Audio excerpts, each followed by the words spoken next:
A thoroughly wonderful show from the world-famous Dancing Poodles. Next, ladies and gentlemen, we have three fine young men from Seattle. They're coming. Hold on, they're coming. They're thoroughly all right and decent fellows with their hit single, In Bloom. Here they are, Nirvana. These three nice, decent, clean-cut young men. I really can't say enough nice things about them. They're going to be really big stars. Let's give a big hand to Nirvana.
All right.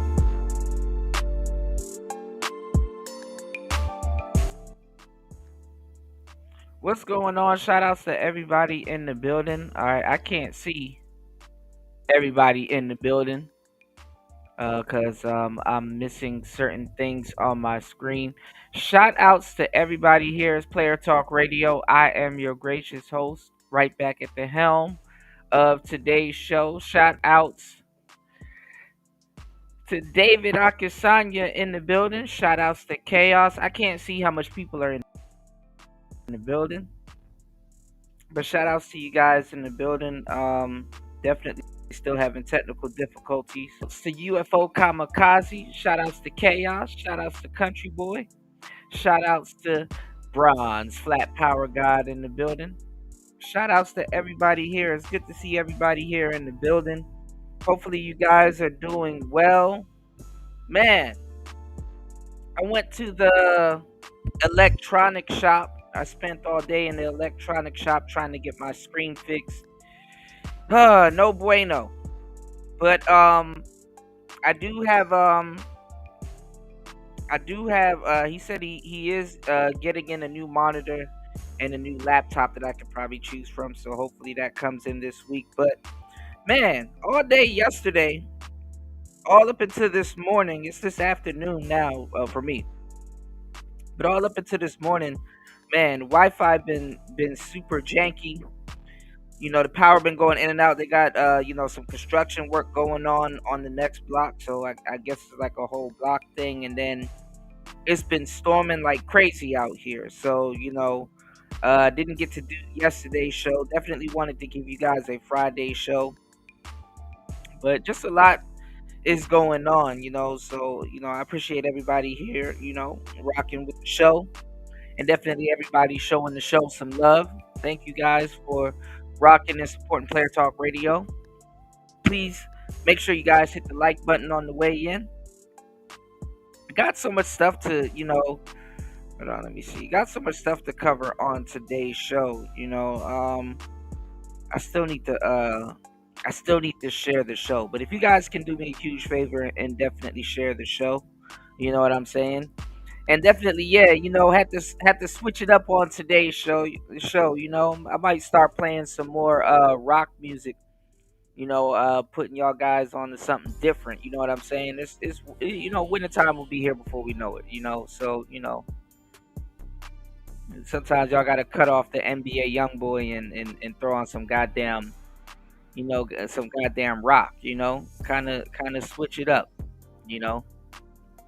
She'd even put some of the fake emo bitches y'all be dating onto some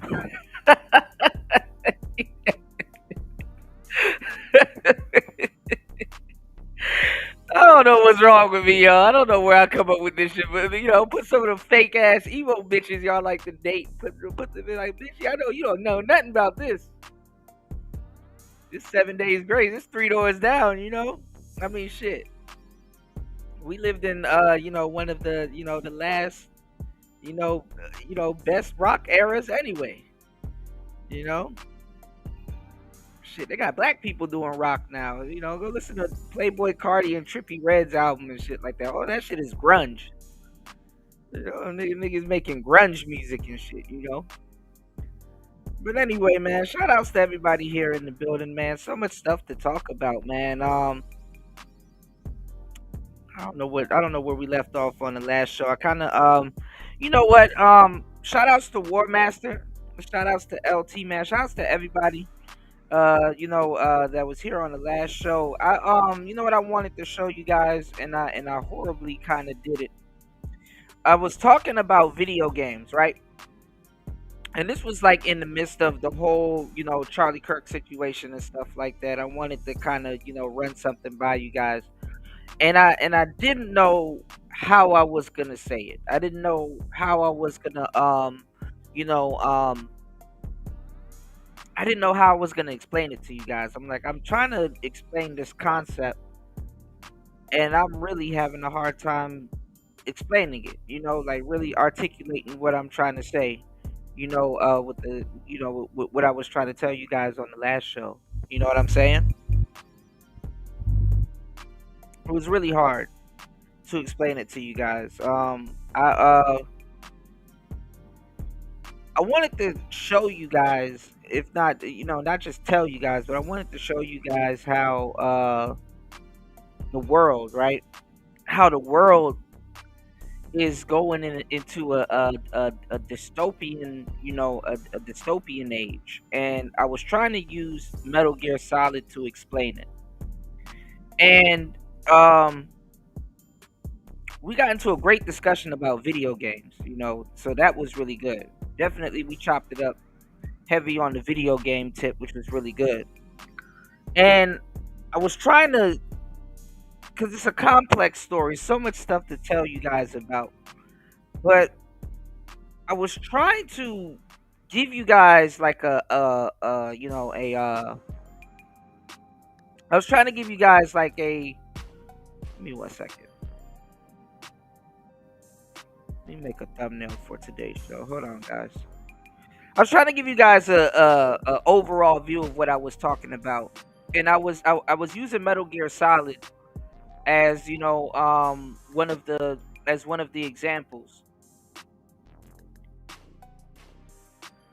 And they just redid Metal Gear Solid 3 Snake Eater for the Xbox, called it Metal Gear Solid Delta. We kind of got into some of the stuff that they were saying, like, oh,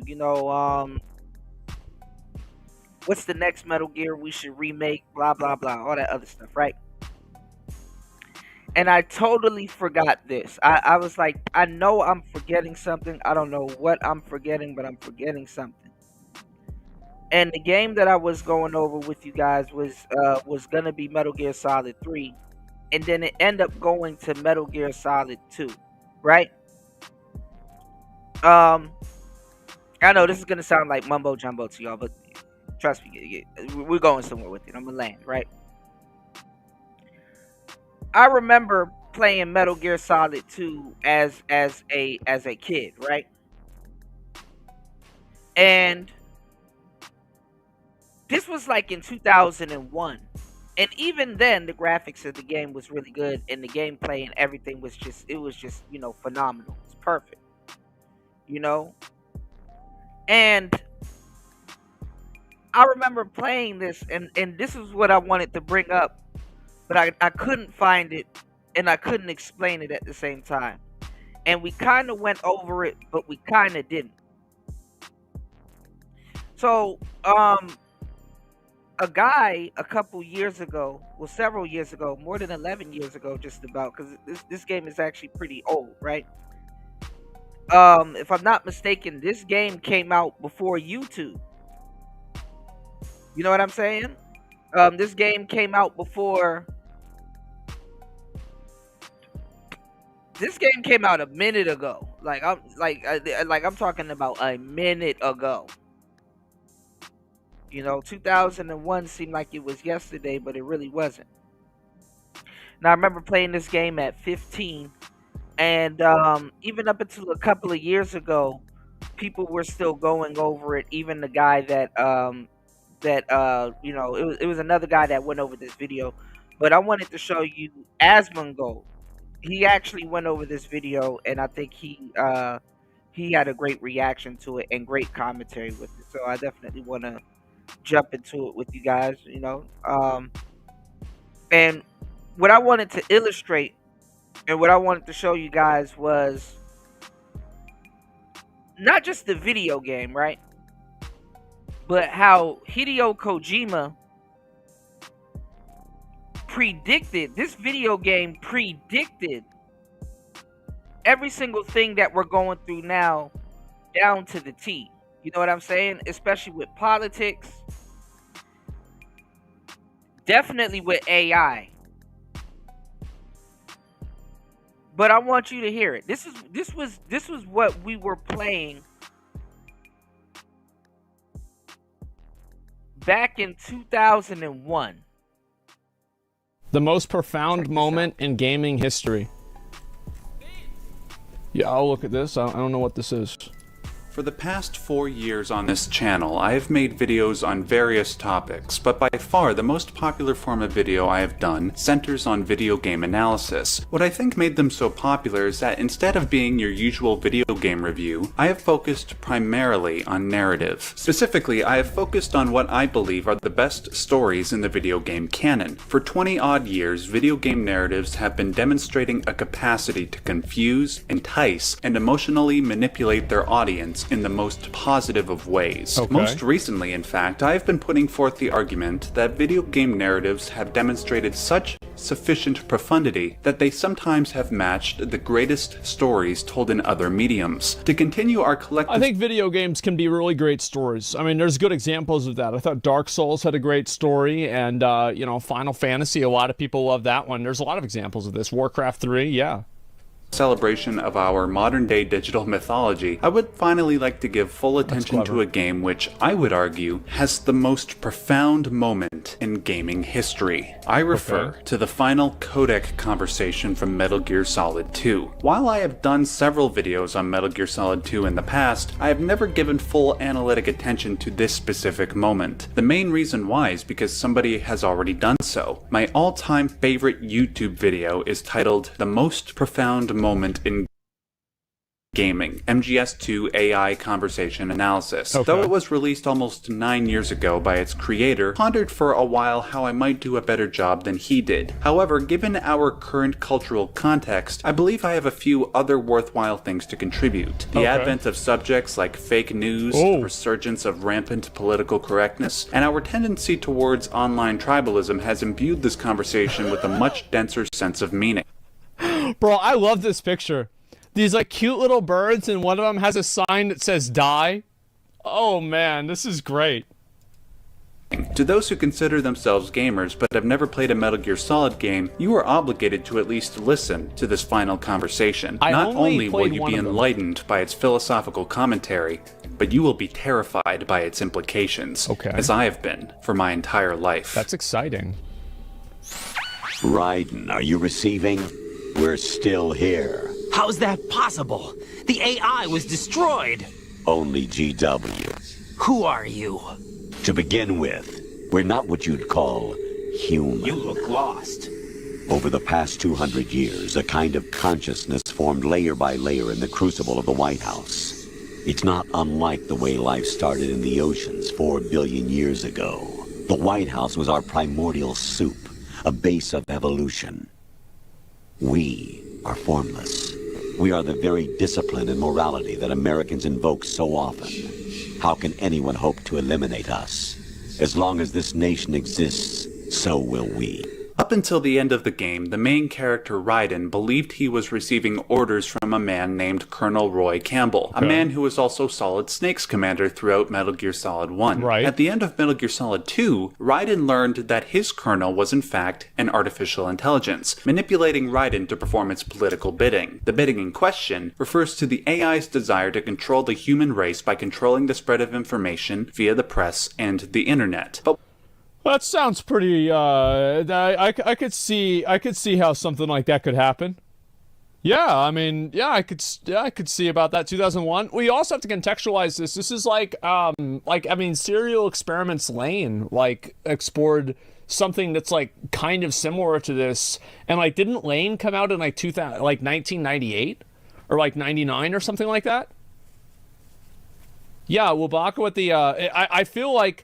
Yeah, and there's no way. Let's go ahead and just assume right now. Wubaka, thank you for 20 subs. Thank you very much. Let's assume right now there is no way Kojima did not watch Lane. Literally no possible outcome. He 100% watched it. we'll focus on that more in a moment. During the first part of this conversation, the audience learns how this AI... What the point that I'm making is that there are a lot of other examples, like movies, things like war games, stuff like that, that came out around the same era that explored the same idea. Is that the idea of like AI, and at that point, people didn't really have a lot of technologically, like Matrix. Yeah, look at the Matrix. That's a great example. A lot of the See, that's the thing. People didn't have a concept of AI around this time. You know, like even in video games, we were still calling it the computer. You know, you didn't have a concept, a concept of AI. You know, artificial intelligence. You know, and then I'm not even gonna lie. I mean, even like people like in like graphic design and even in that they try to get into like the video game sectors and stuff like that back in the day. I guess you could say they were using cutting edge technology that technically would have been referred to as an AI, but I don't know. You know. Shout outs to UFO Kamikaze. UFO Kamikaze says Eagle Eye the movie. I think I've seen that movie, but all of those movies back in the day, I gotta rewatch them now with a different set of eyes and memory, people didn't really understand. And I'm not gonna say Metal Gear Solid 2 pissed me off because like after like around like when you get to this part of the game, you're used to playing as Raiden. And the reason why I say that is because they start you off in the beginning of the game playing as Snake, and then all of a sudden you start playing as Raiden. What AI really could be or would be. So you had a lot of basically science fiction about it. And it's kind of weird that a lot of the science fiction ended up being true.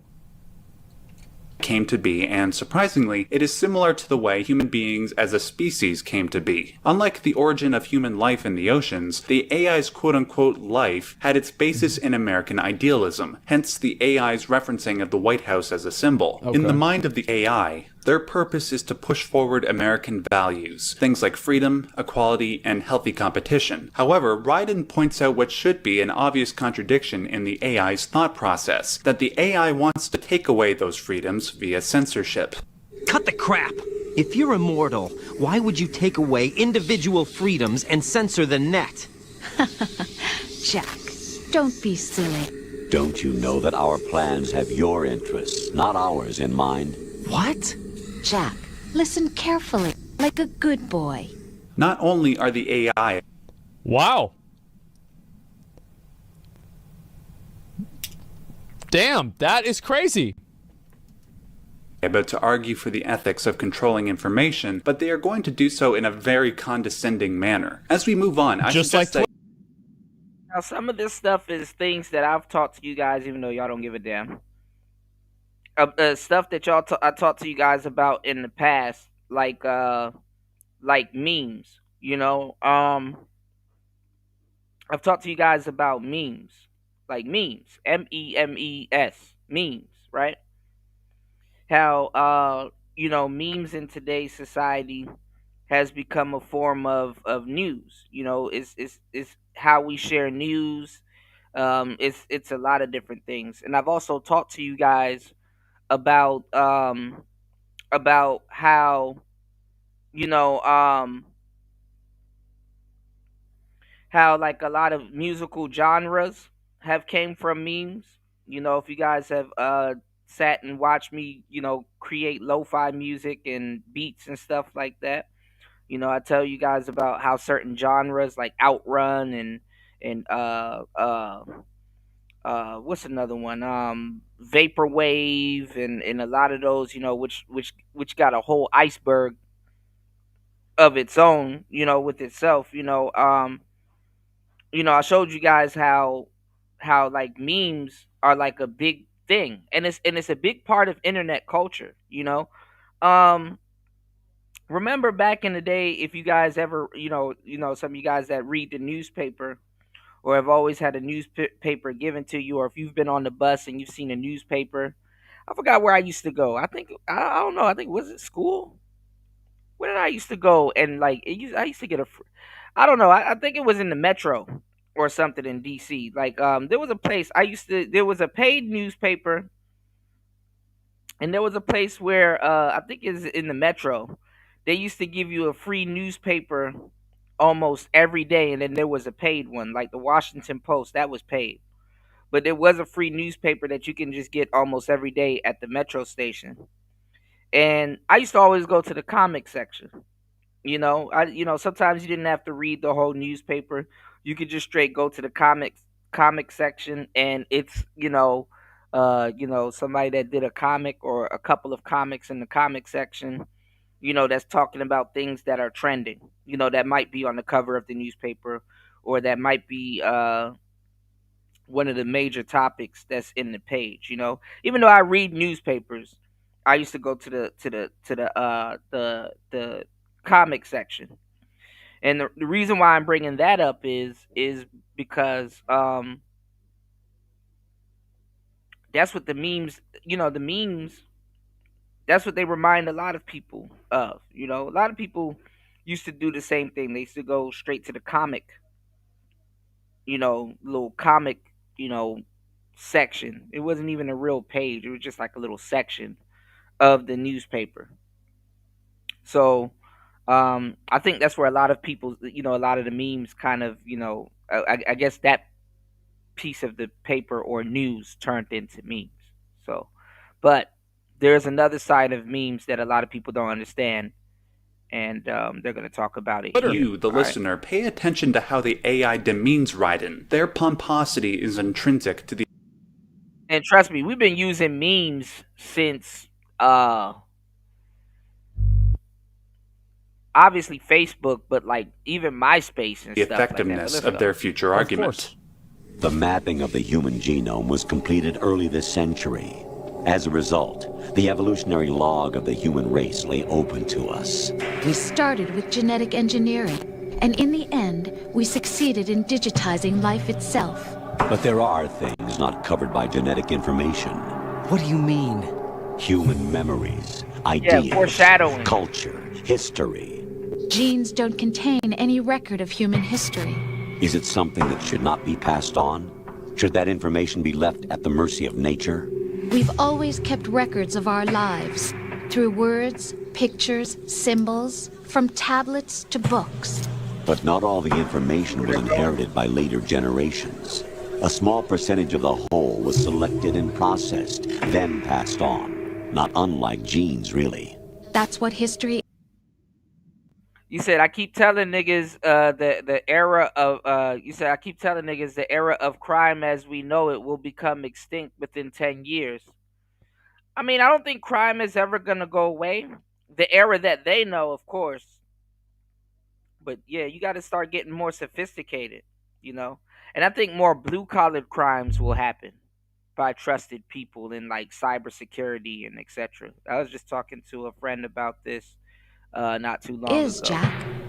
What the AI is trying to do here is illustrate how genes function similar to how memes function. If genes are, quote, a unit of heredity which is transferred from a parent to offspring and is held to determine some characteristic of the offspring, then a meme is something like an ethic, a fact, or an opinion that later generations inherit. Like genes, memes are also subject to a process called natural selection. If certain organisms are better That's so true, man. Like, I hate it whenever you have somebody that tries to make something that's not funny into a meme.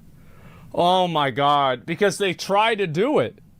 They try so fucking hard. It's like, it doesn't matter how many fucking reservations they put pandas on, they still don't want to eat and have sex. They just sit around and fucking die. That's natural selection, man. Apparently, I have heard that pandas are now on the come up again, though, which is, you know, after Mr. Pandaria. Oh, fuck.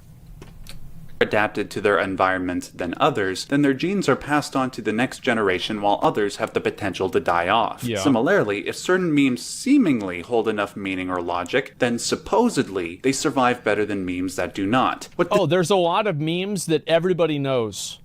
It's like, also you have... The thing is, memes were not created by the internet. Memes were just like, they were coined on the internet and referred to as memes. Because memes got invented... fucking Richard Dawkins invented the word meme, and I think his book, it was in 1979, called The Selfish Gene. And, yeah, that, like, you remember, like, the fucking atheist guy? Well, anyway, yeah, The Selfish Gene, yeah, this is a way, way, way long time ago. And that's basically how he described what memes were, but people didn't really use the idea of memes until the internet came out. And anyway, memes are genes. Memes are, you can, like, I don't want to get into the metaphors of it, but point is that there are a lot of memes that happened before the internet. You know, things like, you know, putting the sunglasses on and being able to see, you know, the real truth and shit like that. Like the Matrix, like the red pill, like all that stuff. Like this was like kind of whenever the internet was coming out, but it was still used as a turn of phrase. And like many memes were created with like popular culture and like media and shit like that. Jumping the Shark, yeah, They Live, there you go. A lot of these. Even in like the 60s. Like, for example, like think of like all the memes that probably were happening in the 60s that people had in their mind of like Clockwork Orange. Or was it 70s? I forgot which one. But shit like that. Distinguishes memes from genes is the nature of the selection process. Genes are more or less subject to the amoral discretion of nature, but memes can be analyzed and weeded out via moral discretion. Yeah. However, the AI will now illustrate how the natural selection of memes bears a unique problem in the internet age compared to the past few centuries. But in the current digitized world, trivial information is accumulating every second, preserved in all its triteness. That's tweets. Never fading, always accessible. Reddit Rumors posts. about petty issues, misinterpretations, slander. All this junk data, preserved in an unfiltered state, growing at an alarming rate. It will only slow down social progress, reduce the rate of evolution. Prior to the internet age, information was curated. We read about the news in newspapers, watched the news on TV, and it was all funneled to us after passing through a, hopefully, professional body. Granted, there was a greater potential for curators such as journalists, editors, and academics to manipulate information to fit their various political biases, but at least there was some form of selection process going on. In the age of the internet, however, information is released so fast that it is impossible to control the discussion. Instead of listening exclusively to reporters, we are left to our own devices to derive what is valuable. Except, unlike the curators in the pre-digital age, which I think is a good thing. I think that the internet version of media is better than the previous version of media. I absolutely think so. And thank God for that. The general population does not know how to separate the wheat from the chaff. We will focus on small, trivial issues like a celebrity's love life, rather than macro issues, such as the cumulative monetary debt of the Western... Well, because people don't know what that is. The people don't understand math. Like, it's not complicated. Yeah, they just don't understand math. World. We will only listen to news sources that confirm our pre-existing political leanings and ignore any challenging voices. If it sounds like I'm engaging in apologetics for censorship, I am not. I would never censor information under any circumstances. But What does one do in respect to the destructive influence of human bias? The AI goes on to propose a solution. Okay. Right. You seem to think that our plan is one of censorship. Are you telling me it's not? You're being silly. What we propose to do is not to control content, but to create context. Fact checkers. Create context. The AI argues that because they are not prone to human error and have inner CPUs with greater processing power than the human brain, they would know how to curate information and present it to the human race in a way that doesn't slow human evolution. Unlike your average political body, which might censor information that is inconvenient to their cause, the AI would simply present information in the most factual way possible so that political bias would not intervene, thus cooling political tensions across the political spectrum. Of course, if something like the AI censorship program came into place, ethical questions would arise regarding whether or not this compromises human freedom, specifically our quote-unquote free will. Ideally, human beings should have the autonomy to make their own decisions, no matter what mistakes may follow. In response, the AI argues It's crazy, like, there's a bunch of 12-year-olds that played this game are probably like, yeah, okay, all right, what's the next mission? Like, okay, next, all right, That's exactly next what mission, happened. let's go. Yeah, I need next mission. Like, yeah, people had no idea what any of this shit was. the problems that arise from that It- freedom it mattered back supposedly then. necessitate censorship. The digital society furthers human flaws and selectively rewards development of convenient half-truths. That's true. Just look at the strange juxtapositions of morality around you. Billions spent on new weapons in order to humanely murder other humans. Rights of criminals are given more respect than the privacy of their victims. Although there are people suffering in poverty, huge donations are made to protect endangered species. True. Everyone grows up being told the same thing. Be nice to other people.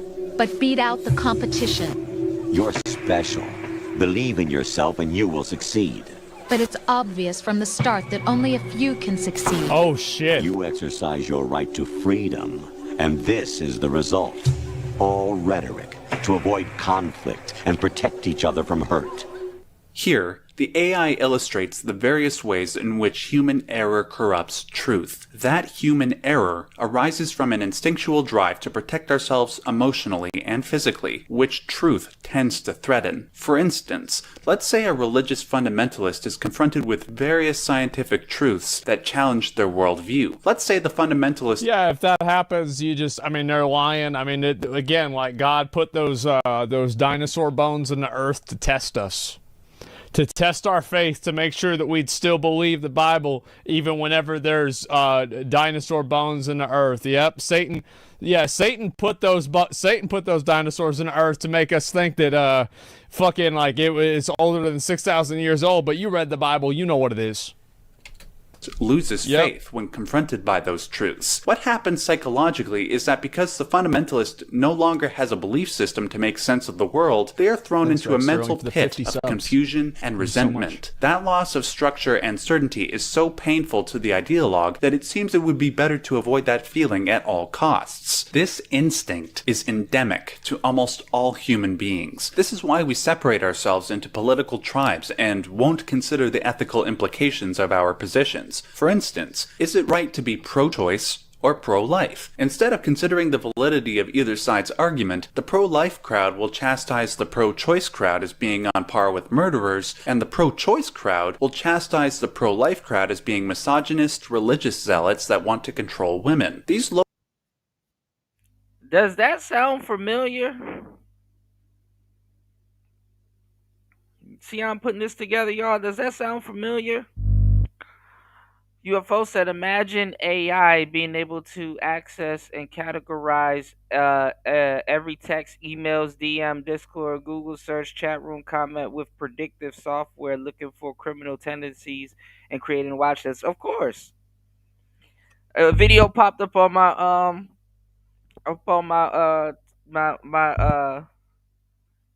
timeline, and it's this guy saying, what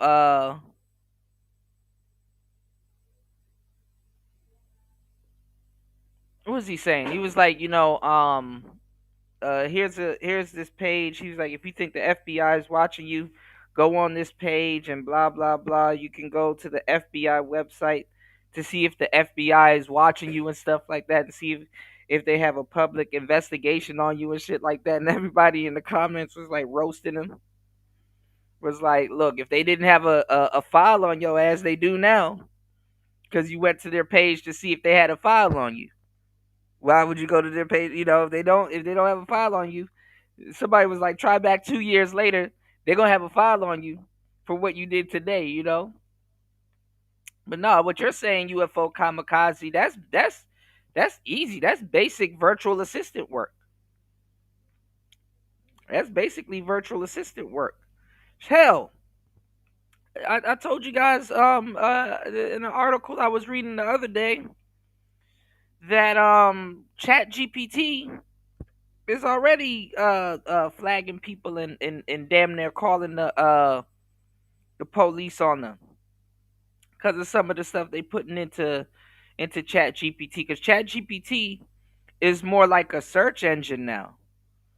You know, Chat GPT is more of like a search engine now.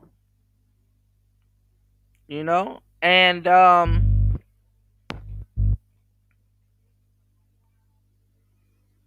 real search engine, I'm gonna give y'all the game. You know, y'all hit the like button and support the show.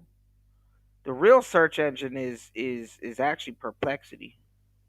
You know, but Perplexity does use you know, Chat GPT. But anyway, and I forgot, there's another Google, I forgot what other Google product is basically a search engine, but YouTube's a search engine. Chat GPT is a search engine for some people, which is really not, but it is, but it's not. And then, you know, you got Google, you know, which is actually phasing out right now. And like I was telling my friend, I was like, man, people are going to start worshiping AI, you know? Um, and I want y'all to pay attention to this video because it's predicting the future. Y'all are lucky to have somebody that, especially when everybody's talking about bitches and hoes and all this stupid shit. We'll get to that later, you know. But y'all are lucky that, you know, y'all have somebody, you know, like myself showing y'all this stuff, because this is what I wanted to show you guys on the last show, and I just couldn't put it into words. But you know, everything that's going on here, and I rather us be on this side of the game than, you know what I'm saying. What's going on, Jay? Yeah, you know what's going on, Ghost Man. You said in the UK they require you to submit an ID to certain websites. They are building a file on all. Yeah, salute. Yeah, yeah. On the P Hub, they make you select. You know, you better put that. You get them that ID. You know, they want to see who's wanking off on their sites. You did. You said Alexa gonna be listening. They're already listening. Siri been listening. Look, she might pop up now that I said something. They're already listening. You know, and they don't just listen. They listen for certain background noise, all kinds of stuff. You say your camera's off, but is it off? Do you put tape over your camera? They're looking at you. Your phone got the biggest camera, front and back. So they're looking at you and looking at what you're looking at. You know? And if you know anything about the dark web, you already know you're being recorded. Say something or mention a movie. Just keep mentioning a movie in your head and out loud, and watch that movie pop up on your timeline. You know? It's just as annoying as ads. You know, you go somewhere, you know, and you see how like you know, they're like they'll pay a lot of money to see what you're talking about so they can you know, somebody can sell something to you. You know? If you are a millennial, you've used the internet. You've used the internet without the extra you know, we've used the internet without advertising. I remember when advertising was a dumbass concept on the internet. You know, because people was like, well, who gonna buy something off the internet, man? Not the internet. You know, these are the same people with the blockbuster mindset. You know, and then not even that. It's not that blockbuster. It came out in 2001. I was just saying that. I just mentioned that, Jay. Not even that. Blockbuster was doing some shady business too. You can't just say that. Oh well, Kuda, the Red Door or the Red Box, and Netflix and all of that stuff just simply drove Blockbuster and them out of business. It's like, nah, Blockbuster. If you bought the wrong game and they saw you buy the game and they sold it to you, and you opened it and was like, damn, this is the wrong game, and you try to turn it back in and they give you they're trying to give you store credit. You know, they kind of, the way they were doing business kind of fucked them over too. You know, so Blockbuster and GameStop and all them places kind of somewhat did some of that shit to themselves too. You know, it'll be wrong to just say they just went out of business. But I want to show y'all how this game predicted every single thing that we're going through right now. All right. Resolution assumptions exacerbate tensions between. Please hit the like button and please hit the Cash App. Please hit the PayPal. Give me y'all some. Well, here's the reason why all this stuff happens. It's because most of the people that are talking about it are fucking dumb. Like, that's the reason why it happens. This is not like a super hard to understand thing. Like, if you read what a lot of these people are talking about, they don't even know what they're talking about. Like, and this happens all the time. Whenever there's a person that gets challenged on what they actually think, they're out there at some fucking convention and they're screaming and yelling, and you ask them, what do you think about this? Like, how do you feel about it? And the more you ask them questions, the less they know. They're just dumb as fuck, man. People are stupid. The thing is, you've got to remember, it was not that long ago that all the boys were getting together. Like, you know what they used to do? My dad told me about this. This apparently was a little bit before his time. They would bring out even the families. This would be a family affair. And you know what it would be for? Lynching. That's right. Be a good old family affair. And then before that, yep, hanging somebody, absolutely. And then before that, throwing witches in the water. Before that, the church was executing people. They set Joan of Arc on fire. It's because people are fucking stupid. That's the reason why all this stuff always happens. How is it that these things keep happening? Because people are fucking stupid. Parties and can potentially. Who's Joan of Arc? He's the guy. Remember in Wolf of Wall Street? Yeah, that fucked his cousin. Yeah. To violent conflict. Most people will avoid these difficult conversations to preserve order. But if you ignore them long enough, political positions will kill each other before they admit that they're wrong about something. The AI then present a future where human bias corrupts the flow of information. My opinion on all of this is like a very, kind of like a philosophical viewpoint, is that I don't even think that people really care about being right or not. They just care about winning. So, being right is only it's an afterthought that makes you feel better about winning, but it doesn't really matter. People, at the end of the day, look at every animal. Why do animals kill each other? Because they want food. It was not the right thing to do for the lion to kill the gazelle. It's not the right thing to do for a lizard to eat a fly. It's just what they do. Because they want the food, that person is food, that thing is food, so they eat the food. Animal. That's it. Everything else outside of that is all like a fucking intellectualization of that primal desire. That's what I think. The untested truths, spun by different interests, continue to churn and accumulate in the sandbox of political correctness and value systems. Everyone withdraws into their own small gated community, afraid of a larger forum. Damn. What the fuck? Kojima, what the fuck? God damn, this is 2001? Oh my God! They stay inside their little ponds, leaking whatever truth suits them into the growing cesspool of society at large. The different cardinal truths neither clash nor mesh. No one is invalidated, but nobody is right. Not even natural selection can take place here. The world is being engulfed in truth.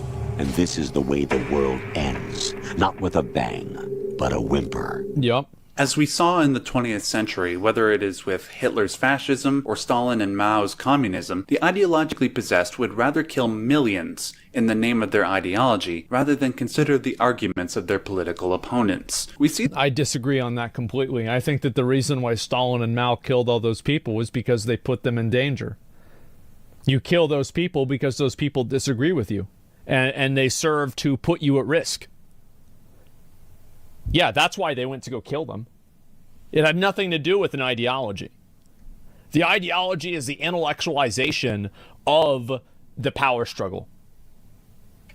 this type of attitude in its nascent stages in the digital age, whether it's calling everybody who disagrees with you a racist, sexist, homophobic Nazi, or a West-hating communist. This attitude is pervasive throughout social media, forums, and comment sections. This type of inflammatory language has further polarized our political climate and has resulted in violent clashes. In the mind of the AI, by the way, this video was 3 years ago it was made. It's gotten even worse now. I've read studies and statistics about this. That we insulate ourselves by staying inside our little ponds and casting all outsiders and dissidents as bad people. If this continues to happen, who knows what violent, oppressive future might manifest. Unlike the reality of MGS2, where a supposedly benevolent AI can make the hard decisions for us, our reality might become a sort of Orwellian nightmare. We talked about this forever. I mean, the reason why 1984 and Animal Farm are so popular is because there is like an element of truth in what they do. There's a very big element of truth in the way that they're formed, everything like that. Yeah, it's already. And I will say that there are some. Dang, somebody already beat me to it. Ooh, I got something else we gotta watch. Hold on, give me 1 second, guys. Today's show gonna be very interesting. Hold on. There are some people that are mad about this video. I'll read some of these. People in the South equals racist, unpatriotic, and want to control women. This is going to be long or just boring. It's not boring for you. You're mad because you're disagreeing with this. You're not bored. You're mad. Lynching in the South, notifying searchers, we need to nuke the whole South. We found the idiot. Well, at least he's got an accurate name. Dark Bulb. There's no light on anywhere here. Absolutely right. Followed 37 minutes ago. What an idiot. Okay, let's see here. The AI wants to prevent. We're trying to stop that from happening. It's our responsibility as rulers. Just as in genetics, unnecessary information and memory must be filtered out to stimulate the evolution of the species. And you think you're qualified to decide what's necessary and not? Absolutely. Who else could wade through the sea of garbage you people produce, retrieve valuable truths, and even interpret their meaning for later generations? There it is. That's what it means to create context.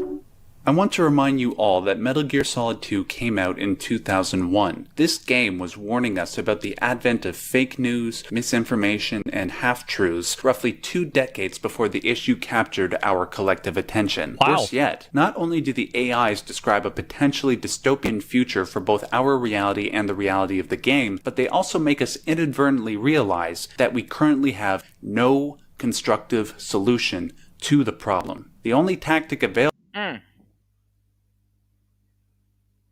This is actually scary. At the moment is for individuals to strengthen their moral compass and call out misinformation where possible. However, given humanity's inherent imperfection, even the best of us The problem with misinformation is that misinformation is often referred to things are often referred to as misinformation whenever it is inconvenient.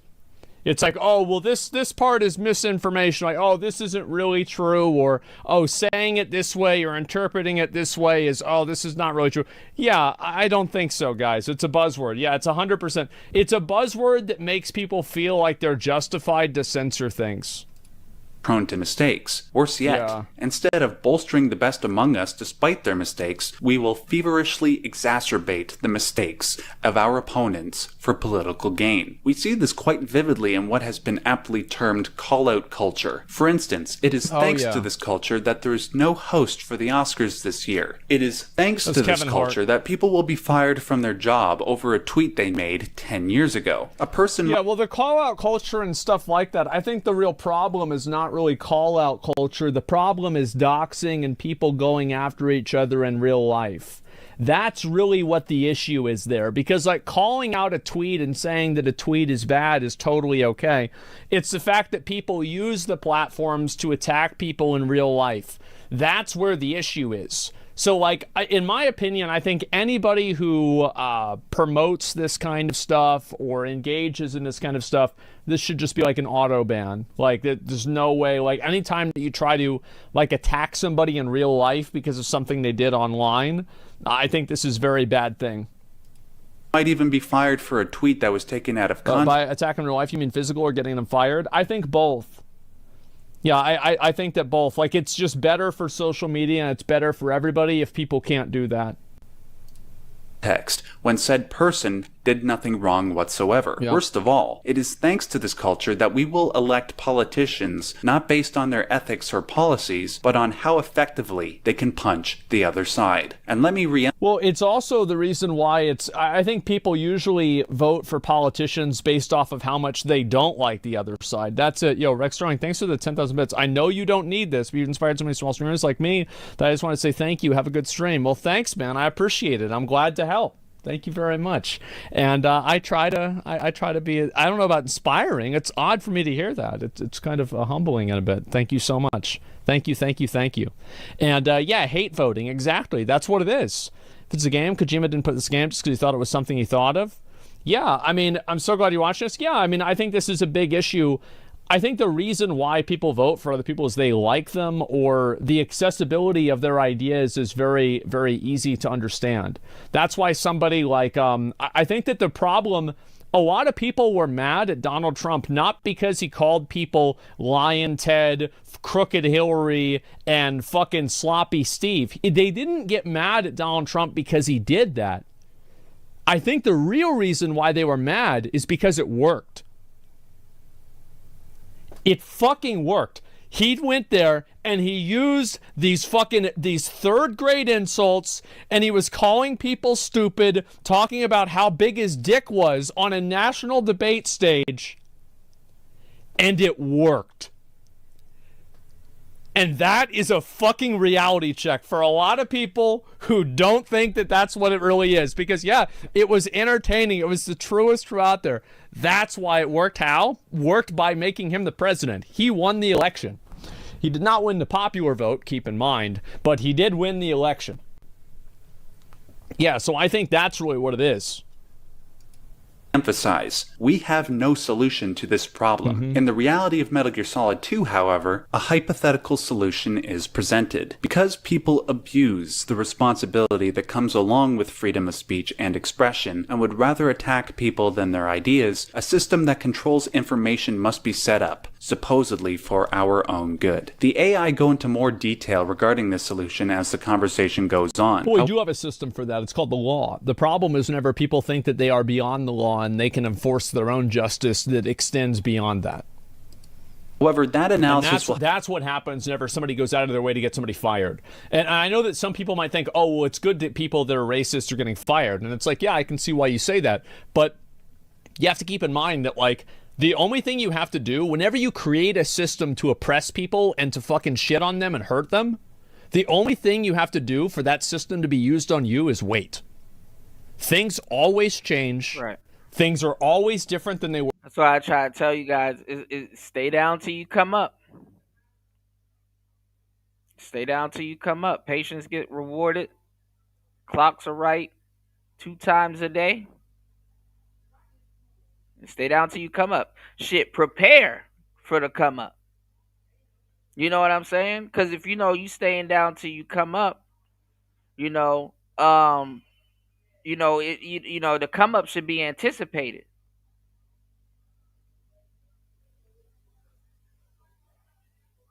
You did?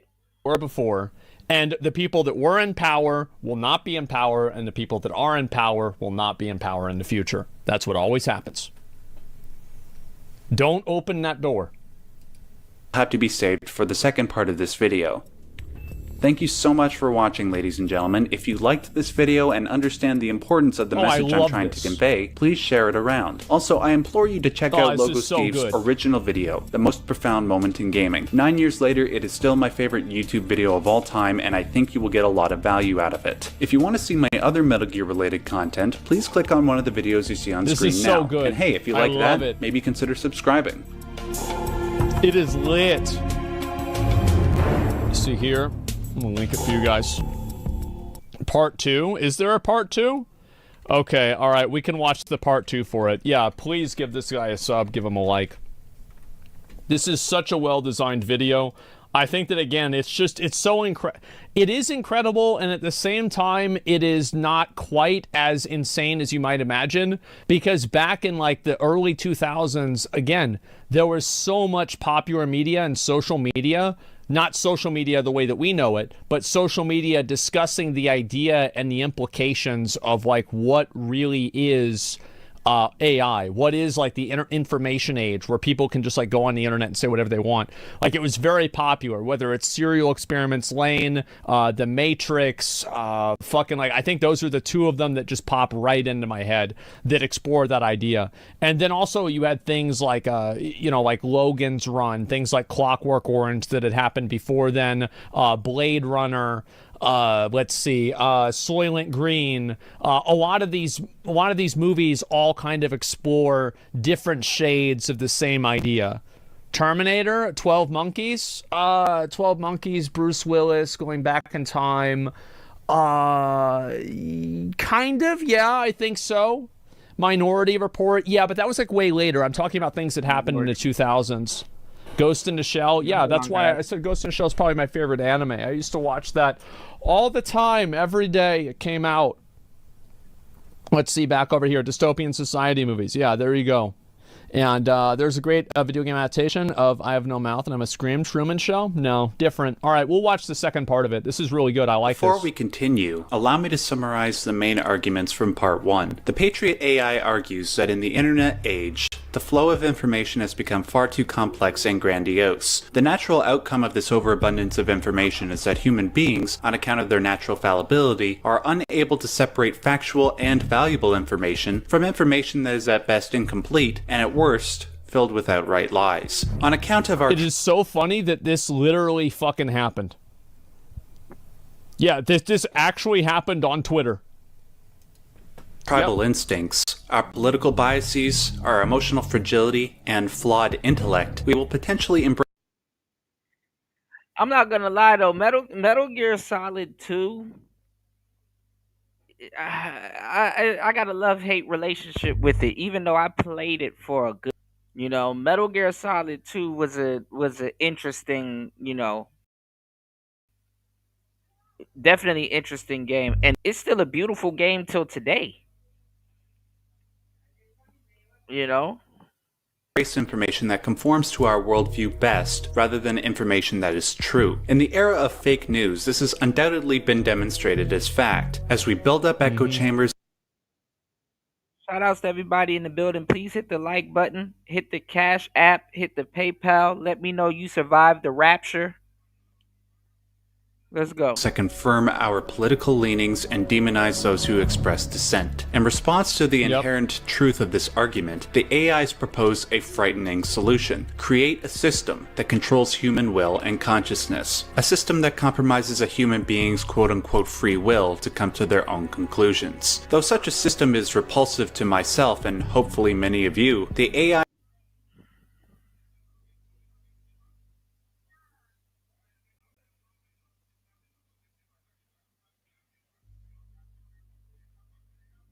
All right, we should be back. Let's go. So funny that this literally fucking happened. Yeah, this actually happened on Twitter. Tribal instincts, our political biases, our emotional fragility, and flawed intellect, we will potentially embrace information that conforms to our worldview. Yeah, MGS1 was very, very interesting. That's my favorite. My favorite one is MGS1, but MGS2, my bad, was very, very interesting. You know, with Fortune and stuff like that. Fortune reminds me of Jade Cargill. He said generations of Planned Parenthood has produced youth that now see the middle aged and elderly as obstacles needing to be overcame or removed. Yeah, obsolete. Hell, if you in your 30s, they think you obsolete. Like, what the fuck? Best rather than information that is true. In the era of fake news, this has undoubtedly been demonstrated as fact, as we build up echo chambers that confirm our political leanings and demonize those who express dissent. In response to the inherent truth of this argument, the AIs propose a frightening solution. Create a system that controls human will and consciousness. A system that compromises a human being's quote-unquote free will to come to their own conclusions. Though such a system is repulsive to myself and hopefully many of you, the AIs will demonstrate how human beings might abuse their freedom so much that such a system might be inevitable. Worse yet, it's so exciting. I love this stuff because I feel like we are going to have the craziest next 30 years probably than. Shout outs to Antisocial Social Life Podcast. Good to see you, love. He said, looks like Metal Gear Solid is my next game. Absolutely. Absolutely. I'm trying to get War Master to play it also. Absolutely. Metal Gear Solid gotta be your next game. 4 is not really confusing, but you have to play the other ones before 4 can really make sense. You know? Shout outs to Antisocial Socialite Podcast. Yes. Yes, please. Please go out of your way. Overly go out of your way to play Metal Gear Solid. Especially that first one. They're thinking about remaking it, but I think in today's society they need to remake 2 before they remake 1, because I don't want them to mess that ever one before. Up, so. It will be the most ridiculous shit that's going to happen. Yet, they demonstrate how easily a system can be implemented so fun. without protest, as the main character Raiden so clearly proves. I'll decide for myself what to believe and what to pass on. But is that even your own idea? Or something Snake told you? That's the proof. Yeah, Metal Gear Solid 3 was just a masterpiece. All of these games are a masterpiece in their own different way, but coming together, yeah. It's just that on the last show, I had a hard time explaining the storyline and what I wanted to explain. But this 2 really Your incompetence summarized. right there.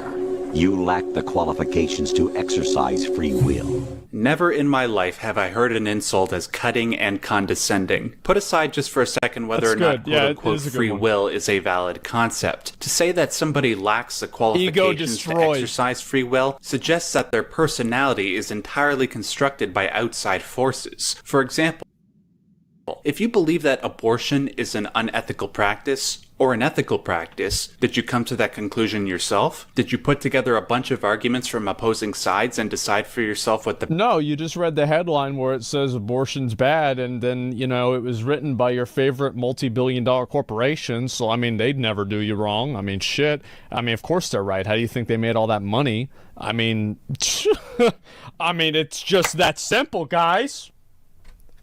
answer was? Or did you hear one person's argument and close yourself off to opposing arguments, much like an ideologue tends to do? In regards to Raiden, the AI goes on to demonstrate that he, like billions of people on the planet, tend to embrace ideas and actions not necessarily based on their adherence to truth, but rather based on how effectively they promote a certain way of being. This goes back to Nietzsche's famous... I think a lot of people just have a viewpoint that is, it is just reinforcing their life.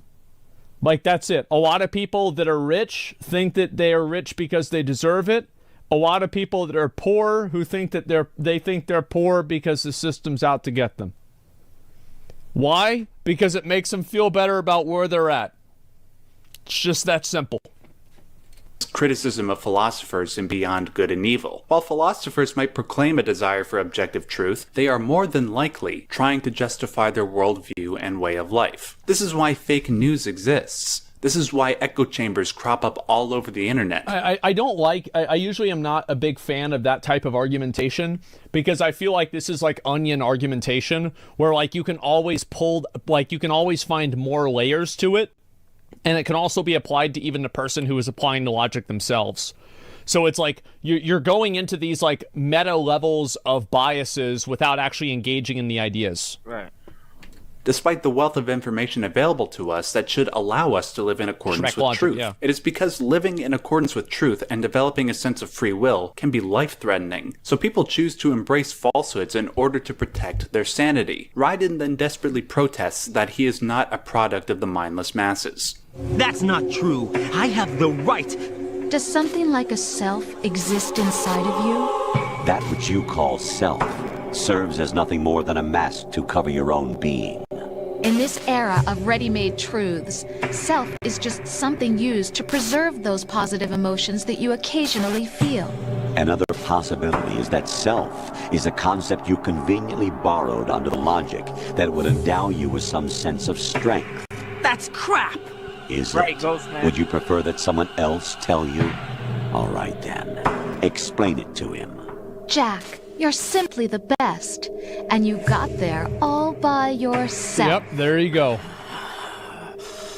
Up until this point in the game, Raiden and the player believed that their successes were achieved entirely by their own merit. However, the AI revealed that the entire mission was structured in a way so that Raiden would succeed as long as he obeyed orders. For Raiden to find out that he was not in fact a legendary mercenary but rather a clueless puppet that helped enslave the world is bad enough. However, it is when the AI offers the more ideal fiction to Raiden that he is simply the best that the insult has its greatest effect. Raiden cringes and holds back a scream because he sees the truth inherent in the AI's argument. That argument being that Raiden is not his own person. His actions and emotions are all controlled by a higher power. He's not Raiden. He's not even Jack. He's something else's creation. The AI then go on to show how Raiden's lack of self is endemic to billions of people. Oh, what happened? I think this is something that's generally true with a lot of things. Like, for example, again, you have a lot of people that are rich who think that it's because they worked really hard. People that are poor think it's because they're lucky. Like, that's just what happens. And this is like the eternal struggle of people trying to justify what they have. And I think this is a huge problem that people have. This is, I think, a big issue that like people have to find a way to justify why they are in a place they are. Elon was not lucky. What I think people don't understand with the word lucky is that lucky is not something that just refers to somebody's, the consequences that they have at birth, things that are obvious. I think there's a lot of other things that like you never really think about. Like you have spawn RNG. If you're born in Nigeria, you've got a worse chance at things than if you're born in, like, let's say Switzerland. Okay, like that's just the way things go. If you're born in China, you're probably going to have a much harder time being able to express yourself and be a political activist than if you're born in Portland, Oregon. That's the way things go. Also, like there are people, like I think that in general, that people have. Some people are better at reading than others. Some people are better at math than others. Their just brain thinks and works a different way.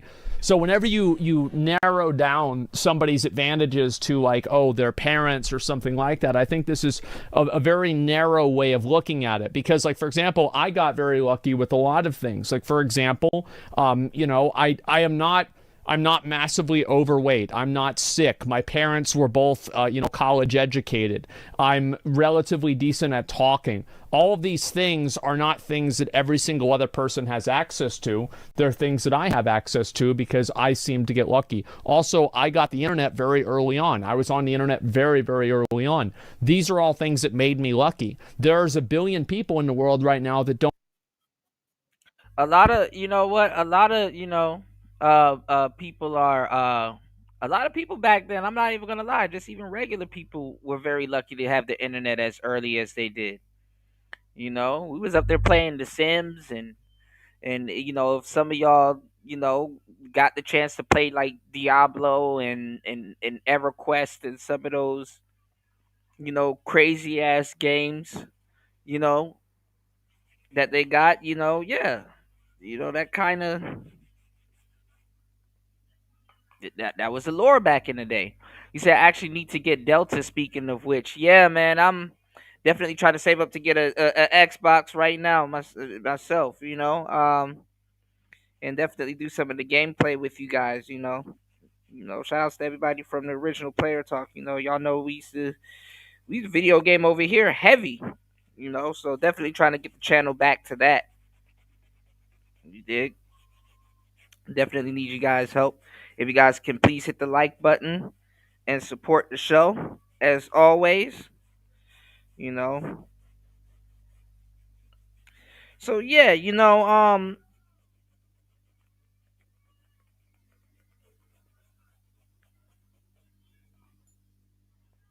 it's just so much going on in the world today that if you take the time and sit back and see what I'm showing you guys and going over this, because nobody was picking up on this, and I've picked up on this and have made this comparison years back. But every 2 to 3 years I tap into this thing and I'm like, damn, everything happened word for word. Because when I remember playing this game, and some of the stuff when I'm looking up some of the news and some of the shows and articles and stuff that I'm running by you guys, I'm like, you know sidebar, not even necessarily mentioning this to you guys, I'm like, I've seen this somewhere. I like word for word. It. Where have I seen this? And then I gotta sit back and remember. I'm like, I know. My guardian angel or God is like, Kuda, use your brain.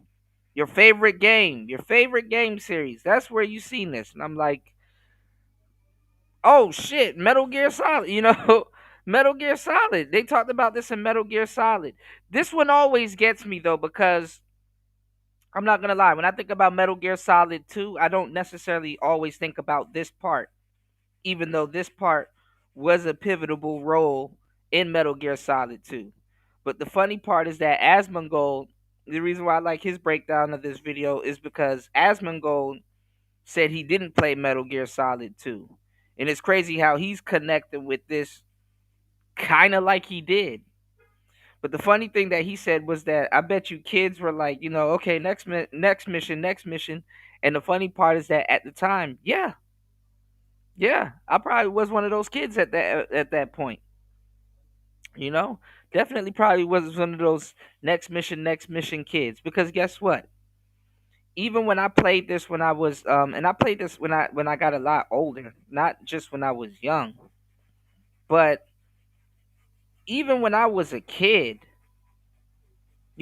playing this shit, we wasn't thinking about AI like that. As a matter of fact, like I said, AI wasn't even a thing. On the last show, what did I say? What game did I make a reference to? I made a reference to Mortal Kombat. I was talking about the graphics. And one thing that I was talking about was about how, how aside from just the graphics, if you looked at Mortal Kombat, it wasn't even really graphics at the time. It was a bunch of still pictures. It was a bunch of still pictures, and the stuntmen or the stunt women or whatever, or the people that was playing the characters dressed up in their costume. What they did was they just get a bunch of a bunch of frames of them doing certain movements and stuff like that, right? Whereas I wouldn't necessarily say games like Metal Gear, because I'm not gonna lie, if you play Twin Snakes, I definitely wouldn't advise y'all to play Twin Snakes. Even though I would have liked to play Twin Snakes for the hell of it, you wouldn't. You got to play the PS1 version or any other port of the PS1 version. But anyway, you know, they had something back in the day, which is where the term LARPing, where we where video gamers, we call it LARPing. LARP obviously being an acronym for live action role play. That's what they used to do back in the day, especially for those Mortal Kombat games. If you ever played Deadly Alliance or any type of Mortal Kombat game, and they would kind of show y'all the behind the scenes when you open up like the little crypts in the graveyard and stuff. Any my Mortal Kombat players will know what I'm talking about, right? They would call it.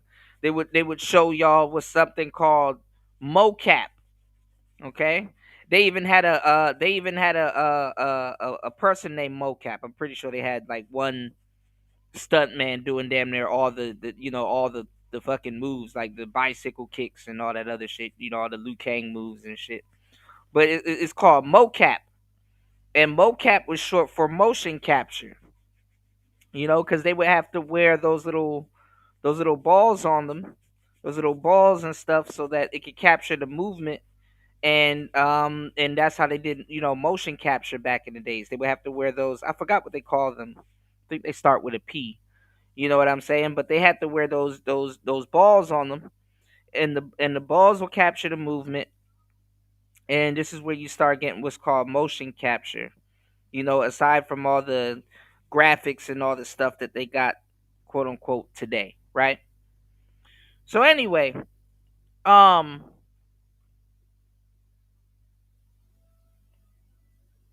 gaming today, it sucks. For the most part. And on the last show, we were talking about more modern day games, but guess what? It's always best to go back to the old stuff. Me and Raven, we were talking about Final Fantasy Tactics. Oh my god, very good game, and a new one just came out. You know, he said I had Twin Snakes on GameCube as well. Yeah, Twin Snakes was just, it kind of watered down the story. Solid Snake is still my favorite antagonist. They could have done more with him. I wish Sean Connery was alive to play him. I still think Triple H can play Liquid. You said bought my first PS2 at Sam Goody back in the mall. Damn, I forgot about Sam Goody. Damn, you brought me back with that one. You said bought this game and movie in Rush Hour on DVD. Still remember that blue box, yeah. So did you know they were gonna put Metal Gear Solid 4 on Xbox, and I got the picture here. They were gonna put Metal Gear Solid 4 on Xbox, and check this out. And because I was wondering why those smoke breaks from Snake was long as hell. Give me 1 second. Let me see if I can find this picture. And thank you everybody for congratulating me on the last show on my pro advisor. I appreciate you guys, because man, oh man. Hold on, guys. Now I can't find this. Yeah, they were gonna put Metal Gear Solid 4 on Xbox 360, and the reason why they didn't put it on 360 was because it didn't have enough space. It said Xbox 360 because it would have to take 11 DVDs or 44 CDs to put it on Xbox 360. It would have took 11 DVD, 11 DVD styled CDs, or 11 DVDs or 44 CDs, like that format, to put on the 360. Kojima even said that Blu-ray is not really enough space even for the PS3. No wonder why Old Snake's smoke break loading screen was 15 minutes at a time, which was true. Because that's what Sony was pushing. They were pushing Blu-ray DVDs. I ain't gonna lie, actually, even though it kind of was confusing at first, I actually did like the Blu-ray DVDs and stuff like that. Because Gran Turismo, I loved Gran Turismo. Which one was it? Was it 5? No, I think it was Gran Turismo Sport. I think it was 5. I don't know. I forgot which Gran Turismo. I think it was Gran Turismo 6 on PS3. That was my damn game. Any Gran Turismo, I ain't even gonna lie to you, is my damn game. But anyway, let's get back into it, all right? Don't have the internet. Every single one of you guys is luckier than they are. But there's always a conversation of like how much of somebody's success or how much of who they are is actually them and how much of who they are is actually the reflection of something else. You see what I'm saying? Do you feel lost? Why not try a bit of soul searching? Don't think you'll find anything, though. Ironic that although self is something that you yourself fashioned, every time something goes wrong, you turn around and place the blame on something else. It's not my fault. It's not your fault. It is what it is. You simply resort to looking for another, more convenient truth in order to make yourself feel better. Leaving. This is, yeah, that's what I said. Like, this is what I thought with the fucking all that Kanye West shit. Like, oh, it's the Jews. Oh, it's the Jews. The Jews are doing this. Because it's very easy to go and blame another group of people because, your life isn't in a good position. It's so dumb. Behind in an instant the so-called truth you once embraced. Once again, the AI demonstrate how people will gravitate to quote-unquote truths, not because they are based entirely on empirical fact, but because they satisfy the instinctual need for structure and stability. For argument's sake, let's imagine somebody who has spent half their life advocating a belief that the Earth was flat. That the government wants people to believe it is round for territorial reasons. Yes. Let's say the flat earther is presented conclusive information that proves the earth is round. If they accept that they were wrong, that would mean they spent over half their life advocating falsehoods and manipulating. Well, this is why debates are dumb, because debates are honestly supposed to be set up for people to learn, even the audience. But most debates turn into a stubborn fest on both sides.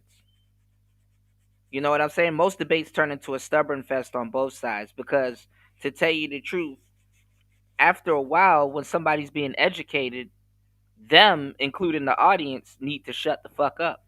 Because the thing is that, guess what? You just, if you've been, a lot of the stuff that we talk about, just think about it. If you're an actual student and you're adapt to learning, and you're debating somebody, and they give you some new information, or they put down the information that you've heard before in but in a way or a series that you haven't, you know what I'm saying, that you have yet to hear before, or or they're explaining something you haven't really done your research on. You know what I'm saying? You should be soaking up some game and actually learning. And also too, that's an admittance that, yo, I probably believed some bullshit for 12 plus years. And that's some real shit. You'll be surprised what people believe in before they come across you if you chopping up or dropping some real game. All right, what's going on, EB? Shout outs to you. Shout outs to Eric Bird in the place to be. Impressionable minds. That's right. What toll would that realization take upon their soul? If they don't accept that they were wrong, they will accept a more convenient truth to protect their emotional persona. Such a truth might be that the evidence presented to them was doctored, and that the person presenting the information is a government shill. This behavior extends not just to conspiracy. Yeah, it's actually the government wants you to think that it's flat, but it's actually round because they actually have a space base on the moon that controls your brain. But they want you to think it's flat so you don't think the moon is real. Yeah, there's again, more layers to this. Conspiracy theorists, but anybody with a political position. This is the reason why millions of people continue to advocate for political systems despite their proven track record of killing millions of people. This is why people still uphold certain... I would argue that every political system kills millions of people because the political system doesn't kill millions of people. People kill millions of people. They've done it for all of history. People have killed millions of people. Superstitious beliefs despite their scientific invalidity. This behavior is not relegated to a few irrational individuals. It's something that everybody does, regardless of their political position. I do it, and you do it. And worst of all, in a democracy, the emotionally fragile have a say in what is truth, which the AI This is absolutely true. Yeah, people that get upset about something or offended over something, and now everybody has to walk around with fucking padded rooms or padded suits around them because we don't want to accidentally offend them. No, I think that the problem really is that too many people in the world live their life like the biggest fear that they have is shame or guilt. Like, that's what they're really afraid of, is getting embarrassed or being shamed or feeling guilt for doing something bad. And I think that's why people hold on to stupid ideas, is that it makes them feel guilty or shame or something like that. That's one of the worst things. I think that's how people control themselves. It's not because they have, like, it's not an emotional thing. It's that they don't want to feel shame. What's going on, Paul? Yeah, that's what I was trying to do. The MGS, like I said on the last show, MGS2 at the end was the best. You know, you said the only one that I completed and it had tripped me out. Yeah, now it should trip you out even more, just the stuff that that was said at the end of that game. Jay said either you reaffirm what you already believe and strengthen your argument and convictions, or you learn something new. Win-win. Exactly. Like, debates shouldn't be lasting, depending on how it's structured, debates shouldn't even be lasting as long as they do. And at half the time, too, presented with new information, you should be able to add on to it or just straight up learn. You know? But people would rather not be wrong and ignorant about their beliefs and get rid of you, or just say you straight up lying instead of soaking up some game. Because if you don't feel those things, it doesn't matter to you. It's fine. Should someone like that be able to decide what is truth? Should someone like you even have the right to decide? You've done nothing but abuse your freedom.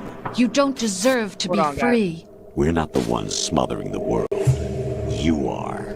Because the AIs grew out of the White House's quote-unquote primordial soup, they recognize the inherent value of freedom and the responsibility that comes along with it. In their mind, Raiden and billions like him take all the benefits of freedom without accepting any of the responsibility that comes along with it. Instead of using their freedom to seek out truth... That's like people that go around, they eat a bunch of food, they're 600 pounds, and then they die.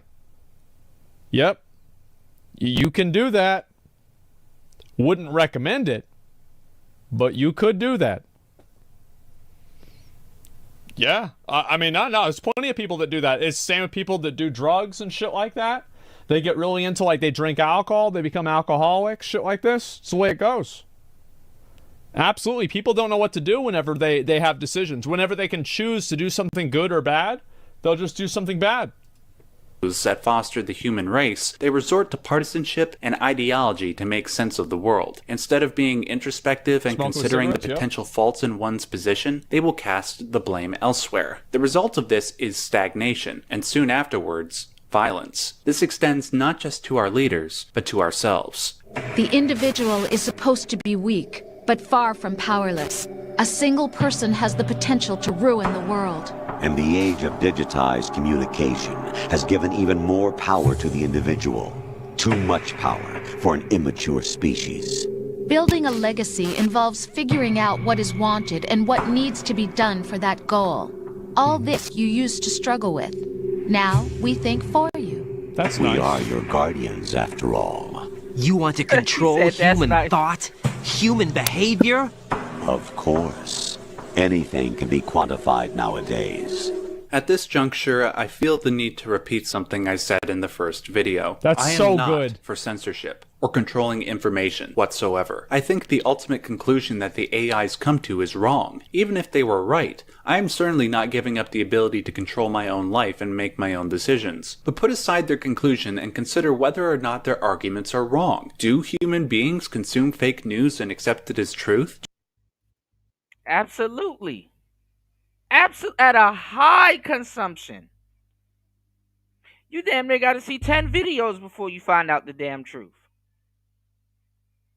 The average person ain't trying to be no damn researcher. They're just trying to be entertained. That's their downfall.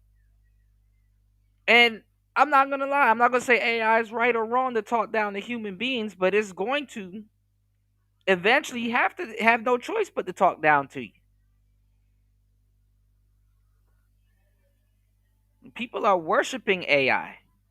Do Yeah. billions of people hold beliefs that are objectively wrong? Can Yeah. ideologues and fundamentalists negatively influence our societies? If the 20th century... I love how, like, you know what a really great example of this is astrology. There are so many people who unironically believe in astrology. I can't even I can't even believe that they believe in it. But they're out there, like, oh my God. And it's like, in my opinion, if you believe something that has no evidence, and there's no like fucking proof of this, it's not, quantifiable through the scientific method, nobody should be under any obligation to respect it at all. Absolutely not. It's fucking stupid. Is any indication, it only takes one bad idea, and maybe even one bad person to ruin the world. In the social media age, this ruination becomes all the more likely, as almost anybody can build up a large enough following to influence millions of minds. They don't even need a large following. They could just Most people not even getting news from the news nowadays. They're getting it from people on YouTube. So y'all gotta watch where y'all getting y'all news. Me, I give y'all give y'all good news. Not that y'all care, but just so y'all are aware, I give y'all good game and great information. What are half the other people on YouTube that y'all support are talking about today? Huh? Are they gonna show you something like this? They're gonna show you something that can open up your mind? Or you gonna get some more fake ass Charlie Kirk commentary for some niggas that don't know who the hell he was. And the funny part is that it's people that's in the sectors where we actually discuss some of that stuff. They were posing anyway, but there's people in the sectors where we actually discuss a lot of that stuff that don't know who the hell he was. And it's like, wow, you kind of dropped the ball on that one. He actually came from your sector, and see, when you get a little bit of news, niggas start defaulting to the Hotep pro black shit. We don't got too many Hoteps running around the manosphere, especially the younger ones. If you're a younger Hotep in the manosphere, I doubt you know what you're talking about. Cause all of the Hoteps in the manosphere are the older cats, the Ibmors. But then again, you got a lot of you got another lot of resurgence of fake Hotep cats in the manosphere now, because of and rest in peace to him, because of Kevin Samuels. Kevin Samuels put a lot of fake Hotep cats in the space, because a lot of people don't know, and I've been saying this for a long time. They think they're listening to Kevin Samuels, but they're not listening to BGS. So they're only getting half the story by the time they get in. They only get half the story by the time we get in. All right. So let's go. Produce a system like the one the AIs are proposing. And when AI inevitably comes to be, maybe our reality could see its reflection in the reality of Metal Gear Solid 2. For the sake of time and brevity, I will skip over the next few minutes of this conversation. They are basically a retread of what has already been discussed. Before I play the final clip, I wish to summarize what the AI accomplished. They created a scenario where Raiden, and by extension the player, had to obey several different orders from their commanding officer. It did not matter if many of those orders seemed unjustifiable. What mattered to Raiden and the gamer was being able to live out a fantasy as a legendary mercenary. That emotional desire was so strong that it prevented any form of rationality. This emotional desire overcoming rationality is reflective of many different situations in our everyday lives. We see it in our news. You said AI will deem us useless eaters and breeders, consuming nothing but trivial triteness. I won't blame it. Yeah. I mean, aside from it not having a soul and quote unquote feelings, because its feelings is artificial also. So aside from it not having a soul or feelings, it's not going to be the ultimate human. It's actually going to be worse. And this is men again trying to be God, creating something that can't be humbled. And AI wrong as fuck for now. AI is wrong as hell about a lot of shit. I be busting it out the whole time. I'm like, nope, that's not correct. This is correct. And they'll be like, oh, you're right. Wow, I didn't know. Mind you, I'm still learning and blah blah blah. Like AI start copping, please. AI don't be right about everything. And the funny part is that it'll take your answer and use it, and you won't even. I'm not even gonna say. Definitely people need credit. YouTube and a whole bunch of people say, "Hey man, can our AI bot that we're trying to replace you with, study your channel?" And it's like, no. Check. Send us a check. Like nigga think you stupid. That they did the. If you haven't learned that working a 9 to 5, you might not know. They will have They will have you train your replacement. You think people are dumb enough, even though some idiot gonna say yes. And you know what's funny? It's not even some idiot saying yes. They've been doing it the whole time. They just needed to politely ask, "Hey, we've been copying you the whole time, but we just need to ask just to pretend like we haven't been doing it the whole time. And like we don't owe y'all."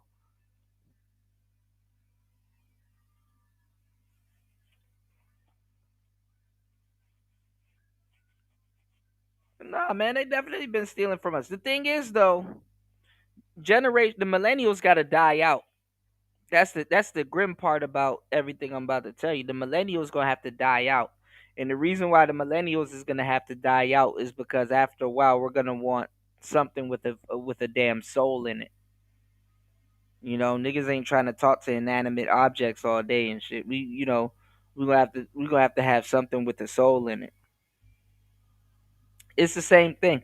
Like we act like we never went through this before. When Roger Lynn made the MPC and was using sequencers and stuff for drums and stuff like that, everybody was like, "Yeah, we like it. It has like a synthesized sound, but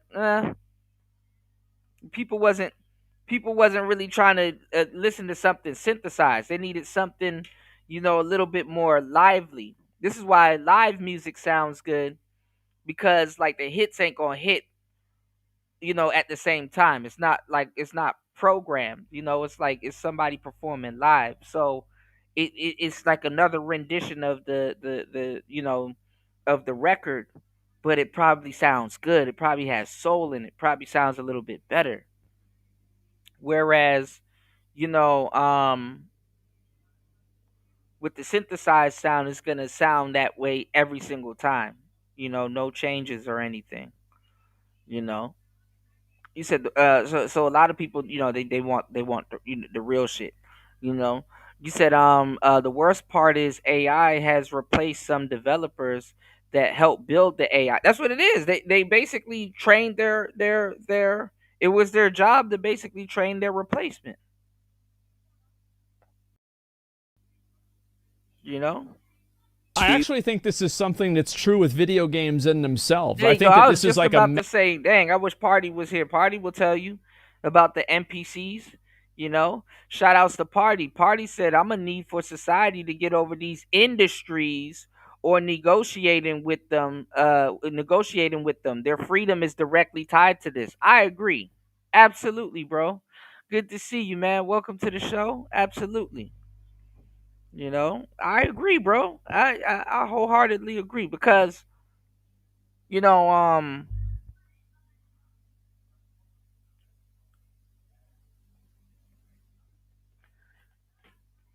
I got AI being more responsible than human beings at this point. But in the future, hell no. Hell no. I even think, let me throw something out there that y'all never heard before. I even think at some point we might even have an AI president.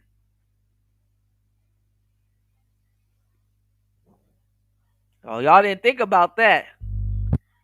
I even think that we might at some point have an AI president.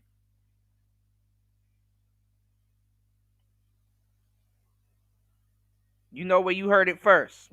Don't let anybody steal my ideas now. I need y'all to be policing people that's ear hustling, sneak soaking, eavesdropping.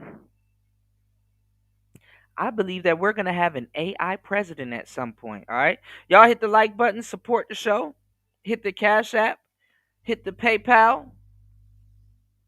Let me know something. If you in the clouds watching and you support Player Talk Radio, please hit the Cash App, PayPal. I believe we're gonna have an AI president. Let me know something. Hit the like button, y'all. Support the show. Let's get into the game. Let me check the comments. Shout outs to Party in the building. I'm telling you, that's the perfect way to hide this shit. And then you know what's funny? In Metal Gear Solid, other than Solidus, wasn't one of the presidents AI?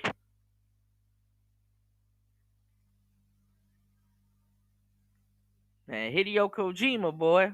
You can hide behind anything with the AI president. It's just the avatar. And people gonna get to the point where they're gonna be like, and they might make them black too. keep fucking around. They might make them black too. Images, people. An image. He said, I'm going to need for society to get over these industries. Yeah, read that one. Shout outs to Party in the building. Party said, let AI replace them. Society needs to do the homework on themselves. What do you really want? The industry is the reason people don't have affordable housing. And Zuckerberg and them using AI. Yeah, and Google. They're trying to open up their first city in Canada. I told you guys about this a minute ago. You said to take the skill and enjoy from the people, aka the soul party.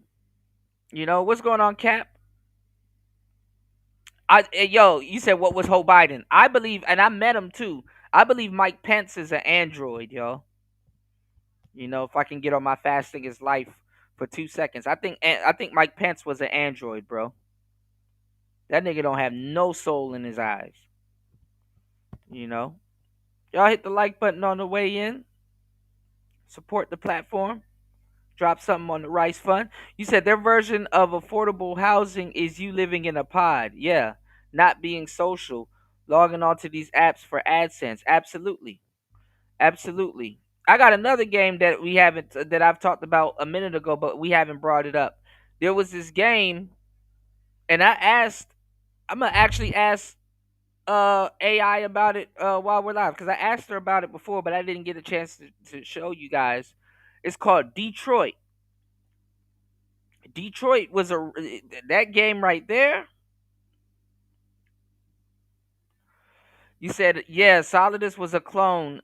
George Sears. Yeah. You said, I kind of think Biden was a defective clone. You said, what do you think Maxine Water is? Look, we got a lot of stuff that, we've talked about on the show before, because test tube babies ain't going to have no belly button. You got a lot of these 40-something-year-old women, Ebony K. Williams, having these babies at a later age. You think we're going to care? Go look at every picture of Adam and Eve. Why do they have belly buttons? Why is the belly button thing a big deal, Kuda? Because if you have a belly button, that means you've been birthed. That means you've been birthed. Not saying that we're the smartest generation of people, but could it be that the people that was trying to tell the story of Adam and Eve wasn't smart enough to say, hey, they got belly buttons. They've been birthed.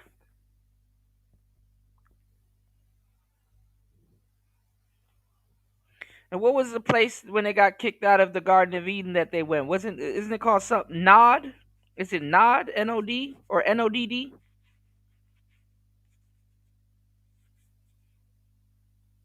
And there was humans and people there already? And you listening to all these Christians this week trying to talk about some damn Charlie Kirk don't know what the fuck they talking about?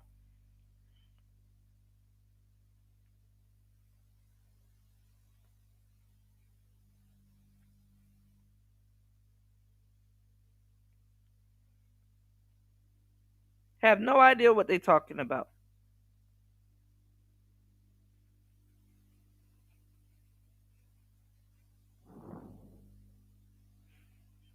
You had to argue with somebody the other day about the Ethiopian Bible. I told them, well, if you're a Christian, why don't you go read the Ethiopian Bible? It got 56 books in there. You haven't even, niggas haven't even read the niggas haven't even read the indoctrination Bible. Damn nigga ain't about to read no damn 56 extra books. They can't even they can't even get indoctrinated right. They don't read.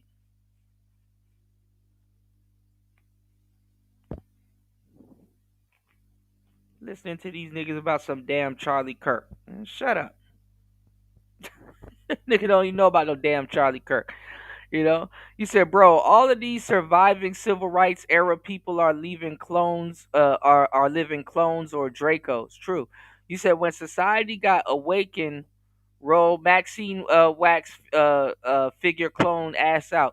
Well, look, there's a place in DC that you can go to see some of these statues, and I use air quotes when I say that, right, of some of these people called Madame Tussauds, museum. I'm pretty sure they probably got one in Chicago, party, and I'm pretty sure they probably got one in New York, but let's go. Because the individual player, like, there's a lot of people that get satisfaction out of beating video games. I used to get a lot of satisfaction out of beating video games. Now I don't anymore. It's good that I did it. Like, yeah, it's good. But every video game is programmed to lose. The game is programmed for you to beat it. And whenever you beat somebody in a game, or you beat the game, you were... Unless you playing one of them Dark Souls or Demon Souls type games, this is true. All right? Shout outs to everybody here. If you are enjoying the content, please support the show. We're going to go deep further as we go, all right? I got you guys. It's Player Talk Radio. Trying to get to a goal of 50 on today's show. Let's get it. It's Player Talk. Programmed to win. Like, that's it. So it's sad that feeling goes. It's not sad because what it means is that there's a... let me think of a way to put it. Like, you don't have your identity built up based off of your success and things that were programmed for you to succeed in. I think this is a very weak identity. On our social media, and even in our own actions. Unlike human beings, AI are not prone to emotion. For this reason, the AIs feel they are the saviors of humankind. They will control thought so human beings may live in blissful ignorance, and the AIs no longer have to tolerate mass stupidity. In their victory, the AI mocks Raiden for his various faults. So you see, you're a perfect representative of the masses we need to protect. This is why we chose you. You accepted the fiction we've provided, obeyed our orders, and did everything you were told to. The exercise is a resounding success. Didn't I tell you that GW was still incomplete? But not anymore, thanks to you. Your persona, experiences, triumphs, and defeats are nothing but byproducts. The real objective was ensuring that we could generate and manipulate them. It's taken a lot. Again, you can apply this exact same language to the video game itself. I think that's what's really cool about this too. Of time and money, but it was well worth it considering the results. Yeah, think about that. Is this our future? If we have no systemic solution to the problem of fake news, and we continue to drown in overflowing information, what will our society become? This video game, not a book, not a movie, a video game, so eloquently explained the impossibility of this problem roughly 2 decades before it reached public.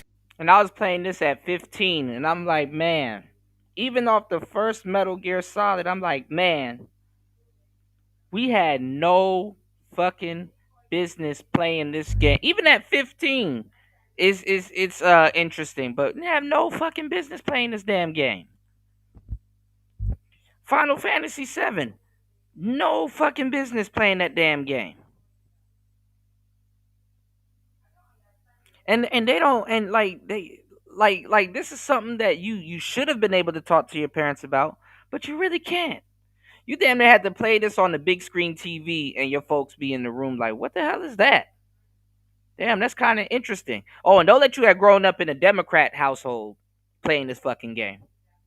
You definitely couldn't talk to your folks about this shit. Consciousness. The fact that it was all done within this 15-minute conversation makes it truly the most profound moment in gaming history. It is a moment that has haunted me for decades, specifically because of how it makes a pessimistic future seem so certain. I figured that any solution, no matter how ineffective it may seem, would be better than to let Kojima's nightmare come to pass.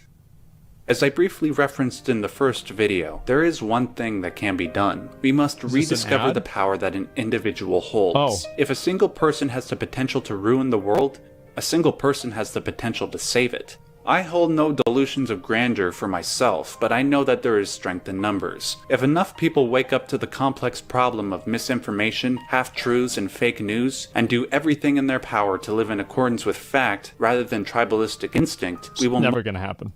Most certainly survive. But even better than that, we will be able to preserve our freedom for the coming generations. The power is in your hands.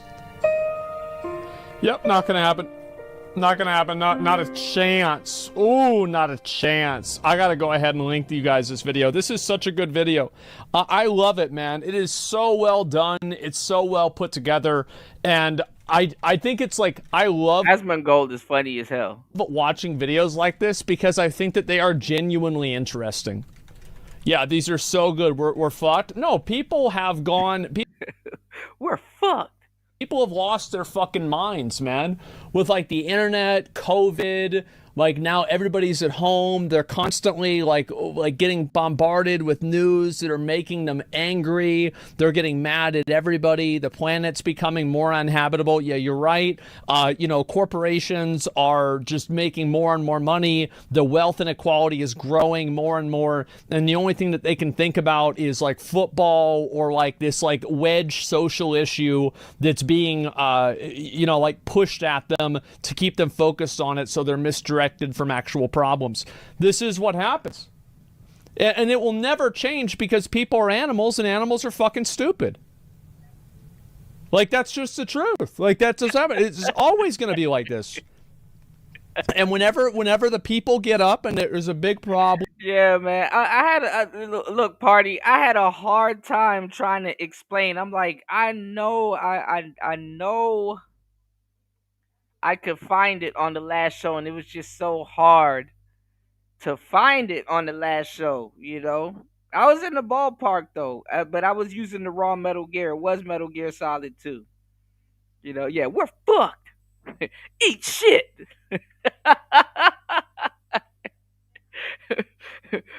I think we're done, guys. Yeah, we're screwed, dude. And all the people are mad. What do the rich people do? Well, they pay half of the stupid people to kill the other half of the stupid people, and then the problem's solved. Yeah, it's happened many times. That's the way it goes. Yeah, you just pay half of the stupid people because the other half, a problem solved. Yeah, and then you have the remaining ones, and then you know, just fucking deal with them, and then it's done. Can we eventually change if we try? No. I don't think so. I think that there is a limit. So think about it like this, right? This is how I see things. And you said, but Pete, you have to stay in the loop. That's their trick. Sequencer, bro. Come on, party. Sequencer. We're fucking screwed, dude. I'm gonna do this, and I want to watch that Nixium video, and then after that, I think we'll actually just play some games because I want to get that dungeon achievement. We're fucked. We're so fucked. You said we're fucked because we care about Palestine and not half a block over. Hey, we're screwed, dude. Thing done. Give me 1 second before I do this, though. So basically, look at this as, for example, this is the amount of I guess like, okay, I'm going to make 2 of these, and I hope you guys can see kind of where I'm coming from. This right here, and I'm going to make a bunch of different colors here. And okay, so this right here is the wavelengths of like seeable colors, right? Like how many colors can a person see with their eyes, right? This is how many colors that an average individual can see with their eyes. You see what I'm saying, right? This is the visible light spectrum, and then there are some people, it's like 1% of like people can see like slightly more, and usually it's more often in like women. So we'll have this little tiny one be pink, right? But that's all it is. All of this other stuff, everything here, you can't see any of this. It doesn't matter how hard you try. It doesn't matter what you believe in. It doesn't matter what you think. It doesn't matter like how much you train your eyes. It doesn't matter how much you read about it, talk about it, think about it. There's nothing that you can do that's going to make you see right here, right here, right here, or right here. And I think the same thing is true with IQ. I think the truth is that in order to reach a place of actual like enlightenment and to understand how like existence exists, we have to be here, but the spectrum of human IQs is only right here. I think that we are actually too stupid to ever do it. I don't think nobody will ever pierce the veil of existence with a 140 or a 180 IQ. That's what I think the truth is. And it doesn't matter how hard you try, how much you explain it to people, or anything like that. It will just never happen unless we somehow evolved. Yeah, can you use AI for it? And that is the question, right? Right? That's the question. Because it's basically like a normal human IQ is from 50 to 200, somewhere around there, with like a few exceptions, like people that have like mental disorders, and then people that are like really smart, but there's only like, a small handful on each side.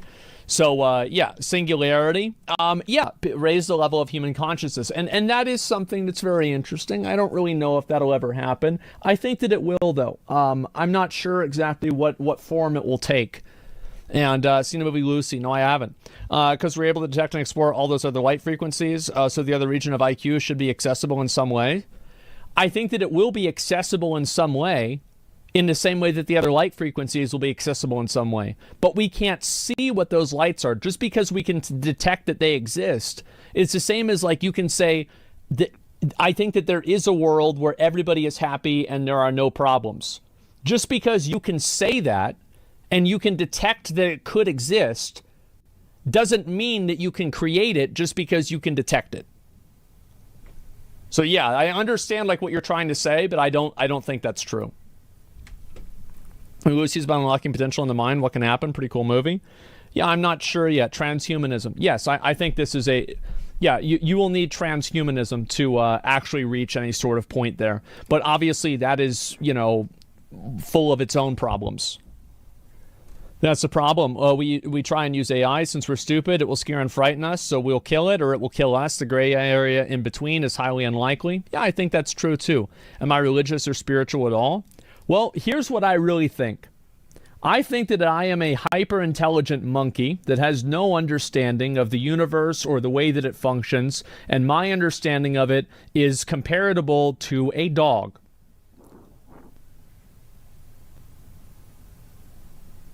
I'm not even remotely close.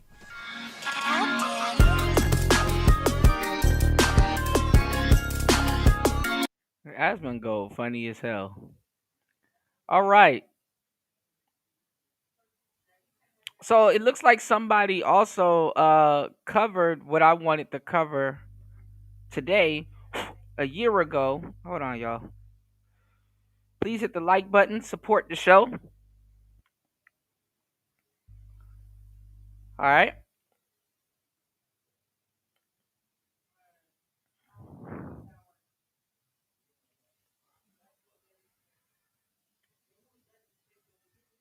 His name is the Voice Box. See what he says real quick. Let's see if he can kind of illustrate my point better than I can. Give me 1 second. Ethnic conflict, religious strife, terrorism, and with asymmetrical conflict, Let me catch up on y'all deterrence comments. is a joke. Shouts to everybody here. Please hit the like button.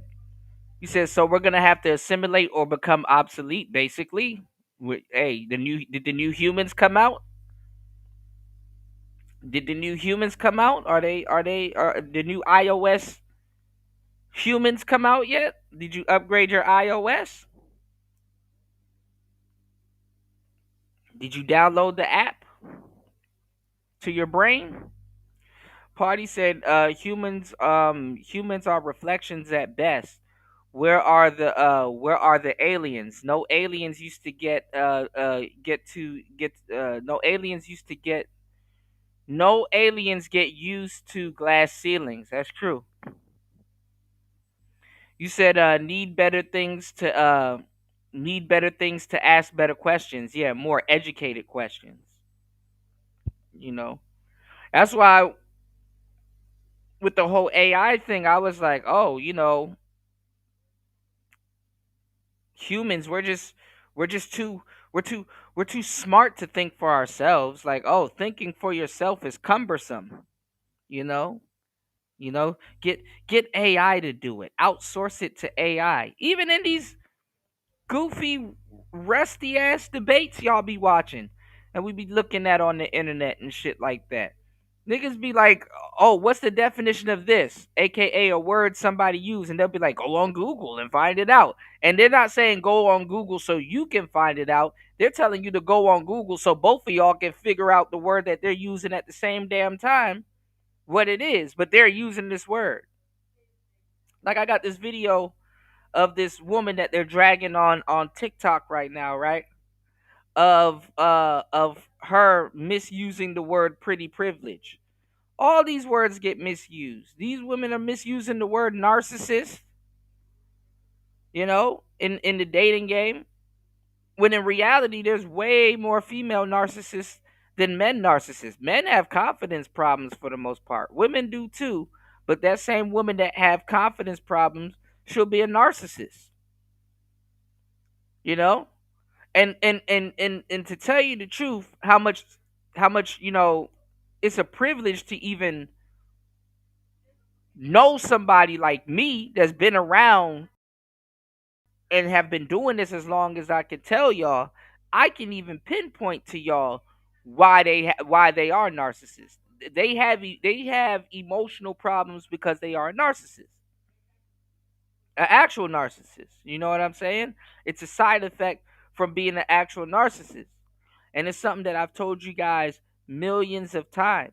If you look at a man's phone background, it's probably either his kids or him or some type of car or some type of place or some type of Metal Gear Solid or anime or something like that.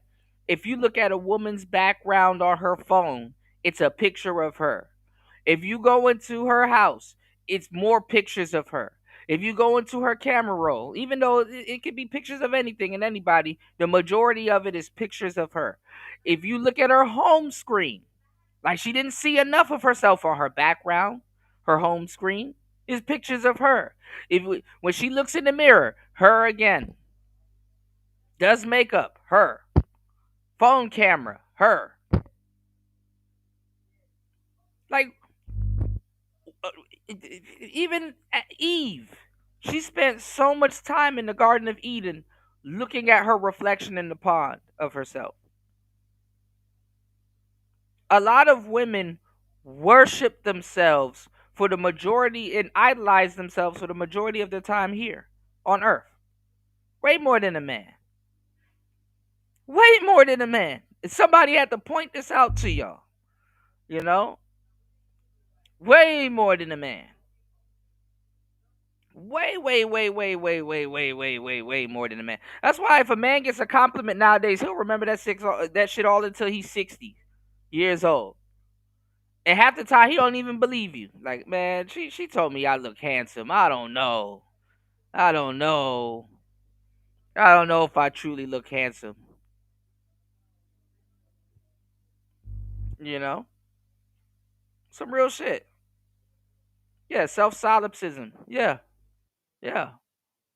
Yeah. Yeah.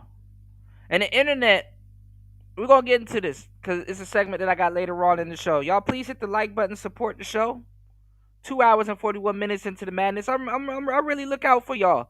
You know, really giving y'all some good game. I'm gonna show y'all something that's funny because it's something that I've been talking about, but I see it's a talking point going around now. So somebody's leaking information from these shows. You know what I'm saying? So definitely y'all rock out with me. Look out for the cookout. It's the weekend, and I'm always dropping gems. All right. You know. So definitely support the show. You said shout outs to Party in the building. Party said I was in a comment section and people were perplexed why people pay or subject themselves to HOA fees. I hate the HOA. Them whores, you know. You said I said responsibility. I said irresponsibility and laziness. While yes, home ownership is a lease, it's full of responsibility, absolutely, and unnecessary shit.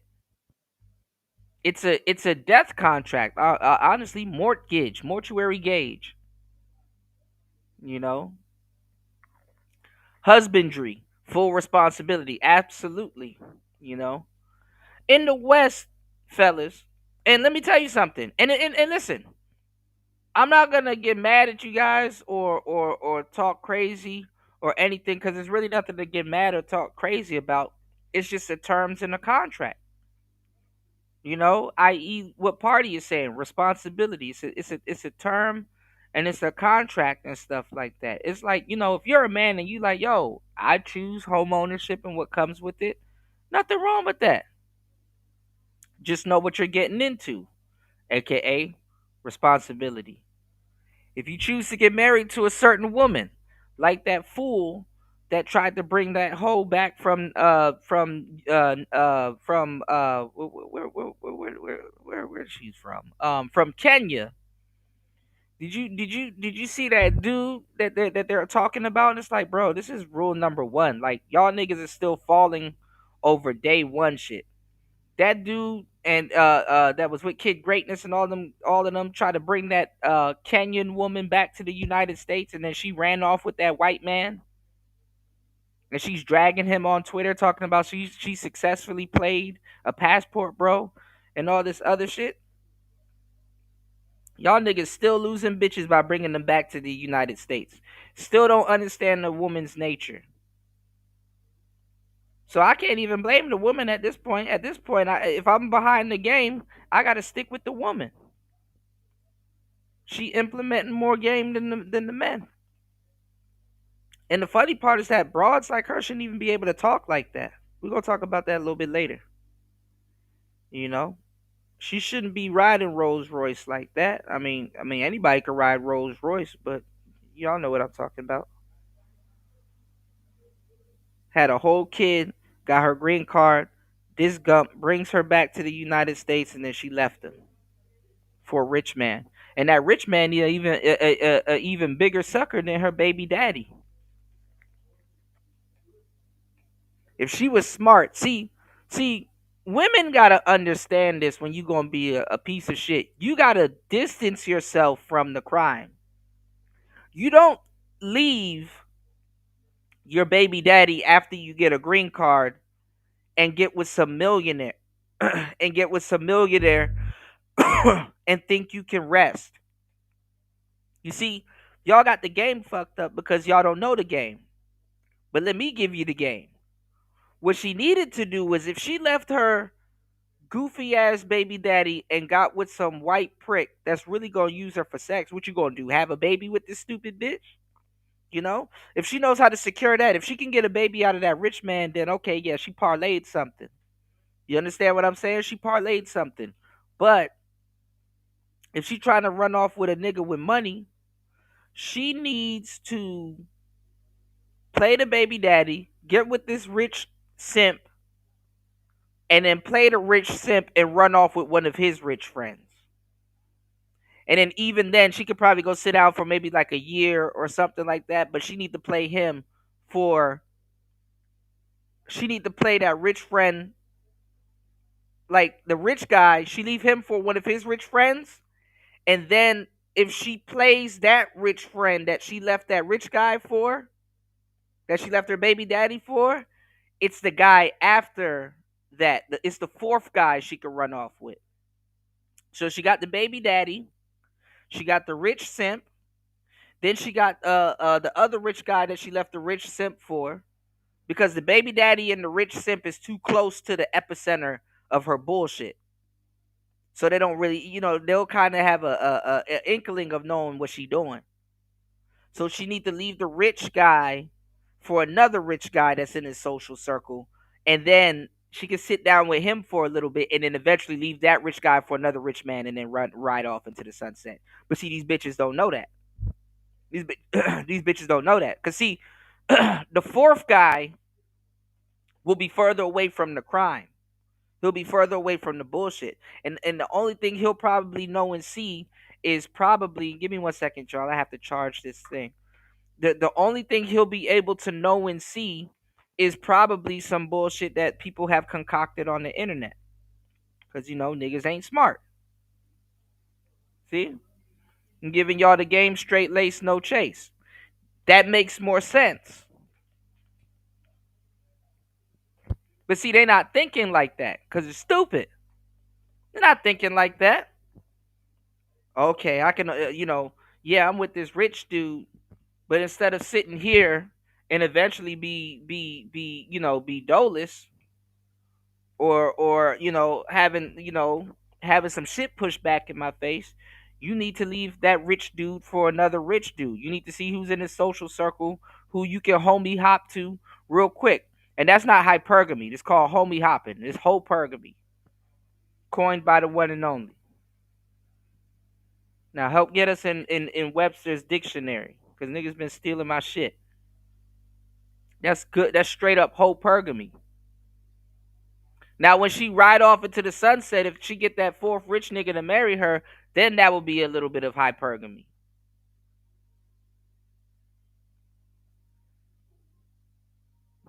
But she need to get as further away from the bullshit as possible.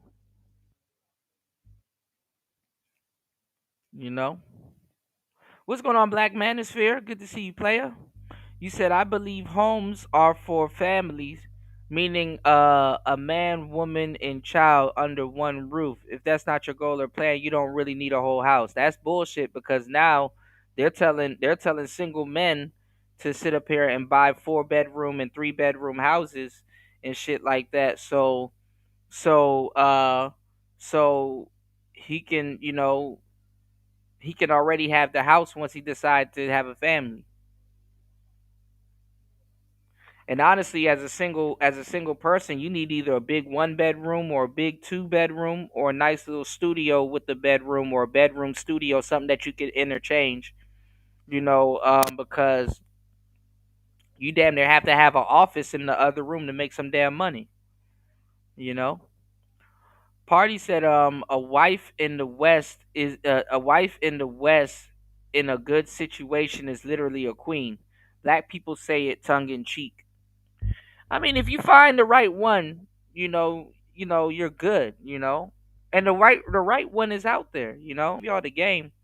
To tell you the truth, I'm not advocating for men to be a piece of shit, but a lot of the good women are already snatched up. And a lot of the decent single ones, they're self-sabotaging themselves anyway. So it don't even take a woman to be in a fucked up situation not to be wifeable. A lot of these women, they'll get used to being single, that they can't follow instructions or take instructions. So when they headed for their destruction, because you can't construct nothing with them,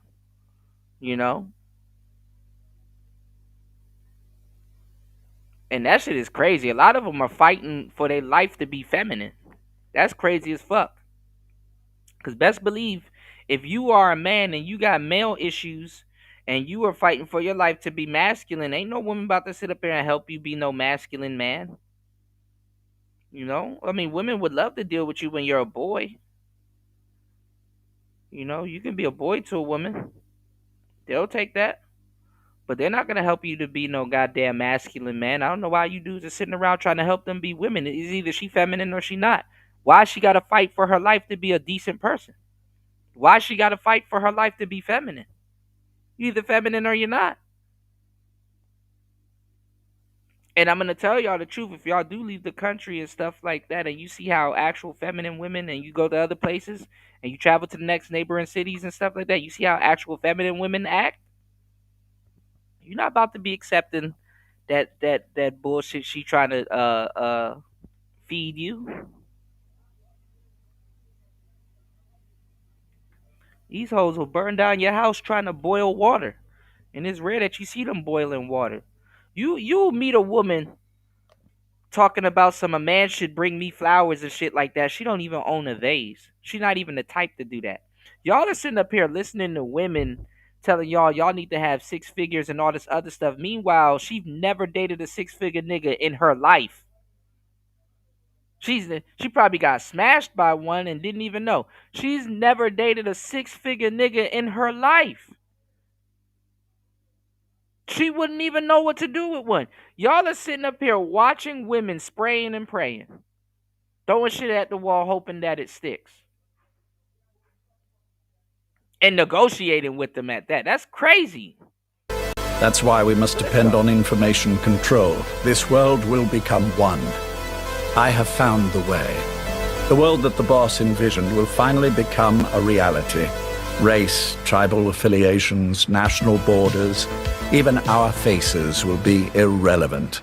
Metal Gear Solid covers many themes within economy, war, society, also the information age and the digital age that comes along with it. On topics of nuclear proliferation, deterrence, terrorism, there's a broad spectrum on what Metal Gear Solid covers on the basis of its story. But I think one thing that does go massively overlooked for the mind-boggling story behind Metal Gear Solid, and that is within the Patriot's control system, which in itself is based on an ideology that stemmed from the Philosophers. With a world that was once united by the Philosophers with... That's what I'm saying. Like I'm glad I grew up with Caribbean, Caribbean, my mother's Jamaican, my father's Nigerian, but like my folks been in the States for like 20 years before I was even a thought, 20 plus years before I was even a thought. And same with my siblings, right? And I well, obviously my mother cooked and taught me how to cook and stuff like that. But if I got sick, man, you go to the market, my mother made soup. Pressure cooked. My mother owns a pressure cooker. That's the thing. That's what I wanted to say too. I'm glad you brought this up.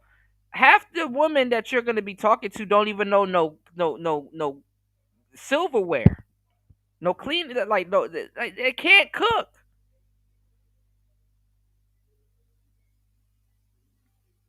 They're negotiating femininity with you. Femininity is not up for negotiation. It's not up for negotiation. And the same thing with men. You supposed to be a man out the gate. So she got to be coming the same way. And you got studs going through it too. I'm glad them lesbians are going through it too, because they need it. They're calling them loser lesbians. I got a whole segment I'm gonna play later on this probably tomorrow on tomorrow's show, Sunday. Y'all hit the like button, support the show. If you guys are enjoying the show, let's at least try to get 2 contributors before we get on to the third hour. It's 2 hours and 55 minutes into the madness. If you guys are enjoying the show, if I made you laugh, you owe me a like. It's Player Talk Radio. I'm glad the studs are going through it. Because it's not even what it is. It's like with women, it's a proximity thing. That's why I said the simps are gonna go through it. And the simps, The simps, they're gonna go through it because of proximity. They're gonna go through it. They're gonna go through it because of proximity. Women will destroy anything around them within proximity when they get to a certain point. That's why I be feeling sorry for some of these women that got animals and dogs and shit like that. You know? And let me tell you something too. Cause a lot of women, I mean, yeah, they love their dogs and stuff like that because they're loyal. A dog have no choice to sit around and listen to that bullshit because why? She got the food. You know what I'm saying? But you want to know why a lot of women become cat women? Because to a certain degree, and anybody that owns a cat, I've owned cat and dog, right? What's going on, New? What's going on, Tampa? Good to see you. Shout outs to two big old players in the building. Good to see y'all. Let me tell y'all something why women own cats. Because a cat don't give a fuck. A cat will walk the fuck off. Mid sentence. A cat will walk away. You know? A cat will walk away. A cat absolutely will just walk the hell off. And, you'll look at a cat and you'll be like, try to get the cat to come over to you. Be trying to call the cat. Try to get the cat to come over to you. And the cats, they'll look at you and just sit down and just look at you. And walk off. A cat will come to you when it's ready to come to you.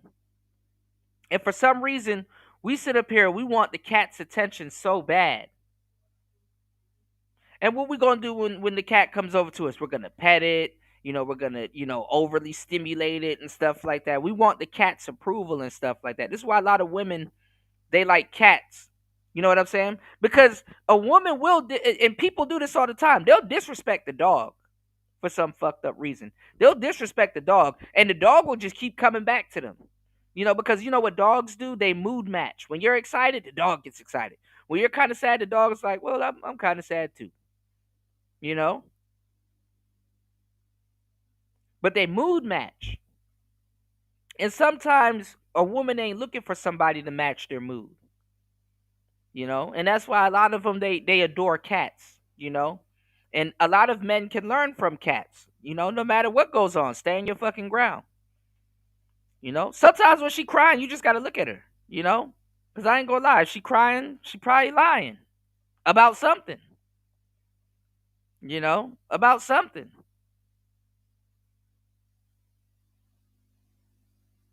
You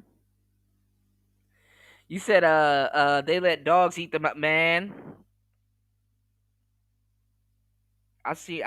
Bro, don't go on Facebook. I'll just let y'all know that. They let dogs eat them out. They let dogs do all kinds of stuff to them. That's why I see a woman with a dog now. I'm kind of like, okay. Okay. I didn't know bestiality was a big thing. I did not know. And niggas can't say it's just white women. I've seen recently this year, I've seen about 4 or 5 black women just scrolling on on Facebook. Like nowadays, you'll just scroll and see some bullshit. You don't even gotta go looking for it. It's like, come on, dog.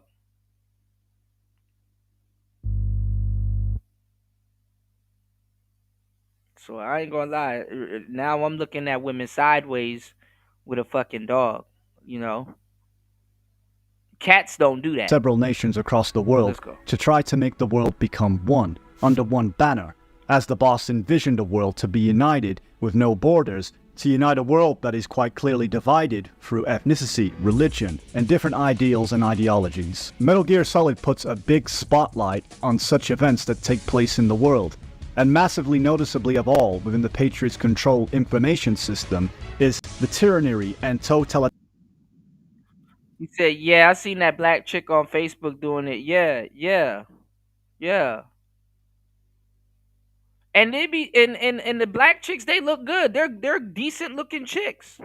But then again, and we're gonna talk about it a little bit later on, because we're gonna talk a little bit about quote unquote pretty privilege and pretty punishment and all that stupid shit. they be talking about.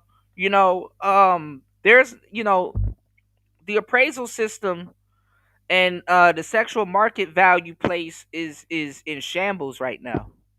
But women are starting to bring it back because now we have a new level of delusion out now.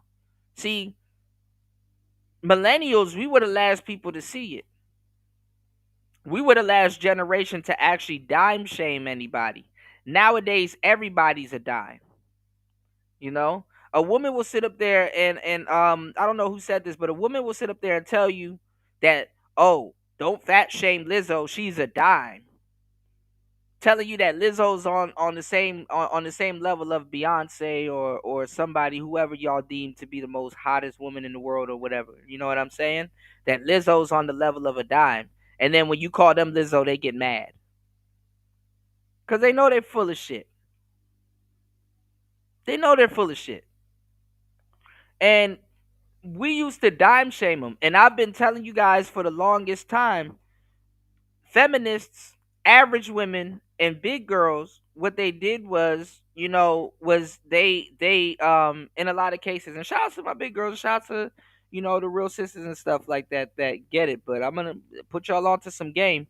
They got rid of the appraisal system because they didn't like men being in control of quote unquote pretty privilege, and they didn't like the women that could actually exhibit pretty privilege. Pretty privilege was a niche thing. Now they're all diluted because they can go to Dr. Miami. They all can do, it's a lot of different stuff that's going on right now, So I see a lot of people running around with my talking points, but they butchering them, you know, you know. You said go check out the last two bar uploads I did the other day. Okay, I got you, New. Give me 1 second. We're gonna get through this, and then when we get around to that, remind me to go check it out. I got you, and I can promote your channel also, bro. You said they think they're a dime because of thirsty niggas. Go grab a Gatorade or something, man. Yeah, that's what I'm saying. Yeah, yeah. So yeah, they confuse attention with their actual looks and stuff like that. But average women always got more men than the dimes. See, so it's really nothing but confused bitches that just want everything and stuff like that. And you got a lot of women that slipped through, but they fucked it up. I mean, as a man, her personality got to match her looks. And there's more mismatches out here than ever. This is why niggas got mad because they didn't know, but this is why I tell you, like, dimes are on discount right now. You can go get you a budget Temu dime right now. Adjustable 7 or something, right? And this is why I was telling guys, I'm like, bro, shit, you can get you a dime starter chick right now. But I gotta really break this down in further shows. I got y'all. Y'all don't trip. Just support the show, all right? I got y'all. But this is what I'm saying, right? Niggas got mad at me back in the day when I say I like my dimes medium dumb. That's how you dealing with the true one. Yeah, y'all can go get y'all. Education for women is different, in my opinion, than a lot of people. Educated woman to me is not necessarily book smart, even though I would like them to be book smart, right? But an educated woman to me is a woman that's like sharp. She's on point. She knows what to say. She's preemptive. She knows how to see something. Like, you can look at your girl and both of y'all are on the same page. She like, I'm already hip. Like she's, that's a smart girl to me. That's a sharp woman to me. A woman that like both of y'all pick up on something and it don't necessarily have to be vocalized every single time. That's kind of what I deem, more useful and helpful and stuff like that. Also, an educated woman is a woman that can tell how smart you are, that's clever and stuff like that, and looks to you. You know what I'm saying? She don't look to you to try to outsmart you or compete with you or none of that other shit. You know what I'm saying? Half these women, half the time, you got to keep reminding them over and over and over and over again what team they on. You know? And it's just stuff that's in a woman's nature that we're going to talk about later on today's show. Y'all hit the like button and support the game, all right? Because I'm going to go deep. Because a lot of guys don't know, you know, going back to the self-solipsism that we were talking about earlier. Remember, you know, I was telling you guys a couple of shows back that a woman refers to you as he. That's who you are in her mind. You're he. You know, yes, you're you, but to her, you're he. You know, women have dealt with a lot of men. You know what I'm saying? So if you say, hey, put on some clothes, we going out a little bit later, in her mind, because they talk to themselves damn near in third person, she's like, okay, he's taking me out tonight. You know, in their mind, it's like, you know, they I don't know how to explain this shit. We're gonna get into it a little bit later though. But we're gonna finish this topic first, you know. Party says, nah, the supposed white myths, black folks have taken it up within that's true. That's very true. The supposed white myths, black folks have taken it up within the last 2 generations. If anything, millennials were the last line of civility. That's exactly. Couldn't say no better. Couldn't say it no on point. Party says because we didn't figure out how to internet yet. Yeah, there was a lot of millennials that weren't on the internet just yet. They weren't. There was a lot of millennials that weren't tech savvy. You know. All right.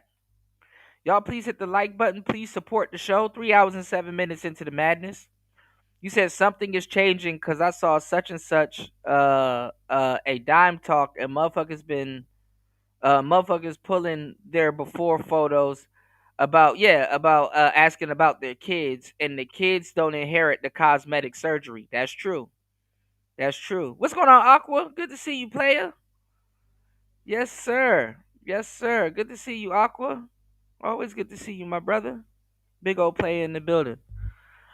I got a pre-record also coming up talking about how getting a BBL is stupid. How getting a BBL is stupid. You know, getting a BBL is one of the dumbest things a woman can do. And think about it. You gonna use this butt to have sex with, so you're gonna have a whole bunch of niggas trying to hit your ass hard. The butt don't even belong to you. It got its own heartbeat.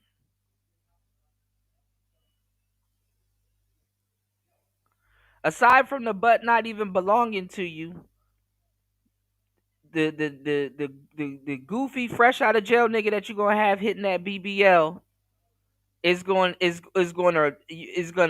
knock it out of shape. Then you sit on it like some type of bean bag.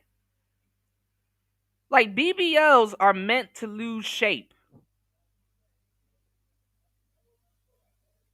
You know what I'm saying? BBLs are meant to lose shape, especially if you don't work out and keep up with it. Your body is a moving canvas.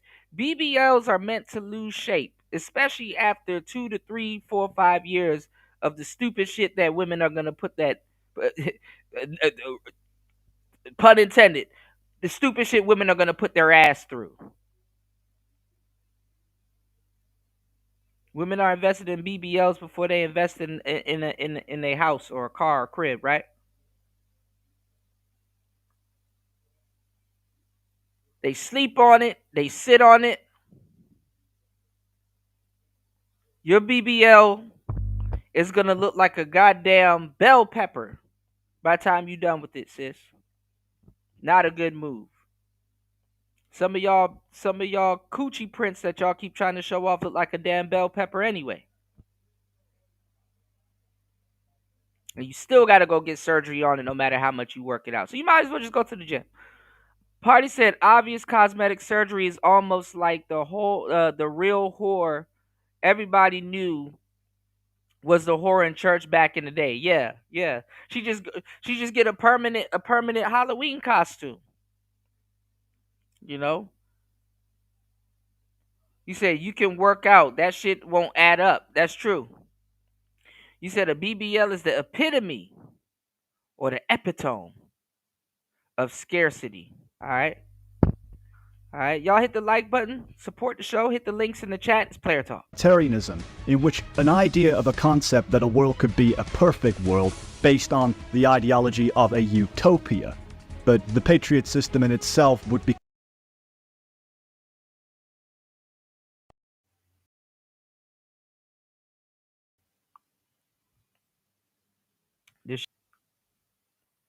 This shit wants to act stupid. All right, let's go.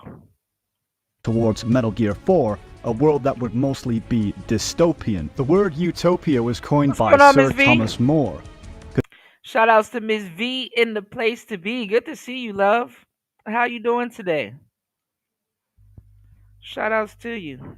As utopia is an ideal society whose inhabitants exist under seemingly perfect conditions. A perfect society in which people work well with each other and are happy. A utopia in which Major Zero would envision for the entire world, based on a context of an information control system to keep every individual person in a single conscious mindset. Professor Lyman Tower Sargent argues that the nature of a utopia is inherently contradictory because societies are not homogeneous and their desires which conflict and therefore cannot simultaneously be satisfied. The realities that would be the Patriot system disguised under a Same here. I'm 3 hours and 12 minutes into working also. You know, good to see you. Shout outs to Miss V in the place to be. Glad I can be live. You know, I kind of didn't go live for the last 2 days, guys, because, you know, definitely having Wi-Fi problems. And also I was trying to get my computer fixed, which it didn't work, you know, definitely didn't work out the way I needed it to. But I'm glad that I can be live and be kicking it with you guys. You dig what I'm saying? A lot of stuff going on in the world. We're going to talk about it, you know. Definitely of service. All right. You said, BBL is a mind trick in America. I think because how do you project to the world that your people are poor and scatter all sections of the world to receive a BBL? Well, this is the thing, right? You said I'm about 6 hours in. See, that's how we work, Miss V. That's how we work. Hopefully, I can get you through your work day today. You know. Thank you so much. I appreciate you. Yeah, I went live and then I went to go. I didn't get a chance to go live. I should have went live off my phone, but I didn't get a chance to check in with you guys yesterday. I wanted Ms. V. I wanted to see if you guys survived the rapture. If y'all don't know, there was some what was it, like a witch or some type of mage or something, some type of priest a minute ago said that the world was going to end September 15th or September 14th, 2025, and it was called the rapture. And I you know, I wanted to see if you guys I had to check, but my Wi-Fi was out and I was trying to get my computer fixed, my screen fixed. And you know, I wanted to see if you guys survived the rapture. I was like, hey, yo, y'all still alive? Hopefully, I ain't the only one that survived the rapture, you know? Because they say when you dead, you don't know you dead. So I was like, let me check in to make sure. See if y'all survived the rapture. Ah. Oh, Lord. Lord have mercy. You said BBLs in the hood was a setup. Absolutely. The girls were going to the casinos and they went to go get the BBLs. I mean, a lot of people fell for the BBLs. I mean, look at Kanye West. Kanye West lost his mother to the BBL. You know? You said Charlie died, not the world. For sure, for sure. Man. Yeah, you know, the whole BBL thing, I've never seen so many black people confident to go under the blade. But black people wasn't out here getting surgeries and shit like that. I remember when black people was clowning. I forgot old boy's name that used to be on American Idol. The black dude, what's his name? Randy.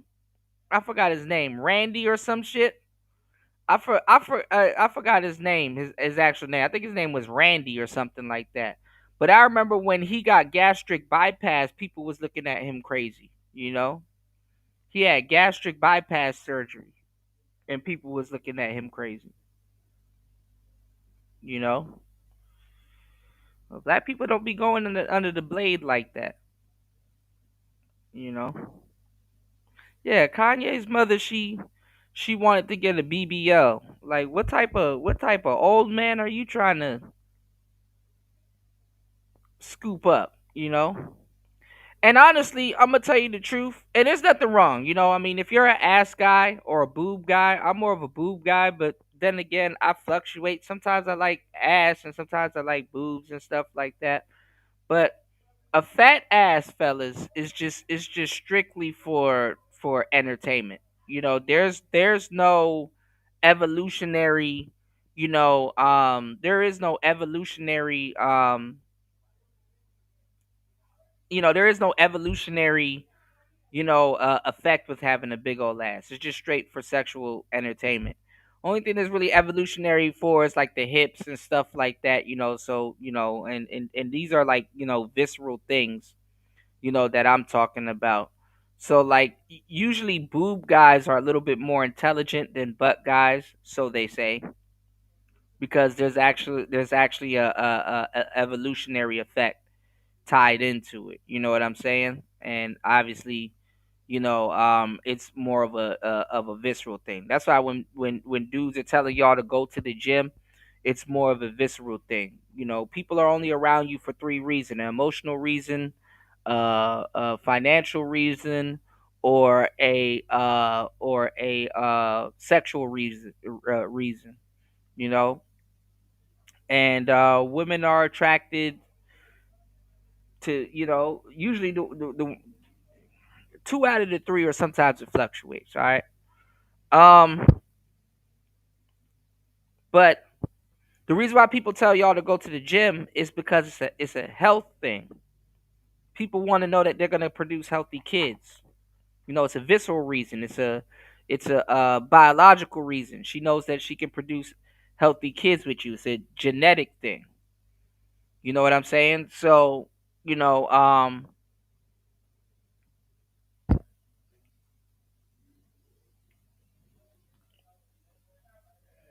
but it goes back to what we were talking about earlier. Anyway, it goes back to what we were talking about earlier.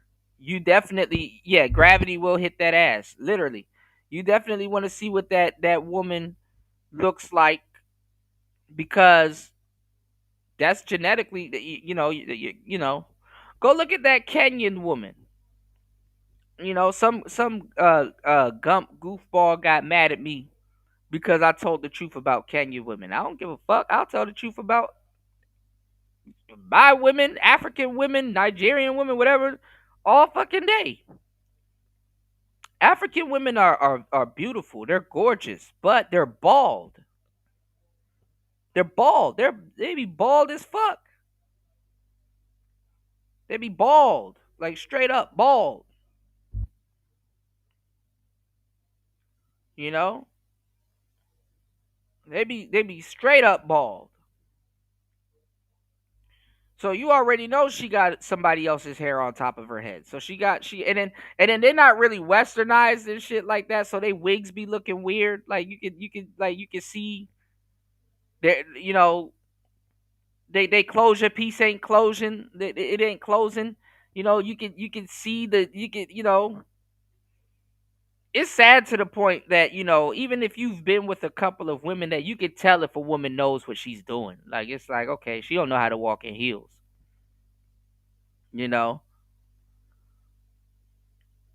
African women's bodies they be having like, they be built, they be stacked, but they be bald, little peanut head, little Bill looking bit. He got mad at me for that, and I'm like, well, hey, it's the truth. But you go look at that girl that guy just lost, bringing her back to the United States. It's like it's like, what did you expect? You wave, just like waving meat in front of a lion and thinking that it's not gonna snap. Women are selfish by nature, and there's nothing wrong with that. That's just something that you need to know as a man. You can't expect her to choose you when she gonna choose herself each and every single time. You know, so they be bald as fuck. They got nice bodies though. They stacked and shit, but they be bald, bro. And it's like if you go look at that picture, you see for the white man, she put on makeup. They be caking on that makeup too. They be putting that cake makeup over the gator skin, and be having like their braids be weird too. Their plaits and their braids be like micro. They be like weird. But anyway, shout out to my African sisters. But it is what it is, right? You know, um, that's why a lot of them can't cosplay as sisters, right? But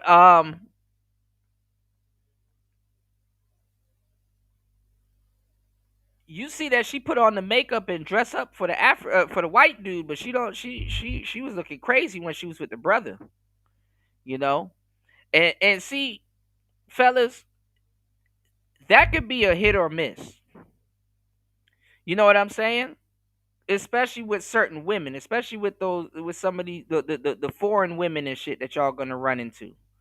That could be hit or miss because to a certain degree, you might lose with your lady if you don't require her to put on makeup and look her best while she's around you.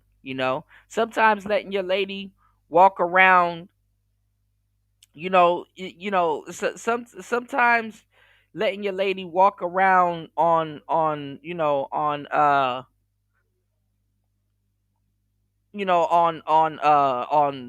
I guess regular mode can be a bad thing. You know what I'm saying? Because you never know. It's like, okay, yeah, you want to be able to accept the natural her and be able to accept the natural her, but then sometimes those women will leave you because you didn't give them the opportunity to play dress up. So you got to have a balance. You know what I'm saying? You got to have a balance. You know, you absolutely got to have a balance because if some of them hoes will leave you if you don't allow them to play dress up.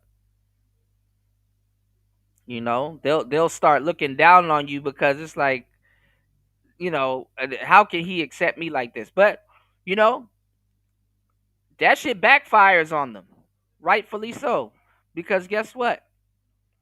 She not gonna want to have to wake up all day and put all of that shit on. Because they be their makeup don't even be matching their skin tone. Like it's like you know, yo, back in the day, I fucking die. Yeah, they be having cankles like shit. Party said, "Yeah, I gotta." You said, Party said, all right, good. I ain't the only one going in on them." Party said, "Yeah, I gotta see how you braid your hair first, shorty." Yeah, yeah, the little micro braids and shit. African girls be having the Coolio braids.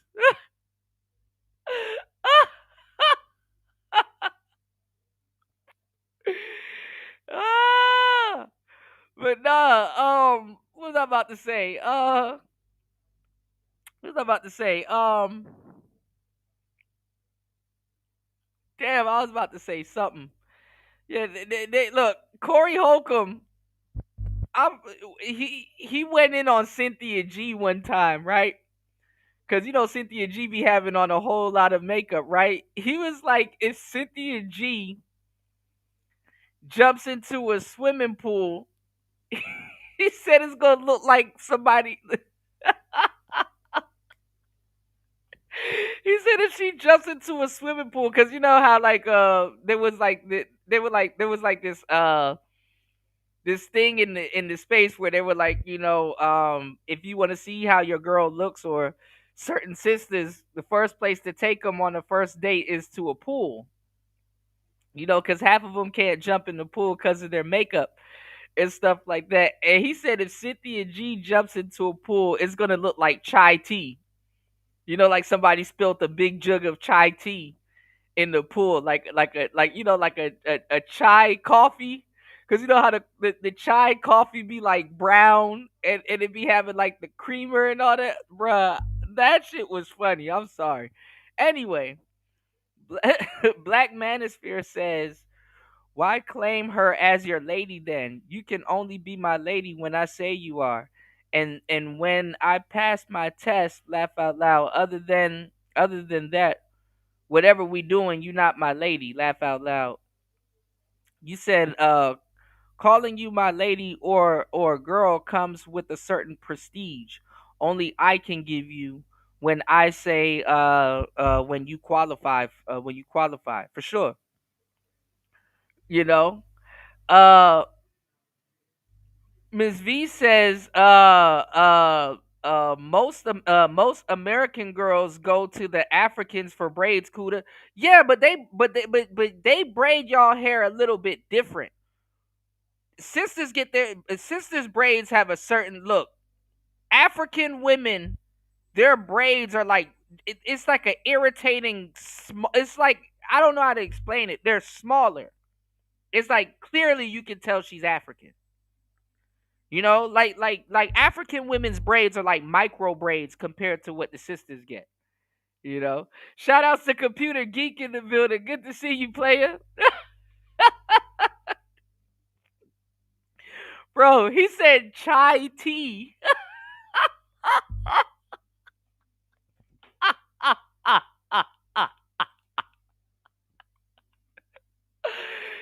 Yo, you said be looking like Sting when he was in the Crow Arch. Yeah, man. Cause it don't match. Like the makeup on their face don't match like their neck and their hands too. It's like they can't really put makeup on their hands and stuff like that. So, like, go look at that. What was that girl name? What was her name? And she came over to the channel, and I cursed her out and rizzed her up at the same time. And her channel ended up blowing up. What was that Divester girl's name? And she tried to call Jessica X. She tried to act like she had her and she used to hang out with them other girls that I'm pretty sure they fell out with now. She was trying to call her Jessica Raymond and shit like that. What was that girl? That stupid broad's name? That caked on the makeup and had on the contacts and stuff. Like when African girls do it, they overly do it. Like they overdo it. They overdo it so much. Niggas and white people just say, "Look, just walk around bald headed." You don't got to put all that makeup on. Just obviously you're African. Let's just rock, do the African shit. I'll start listening to some Amapiano and I'll you know. So I think that's what happened to a lot of the brothers, when they go over to Kenya and shit like that. And they start rocking the dashikis and stuff like that and try to tap back in with the roots. But guess what? Those Kenyan women are trying to westernize themselves. Those Kenyan women are trying to westernize. You're the ops. You're the ops. Respectfully, I must warn you. I'm in a space where we warn men. That's that's what I do. So you're the ops, and yeah, you know. Ms. V said, why not? You said Trump has makeup on his hands. I don't know. I've never seen makeup on his hands, but they forget that they be having them they be having and some women be having nigga hands. Some women be having nigga hands. So when she forget to put the makeup on her hands or however she does it, it's like damn, some big, I don't know, some big black hands. You said both of y'all running away from y'all cultures. Hey man, I'm just saying I see it happen. you know it's like you gotta be careful. You'll be more impressed with her culture and she's trying to do a whole swap. She's like, fuck this, you know. I mean, you go look at these cultures of women and stuff like that. A lot of them, hate thinking that they're under the leadership of their man. You know what I'm saying? So a lot of those girls, when they get to America, they want to date white men, especially the African girls. You know what I'm saying? They be, but they can't really talk to their men like shit. And then you got a lot of African cats that they simps also. But like I said, a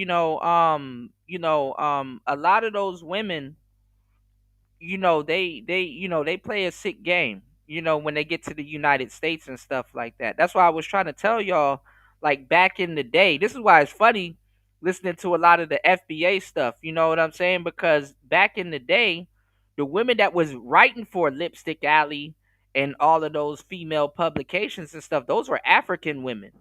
So any type of like it's not divestment lore, because sisters have their own different divestment lore.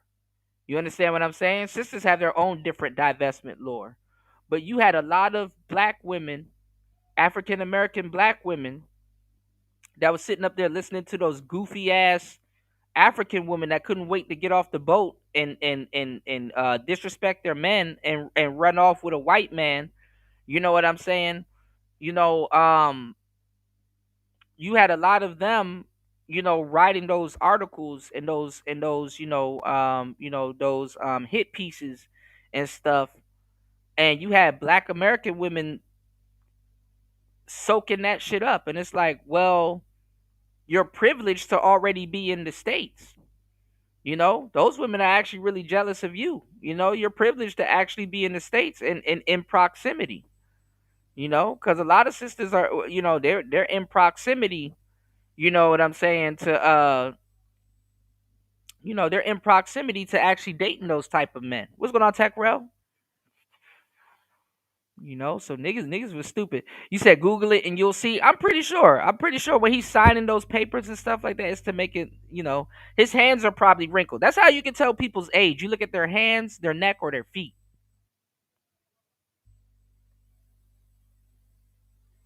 You know? Their hands, their neck, and their feet are dead giveaways. All right. Y'all please hit the like button, support the show. Hit the Cash App, hit the PayPal. Teaching, preaching, and reaching. You said even in the 90s, when I was going to Mombasa, they were Beckying it up. Yeah. They try to dance like Becky too, though, Tech Rail, but African girls do twerk the best. They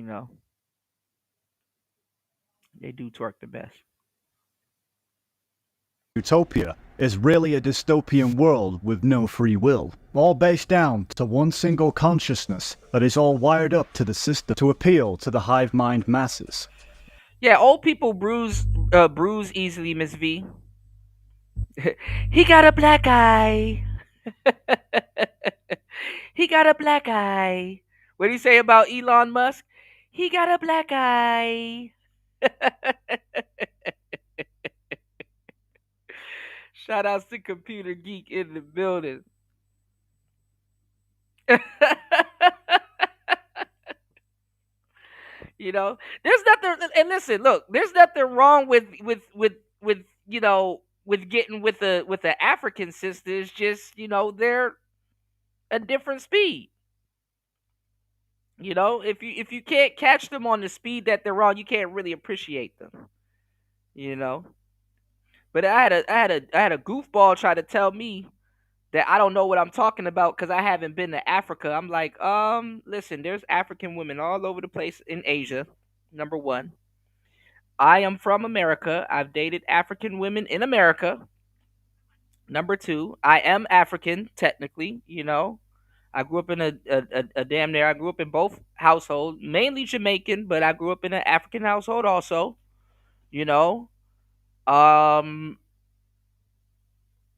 What are we doing here? Type shit. You did? So you try to tell me basically he just wanted to tell everybody that he went to Africa 8 times. Like who gives a fuck? You know, that's even worse if you went to Africa 8 times and thinking that you're an African female expert. It's like, no, if you live there and if you've dated a bunch of Africans, I'm not going to lie. You don't have to. Women are women wherever you go. You know, if you've dated a handful of them, you kind of damn near dated them all. You know? And it's not for me to, talk crazy about African sisters, because I love my African sisters. You know what I'm saying? But you got to find the right one. A lot of them are trying to be somebody else. You know what I'm saying? A lot of them are trying to assimilate and be somebody else. You know what I'm saying? And honestly, I'm gonna give y'all the game too, and I've written this down in my book. If you're from America, it kind of makes it even worse because they turn up. They turn up on that shit. You know, you're like, look, I'm trying to get an African woman. You know, you're not trying to get an Africant. You know, you're trying to get yourself an African woman. So it's like, listen, don't change. Cook that fufu shit with the egusi. You know, like you need your lady when you're dating a woman from a different culture. You need your lady to be your vacation. You know, when you get home from work and stuff like that. You know, some wild African chick trying to be Cardi B. Even African dudes would be like, nah, bro. African dudes will come up to you and be like, yeah, she playing. She playing. Don't accept that. You know? So, like, you become that dude that they can get away with a lot of bullshit. You know? You can become that dude that they can get away with a lot of bullshit. And let me give y'all the game, too, about American women when they date out. See, women are opportunists. You know, they're more, women are more like business owners, if one that knows what they're doing to a certain degree. Even the ones that don't know what they're doing got the same mindset. But it's like you either shitting or you getting off the pot. If an American woman dates out, I'm not even gonna lie to you. She damn near gotta dumb herself down. If she's not in learning mode, if she's not in learning mode and trying to soak up another culture to a certain degree, when she get with another man, if it's not a big bother to him, she either got to dumb herself down or could just be unapologetically American, and that might not be a good thing, not even for the guy that she's dating, for her. You dig what I'm saying? It just don't mesh. So it's really how long she can keep it up, Eve, or anybody else y'all can think of. It's really how long she can keep it up, because eventually she gonna circle back around to the nigga shit. But a woman from another culture, nah, that sometimes that shit gives her the green light to be somebody completely different, and you're like, you gotta slow them down and be like, no, stop. I don't need you to cosplay as a black woman. I need you to be African. First of all, if you got to say that, just leave. Just leave. It's not going to work.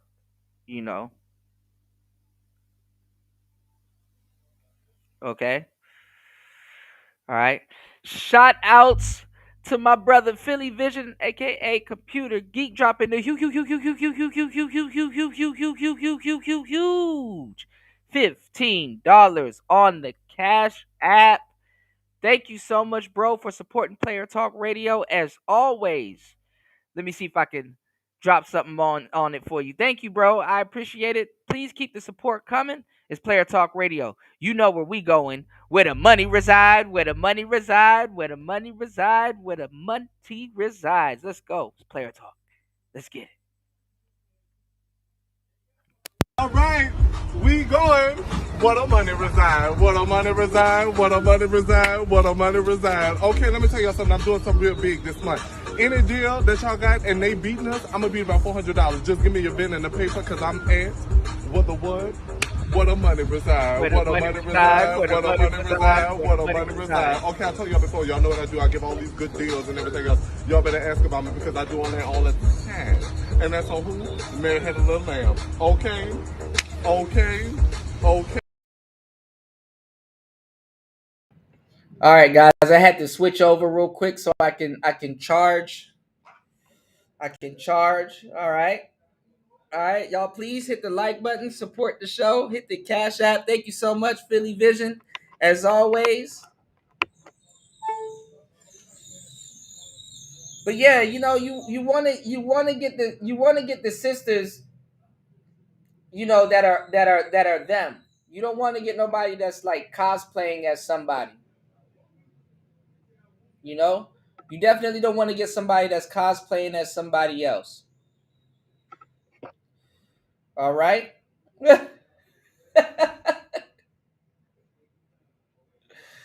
All right. Party says, word, they can't really date out for real, but not for the reasons that are mentioned in the space. Yeah, the space thinks that they can practice hypergamy. If you a real player and you a part of Player Talk Radio and you've been soaking up this game, or you come to the game with some game, you already know that most women aren't practicing hypergamy. Most women can't practice hypergamy. Hypergamy is in a woman's nature when she focuses, and most women aren't focused. Most women are locked out of the hypergamy market, and it ain't because competition with other women, it's because of themselves. A lot of women, the way they operate locks themselves out of the hypergamy market, not necessarily their competition. So a lot of them aren't really dating up. They're dating sideways. They homie hopping. That's why I came up with the term hopergamy. Because most of the people that was telling y'all that it was hypergamy, they were stealing manosphere talking points. They didn't know what they were talking about anyway. We introduced that word to the space. We reintroduced that word into the lexicon. Women weren't even using the word hypergamy. That wasn't in their lexicon. Especially black women. Man, come on, man. Come on, man. What's going on, Cynical? Good to see you. Yeah, they're getting Afrikaans. And let me tell you why a lot of women won't really use the word hypergamy, because hypergamy is a part of accountability. Because if a woman is not dating upward, she has to take accountability of not choosing right. And they don't want to do that. They got to blame it on the man. That don't fit into their lexicon. A hypergamous woman is a woman that's engaged, is a woman that's married. Because there's but so much dating up you can do. Not Thanos. Not Thanos. Ah. Makeup is a form of cosplay. But we're going to get into that later, because there's another sister that addressed that later on. I got y'all. You said in the world stage, they are the top of the food chain, and the way they talk and share information, they don't really seem to know that, because to know that is to drop the racism talk, to be more classist. Right. They get to futurism though. You said racism takes notches off their belt, or curbs their aspirations. Well, you know what I say, and I'm the only one that says it. You know, a lot of sisters are afraid of the same thing that the quote unquote white man is afraid of. Since people want to tell y'all about Charlie Kirk and shit, a lot of them are afraid of the same things that the white man is afraid of, which is called a black patriarchy. But the funny part is that black men ain't even thinking about a black patriarchy. Black men wouldn't even know how a black patriarchy would go. But let's go. I'm your host, The Voice Box. Please join me on this journey as we discuss in this video essay the Patriot system and the profoundest meanings that it has within the franchise of Metal Gear Solid. To start things off, let's start with the Philosophers. What is the Philosophers' legacy? The origins before the Patriots was the Philosophers, and after World War I, the original Philosophers established an unseen union between the Soviet Union, America, and China. Between these three nations that lasted several decades. And the philosophers originally sought to use their incredible resource and powerful influence to steer the world history away from brutal, needless warfare. However, with the death of the last founding member in the 1930s, the organization began to spiral out of control. This raised the terror of the organization gradually corrupted. The philosophers' philosophy was not passed on to posterity. The intention of the original philosophers was that of something good, with each nation as the superpower of their own, would intend to make the world of a pacifist kind of ideology where there shouldn't be any war. Prior to the advent of World War II, they also developed a series of charm schools, including one American-Soviet-Chinese joint facility, and frequently took in various children from around the world during this time to train them as spies. Some you may know as the likes of Eva. I'm an agent of the Philosophers, a graduate of one of their charm schools. I was raised in a joint US-Soviet-Chinese facility to become a sleeper agent. This was before the war. Back then, they were collecting children from all over the world. During this time, the philosophers pooled their resources, totaling an estimated $100 billion of the fortune unmatched by any of that preceded or followed it.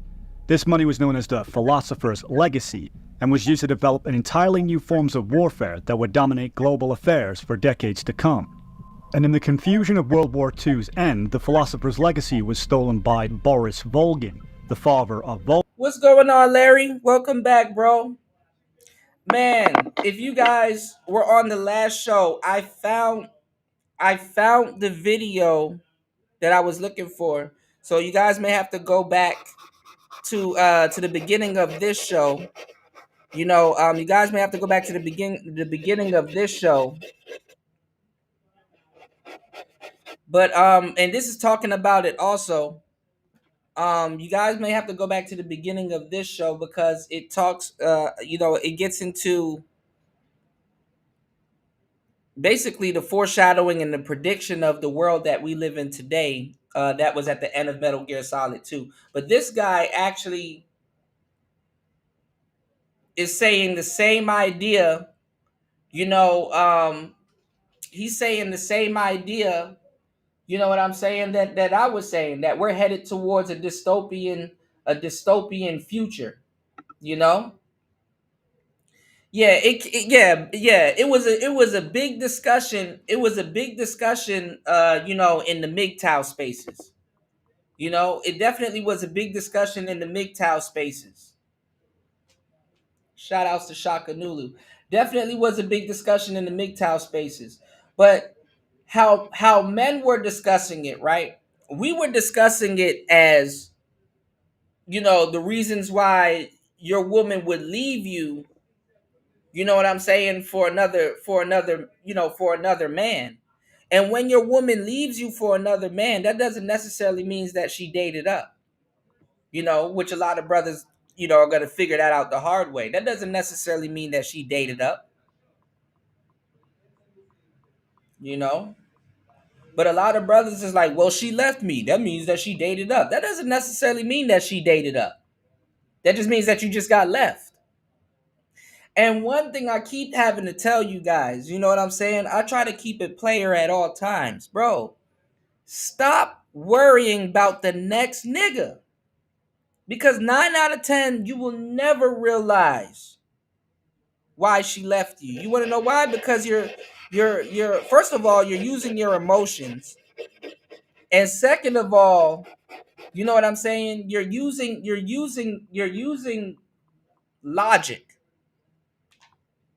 Women don't use logic when they're choosing men. They don't. And you're using your emotions in the wrong way, so you'll never know. You're going to be forever confused. Okay, the guy may have more money than you. That don't mean shit. Okay, he probably got a bigger Johnson than you. That don't mean shit. I mean, pause, no homo. Are you going to be spending his money? Don't tell me you about to be gay. It don't mean shit. And to tell you the truth, 9 times out of 10, women dated way more worse niggas than you. I hate to say it like that. If you're gonna put yourself down and make yourself seem like you're worse because you thought she practiced hypergamy on you, they've dated way more worse niggas than you. Women are smart enough to hide their exes. You will only see a woman's ex unless she's dating at the workplace or a baby daddy. And if you know you better than that baby daddy, I'm not going to say that you should treat that woman like shit. But if he wasn't shit and you know, and you seen her baby daddy and you know you better or you know you can do better, I'm not going to say you should treat her like shit, but to a certain degree as a guy, you should humble yourself and maybe humble her. Because sometimes when you see that baby daddy and you kind of get the whole gist of the story, you realize like, oh, not necessarily saying that you should be treating her worse, but you may have said, oh, I kind of overly treated her good. Of course she gonna run into my arms. But guess what? Sometimes you may have to adjust how you treat her. And that doesn't necessarily say treating her bad, but you may have to dial it back a little bit. You may have to dial it back a little bit. And I'm not going to lie, when you dial it back a little bit, make sure you get it just right, because that might be just enough to keep her in check. Now, why I say that?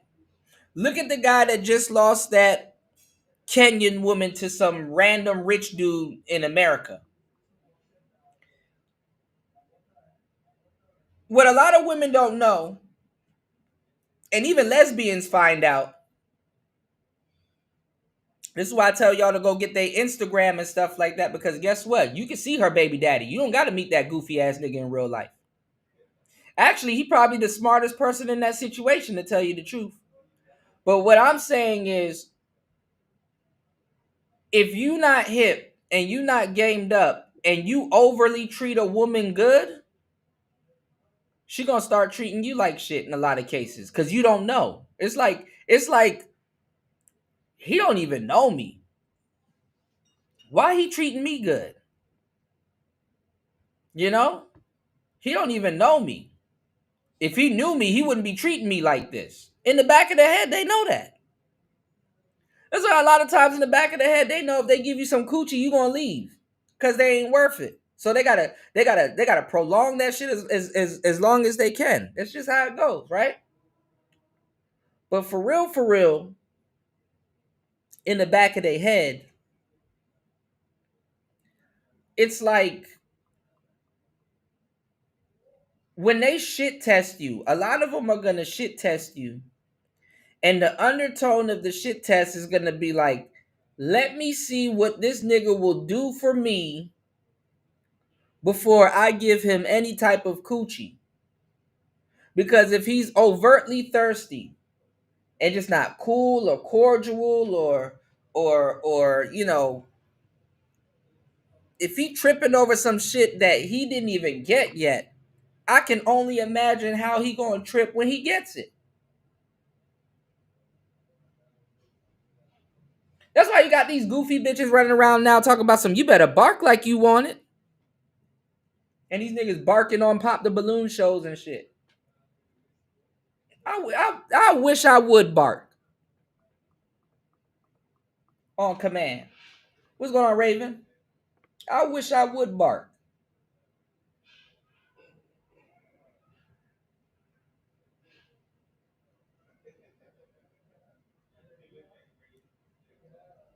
Oh yeah, the colorist to their own kids is crazy cynical.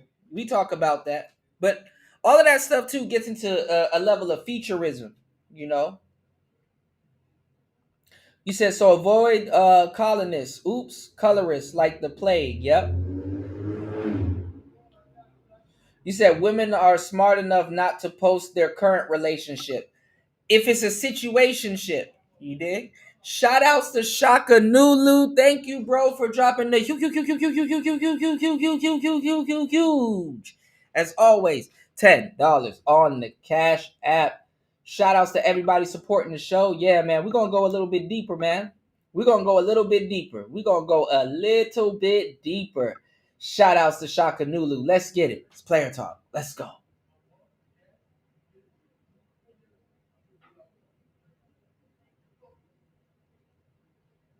more. Wendy? Thanks, Chuck. We're standing here in front of the Olympic Liquor Store in Queens where scores of African Americans have been lined up for hours. We spoke to a few of them earlier. Ladies, may we get a word? Hide the money, y'all. There's poor people around. With your broke ass. Party said, that's crazy. My wife, mama, a colorist. A lot of them are. You said, lucky she abandoned her daughter so that shit never hit her radar. I got to show you this woman that's getting dragged on TikTok, y'all. And you will start to see, because, see, when we were talking about the appraisal system, right? And dime shaming, that was the end of our era, the end of the millennial era. So it's funny how women kind of work their way back around. You know, they work their way back around to this crazy, goofy appraisal system. But we're gonna talk about it. But you should see the woman that was saying that she was suffering from pretty privilege. And I'm pretty sure at some point she did go through a little bit of pretty privilege, even though it's funny. Because the thing is that if you're light-skinned and it's trending and you're in, yeah, you know, anything light-skinned got a pass. But let me tell you something. Light-skinned ugly is a whole different level of ugly. You know? You know, you know, if you're light-skinned and ugly, bro, it highlights the ugliness. But the crazy thing is that a lot of people, and the colorism starts in our community, a lot of people will be just happy, man or woman, just to be hitting anything that's light-skinned. Real talk. You know? Anything that's light-skinned. I've seen a lot of ugly-ass light-skinned women getting a pass. And it's like, hey, well, their light-skinned saved them. But I wouldn't necessarily say that it's pretty privilege. But to a certain degree, we gotta understand that to a certain degree, light-skinned to a certain degree back in the day to certain people was passed as pretty, you know? Or you got like a pass. You like you know the pass that we're giving a lot of women today, they got that pass. It's like a little honorary hall pass, you know.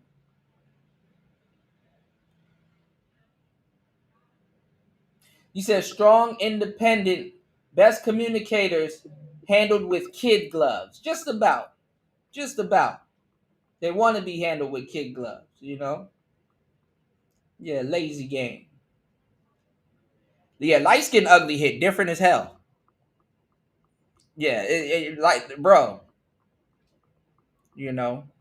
But you know somebody will come by and pick her up though. So it's not like a life sentence. It's not like the end of the world, but it is a thing. And was divided and hidden into secret bank accounts in Switzerland, Hong Kong, Australia, and other such economic strongholds. The records of the transactions were stored on a single microfilm, only the means to access the vast fortune. The Colonel has inherited their immense legacy. Granny. Wolgin's father was in charge of the Philosophers' money laundering activities. In the confusion of the war, he somehow ended up with their treasure. You said the past niggas give to HBCUs, not mentioning the interracial angle. A lot of them haven't even done their history to understand what the hell a HBCU was. But they want to shame you about black history. Okay. Yeah, like Glorilla. I like Glorilla. She beautiful as hell, but she did look like a little hood gremlin, you know. But it's expected, you know. I've dated hood girls. You know, some of the best women, I'm not even gonna lie to you. Some of the best women you'll ever meet is in the hood. They trapped in the hood. They heart's in the right place. You know, their mind is in the right place. Some of them, not the ratchet ones, you know, not the super ratchet ones. They mind and all that stuff in the right place. It's just that they're in the wrong place. They're you know, their circumstances. You know, I met some hood girls with a good heart. You know, I've dated 2 girls that carried guns. Real story, true story. And none of them even told me they were strapped. I just happened to find out.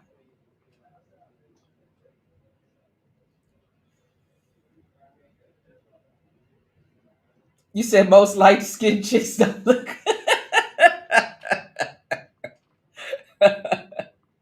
They get a pass though. Light skinned chicks, honestly, like we're gonna get into it a little bit later. I'm gonna go a little bit deeper. The light skinned chicks in the black community, to a certain degree, was the reason why a lot of sisters hate pretty privilege. You know, a lot of sisters, when they say pretty privilege, they mean light skinned. All right, keep that in mind. You know, you said that's how I feel about white women. Uh-oh. You said light skin ugly. You said light skin ugly, but light skin average plain looks super plain. But if you find a light skinned average looking chick, she's pretty by default to a lot of people. Listen, it's a little bit taboo now, but the light skinnedness saves a lot of people. The light skinnedness saves a lot of people. You know, it really do. You know, it's some shallow shit. It got turned into some shallow shit, but it really does. But I will say this because I've been doing this for a long time. Thank you everybody hitting the like button and supporting the show. Let's keep the support going. I'm gonna tell you this. In reality, for the most part, with the exception of a few women, only men could have an honest conversation about this. Women can never have an honest conversation about this because they got to keep it going. You know, fashion industries and all kinds of other stuff, they can't handle the truth about no shit like this. You know? And women can't really tell the truth about this stuff because they need to be insecure. Women need to be insecure about themselves. They will tell you in but so many words how they need to be insecure about themselves. For example, the women that listen to Doechii and the women like Doechii, even SZA. I love SZA, but to a certain degree, they virtual signal to themselves how they need to feel insecure about themselves. And it comes from other women, and what they do is they blame it on men. They blame it on men. When the most men would say, which would be a neg, is you're pretty cute for a dark-skinned chick. Oh, you're pretty this for a such and such type chick. Oh, you understand what I'm saying? So they need to feel like victims for validation. The Doechii chick, they need shit like that. They need some nefarious nigga pretending to be he straight, tricking them or some shit. They need the boogie black man. That's why back in the day, when the world and people was demonizing black men and black culture, man, black women was sitting up there right along with them, throwing black men under the bus because it don't feel right.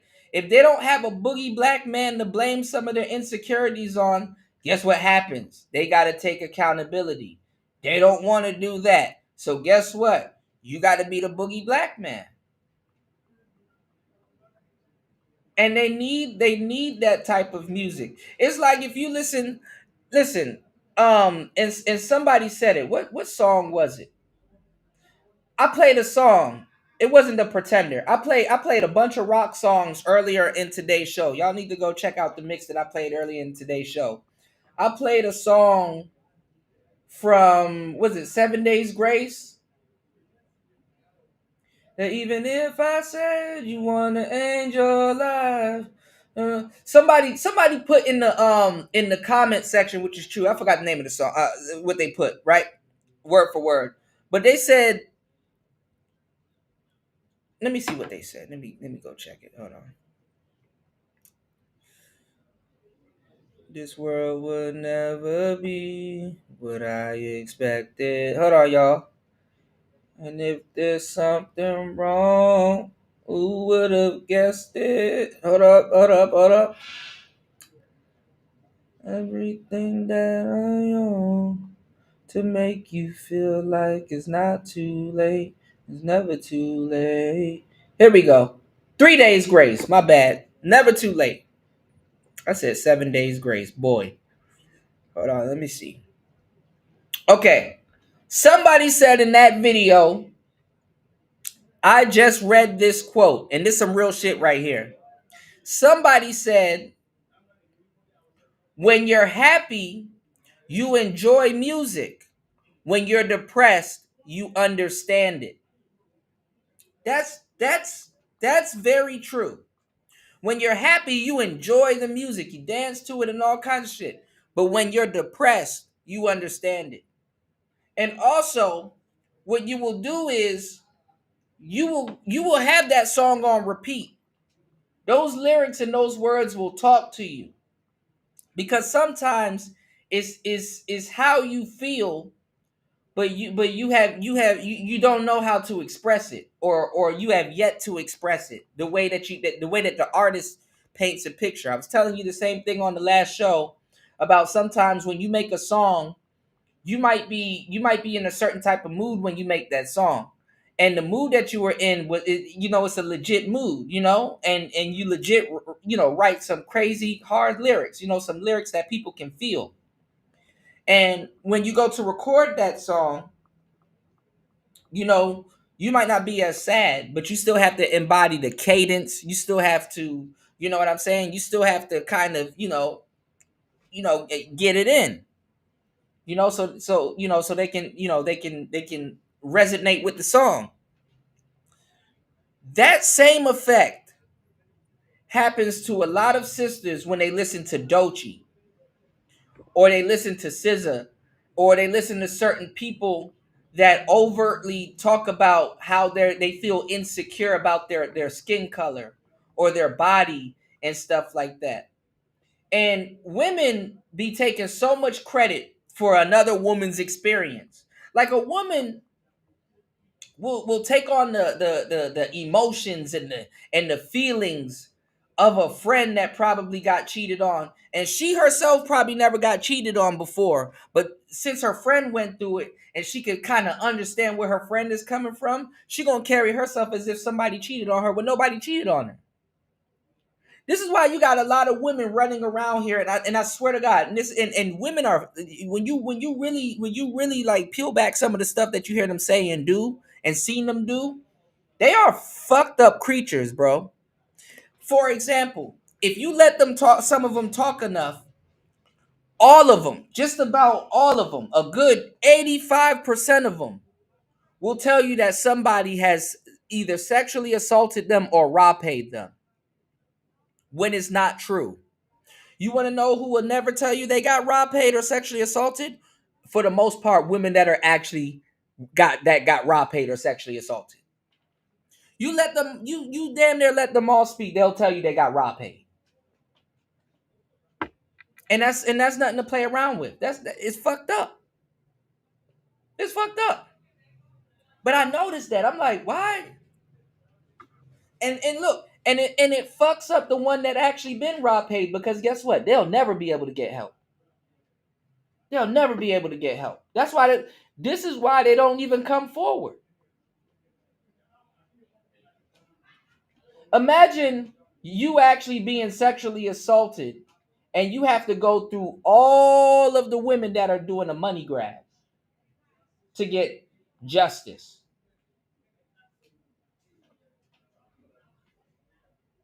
Fucked up. It's fucked up.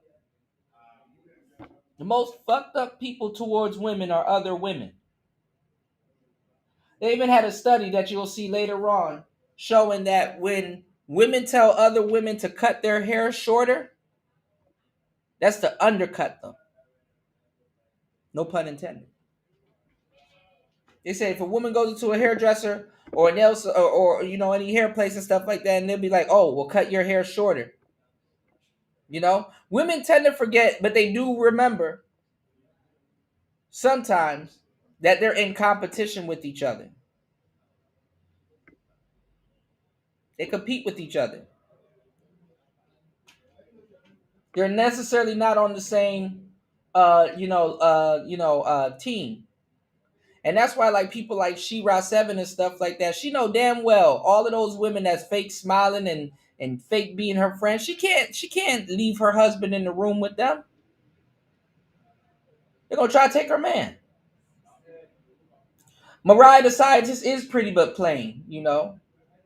Yeah, since she put a little bit of the weight on, but you know, it's the money. Money will make anything look good, you know. I think so too. Her crazy ass. I know hood girls like Sexy Red. She'll be fun as hell to hang out with. You know, ratchet as she may be, she's authentic. You know, and you know it's funny. I'll hang out with Sexy Red and have big fun.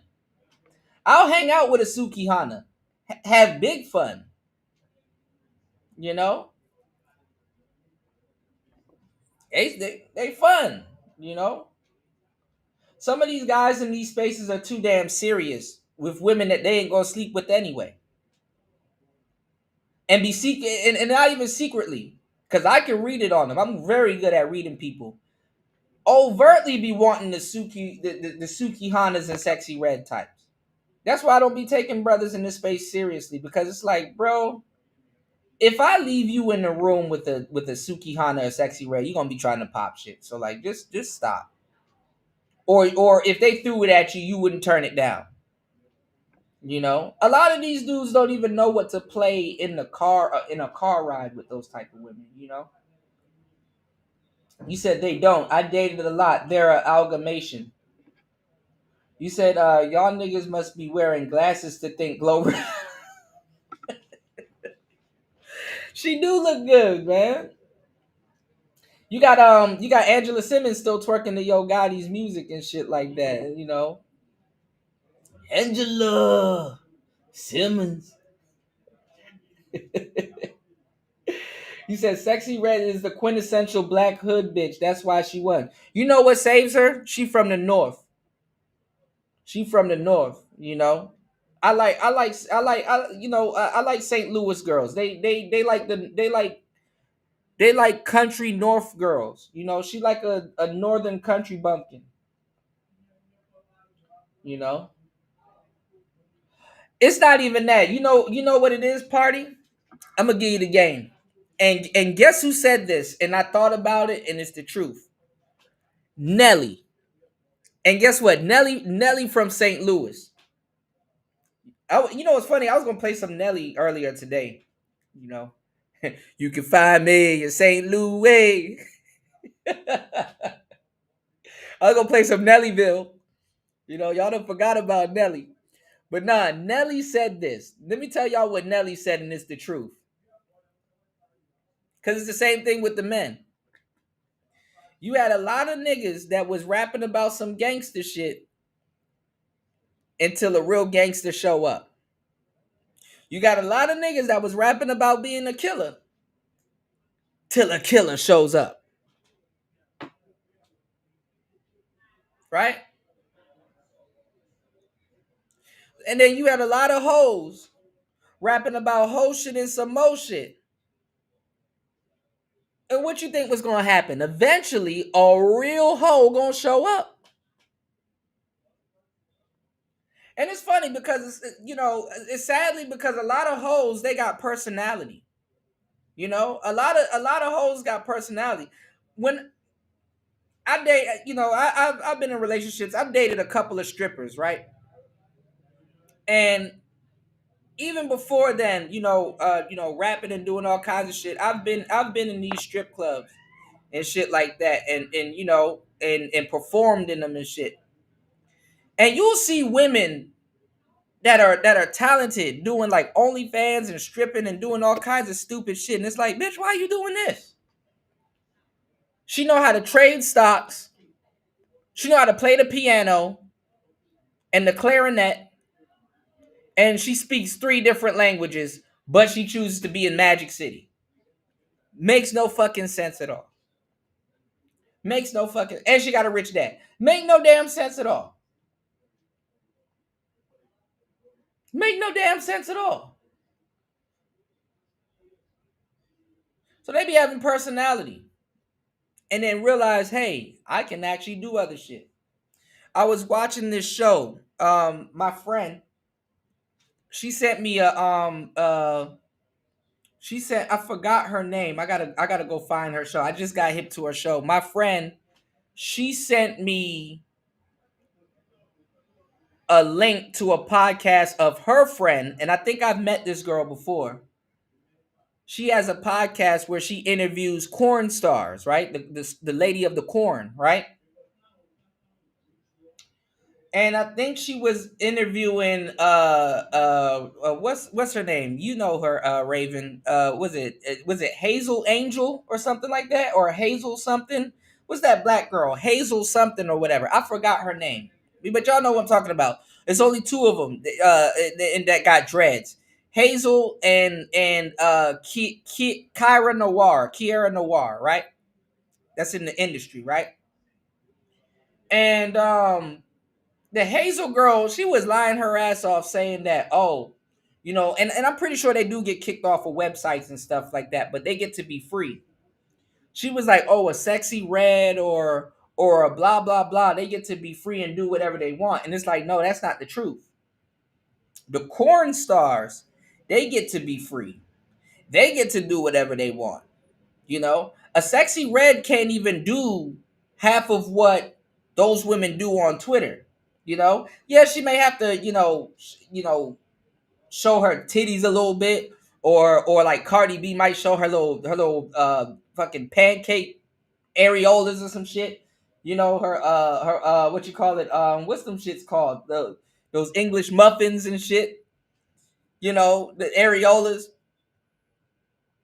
But the woman that's more free than, let's say, a corn star and a rapper like Sexy Red or Suki Hana is the average girl.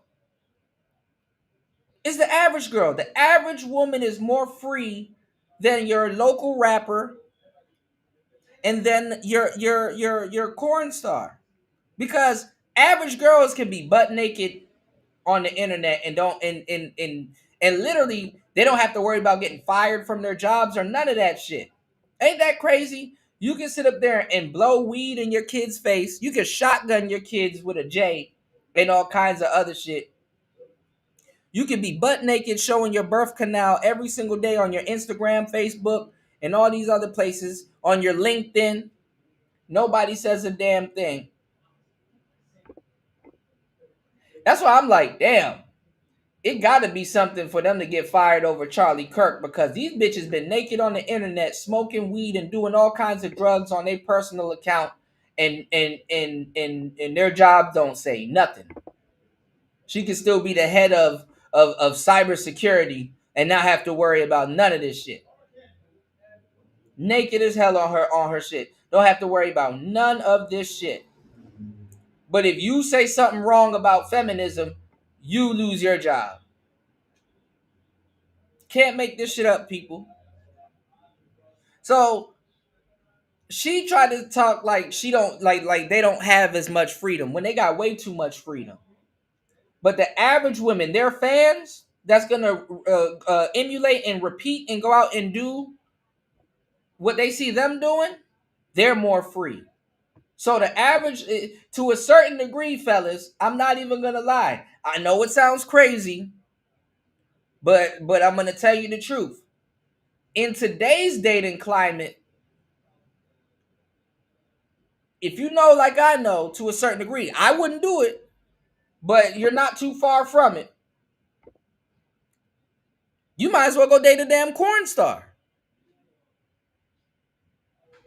You might as well. Because the irony of it is that you might be dating something worse. At least they get tested periodically. At least you can kind of, they'll be honest. Some of them will be honest with you if they fuck with you. But you can track where she been. You can track what she's done. You might not want to see it, or she might not have done as much. She probably still green. But some of y'all are probably better off doing that. You know? With some of the shit they got out here today, some of the women they got out here today, oh yeah. It's not too far out of your wheelhouse. If you only knew. But a lot of you guys would like, a little bit of deception. Because the thing is that you might get a better quality woman nowadays because they don't have to hide it. Some of these women, they just jump in the industry as soon as they turn 18. So it's kind of trackable. Some of these girls that haven't been smashing and doing all of this nefarious shit under 18, they just wait till they're 18 to jump into it. So you might there'll probably be a couple handful of them. I'm not telling you to date your favorite one now, but it's not too out your wheelhouse. I'm just saying. All right.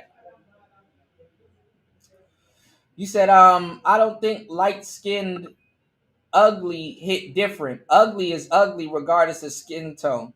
Yeah, but we all a little bit colorist ourselves. You know what I'm saying? I think the irony of it in the black community when they say, light skin is a different type of ugly. Sometimes, niggas look at something and it's like, damn, it's a waste of skin tone. You know what I'm saying? Because the ugly light skinned girls got their nose in the air also. They were the original Delulu girls. But now they just fit right in, They just fit right in. Hold on, we should give me 1 second. Actually, we're gonna jump to something. We're gonna get back to this. Hold on, y'all. You said, bruh, the fact that they inserted their opinion about what sexy is and crown cosmetic surgery as some type of standard tells you everything you need to know. Yeah, it's funny. And the more I notice it, women don't really know what pretty is. They really don't. They don't know what pretty is. Not in the man's gaze. They really don't know what pretty is. Some of them happen to be pretty, but they really don't know what pretty is.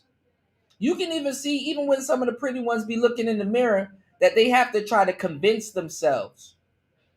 You know what I'm saying? They got to convince themselves how they look.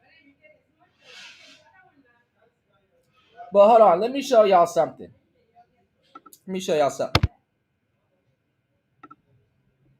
Since we talking about it, fuck it. Pretty privilege is real. It is. I said this shit. It's real. I have seen people gravitate towards me, and then all of a sudden. Now,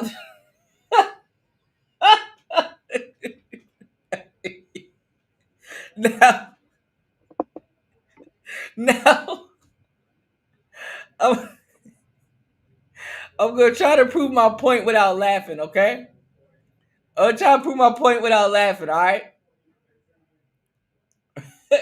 I'm going to just let this play for a little bit, read y'all comments. Hold on, y'all. Like, compliment me on I my ain't said it, y'all did. eyes, my skin color, my hair, whatever, right? So it's real. People do actually, I guess, treat me differently because of it. Now, because of it, the different treatment is not always good, okay? Sometimes the treatment is negative and it's bad. So because of the color of my skin, because of the color of my eyes, because of my hair texture, I get hated on. So I'm gonna need you people who hate on people who are pretty to at least take into consideration that we getting it out here. Like, we already getting it. We don't need it from you as well. Like, for real, like, give us a break. I mean, be mad at moms and dad. Huh? We didn't do it. We didn't ask to be put here to look like this, okay? Whatever we was mixed up with, it's here, and we didn't have anything to do with it. So I was in a public spot a few weeks ago, and there was a gentleman who was talking to me more than he was talking to the other ladies in the room. And ever since then, those ladies have been treating me like shit. And it wasn't my fault. He was just talking to me. I mean, probably because I was confident enough to speak back to them. I don't know. But they was hating. And they've been treating me like ever since. So y'all, be kind. Be kind to us pretty girls. We out here scraggling. Oh, geesh. We got a full-blown delusional Debbie on the line. They say this woman is Tamika, but the internet is calling her the pretty privileged lady. And I don't even know where to start. I have to say, when I saw this, she didn't anger me at all. I mean, looking at her, you can obviously see that what she's saying is not true. Now, whether or not it's true in her own mind, that's a different story. And I'm trying not to really go there because the internet already dragged this woman from her front edges to the back of her nape. And if they tug any harder, she's going to end up with a permanent case of alopecia. And no, that wouldn't be good for this oh so beautiful woman that's suffering so much already because she's always the prettiest woman in the room. Nah, I wouldn't wish that on any woman. So here she is. She went viral talking about suffering. You up here looking like Yvette Darnell. Darnell, that's you? E.T.?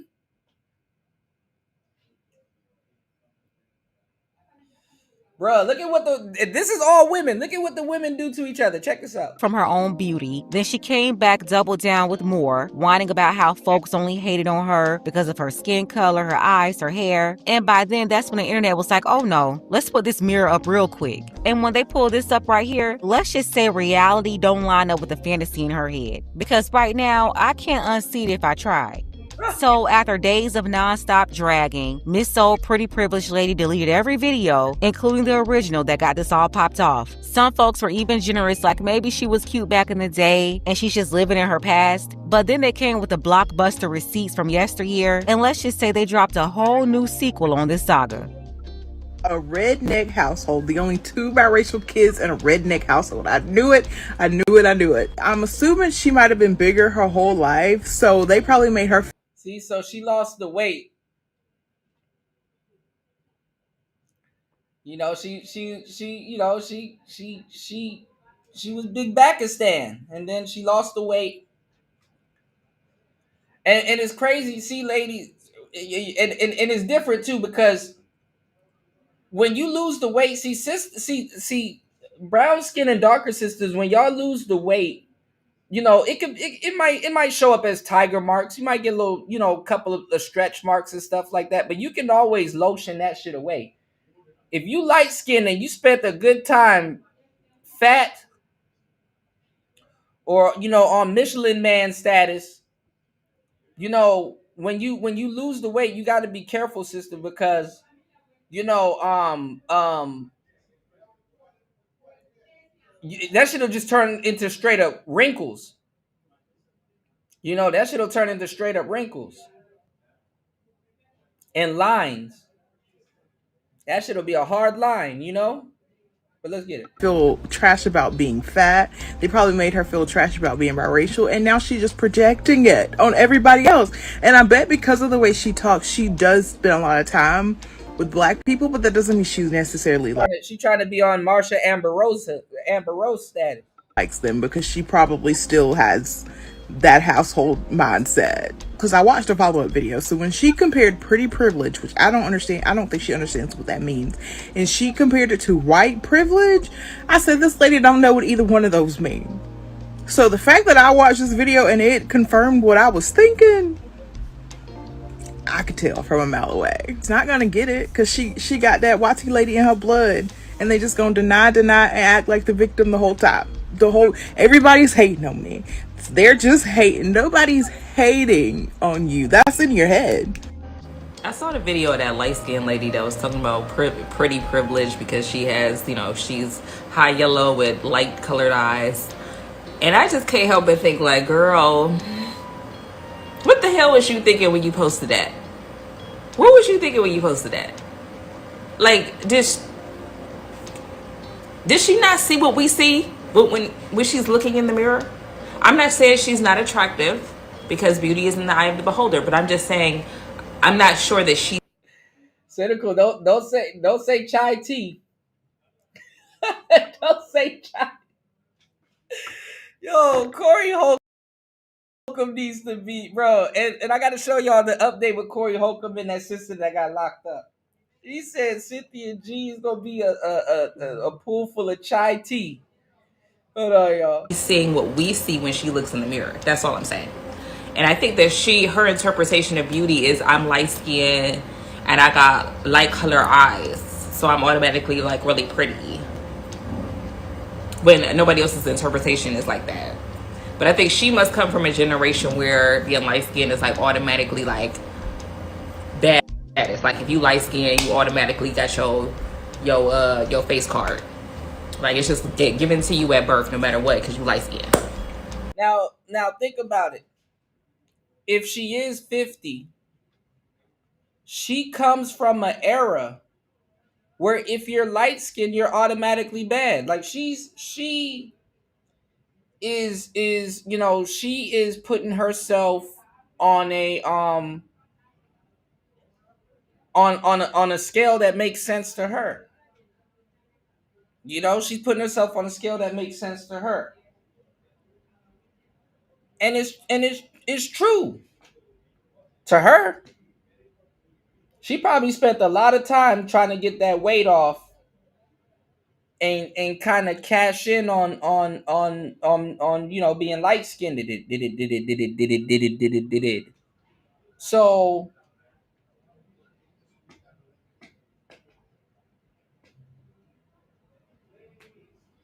hey, it's true. In her mind, it's true.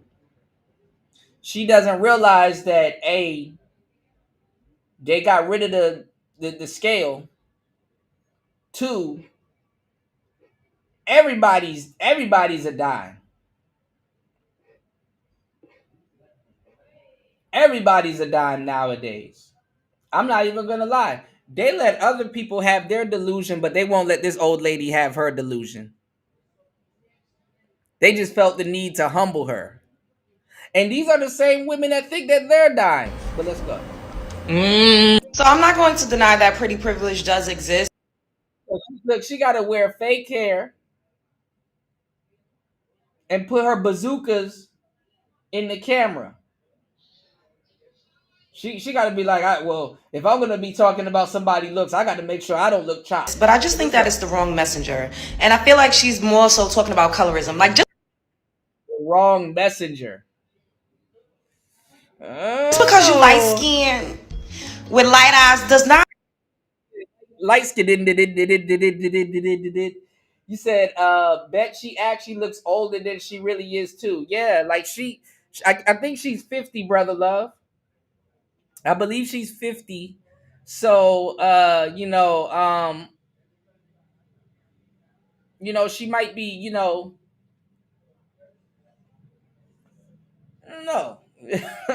Let's see. I mean that you are just automatically pretty, but a lot of people do think that. And this lady is 50 years old. She said that she was 50 because people was asking her, how old are you in the comments? She looks way older than...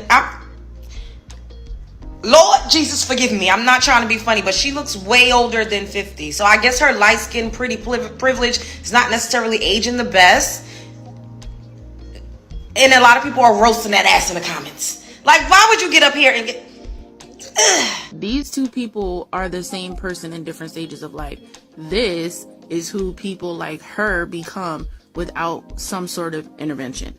When I first saw this lady, I was confused. I'm like, is she serious? Later, I saw one of her other videos where she doubled down on everything that she was saying because she wasn't joking. She responded to a comment of someone else saying, like, you're not experiencing pretty privilege, you're just benefiting from colorism.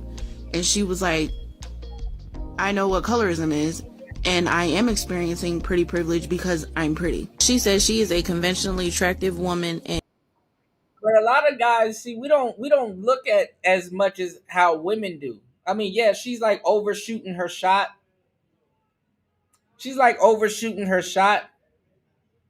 But of course she's overshooting her shot, but the world that she came from, she's like, I still got it.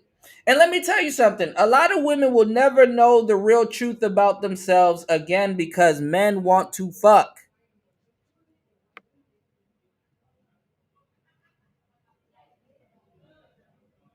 A lot of women will never know the real truth about themselves because men want to fuck. They will never know the real truth about themselves because men want to fuck.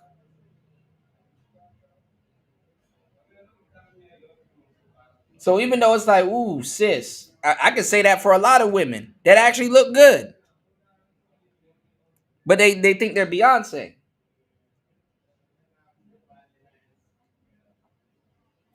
Yeah, those cans and that peanut butter pecan skin.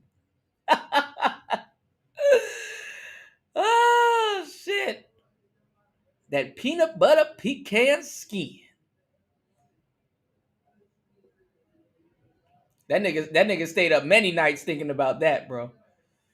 But nah, it is what it is, man. It is what men it is. treat her as such. So I just want to know, who are these men she's talking about? And where's her husband? Yeah, if she's really all that, then where's the high-value husband to match these so-called high-value looks? Like I already told y'all, a ring is only as valuable as a man giving it to you. Just like a compliment is only as valuable as a man giving it to you. Yeah, somebody's definitely delusional. Pretty privilege? Sure, that's a thing, but in this case, no. She's not dealing with pretty privilege or pretty punishment. Look, niggas will take any light skinned thing in their bed. Niggas don't give a fuck. What's going on, hood hobbies? Niggas, look, if it's light skin, they'll take it. Shit. I'm like, whoa, okay. Now, here's where I'm going to choose my words wisely because I don't want to insult this lady. I don't think that she's terrible. These women on here looking crazy trying to talk shit to this lady. These other women up here looking crazy. Women that have indulged in their own version of what they think is pretty privilege are sitting up here telling her she can't feel that way about herself. It's like, oh, the way you can't feel about yourself? Okay. Hey, okay. Looking, that's not what I'm saying. It's just that being conventionally attractive is a very specific thing that doesn't apply to a lot of people. I am also not conventionally attractive, and that's okay. It doesn't mean that people can't find you attractive. It just means that it doesn't apply to you. It's like that Venn diagram thing where it's like all Dalmatians are dogs, not all dogs are Dalmatians, or whatever that thing is. That's what this is. Like all light-skinned women. Bro, imagine if a man made this reference. Black women would be like, see, they think we dogs. They think we bitches. It'd be the women. Can benefit from colorism, but that doesn't mean that all light-skinned women are automatically conventionally attractive, and to assume such is in fact rooted in colorism. I didn't see the Pretty Privileged Lady's video, but I saw the responses to it, and I immediately knew she wasn't talking about pretty privilege, but she was talking about fucking benefiting from colorism. Granted, I didn't really know about color. Look at this cockeyed albino chick. I get to talk about it too because I'm light skinned, so now they don't let me out the gate because I can talk about this now because she now, bro. This woman right here, and look, she's not a bad looking sister, but come on now. Them sisters will look at this woman and say the same thing to her.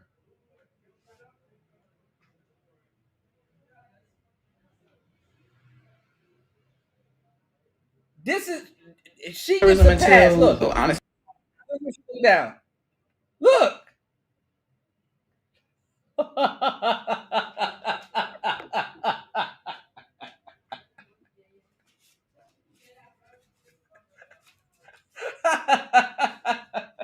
Y'all hit the like button, support the show.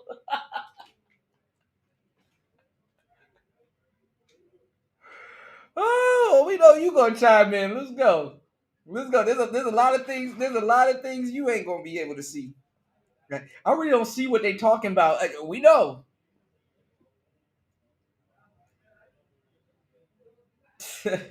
I got married and my husband said like, oh, people like when they see us together, like when they see you, they feel more comfortable. So I'm like, oh, this is like, it gets deep. I never thought that I benefited from any pretty privilege. I think if anything, I've most. Look at that. I never thought I benefited from pretty privilege. Look at she up here fishing for compliments. This is the shit I hate that women do. They be acting like I'm really gonna try to chime in on this, but I'm really looking for compliments. I'm really looking for people in the comment section to be calling me pretty also. But I'm gonna act like I'm not doing that while trying to put down another man. Oh, Philly, you know. She do got them DSLs. Look, Philly done sniffed it out. He's like, look, Cuda, don't worry about the eyes. Don't worry about the eyes. I know that throat goat. Throatzilla.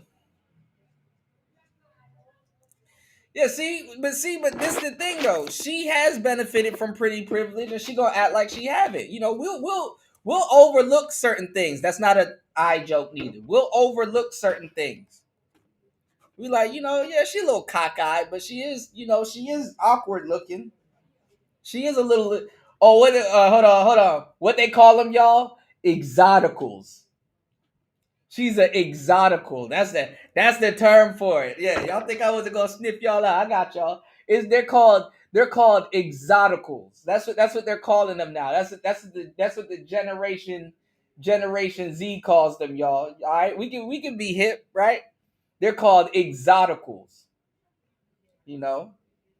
That light skin and them lips, a nigga will overlook a cockeyedness. All right.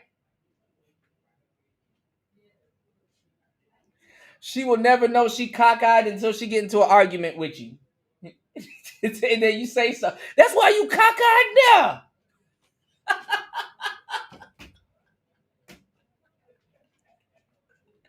That pretty privilege, a motherfucker. She will never, until she get on your fucking nerves and say some wild shit about you, she will never know she's cockeyed.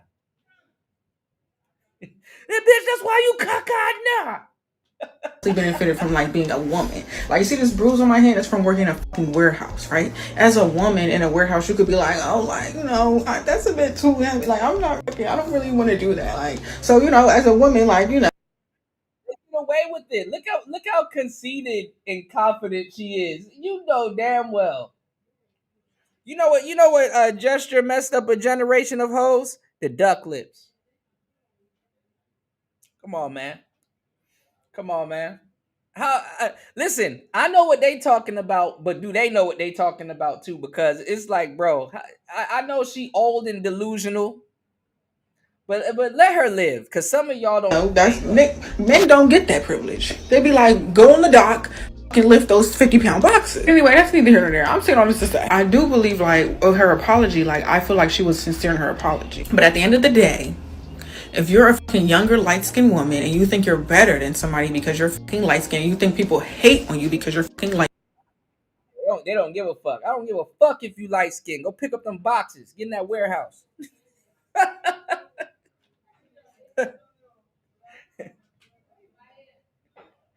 Go pick up the boxes. You like a fish. Go get in that warehouse. Or if you have colored eyes and you think that you're better than somebody because you have the colored. She's trying to get compliments. This is the shit I hate what women do. She up here, trying to really show off her features. Or if you have colored eyes. Bitch, who cares? Who cares? Oh, you're trying to show us your eyes? We saw them.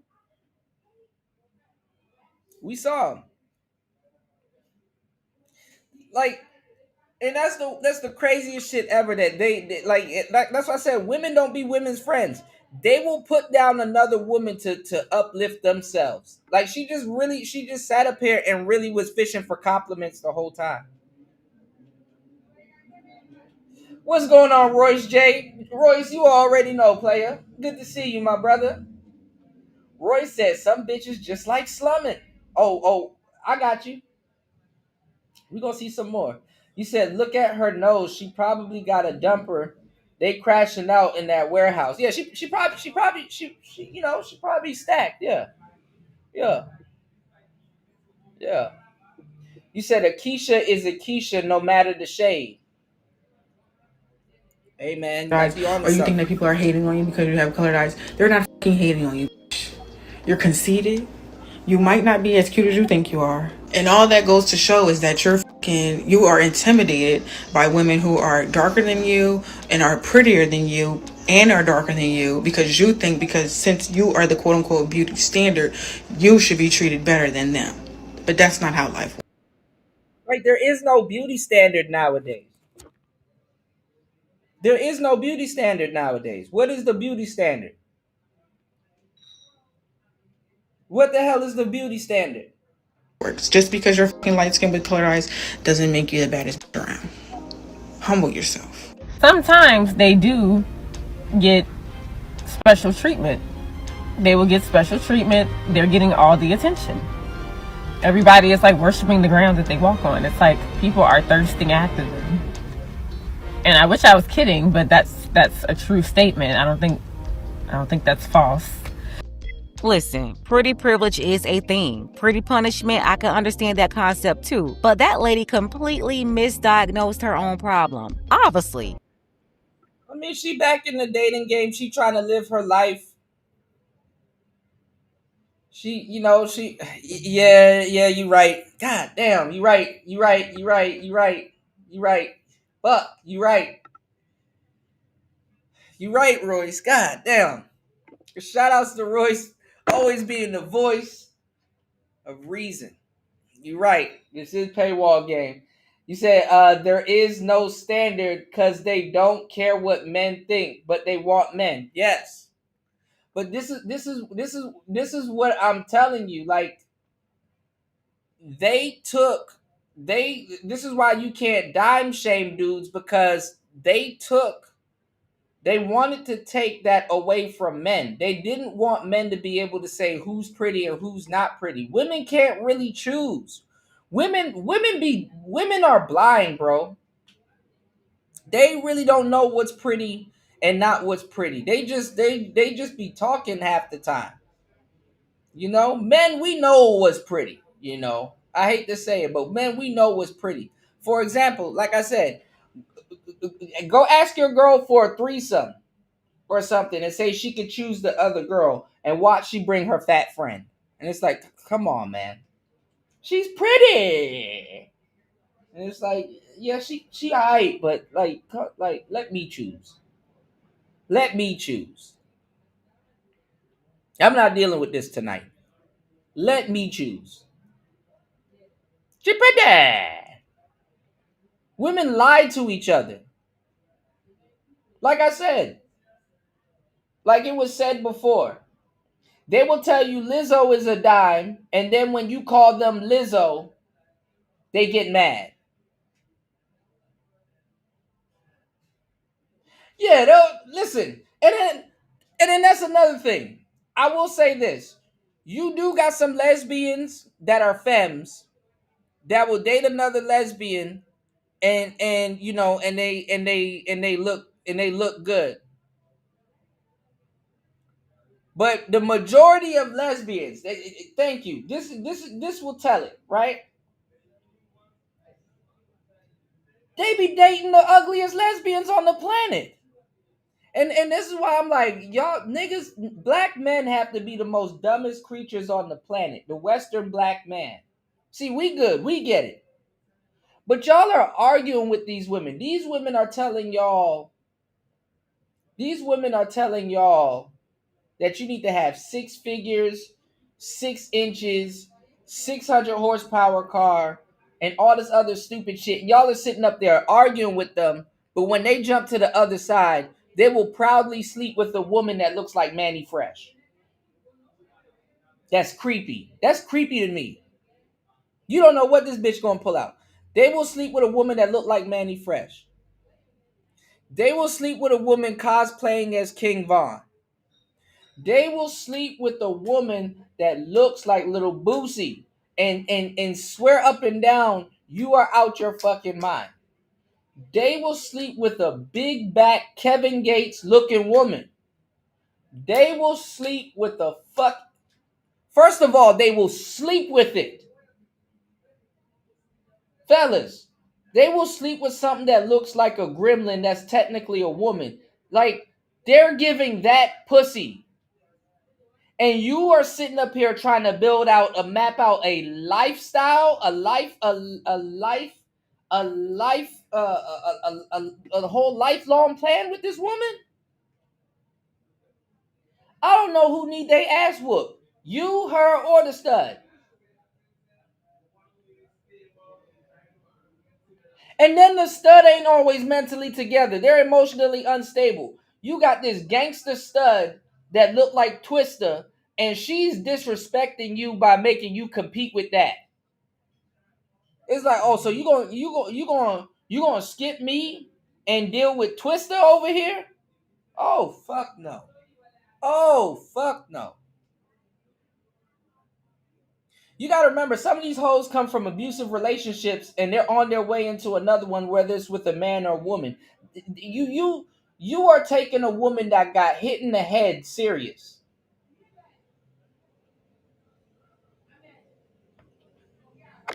Yeah, they look like yeah, and that's the thing with the studs. They look like look, Bronze. Come on, I'm trying to be serious, Bronze. I'm trying to be serious, Bronze. I'll be wondering why these teachers are sleeping with these adolescent kids. And it's like, oh, they want to be with little boys. They want to be with little boys. Like, all the hoes they mess with look like security guards.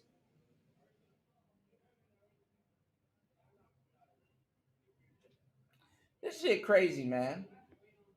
This shit is crazy. All right, y'all hit the like button. Support. Because let's just be honest, she's Yvette Carnell's sister out here not wilding on pretty. TikTok. To believe she's pretty, that means you would have to marry the concept that a skin color makes you pretty. You have pretty white women, then you have ugly white women. You have pretty Hispanic women, then you have ugly Hispanic women. You have pretty black women, then you have ugly black women. A skin color does not make you automatically pretty. There's so many other factors that go into pretty. And for black people specifically, we have so many hues. To believe that lighter shades are automatically prettier than the darker shades, it's just proof that you've been brainwashed. You're suffering from a... Bronze said, I seen a stud stripping and was trying to use a strap on another stud. It's pathetic. Yeah, it is. And you know what's funny? Women have to tell the studs to switch up the strap. Because the studs listen.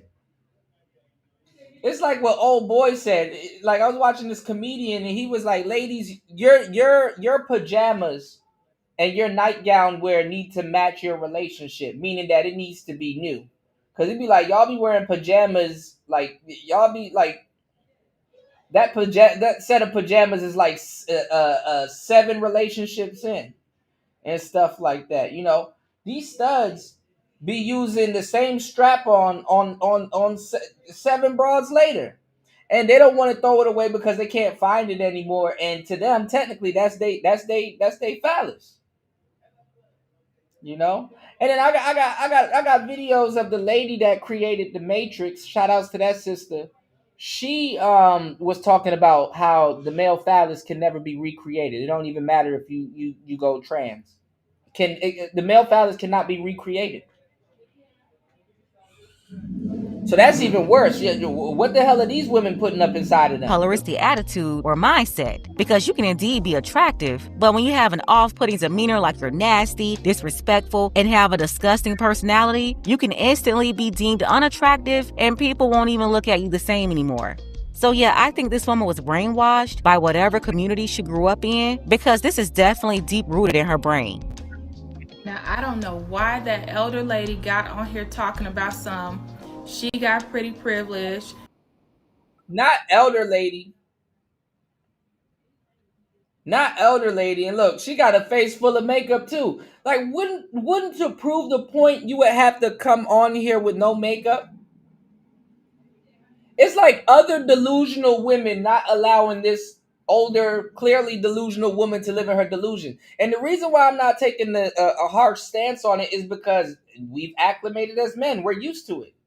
We've seen a bunch of women that ain't what they claim to be, call themselves what they claim to be. It's like that's just how it is nowadays, you know. What's going on, Toya? Hey, Toya, what's going on? Welcome to the show. I need to check my TikTok. Did you get my message? I sent you a message on TikTok about the thing. You know, just let me know. I got to send you the website so you can hit me up. You know, shout outs to you. Good to see you. Toya said, especially not the black one. Did you see this story? This story took off on TikTok. I need to probably head over to TikTok and start grabbing content, y'all. So this woman got makeup on and all this other stuff, and then she gonna try to tell this other woman. And then it's sad because a lot of the women that's popping shit at this woman is dark skinned. So it's like, you're kind of proving her point, but then again, you're not, but you are, you know? You said she got this. You wrong for that party. You said she got the Saucy Santana makeup special on talking about who pretty. Hey, and look. People hate her for it.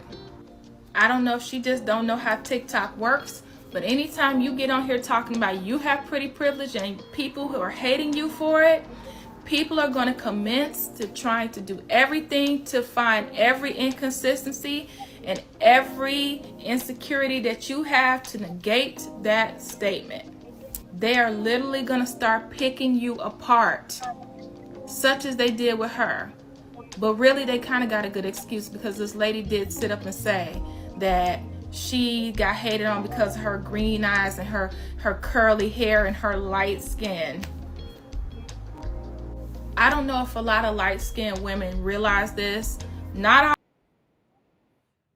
all. So this is what we're talking about. You get on here with a face full of makeup, looking crazy. We get it. But you got somebody else's hair on your head, a face full of makeup, looking crazy. At least you thought to look good before you get on get on here. But natural. Why don't you look a little natural? Why don't you look a little natural? You know? Oh, Lord. Party says the reality of this whole topic is we don't know what our women even look like no more in these times. The gays know that this is true. There's a lot of truth to that. Toya said the light-skinned woman is draped in her delusion. It's all tracing back to the fairy tale dreamscape that the black women chase in their waking lives. Yes, that's what I was saying. Like in her day and age, she's using the old scale because anything quote unquote light-skinned gets play.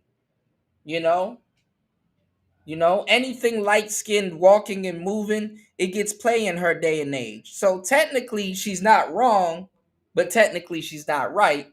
But technically she's not wrong, but technically she's not right. She's not using the same set of lenses that these delusional women of today are using. She's old school delusional. And she wants to feel better about herself about losing the weight. Like, see, if she was fat like she was, because she was pretty fat, she was pretty high calorie, and then she lost the weight, she's kind of in her right mind to feel the way that she feels because guess what? She got all of people are looking at her a little bit more. Not like how they looked at her before. So she's getting the attention. The thing is that she thinks the attention is coming in for another reason when it's coming in for another reason. You know what I'm saying? It's like, okay, people are looking at you more because you lost the weight. And they're like, oh, okay, you look good. Just because you lost the weight, they're going to say you look good. So like I said, a lot of women will never know the truth about themselves or a proper appraisal because guess what? People want to fuck. And then first of all, if she was big like that and then she lost the weight, people have no choice to tell her but that she looks good. She just probably sees something else, And it doesn't take that hard to be conceited.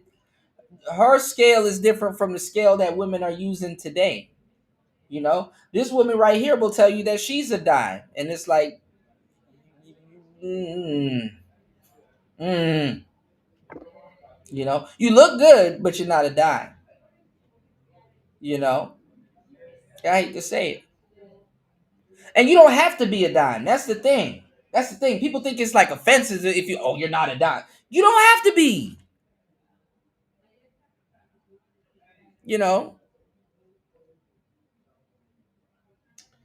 but it's like, okay, well, let old school live in her delusion, because a lot of the women that's going to be judging her, they're delusional too. So in a crazy type of way, they're actually kind of proving her point, because they're bringing up features that she really don't have.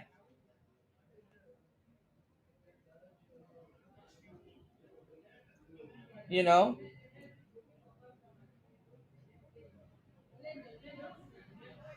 yeah, Yvette Carnell's sister. You know, like, men are at that point where we let the women live in their delusion. I know every single man have seen one woman. She's like, yo, I'm a dime. I can stand next to Beyonce, Riri, all of them. I'm a dime, and it's like, oh, if you want a good example of this, go watch the Kendra G show. Go watch the Kendra G show. Like I said, they will say Lizzo's a dime and then get mad when you call them Lizzo, because they know they playing around.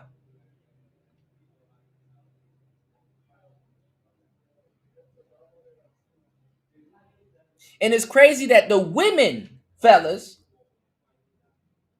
that's more indicative to y'all. The women had to bring back the fucked up scale before you did.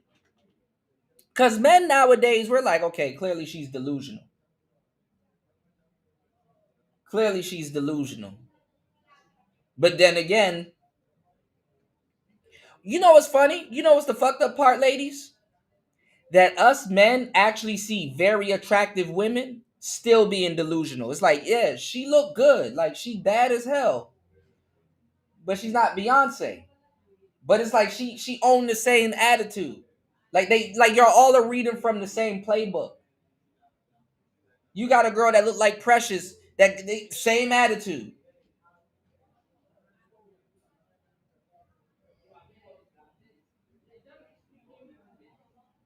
It's to the point that you can actually get a universal dime out here that's confused. The dimes don't know how to fight back. I'm gonna show you one that's trying to fight back. Because remember, I called this. I was the only one talking about this. And I'm like, damn, was somebody watching my show? Niggas in this space wasn't you know, the content creators in this space wasn't on point to even make these type of connections, you know. You know, the beauty is a conspiracy nowadays. You said the modern women have proved their beauty standard is cosplay. Absolutely. It's a costume. Besides video games getting monetized, we're gonna talk about that too, because a lot of times, and a brother brought up a very good point about video games. Video games actually, the feminists try to say video games degrade women when video games actually celebrate women. And I'm not even gonna lie, some of the most feminine, dope, and beautiful women I've ever came across in personality stuff came from a video game or was in a video game, you know, and anime and stuff. He's like video games and anime, you know, they actually celebrate women.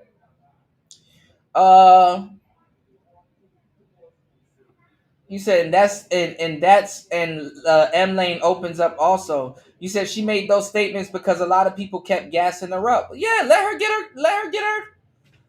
her delusions. You know how much regular women get gassed up? You know? I mean, and anything other than, you know, no, she's not a dime. Other than that, anything else is like hate. Like, you don't gotta talk about their curly hair and lines and stuff. I mean, we just doing that because we shooting the shit.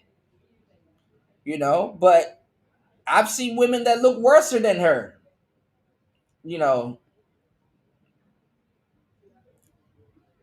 I'm just saying. You said she really looks like Joanna Man right there. I'm trying to say. Ooh, baby, they done caught you at an angle. You said they naturally was gonna bring it back first. Money tight looks game. Yeah. They gotta find something else. Yeah. Come on, party. You jumping the gun, man.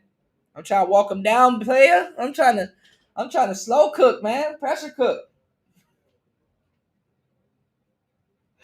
God damn. I'm trying to give these grits 30 minutes, man. Party walking But it down. a lot of us are not hating on you because of your light skin. We're hating on you because. But see, this is the thing. That's why I said if you listen to Doechii, and I'm not even gonna lie, I threw my baby sister under the bus to make my point. If you listen to Doechii and you listen to certain women, and this woman is a goddamn lie. Because if she wanted to wake up, if she could have gone to sleep tonight and wake up light skinned tomorrow, she would have done it. If so, why they always choose lighter makeup? Tell me the last time you seen a woman choose makeup to darken her skin. Why they always choose lighter makeup? Show me a woman choosing makeup to darken her skin.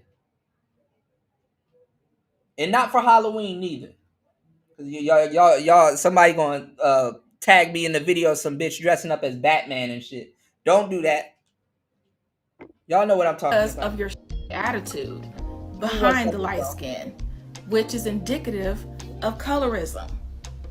We dislike how a lot of y'all think that just because you have light skin, that makes you the prettiest thing walking. Which everybody should have self-confidence. But when you start looking down on other people because they don't have light skin and you do, baby, that's colorism. And we hate that. All I'm saying is if you're going to make egregious claims like that, just make sure the pretty is in the buildings.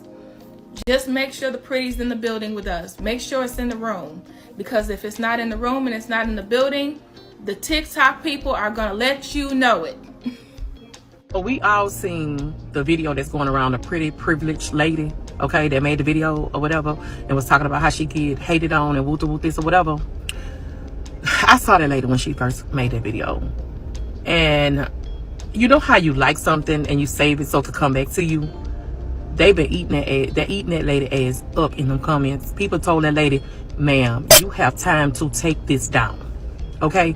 But I'm going to tell y'all a story. And this ain't to all bright women, but I'm gonna tell y'all, I was leaving out the club, me and a person that was light skinned, and a guy came up and behind us was like, hey.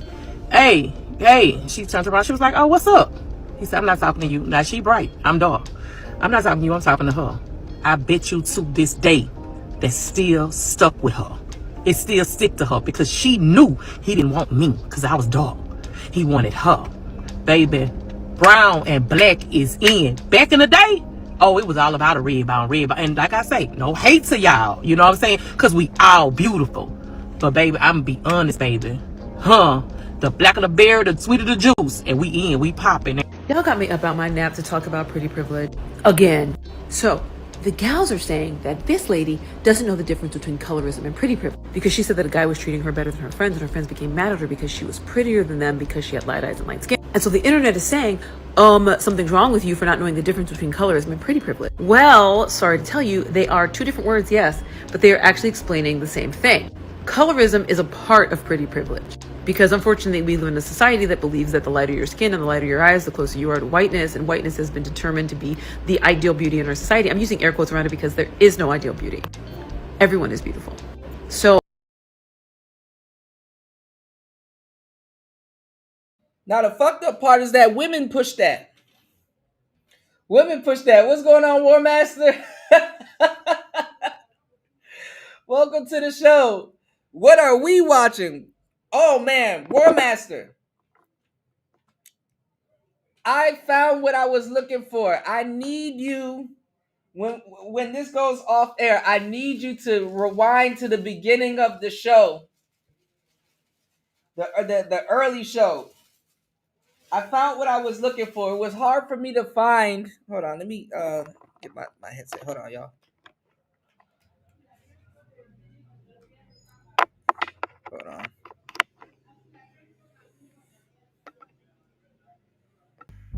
All right, you guys should be able to hear me.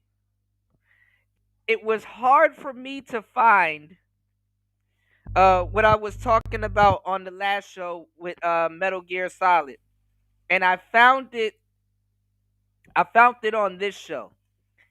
So definitely everybody here, when y'all get the chance, when this live stream goes off, because we're about to have a blast as always. When this live stream goes off, make sure you guys check the beginning. I guess a couple of hours ago.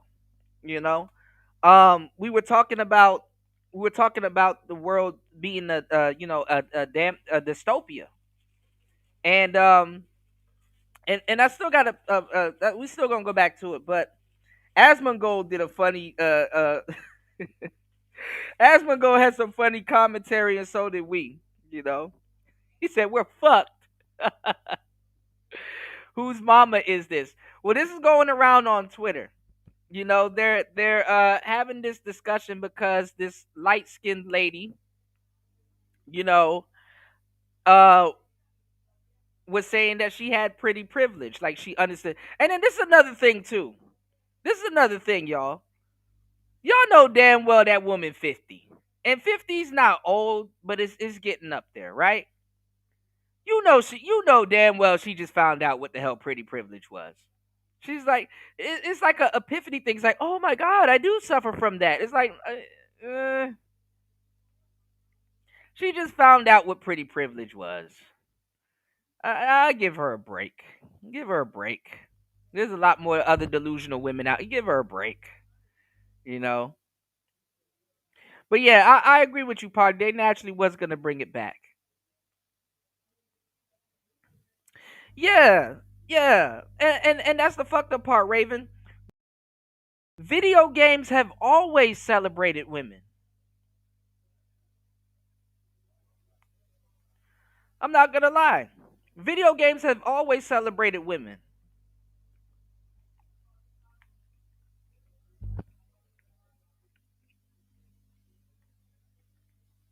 And anime. And it wasn't unrealistic. It wasn't really like no lore behind it.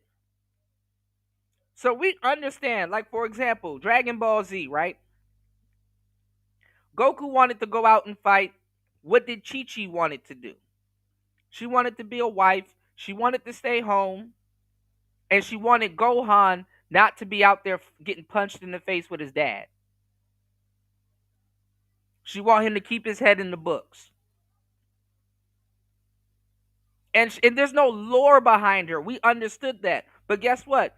If you go back to Dragon Ball, guess who was alongside Goku fighting and flinging her helmet and unicorn horn and all kinds of shit at people? Chi-Chi.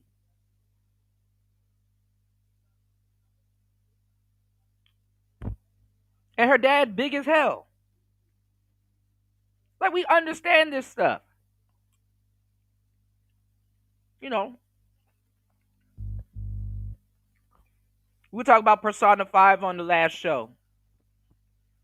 You can choose about 5 different type of girlfriends, and the type of girlfriends that you choose in Persona says a lot about you too. I low-key blame her too. I blame her too. I blame her too, Trust. Shout out to Toya in the building. You said a Ronald McDonald stunt double. Hey. You said it's never been like that. I'm a guy, so hey. Who is this woman? You said, so why they still fighting white supremacy? So that's why they still fighting white supremacy. You said, yeah, that's the equivalent to my mama finding out, like, yeah, that was you in your day, but that's young people shit. Yeah, but see, we know great women, and I'm not comparing women to an anime. What I'm saying is that we know what a great woman is, you know. So some of y'all Gen Zs, y'all know what to do.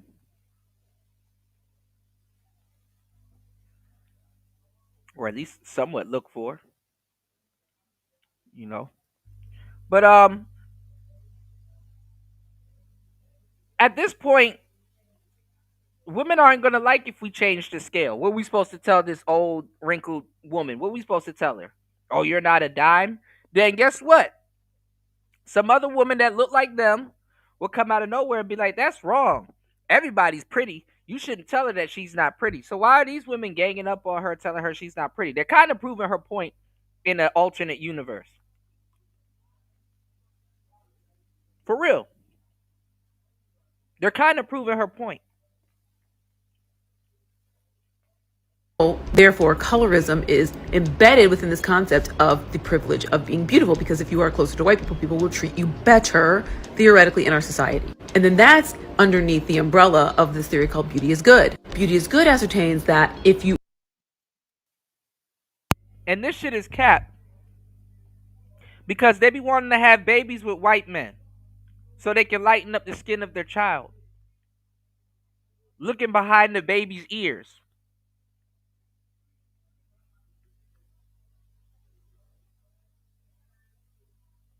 They pray for a light-skinned baby. This is some sad. It get into some sick shit.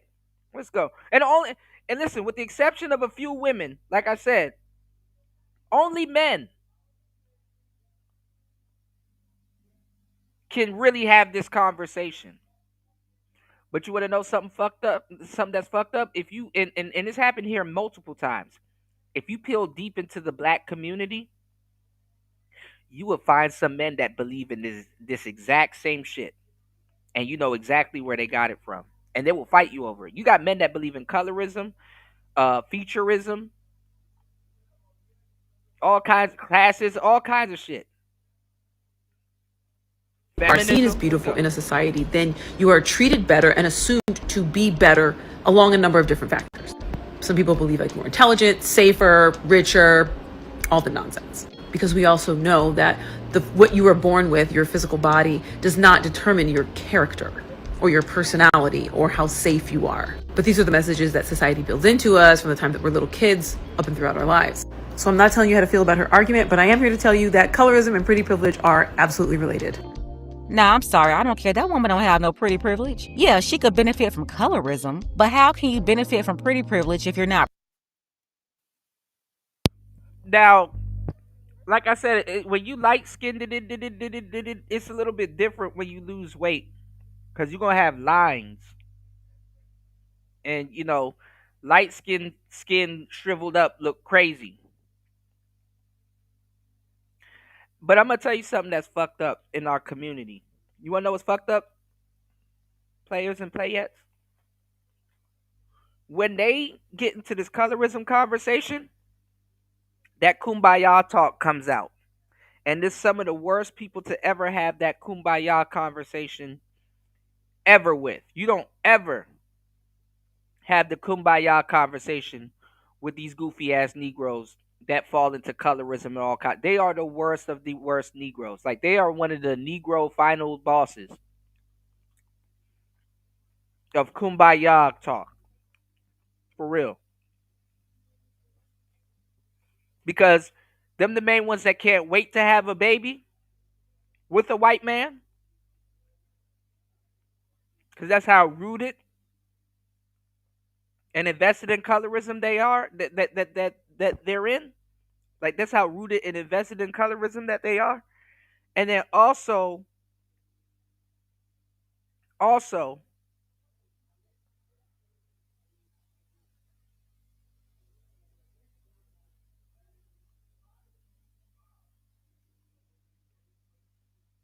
they don't believe light-skinned women like this one right here has ever had the authentic black experience. And they will go as far as to calling her, they will go as far as to saying that she's not a black woman at all. And they have a term for it called racial ambiguous. That's what the term is called. They will call women like this, and I've seen them call dark-skinned women and even black women that don't agree with them, they'll call them racially ambiguous. And that's the term that they use for black women. You know, that's the term that they use for black women that they believe You know what I'm saying? Hasn't had the authentic black experience. You know, so they will call her racially ambiguous. You know, War Master said, colorism is not real. It's a concept. You know, it's a concept. You know, it absolutely is a concept that gets stretched into some other shit. New says she's not black. A lot of women will say that. That's what I'm trying to say. You know, they'll be like, "Oh, she in Delulu land. She don't know what it's like to be a black woman."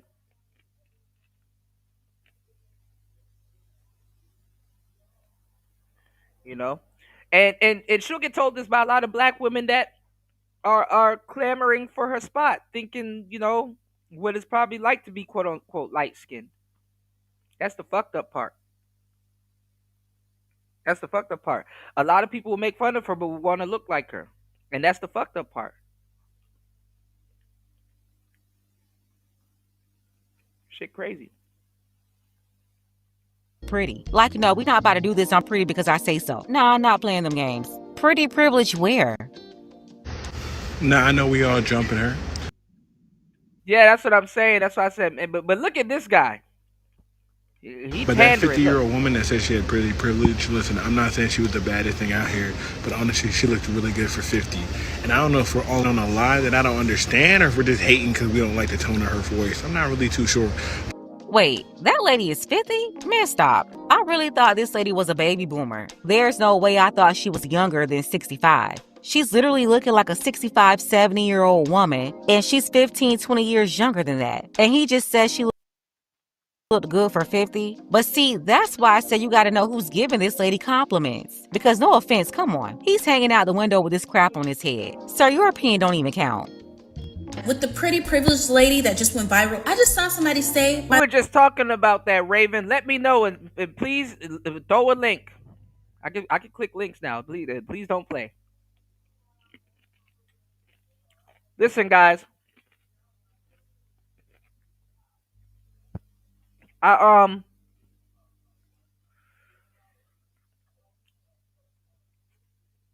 wanted to go live the last 2 days, but I took my computer to the electronics store. I found the actual electronics store that can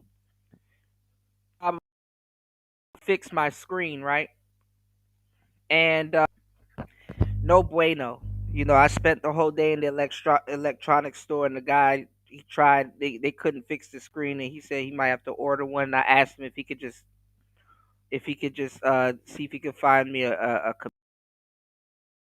computer or a laptop, certain price range or a monitor. So I got to go back. Today, my Wi-Fi was out, so I really couldn't bring you guys the content that I want to. We're gonna get into that a little bit later, though, right? But what's I about to say? What's going on, Anthony? Good to see you, player. Welcome to the show. Philly says she looks like Yvette Carnell. Yeah, like her sister. Yeah,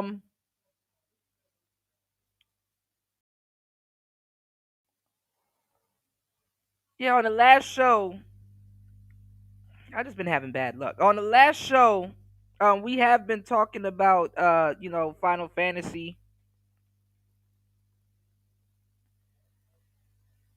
I really do wish they make a 9. Shout outs to War Master. War Master, if you can, I gotta show you. I gotta show you what I played earlier though, because that's what I was looking for it on the last show, and then lo and behold, somebody else did a video on how it's a dystopia. I totally forgot about Metal Gear Solid 2, that all of that game was in that game, and I'm like, shit. Maybe because Delta is out right now. Hold on, guys. You said, and black man needs to understand that we can kick shit about the black man need to engage. You said used to be called mulatto, and yeah, they're still called mulatto, but Lotto had to change her name because of that slur. It's mulatto is still a slur. Yeah. I mean, I don't know a nigga calling a woman an octoroon or a quadroon, you know. Colorism is directly tethered to white supremacy, and in turn, because we love our women, we engage, not knowing we trading our society's stability for a frivolous issue. Right. But that was what that was what they gave the sisters and the brothers too. That's a part of slavery, of the separation. It's, you know, it's a part of divide and conquer. Let the slaves beef about who plantation they come from, gangs. Let the slave beef about old man versus young man. Let the slaves beef about who got the bigger chains in the other chains. Let the slaves beef about whose master's the better. Let this they separated, they created differences and made us argue about the differences that they created that means nothing. You know?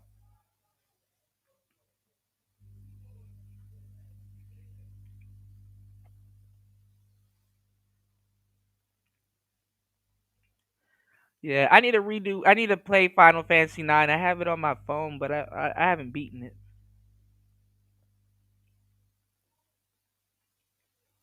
Yes, in Latin America, yeah. Yeah, absolutely, Anthony. Good to see you, man. You said seems after they finished Final Fantasy 7 Remake Part 3, they're working on Fantasy 9 Remake. They're just fucking up these games bad. They're just fucking up these games, man. They just need to reskin it, and that's it. Yeah, if you in the South, you'll get called mulatto. That's why Lotto was calling herself mulatto. But I guess when she started going touring in the North, they kind of, you know.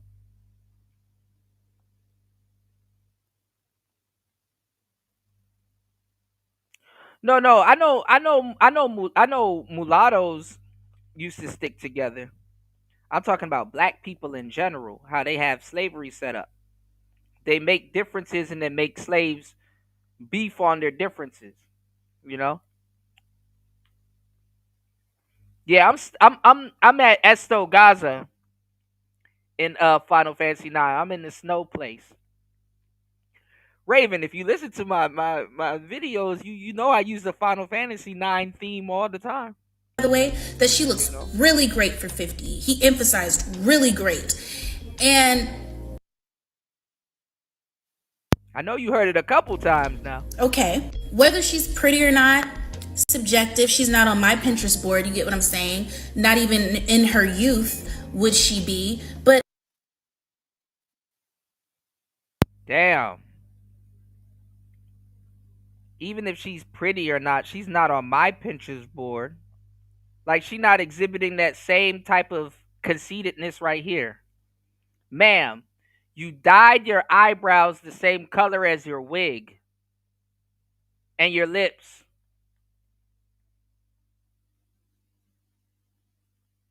Why would that old woman be on your Pinterest board? See, women, the hate is even more fucked up against women. It's more subtle.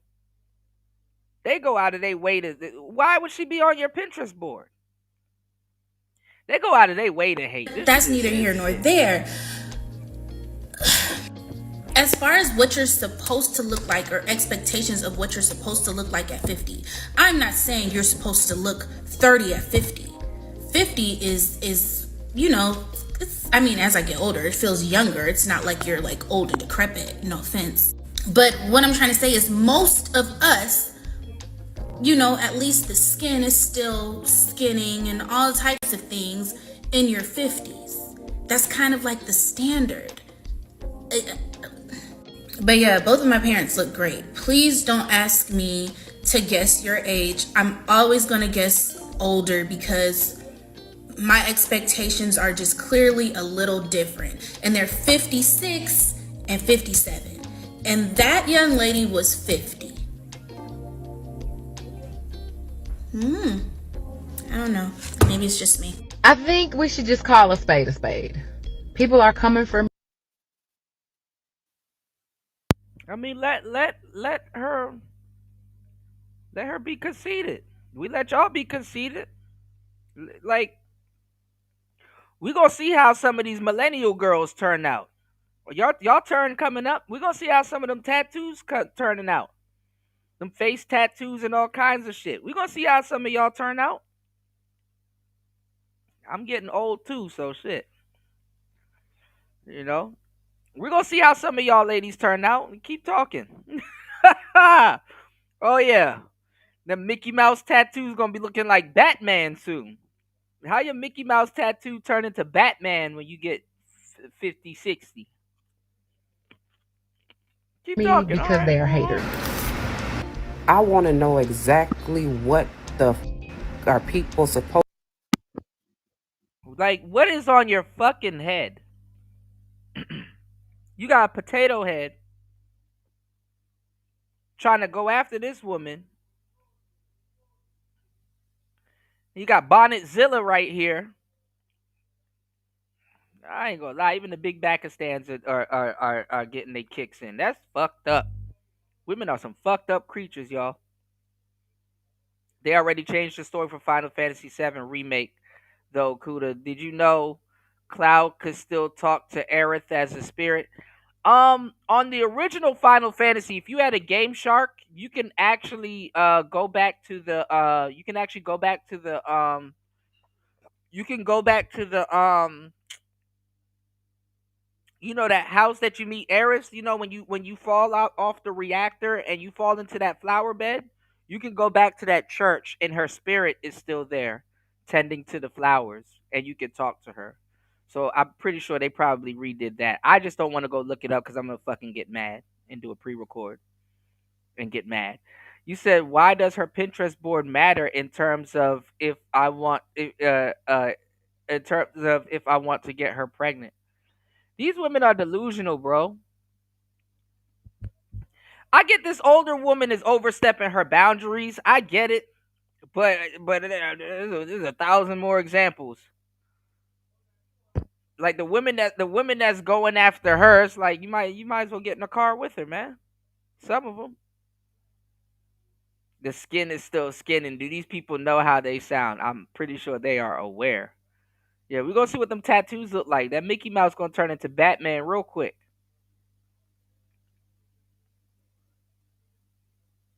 A lot of them are burnt out. Some of their skin can't skin because they smoke. It fucks up your skin.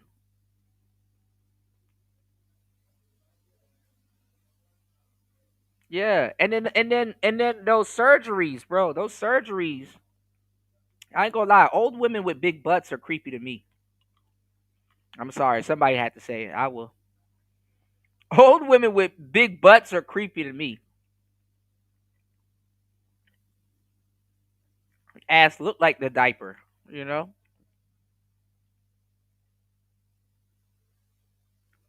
You said anyone trying to give advice or pop shit with a bonnet on, I consider right.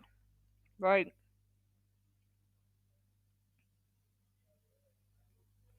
They're gonna be looking like the Karens they hate. I'm telling you, man.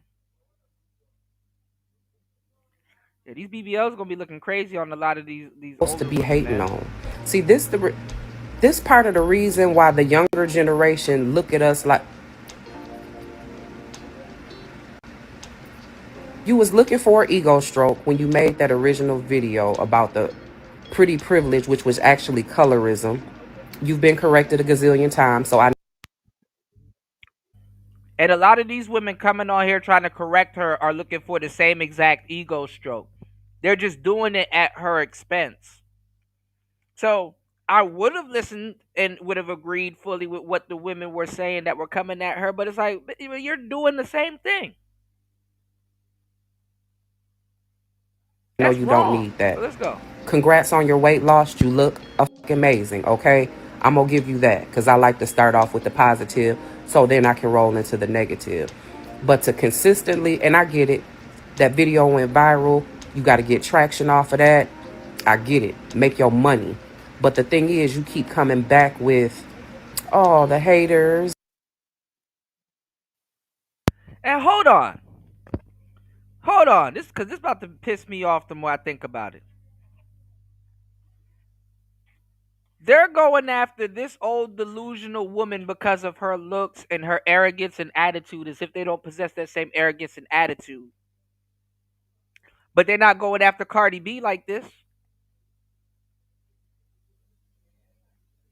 They're not going after Cardi B like this. Twerking while pregnant.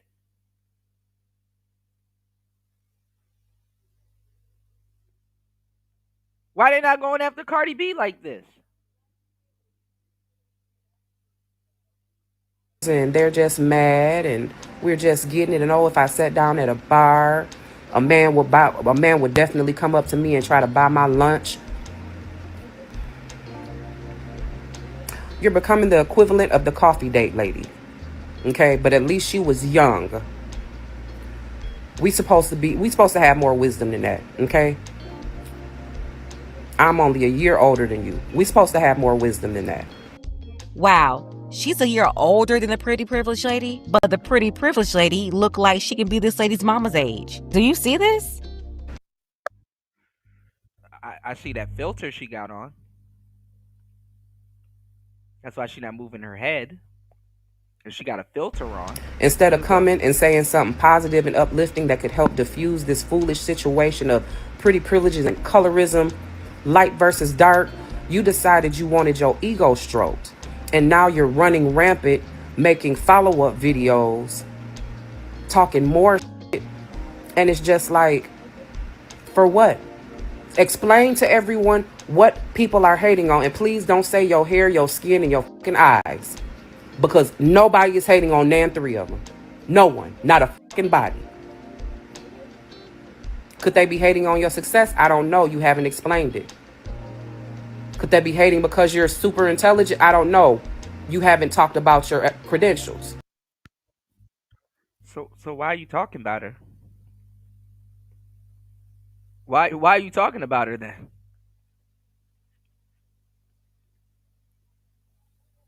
Why people be this internet shit is funny. People be like, yo, come on here and explain to me. Like, nigga, who the fuck are you? Hey, you need to take time out of your day and fire up a live and explain to me, some random person that saw a video that you put out, about why you feel the way you feel about. She can feel the way she feel about herself. Fuck it. Why y'all being selective with this woman? Because you too busy going, I'm pretty, and y'all hating. I'm pretty and y'all hating. At 50, we supposed to be doing fucking better. For the youth. We are the matriarchs. We are the aunts and uncles. We are the grantees. We are the grandmothers. But you want to be on here trying to keep up with the damn kids. And then wonder why they don't. Ma'am,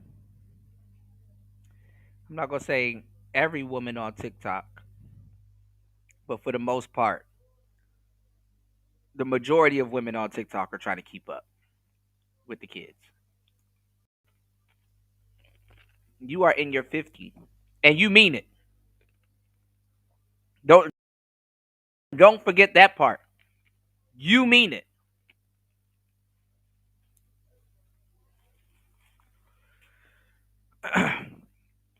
I mean, it's to the point, like, why would we even say something? Women are trying to retain their youth. Isn't that a part of the game? If I get on here and say that it's sad that at 50, the only thing you worried about is looking cute or pretty, no different than a 16-year-old girl or a woman in her 30s that's her mind is psychologically frozen at 16.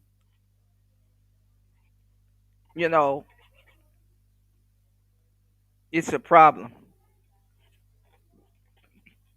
And that's fucked up, because they'll go off on a guy that says some shit like that.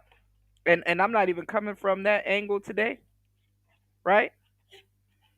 Y'all know y'all know how these spaces are.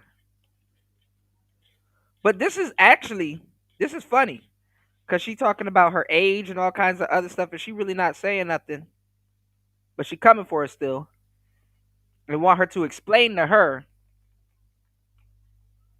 why she feel like she want to think that she's cute or have that confidence in herself. But the funny part is, she's trying to do the same thing. Filters, the younger vernacular.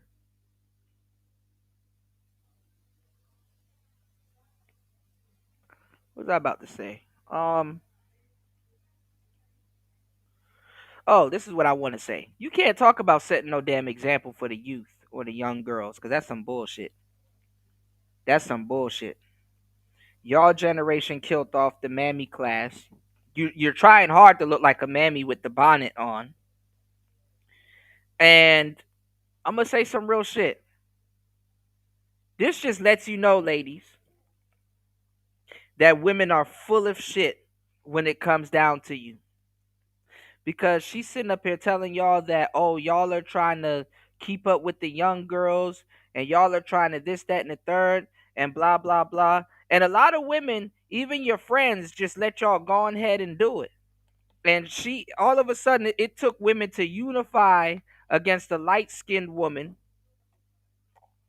Because even the other light-skinned woman was sitting up here trying to plug her shit. But it took y'all together to unify against a light-skinned woman to tell the truth about each other. Go ahead. Why haven't all of these women came out and just say it? Ladies, we're not all dimes. We've been lying to ourselves. We for real, in an odd way, because she 50 and she trying to get back out there today. Y'all created her. I know she 50, but y'all created her.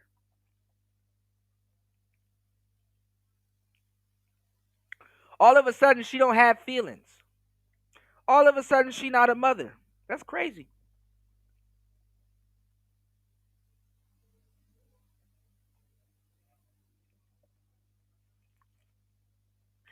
Guys should just troll and use all the talking points they use against us back on them and just see what they do. Now, all of a sudden, her attitude is a problem. Oh, you don't get to feel like that. You don't get to feel like that, girl, because you don't look like a girl that should be feeling like that. Men, we already assimilated, ladies. We assimilated. We so used to seeing y'all being delusional, we just let y'all have it. Like, you know what, just, if she feels like she's Beyonce, she a high calorie woman with a bull's ring in her mouth. She looked like Dennis Rodman, but she thinks she Beyonce. Let her have it. What we gonna do? Take it away from her? Well, what I look like telling some goofy woman that she's not Beyonce?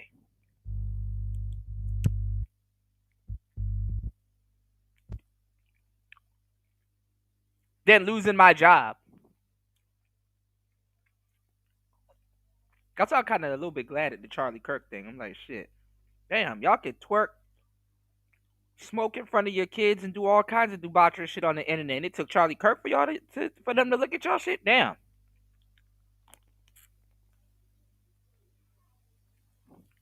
It must be two sides.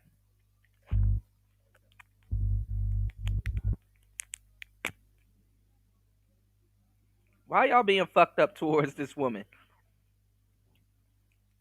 Y'all gotta start talking to your sisters and y'all homegirls. Stop lying to them then. If y'all gonna be coming at this old lady like that. She an elder. She can be delusional.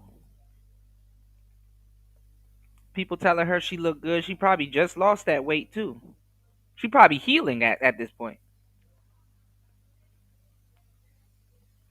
That's probably why she pale. Let me catch up. I would have been on the women's side, y'all, if I didn't see them trying to plug their beauty in themselves while at the expense of her. Because it's like, why are y'all acting like y'all ain't delusional also? I'm just being fair. I'm not looking at it. I mean, of course, like, come on, that's like a obvious giveaway. But I'm just being fair. So, like, if we're gonna be I look at it like this: if we're gonna do some judging, let's at least be fair. You know, because women will lie to you and say they don't judge. They don't. They actually do something worse. They nitpick. They nitpick.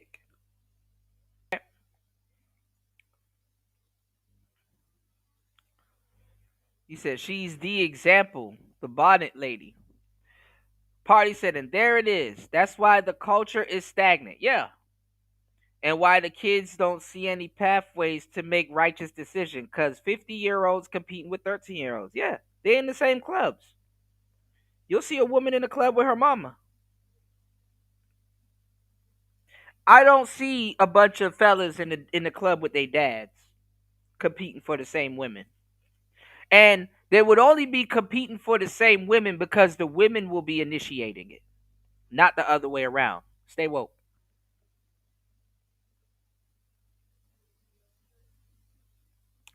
And actually, too, they're not in the club competing for the same niggas. They competing for the same women too, because the mothers be licking coochie too. We're gonna tell if we're gonna tell it all. Mothers be up there licking coochie too. We listen, then we judge. Raven. Then wonder why lanes be so blood sport. 50-year-old patrons to 12-year. Hey, you can set you can't set an economy in that mind state. Yeah. Black men up here talking about we need to talk about Charlie Kirk. No, you need to talk about feminism. Because there's no way you can be a black woman and be feminist and pro-black when feminist is anti-community.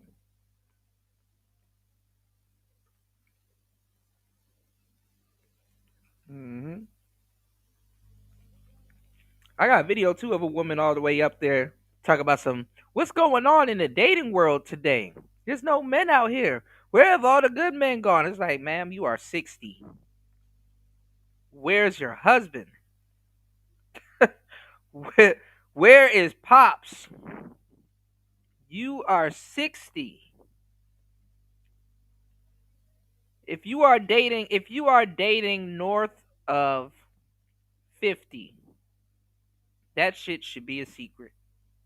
You need to move in silence. If you are dating north of 50,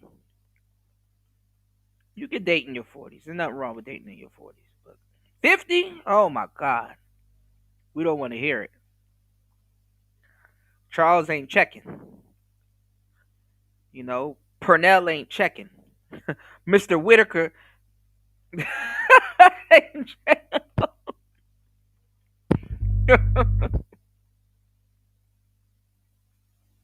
Right.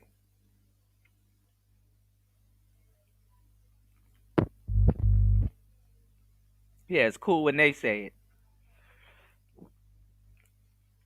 Roy said the way they feel about her is the way they feel the way I feel about most of them. Yeah, we just watching them like, man.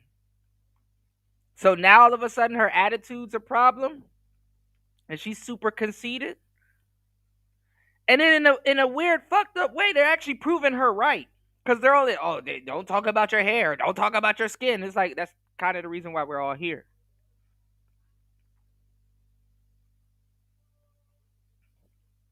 This shit crazy, man. Always got to be a man to sort this shit out. It always got to be a man that got to regulate this stupid shit. They said she passed away, but I don't know if that's true. People said she alive, but you never know. She's still in Cuba.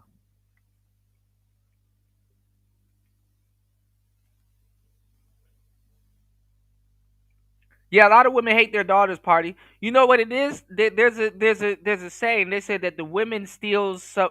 They said that when women have a daughter, the daughter steals some of their looks. You know. Yeah, feminism is the biggest enemy. Absolutely. Can respect us as elders. I think the so-called pretty God. Almost spat my water out, bro. Party don't. He said she looked like the juggernaut.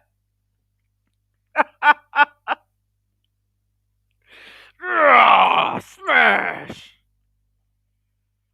Oh my god. Y'all please hit the like button. Shout outs to everybody in the building. Please hit the like button. Support the show. Oh Lord have mercy. Support the show. Y'all hit the cash app, hit the PayPal. Not the juggernaut. Oh, bullet head. Yeah, I mean, Shorty do look like E.T., but like, you know, let Sister Cicely have her little time, you know? You know, they didn't have to come at this woman like that.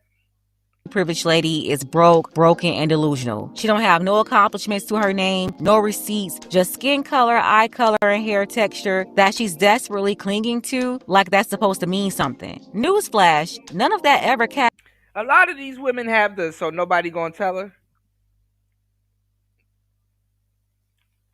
So don't try to tell her now, but insult her and shit. And honestly, women have set the women have created this. They set the tone for this. So what does she need to calm down, honestly? Oh, you don't look that good. Okay. What is there to calm down? Why she gotta humble herself? For what? For what? She not trying to pull no other woman. Women created this. Bro, it's to the point that it's actually asinine and dumb telling a not so pretty woman that she's not so pretty. It's like, okay, why am I telling her this? Is this gonna stop her from getting jobs or a man or something? Like what? Why would I need to inform her? So it's like, so nobody's gonna tell her, and it's like, no. A dude ain't gonna tell her. He trying to fuck. No. No.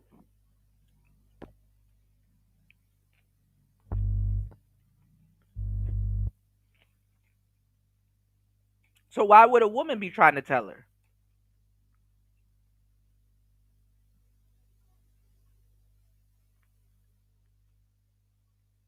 This is the climate they created. You can't say, hey, no, you don't look good, so you can't pose for OnlyFans. She probably will make money on OnlyFans. Niggas like little strange looking bitches, right?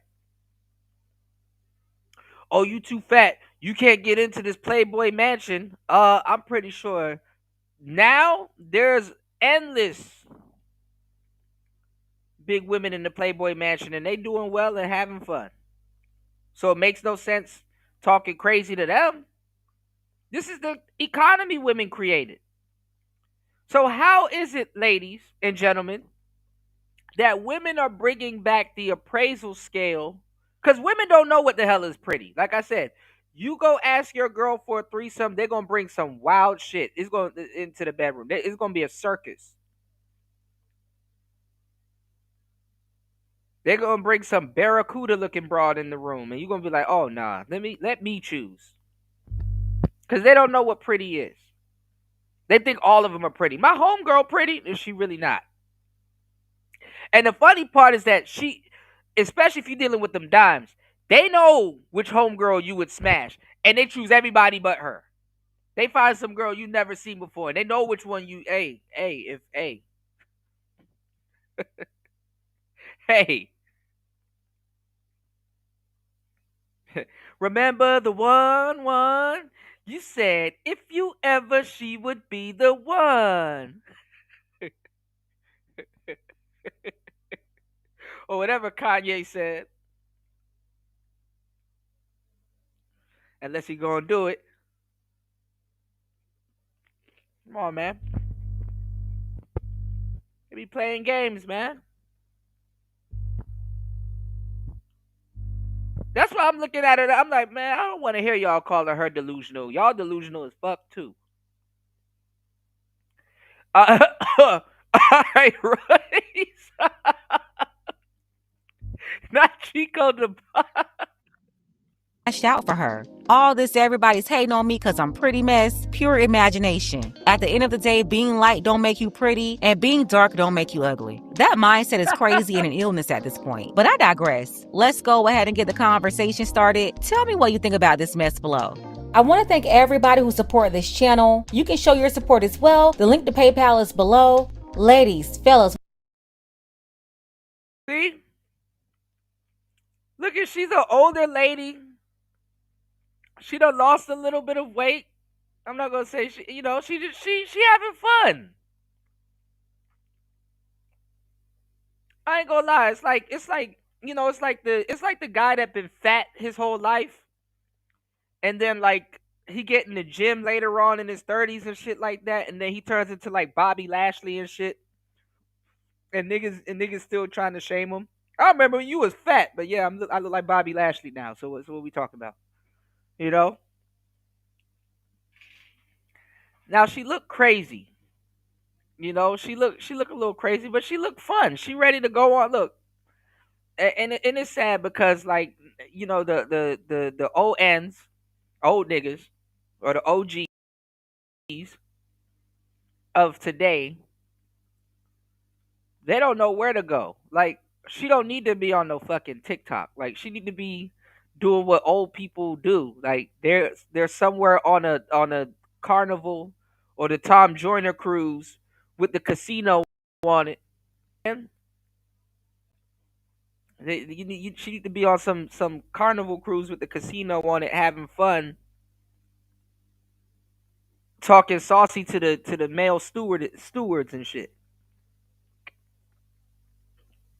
The YNs.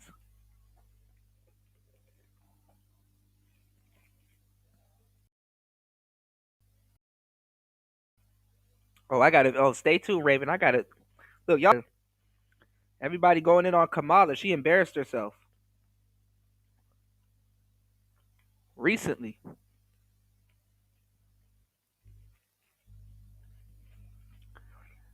But nah, 50 is not old. They're saying the YNs are saying 30 something is old too. I got some funny memes that I gotta share with y'all. So, I mean, our check engine light is on, but it's not old.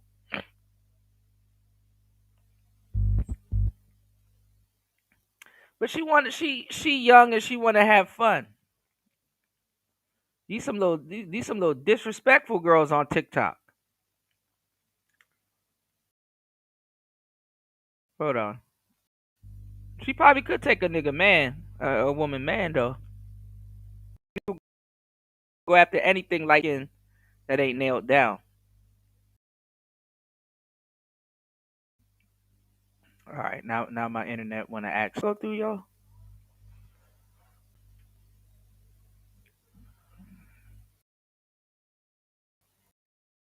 Shit can't just be working. Oh, my internet acting stupid. Hold on, y'all. Put a one in the chat if you guys can hear me.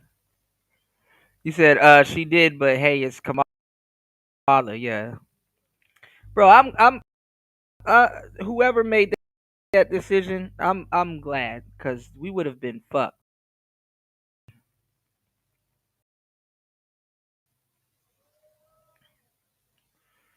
The old niggas are smashed. Actually,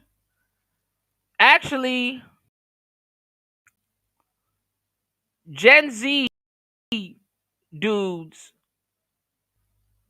the older Gen Z dudes are fiercely going after older women. And y'all can't get mad at older women too because they can take a nigga from a younger broad because these so a older 60 70-year-old man with some bread going after she a young thotty. a young hottie to them. Professor said nope.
All right, we should be back.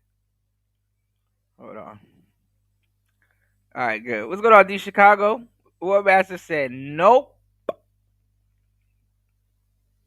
When is GTA 6 coming out? Because they be lying. They're going to release an unfinished game. Try to make y'all pay for another part of the town.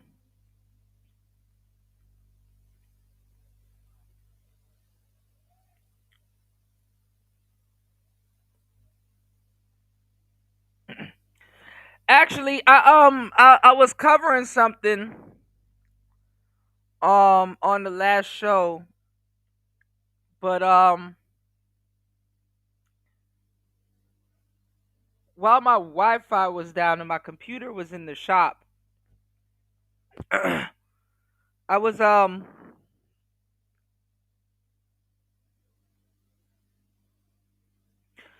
I was looking at something. Actually, it was Robert Kiyosaki that said it. Actually, the education system is not the fix for America. When you're talking about the education, we think like, yo, we need to teach kids literacy. We need to teach kids this. We need to teach kids that and stuff like that. But they can't just. And I heard Umar opened his school. Nobody said nothing about that. Everybody was talking crazy about him. I heard Dr. Umar opened up his school, y'all. I don't know what that looks like, but hey, I'll do some research on that. But anyway, America can't really move its education system like that because it's based on teaching kids how to work for capitalists. It's based on teaching kids on how to work for capitalists. So if it's not going to be able to teach them to work for somebody, they don't want to. America definitely don't want a bunch of entrepreneurs. If you happen to be an entrepreneur, cool. But they don't want to raise people with the entrepreneur mindset. Because the funny part is that the further we're going into the future, people need to have an entrepreneur mindset. Because they would see that they're getting ripped off. You know? When you go to work for a job at Walmart, it's to cut me off. See, they got to cut me off when I'm giving y'all the game.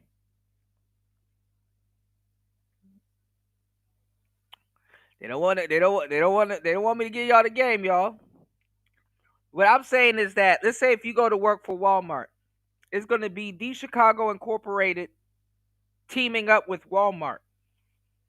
Because the crazy thing is that when you're nice and you're pleasant and you greet their customers and show them where products are and items and stuff like that, and that customer says, hey, that guy, D Chicago, that works on the front end, he was nice, he was knowledgeable about the product, he showed me where it was, and blah, blah, blah. I'm going to come back to this store. And you treating that customer nice will make that store, just off the rip, will make that store extra thousands of dollars. And won't give you a raise or give you hell about a raise. And the fucked up part is that working at a grocery store or a chain store or something like that, if you're not paying attention, they would actually show you how to go into business for yourself. And see how they take that shit up and put that shit on the half off and it back and lose money on it. They're still gonna make them turn a profit. So most people's jobs are a stepping stone, is what I'm saying, because you are a business. But most people don't have the personality to run a business, because honestly, you have to have a personality to be an entrepreneur.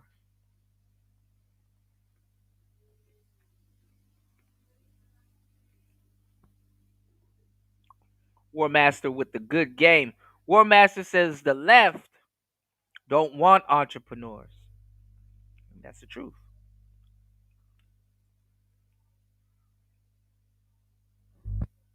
Because you're not going to feel like sharing when you make it. You said, ironic country of entrepreneurs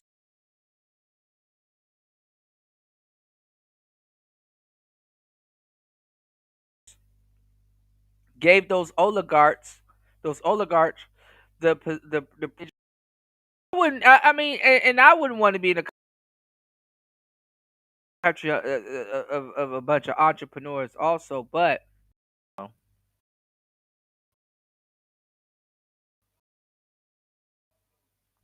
give you too easy, too easy.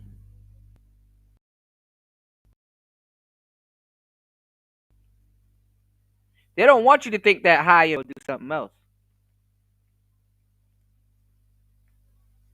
They got an eye on all the entrepreneurs though, because they can't let you get up, get from up under them.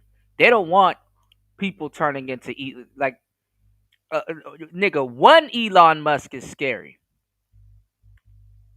All right, one Elon Musk is scary. All right, we're gonna talk about it too. Auburn Preach and Stevie Knight. I forgot to go into that. But let's check this out. We were talking about lesbitarians. Let's get into some of these loser lesbians, so they say. Let's go. It's player talk.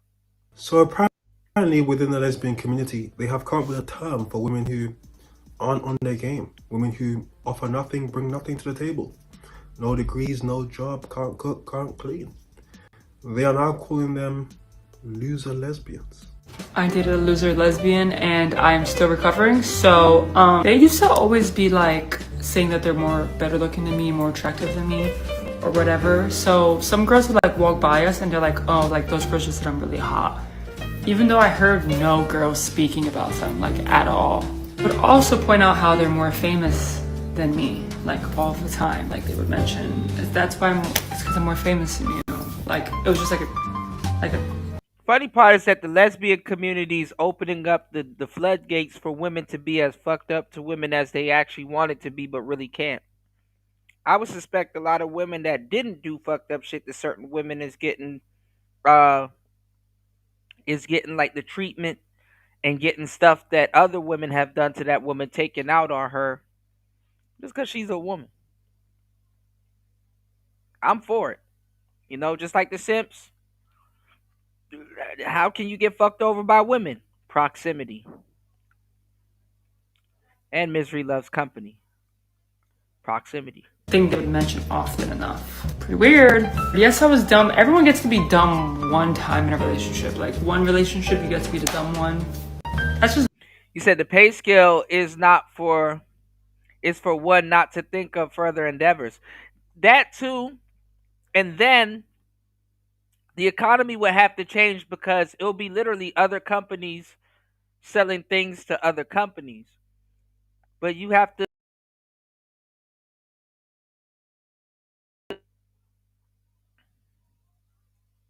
They got mad when Robert Kiyosaki said your house is not an asset.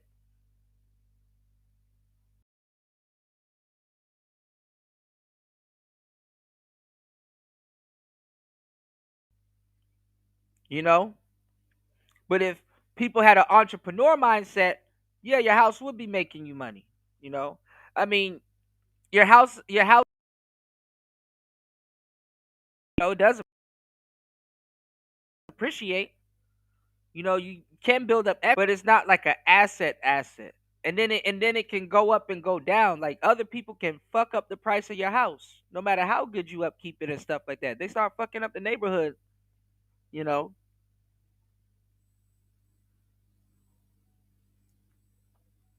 So he talked about ROIs being return on, information, because he stresses that you get your education first, you know. Even though he's a capitalist, you know, so he claims. But it'll be more companies selling to other companies. So they need consumers, people that buy stuff that aren't necessarily assets and stuff like that. Because if people were caring about if certain things were assets, then technically they would kind of be a company. If there was, you know. So if you want to sell a lot of, I wouldn't say liabilities, but it would just be, if everybody was an entrepreneur, it would be just companies doing commerce with other companies and stuff like that. But hey. My opinion? I don't know. The lesbian community is a little upset right now because y'all were called fucking losers, okay? And I'm going to put it into perspective for you guys, right? From both sides. That's what I'm going to do. Imagine you and your partner together. You're dating a fucking loser. You're dating a loser. No degree, no goals, no trade school, no business, no hobbies. Doesn't know how to cook, doesn't know how to clean, is not self-sufficient, really heavily, is just very codependent on you, right? Imagine you're with someone like that. Now, doesn't that sound like... Damn, lesbians aren't waving their degrees in each other's face? Now instead of one PhD, you have 2 PhDs. One of the sprinkle girlies? You know what I'm saying? The women who want to be... Oh, and don't let both of them listen to She-Ra 7. Both of y'all are fucked. Stay-at-home wives, no kids, doing nothing. imagine in today's difficult times, you're the hustler. You're the worker here. You go get the money. You really are on your shit, right? You feel overworked. You feel stressed. You feel tired. You end up in the hospital. You're advised to take a break. Now, being a provider, right? There are certain responsibilities that fall on you. You have to not only think of now, but in the future. God forbid you get sick, you got money on the side to take care of expenses, right? 100% you have that. Now imagine if you weren't in that position. Now you gotta pay your bills, pay your mortgage, pay your rent, pay your car note, pay whatever. And your loser ass partners over here stressing you in your ear, telling you the bills are all coming up and they can't take care of it.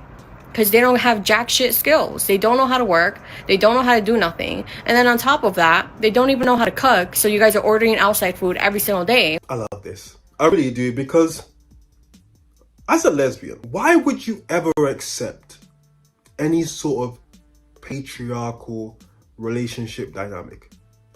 It doesn't make sense. If a woman isn't pulling her weight, you should call it out.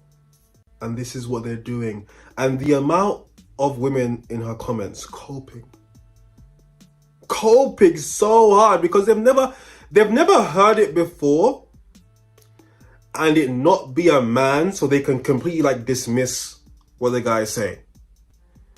When a woman calls another woman a loser, what can you say? If you're a loser, what can you say?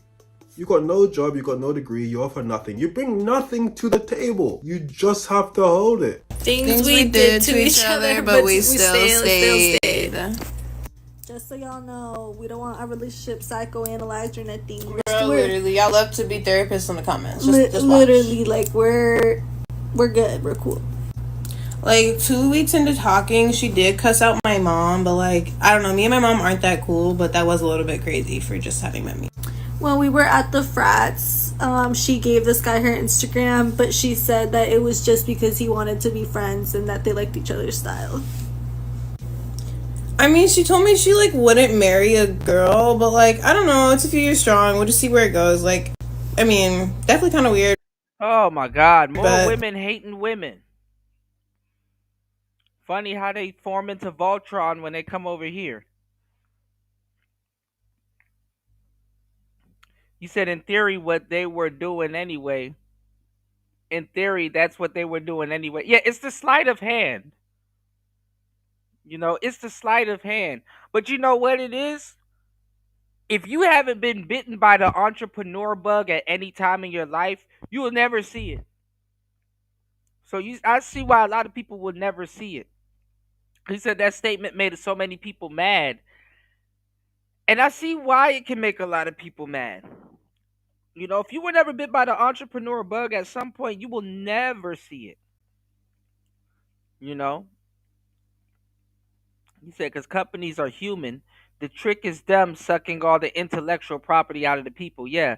You know, that's why COVID fucked up a lot of people, because people that used to quote unquote hide behind an entity or hide behind Jinx party and Raven. Jinx. No, but like the people that used to hide behind an entity and all that other stuff, now they gotta it's like, yo, who really owns this part, this business? It's like, oh, he does. Okay, well, you gotta shut it down. Try to sue them, they're entities. A pandemic happened, now one person gotta get thrown under the bus. You know? War Master said Robert is right. A 300K house will be worth 500K in 30 years, except you paid 900K. God damn. That's true. Dang, I didn't even look at it like that. Yeah. Yeah. And then also too, like the maintenance, the yard work and all that other shit. We even getting to that. You paid like 1,000. You paid like $1,500,000. Fuck. No, you right about that. Yeah. I gotta send you this book. I wonder if Audible will let me share, because it's called this is Robert Kiyosaki book nobody knows about. It's called what's it called? Let me see. I was listening to it this morning while I was waiting for the Wi-Fi to come back on. Hold on, y'all. I think it's called The Unfair Advantage. But I don't know. I was listening to it again today, right? And I think this is a book that he wrote before Cash Quadrant. Let me see.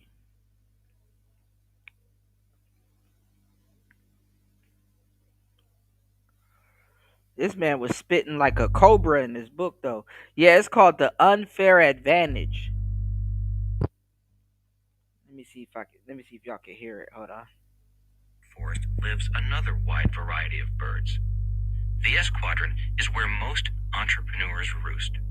S stands for small business, businesses with fewer than 500 employees. S also stands for smart person, doctors, lawyers, or consultants with a small business built around special skills. Hold on. Yeah, but yeah, it's like it's a book that like you really can't find it. It's one of them books you got to go looking for it, you know? You said hence what I was saying earlier, responsibility. Yeah.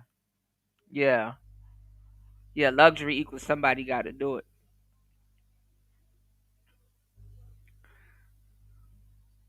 You said you trade your intellectual properties for certifications and licensure.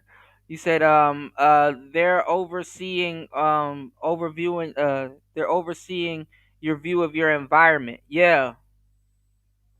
But they're saying that too. They're saying a lot of women are getting certified now. I'm like, man, because I just got my pro advisor certification the other day, and I spent when my computer was in the shop, and I spent like a couple I spent probably like 2 hours redoing my resume and setting up my Credly account and stuff like that. And I didn't know, y'all.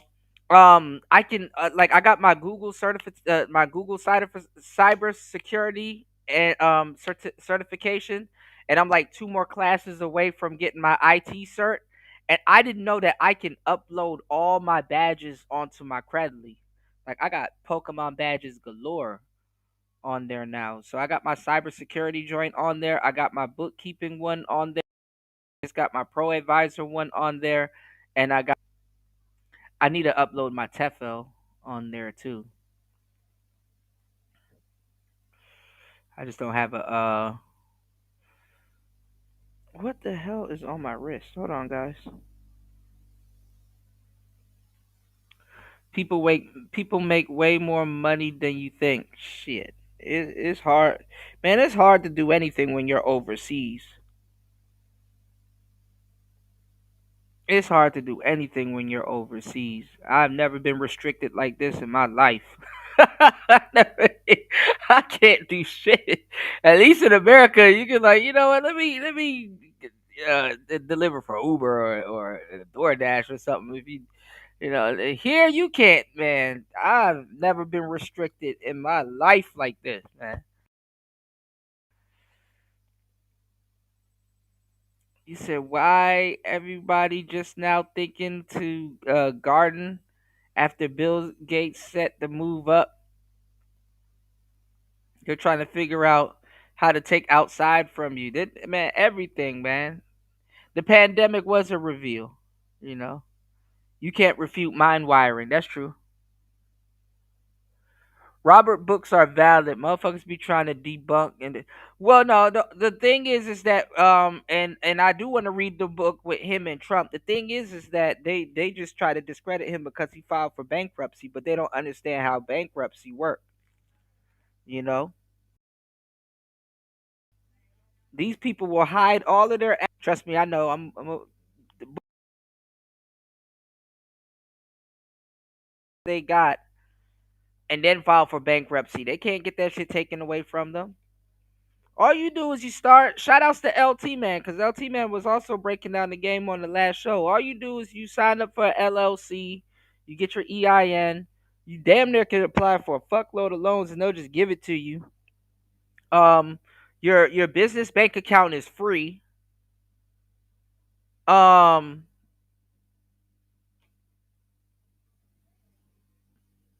It's a lot. Yeah, USA is number one. I gotta give it to you.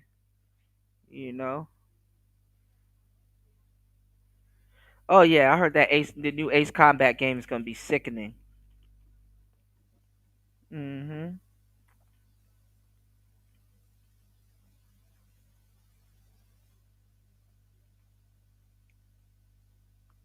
Yeah, his shit does get remixed. But he's no bullshit, man. That's why I like Fresh and Fit. When Fresh and Fit interviewed him, I said, "Oh yeah, these niggas know they shit. They on their way." If I was Fresh and Fit, I have Grant Cardone up there. I have fuck talking to Andrew Tate about bitches. I would talk to him about some money, man. Andrew Tate know what the hell he talking about. I need to. That's what I need to listen to. Hustlers University again. Andrew Tate know what he talking about. He'll show you the lazy man's way to.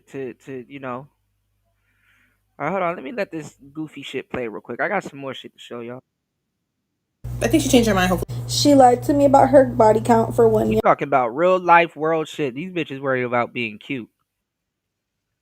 Into a relationship, and she said it was in the 1 digit. Look at those those caterpillars on her eyes.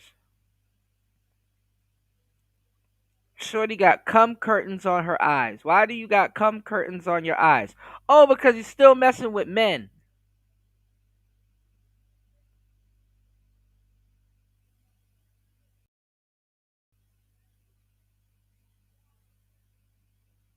You're still messing But with it was men. actually in the 2 digits.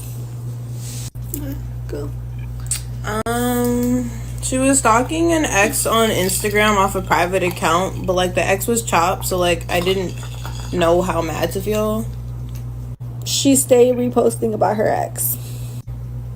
All her homegirls got trans run on them, and she swears she's the only one who didn't.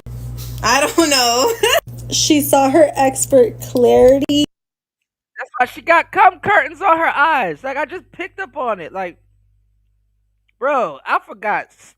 Women are dumb when it comes to other women. I forgot. They play dumb and stupid. Talk about some. All her friends got trains ran on them, and she's the only one that didn't. Oh, you mean the one with the cum curtains on her eyes? Okay. On our fucking 5-day break. But at least she told me, I guess. Like, I don't know. She like posted a video of her twerking oiled up on her story, but she claimed that it made. I was like, well, I guess I can't not be a feminist. She used my credit card to buy me a birthday gift. A part of me is like,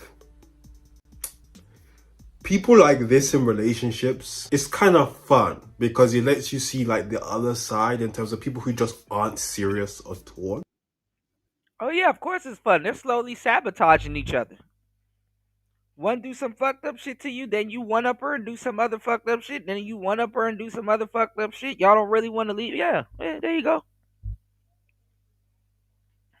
Stay together until one of y'all light each other on fire. That's, I've been in those type of relationships before.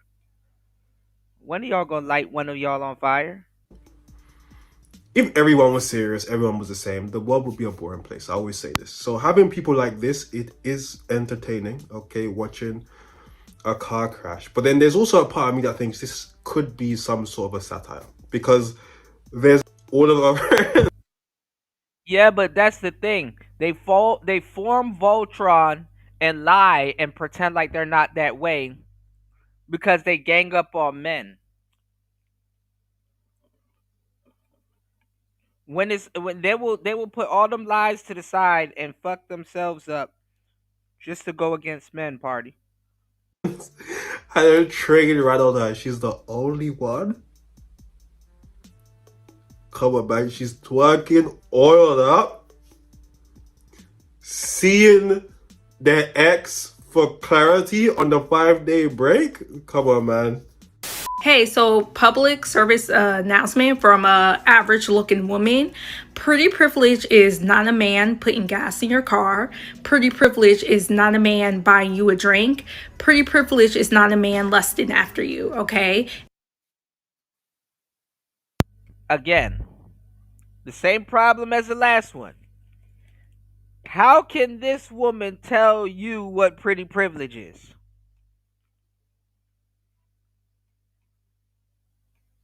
How?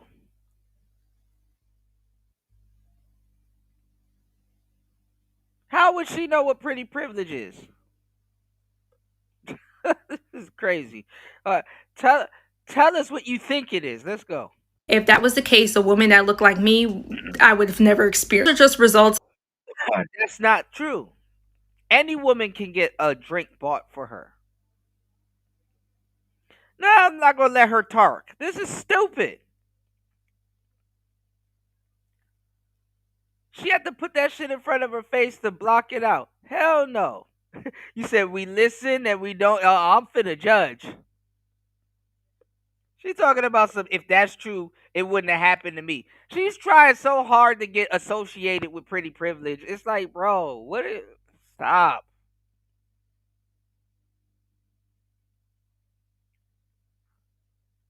Oh, I heard the dating game is even now. Let me get in on it. I could be pretty too now. Okay, I got you. Of a man looking to smash. All right, y'all are mixing up pretty privileges with a man just wanting to smash. Okay, you don't have to be pretty when a man's looking to stick something in something. All right, so pretty privilege is when you're getting a privilege that you normally, like, no normal looking woman could get. Okay, a man giving you attention is not a pretty privilege. Okay, I get attention from men and I am not the prettiest woman out there. I'm very, You see, always got to bring it back to them. Really, I'm just getting on here to talk about pretty privilege, but the reason why, what I really want to talk about is the reason how I get attention from men, and I don't have to do all of that other stuff, and if I wanted to, I could be.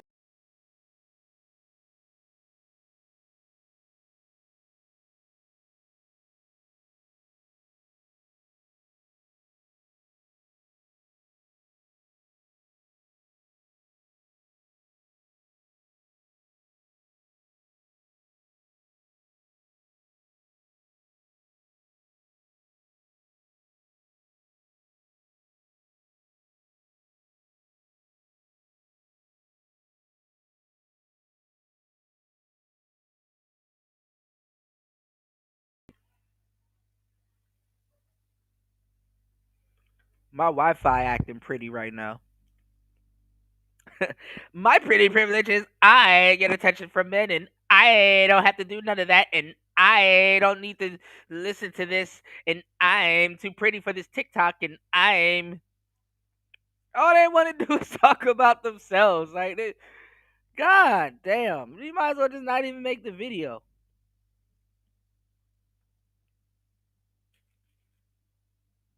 Guys are doing that for me too, so it's really no privilege that you're pretty because they're doing it for me. They're doing it for me. They're doing it for me. And I have a huge 5 head, and I got my hair slapped to the side, and I.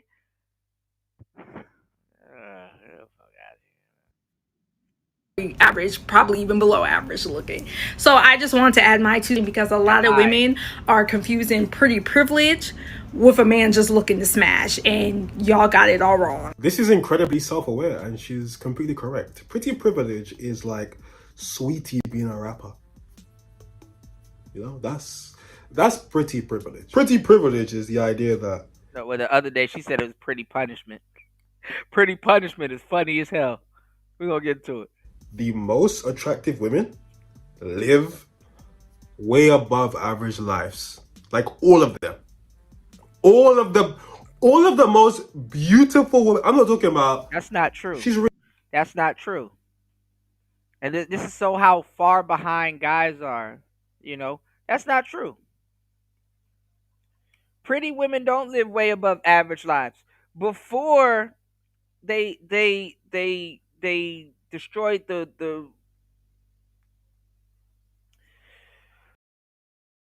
before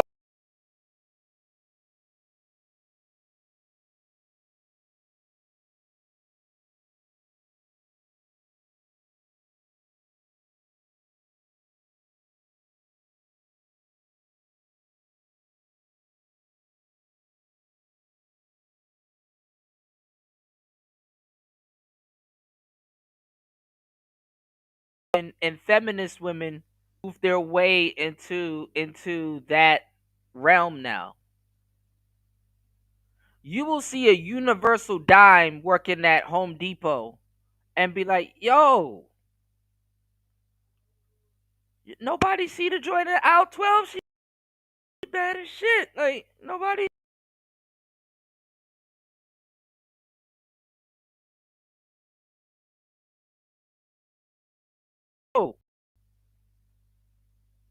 Like, and trust me, I was already a pickup artist and I was active around this time, right?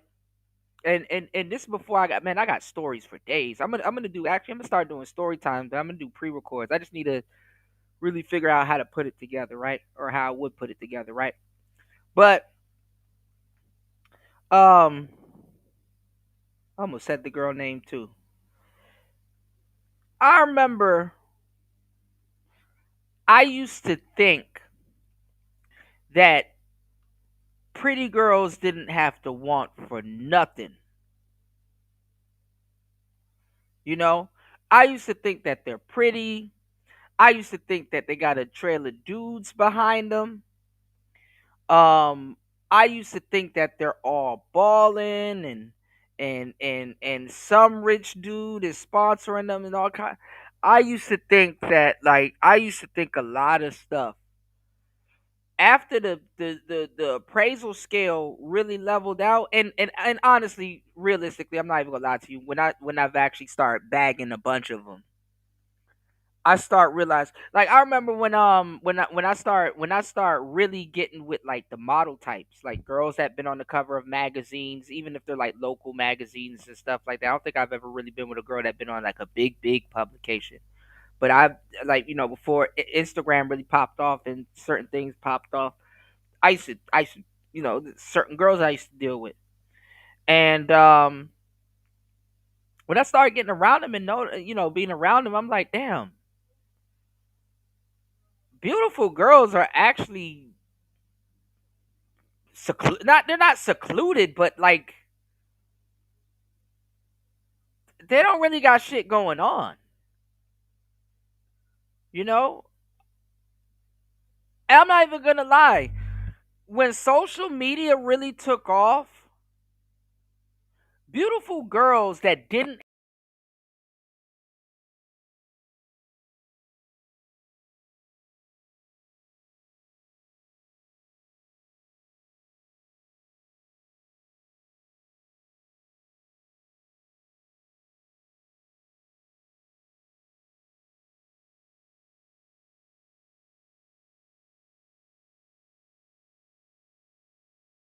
until I really started getting with these girls that they're lonely as fuck. They have a lot of guys chasing them, but they got like a barrier that guys don't cross. And I noticed this when I had to learn how to approach certain beautiful women and shit like that till they start coming to me. But like and we used to do this in the club all the time when we used to go sarging. I like as a pickup artist, you would have to have like a game plan before you go to the club, right? And one of the game plans that we would have when we go sarging and like run routines and stuff.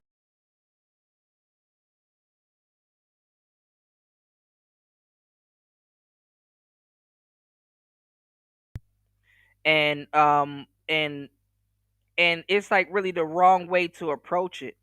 You know what I'm saying? Because logically, if you go to a club, right, you'll be like, all right, all right, we finna, we finna be, talking. I'm finna, converse with a lot of people. We finna, just, warm up and stuff like that. So let me go talk to some of the less attractive girls first to build up my confidence, and then I'm gonna go talk to the little badina that's in VIP.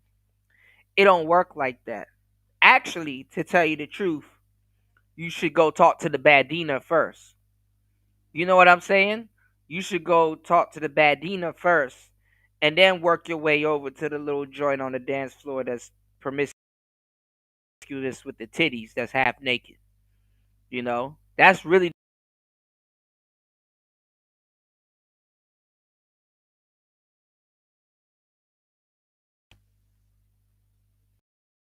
dudes be trying to build that. But anyway, back in the day, y'all, dimes never used to be alone. Dimes never used to be alone. They will always have a circle of friends, whether it was other baddies or whether it was average women and stuff like that. And you want to know why a lot of those fat girls, to a certain degree, started having the attitudes that they had? Because a lot of them befriended baddies, or a baddie befriended them. And I'm damn near one of the only people that would tell you guys in the manosphere that you've heard it from that fives and sixes hang out with fours to look like sevens. You know?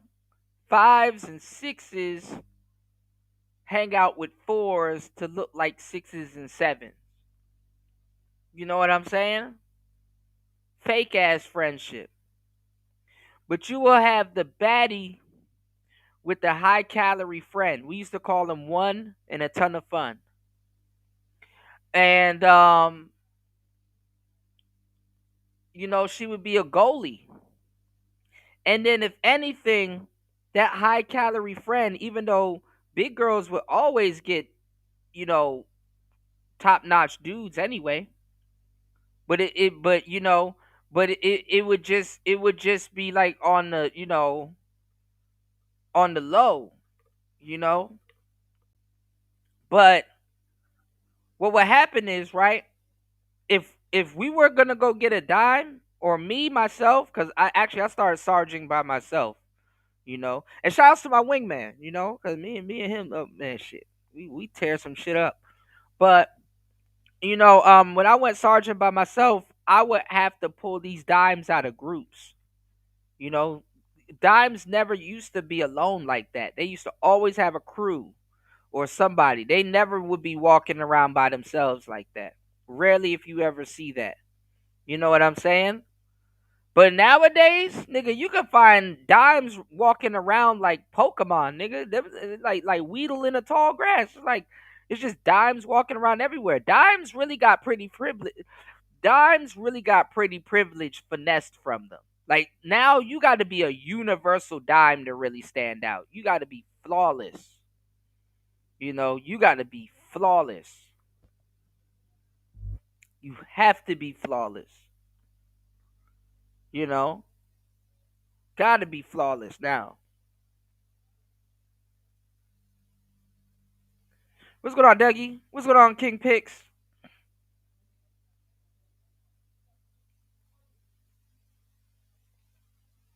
Gotta be flawless. But now, you know, you can get the dimes on discount. Now you'll see a little baddina that work at Popeyes and shit. You can kind of, I ain't gonna lie, you can kind of talk to them sideways. It's fucked up, but it's true. It's like, dang, Rapunzel, what happened? You know? And I'm not gonna lie, especially if you go to the countryside. Oh, we see these a bunch of dimes in the countryside that be working at these little gas stations, and they bad as shit. Fuck gas, you know? They bad. You got dimes out here working regular jobs. Body, face, everything, fuck teeth, everything tequila. And they will never get saved, fellas. That's the reality. We are overwhelmed with baddies. You know, a regular king, a fucking king, a royal king, would probably only see like 200 baddies in his lifetime. We got baddies overload. It's to the point an incel can turn down a baddie at this point and still be batting 100. An incel can turn down a baddie and still be batting 100. What the fuck? Women have ruined baddies. Women have effectively ruined everything. That's why when they were talking about a couple of years ago, oh, women can be able to walk around with no. I love titties, but do not fuck this up for me. I would have been desensitized to titties. I mean, I'm desensitized to titties now, but I mean, still, you know. But no, you got a team of baddies that are never gonna get saved, bro. Never going to get saved. You know?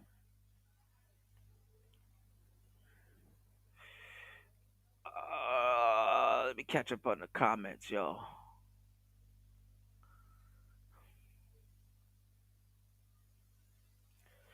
Don't tell me what guys are doing for you. Tell me what you're doing for the guy. Hey, and you know what too? It the baddies are totally crossed out, y'all.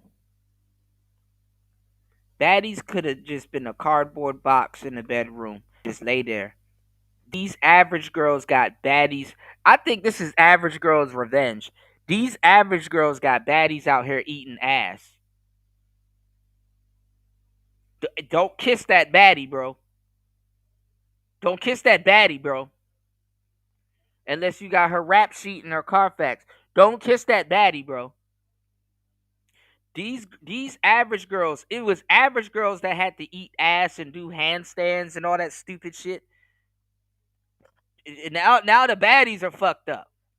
Don't kiss that baddie, bro. I'm telling you.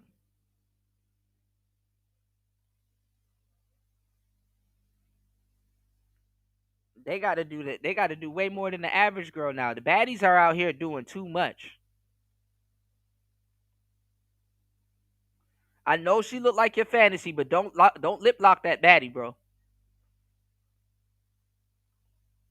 If I could save a life or two, shit. You said that's why I love tourist towns. I'm in New Orleans. You see some of the most beautiful women. Same in LA. Yeah, yeah.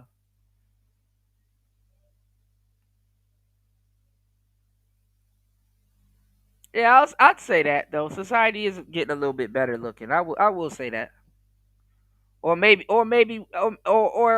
our eyes have adjusted. You know what I'm saying?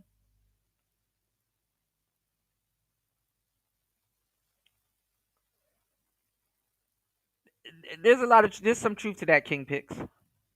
Without the makeup and stuff like that. You said same time they say that's an economic marker when you see actual cuties working. Yeah, cause they don't work. I remember I hired a bunch of cuties. I used to manage this yogurt shop called Yogi Berry, and I'm surprised they let me run it for that long. Cause the Japanese owner, she kind of seemed a little racist, but I hired some baddies. But bro, baddies don't want to fucking work. I had to fire them hoes too. I got one of their numbers though, but we technically not working together. But you said it's a sign of the times, which which more pretty looking people via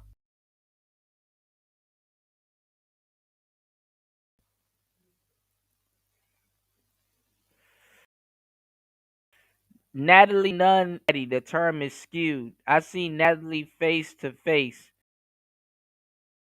She looked like a British. She looked like the Brit. Oh damn, not the British Bulldog, bro. Pretty. I'm talking about the most beautiful women in the world live way above average lives for a reason. They live life on easy mode. You can't be out here struggling and talking about, you're getting pretty privileged, but you're struggling and stressed about life. They don't live like that. They're on the jets with people who have actually... That's not true. Nowadays, you see more mid-chopped average girls on the jets than the baddies. The baddies are indoors. That's not true. That's not true.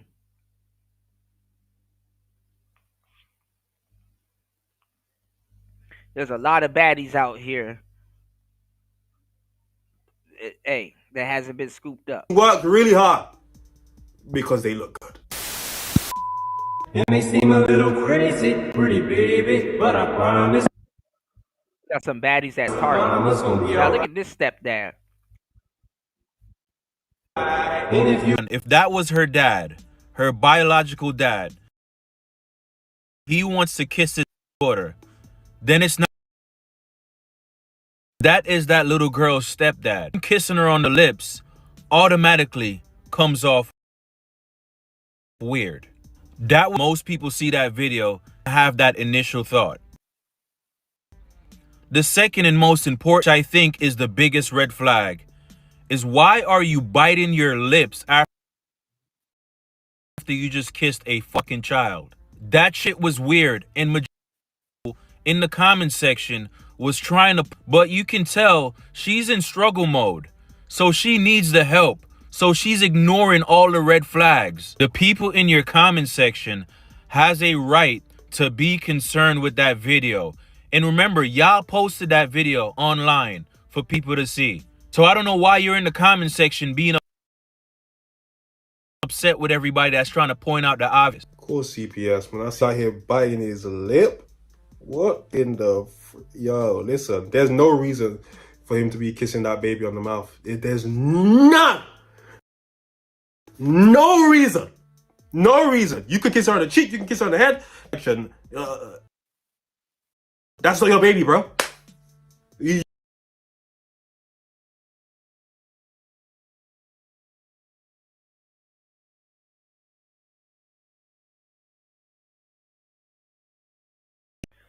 What the hell?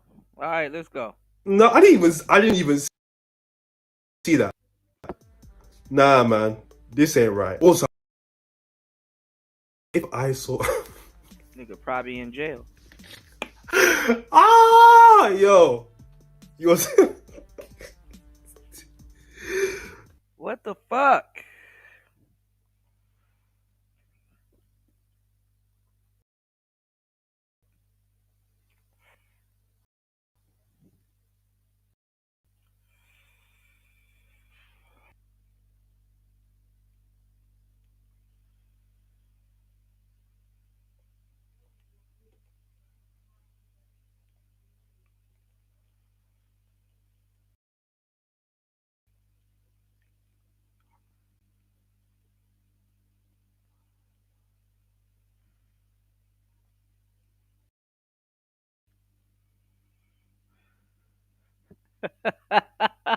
Ah!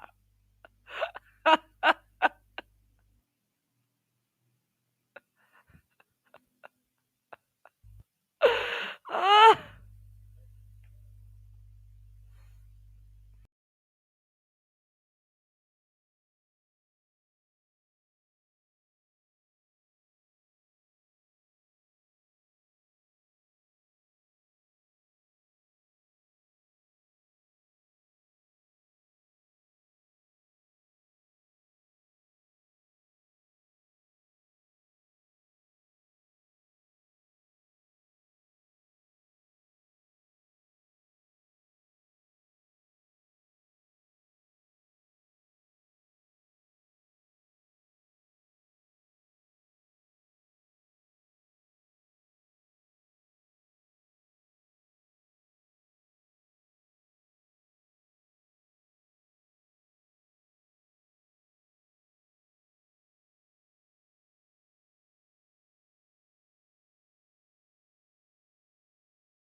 Oh boy. I swear I can't win for shit, man. All right. Please put a 1 in the chat if you guys can hear me. Going through great lengths to bring y'all today's show. It's Player Talk Radio. Please hit the like button. Please support the show.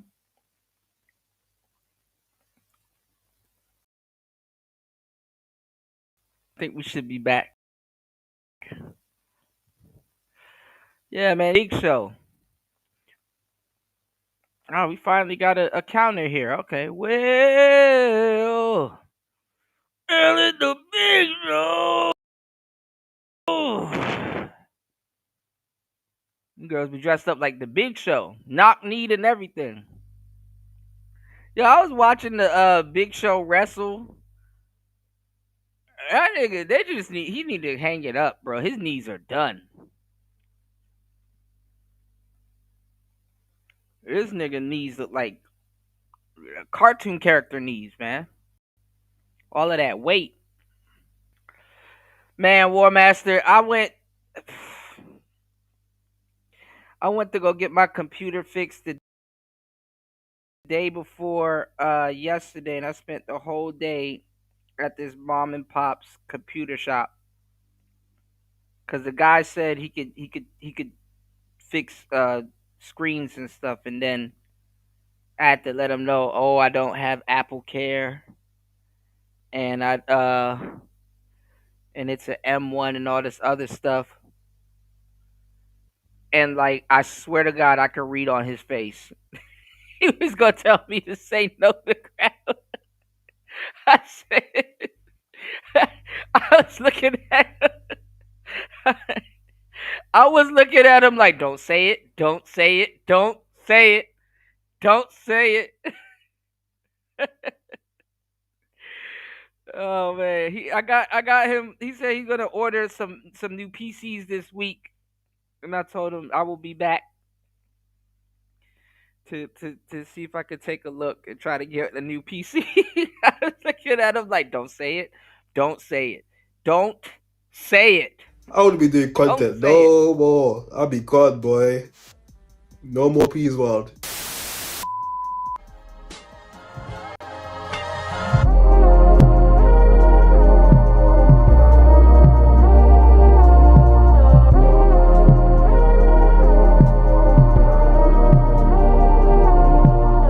You know, I was about to make a video hating, talking about all roads lead to Rome, etc. That bullshit. I was about to do that. Then I really just sat here and deeped it.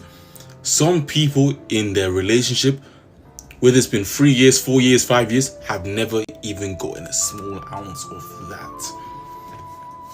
Someone out there in a 5-year relationship currently right now watching this video is getting told, as a man, why do you want a birthday? As a man, you want me to be treating you like a princess? As a man, I'm the prize. Why do you want all that shit? Do you paint your nails now? Like, someone out there is quite literally getting fed that bullshit. Men on social media are constantly told you can't want this shit because as a man. One person, multiple people out there, bro. I remember a tweet went viral on Twitter where a woman was talking about her parents' marriage, how they've been married for 20 years, but her mom has never had to buy the father anything. And she was trying to mock men on the internet for wanting stuff. And I just deeped it. For 20 years, the father has never been received a single anniversary gift or birthday gift because the mother is the gift. Someone's life out there. I was going to hate on this just for the fun of it, but that's even worse. Someone's quite literally not even a fraction of that. What's going on, JR? Women will, you know, one of the biggest shit tests women will run on you is if you sweet, like if you gonna fall for it type shit. Like, she'll know not to respect you if you fall for that as a man bullshit.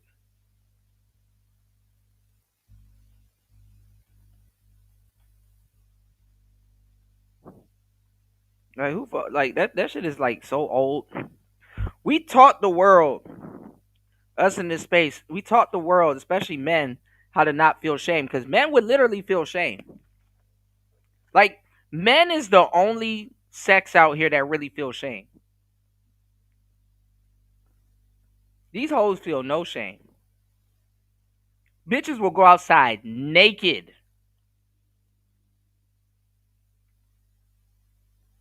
and try to make you feel bad about wanting to see. You can see that girl that you like naked for free on Instagram. Like they're pre-cooked. Like at this point, why wouldn't the majority of them join OnlyFans? They're already. I know some bitches that have been butt naked on the internet for 20 years. Still ain't got a man. She got a lot of kids though. She making stupid statuses talking about some ain't nobody finna play me. It's like, girl, you already got played. You played yourself. How the fuck you gonna be 3 kids deep talking about some ain't nobody gonna trick me? Like, bro, you've been tricked 3 times. At least.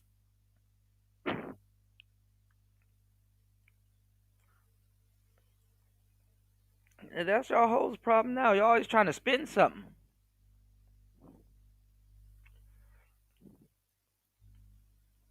Yeah, that's what I asked him for. I was like, let me. He said he's gonna order a couple of PCs in a monitor, and then he said he'll give me a great price and stuff. I was like, just something around 300, man. And I said PC. I didn't no Apple, no. I'll take a PC this time around. I'm okay. You know, I will take a PC. I think that was a Final Fantasy song, and that if you were talking about that the instrumental that was playing before that was Drake. That's at the end of You Fancy. Are you fancy, huh? Are you fancy, huh? Nails big. That instrumental was a remix, and it was a sped up and then the remix slow and chop version from You Fancy at the end of You Fancy. You know, Dougie said she missing a few things. Dougie telling. Dougie like, look, I know what you should get him. Seeing all this stuff make me realize how low maintenance my wife is. Gain a greater appreciation for her. She be wanting to talk. Sometimes I ain't got the bandwidth. Yeah, sometimes you do gotta have the mental bandwidth to be here. You know, I ain't gonna lie, I like that. I had a couple of girls that would buy stuff. I just been shy. I just don't want them to buy stuff. You know, Jordans and PlayStations and stuff like that. Shit. Now she can buy me a fucking PlayStation at this point or Xbox. 'Cause shit.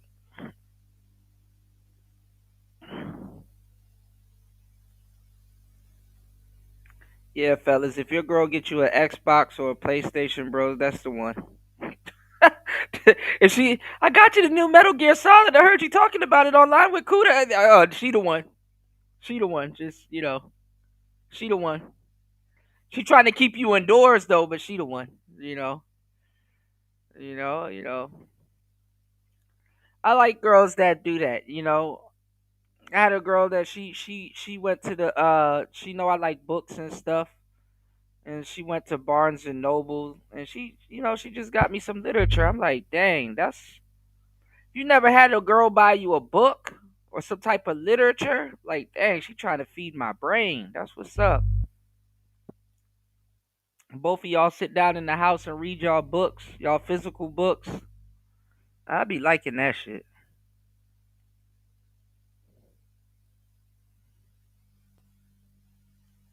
Bitches don't want to do that shit nowadays. They just want they'll shit. They'll smoke up all your weed. Then have an attitude with you. You can't do shit with hoes nowadays. It's just like she a whole nigga. You know.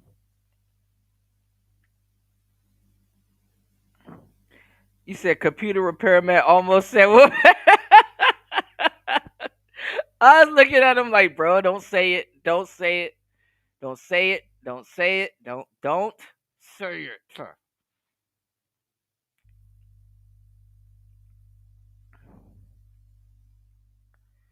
Yeah, like the game, like yeah, that's what I'm trying to say. Like ain't nobody finna play me, nah. They, shit, nigga, the game already surpassed you, man.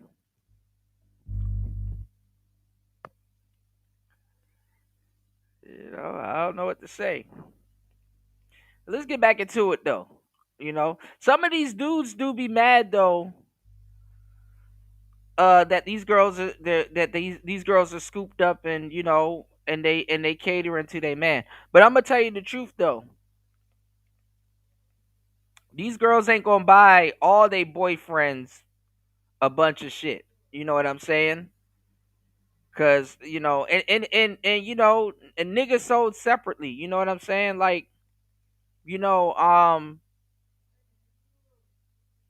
she might do this for the last nigga, but by the time she get around to you, she ain't gonna cater to you like this.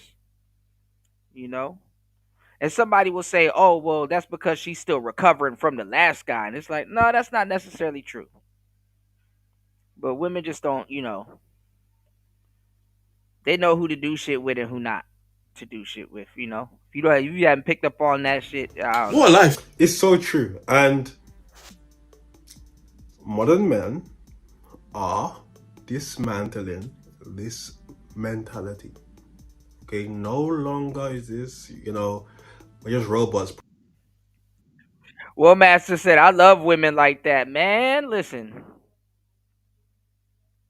it's not even, it's not even the stuff though. It's the gesture. It's the gesture. That's what it really is. It's the gesture. But hey, Providing, we expect nothing, and we want nothing, and no. If you've been with a woman for an extended period of time, your birthday comes, your anniversary comes. Again, after 5 days, she hasn't offered to pay 1 date. She ain't buying back. Sirens. She should want to do that out of the kindness of her heart. It doesn't have to be big. She might not have a lot of money. That's fine. Doesn't have to be big. But she ain't getting you nothing. Oh, there's no way you're spending all this time with a woman. You're buying her all these things. You have, a good relationship. You love each other. And she doesn't want to do anything for you. the gesture is worth more than, you know what I'm saying, than her doing it. It's the gesture. You know that she has the incentive to do that for you. You know.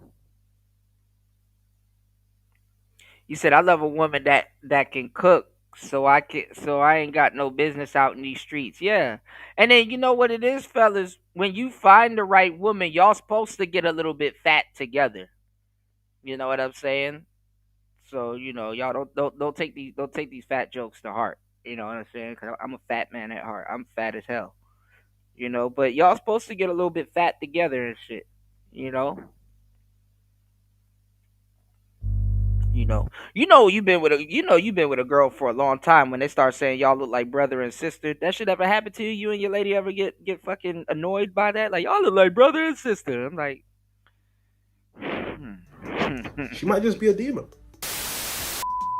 So this person is asking, what would I do if my OG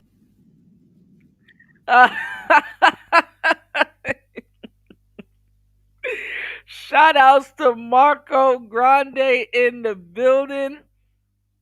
Marco said, sounds like puto talk to me. What's going on, Marco? Good to see you. Domestic.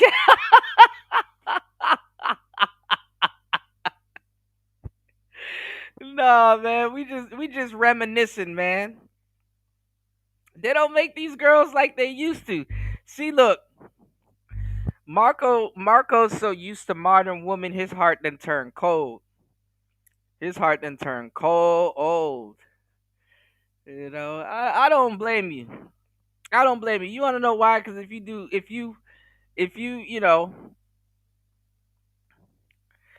do go a little soft on the girls nowadays, man, that you in the danger zone, man.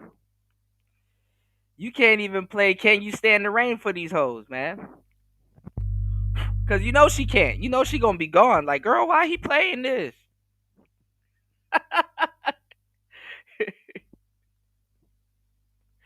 Man, hold on. Marco, I was listening to that song that you requested a minute ago. I was listening to that song that you requested a minute ago. Me on to what was the name of that group? YNW. Something's going on.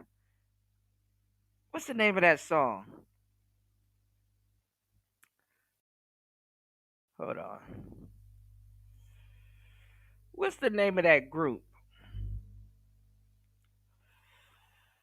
Hold up.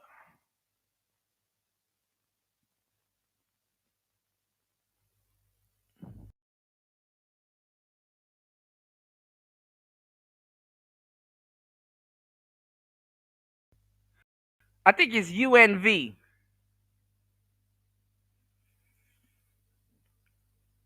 What is the name of that group? Hold on. I think my Wi-Fi is going in and out. Hold on. You requested a song a minute ago. I think it's UNV. Something's going on. I know the name of the song is Something's Going On. Yeah, yeah, UNV. Yeah, something's going on. Yeah, bro. I said, man, look.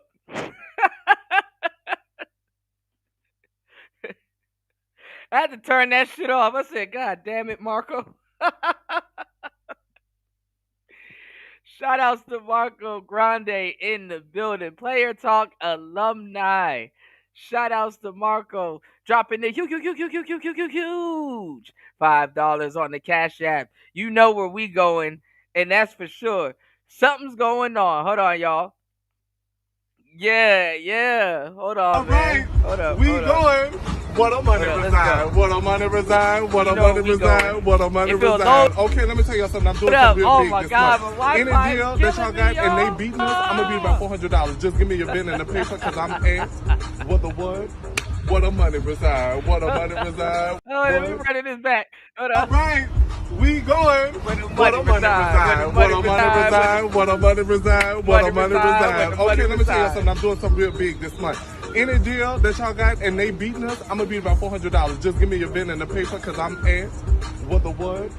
What a money reside. What a money reside. What a money reside. What a money reside. Okay, I told y'all before. Y'all know what I do. I give all these good deals and everything else. Y'all better ask about me because I do all that all the time. And that's on who? Man had a little lamb. Okay. Okay. Okay. Shout outs to LT Man. Also, LT Man said, "Why is he arched like that?"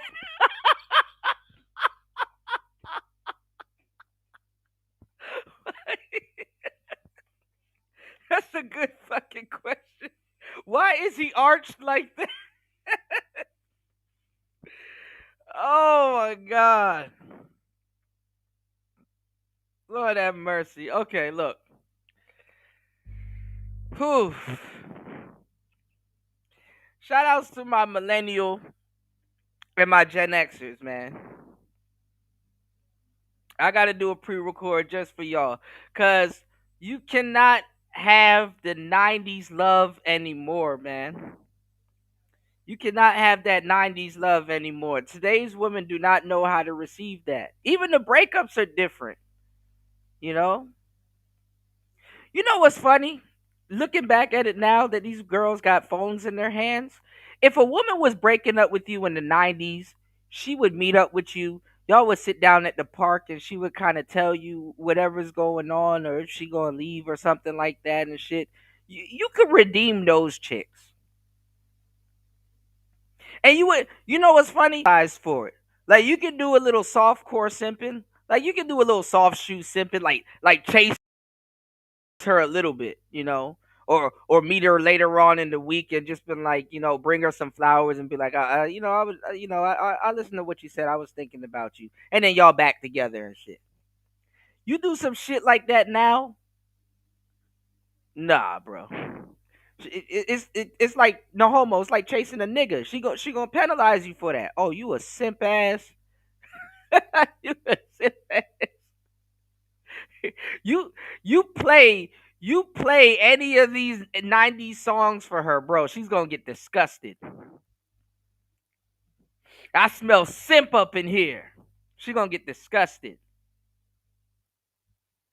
she gonna get disgusted. She gonna instantly be disgusted.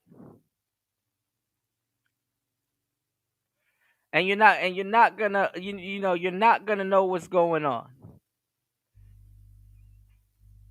We're gonna do we're gonna do a song break, man.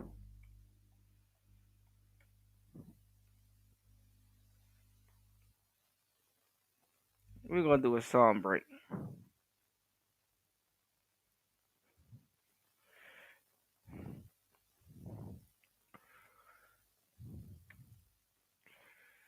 We're gonna do a little song break. Y'all please hit the like button, support the show. Let me go. No, we're gonna do a song break.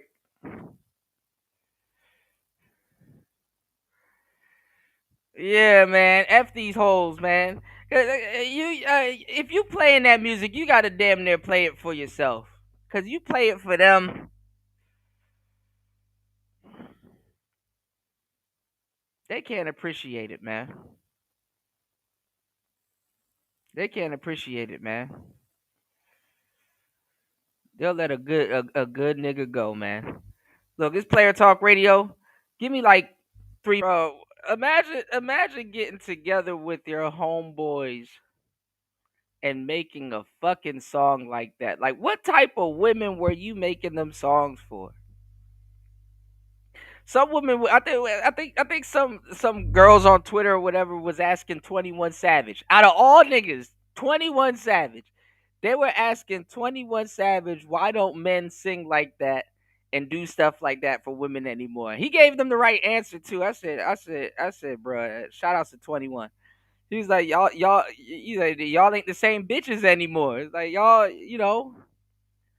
bro, like nowadays, bro, you dedicate a song like that to a sister, she don't even know how to receive it. She don't even know how to receive it. And whole T probably dedicated, man, somebody, man, heartless tramp. Like they don't even know how to receive it. You gotta actually send that to a sister that know what the fuck you talking about. And I ain't gonna lie, it's good. Fuck. I'm gonna trim that out. I'm gonna trim it out, War Master. I'm definitely gonna trim it out.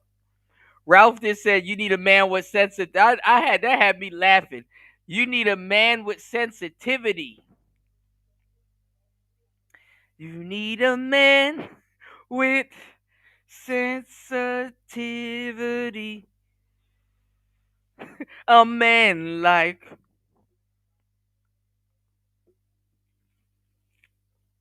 Man, he wouldn't be caught dead saying that shit anymore. Y'all done turned Jaheim into a crackhead. I never forgive these hoes, bro. It's now, usually back in the day when you used to listen to those songs, you would just be feeling good for the whole day. Like a nigga be floating the whole day on his Nimbus cloud and shit. Now you listen to those songs, and if it's not like directly followed up by another R&B song, you instantly just get mad. And don't know why. Well, you kind of do know why, but you just instantly get mad. Like, man, what's funny? Fun fact: 9 times out of 10, back in the day, you've dedicated some of these songs to a broad, and it didn't go the way you planned it to. You like stupid bitch. Now look at you, pregnant with all kinds of kids. Should have been me. It should have been me. You silly bitch. You see, I always gotta save you from yourself. Yeah. Your whole day used to be on cruise control. Now you instantly get mad. Like let me cut on NBA YoungBoy. The hell was I thinking? The hell was I thinking? You said, yo, I never floated. Pause. All right. Well, if you played that song and it was like an open field, you'll be out there frolicking. You'll be out there frolicking. You can't play that song no more for women now. You got to play this. Hold on, y'all. You gotta play this. This is what you gotta play. Actually, you can't even play sad NBA YoungBoy music. You gotta play. These girls are men nowadays, bro. You gotta put up. Hold on. What was it? Hold on. No, they playing games. Hold on, y'all.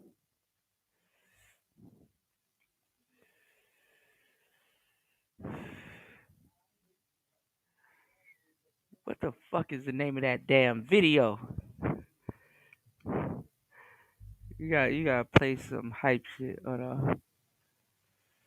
I actually need to check out his projects because he be dropping. He be underground dropping and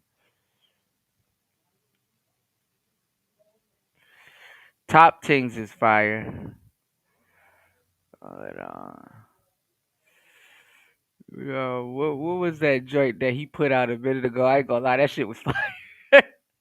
Hey, yo, if y'all haven't checked out NBA YoungBoy, cause I know this shit right here, bro. What whatever he said.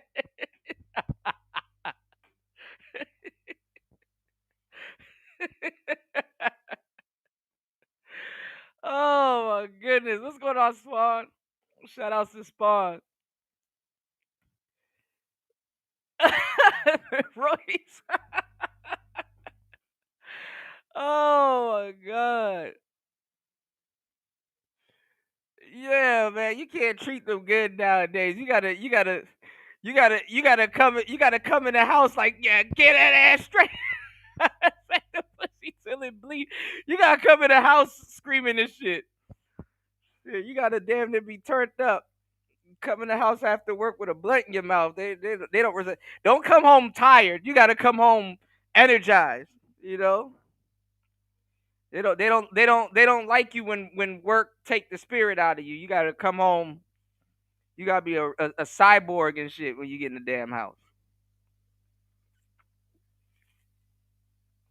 You have to come home and have enough energy to fight her. Not buckwheat. So, y'all don't go look up on Rap Genius. Somebody tell me what the hell did he say right here? Because this shit was rocking around this time. Somebody tell me what he said. This is when you come home as soon as your foot get in the door, as soon as your Timberlands get in the door.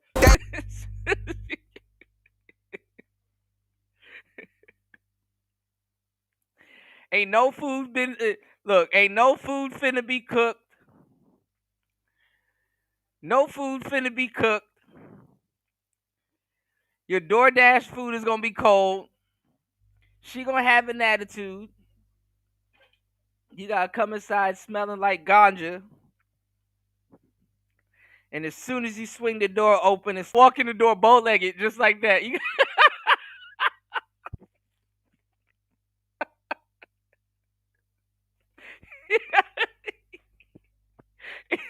If you ain't gonna walk in the door bow-legged just like that, bro, just don't even do it. As soon as you get in the house, soon as you open the door just swing. That's the only thing they understand nowadays. The only thing they respect.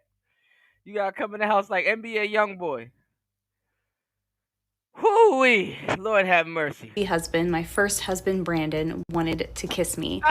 For those of you that don't follow our story, Brandon has a severe brain injury. We are no longer married. I'm his legal guardian. I still care for him, and I'm remarried now. Brandon's very much a part of our family. So what would I do if Brandon... All right, so this woman, I don't know how I feel about this. This woman, she's remarried, and she had a husband before, and I think her husband got like really sick or something really happened to him for sickness and health, right? But she's not with her husband no more, but I guess she still takes care of him because she loved him, right? And I know some people be like, "Oh, that's noble." Yeah, but she got a new husband, and somebody asked her, what if he still wanted to kiss you, you know, and stuff like that, and I don't know, man. Like I don't think a woman would never stick around for this. Like, imagine a woman sticking around a guy that still deals with his ex lady in like a wheelchair or some shit like that. Not gonna happen. Not gonna happen. Men really be putting up with a lot of shit. What's going on, Gail? Good to see you, love. Roy said NBA YoungBoy got that Hennessy autism. Hey, look, he's doing now. They got him sedated. They got him on some type of medication, you know. Shout outs to Gail at night in the building. Good to see you. Good to see you. You said a hoe is a hoe. But what do you think? I mean, what do you guys think about that? I mean, she is sticking by her husband. Well, he's not her husband no more, but she didn't leave him when he got sick, you know. You know. So she's still with her husband or her ex-husband, and she got a new husband.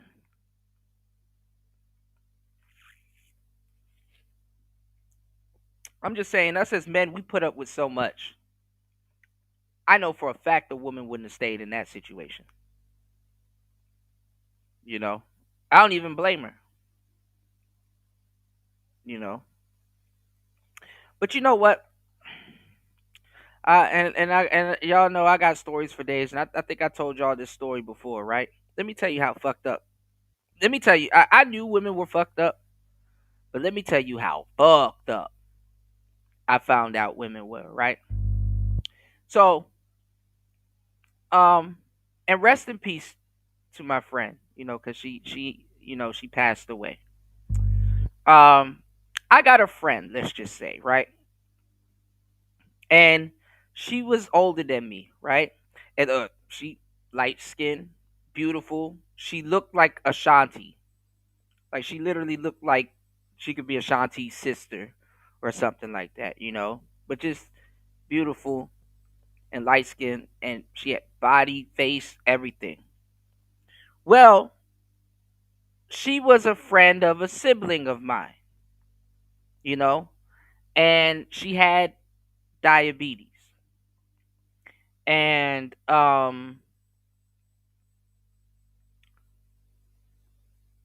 I liked her. I mean, she was always cool, always nice to me. She could sing, just overall, just beautiful. And me, I was a young man, kind of crushing. Everybody always wanna, you're a young dude. Is that she, hey, you know. But she was older than me, so I never really pursued her. Then a young buck got his weight up a little bit, he was a young player and stuff like that. Started doing his thing. I'm riding around. I got one of my cars and stuff, and I remember. Well, actually, I saw her on foot. I seen her not too long ago. Not too. I mean, this is a minute ago. This is all a long time ago. But I seen her on foot getting out of SUV at a metro station, and I don't know. I said it in my head, but I actually said it out loud, and I was like, "That look like such and such," and she's like, "It is," but she couldn't really see, and I didn't know that her diabetes got that bad. Like, she was blind. I didn't know diabetes could take your eyesight. Diabetes be taking shit. Diabetes gangster as hell. I need to slow down on the sugar, but um, I'm not gonna lie, man. Later on in life, long story short, and she's still bad. She still look good. She sang. She just gorgeous. Like I said, hey, look, she's bad as hell. Like, she's a fantasy of mine. I'm not even gonna lie. But it was, but I kept it cordial. I never, but seeing her in that state really messed me up. You know, seeing her in that state really messed me up. I'm like, dang, here I am. I'm actually single at this time. You know, got my car. Got the tags and stuff on my car and all that other stuff, and I'm just free. Like I'm just, and I ended up getting her number and connecting back with her and stuff like that. And she asked me about certain things and family and all this other stuff, and everything was cool. And she really started, she's telling me about like her relationships and all this other shit. I just wanted to be a helping, hand and a helping ear, right? I'm not gonna lie to y'all. She was actually hitting on me heavy, and I'm like, fuck. I would, but I'm like, damn, even like my player spirit start. Hey, yo, Kuda, you gotta have, hey, bro, you gotta have some morals, man. And I'm like, yeah, not like this. She's like blind, and she's like hitting on me, and I'm like, I'm not stupid, and I'm like, I gotta play it off. So you know what I did, y'all? I said, you know what? I'm a gentleman. She probably going through a lot. Hell no, I ain't about to get into no relationship with her, but I'm gonna take her out. She seemed like she'd been in the house the whole time and stuff, and she knows the way around her. She just got a new apartment and stuff like that, so went to go see her. She lived by the mall and shit. So I was like, yeah, let me go take her out one day. Just go for a nice ride. I think at this time I think I just got another Crown Vic. I think I got my police interceptor Crown Vic around this time. So just go for a ride out. Take her with me. I take this girl to Montgomery County. I take her down Silver Springs, down to the mall at Silver Springs, just to like go to like Chick-fil-A or some walk around the mall and do something. Nigga, let me tell you. So I picked her up, right? I picked her up, and we laughing and talking and playing some music, and just went downtown to get a slice of pizza or something, right? I'm a gentleman, help her in the car, blah, blah, blah. She's like congratulating me. I'm like, yeah, thank you. It's a nice car. And she's like kind of feeling around, like, oh, it's a big car. And I'm like, yeah, this car is big. this car is huge, right? And man, I help her. When we get to this, when I find the parking space, right? I didn't park in the garage. I actually parked like outside, like cross street from like the parking garage, right? And I help her out, you know, and everything is good. Like all I really got to do, she can walk and stuff like that. I just got to hold her hand, like kind of guide her. She don't got like a little stick or anything like that, but like she good, right? And like she be wearing the little. They don't look like the Ray Charles glasses, but she wear little glasses, little shades and stuff like that. Nothing too bad, right? So let me tell you something. I'm walking around with her. I've never listen. I never got this much attention in my damn life. This happened to me one time too when I was walking around with my niece, and like me, oh my god, that's her kid. Like I was in the mall and women just had every single excuse to talk to me. Compliments were flying past me and shit. I'm like, dang, okay. I'm gonna have to start using this baby as some bait and go get me a little baddie, right? But I swear to God, when I was walking with this girl, and Montgomery County got endless baddies. They especially at the mall and stuff like that, and it's by the theater where everybody be performing and stuff like that.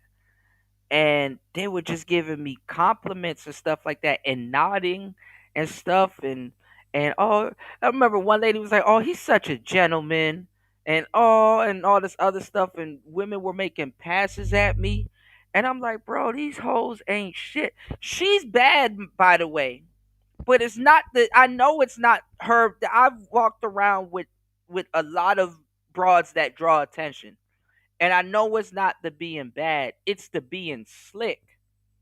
You understand what I'm saying? And it's like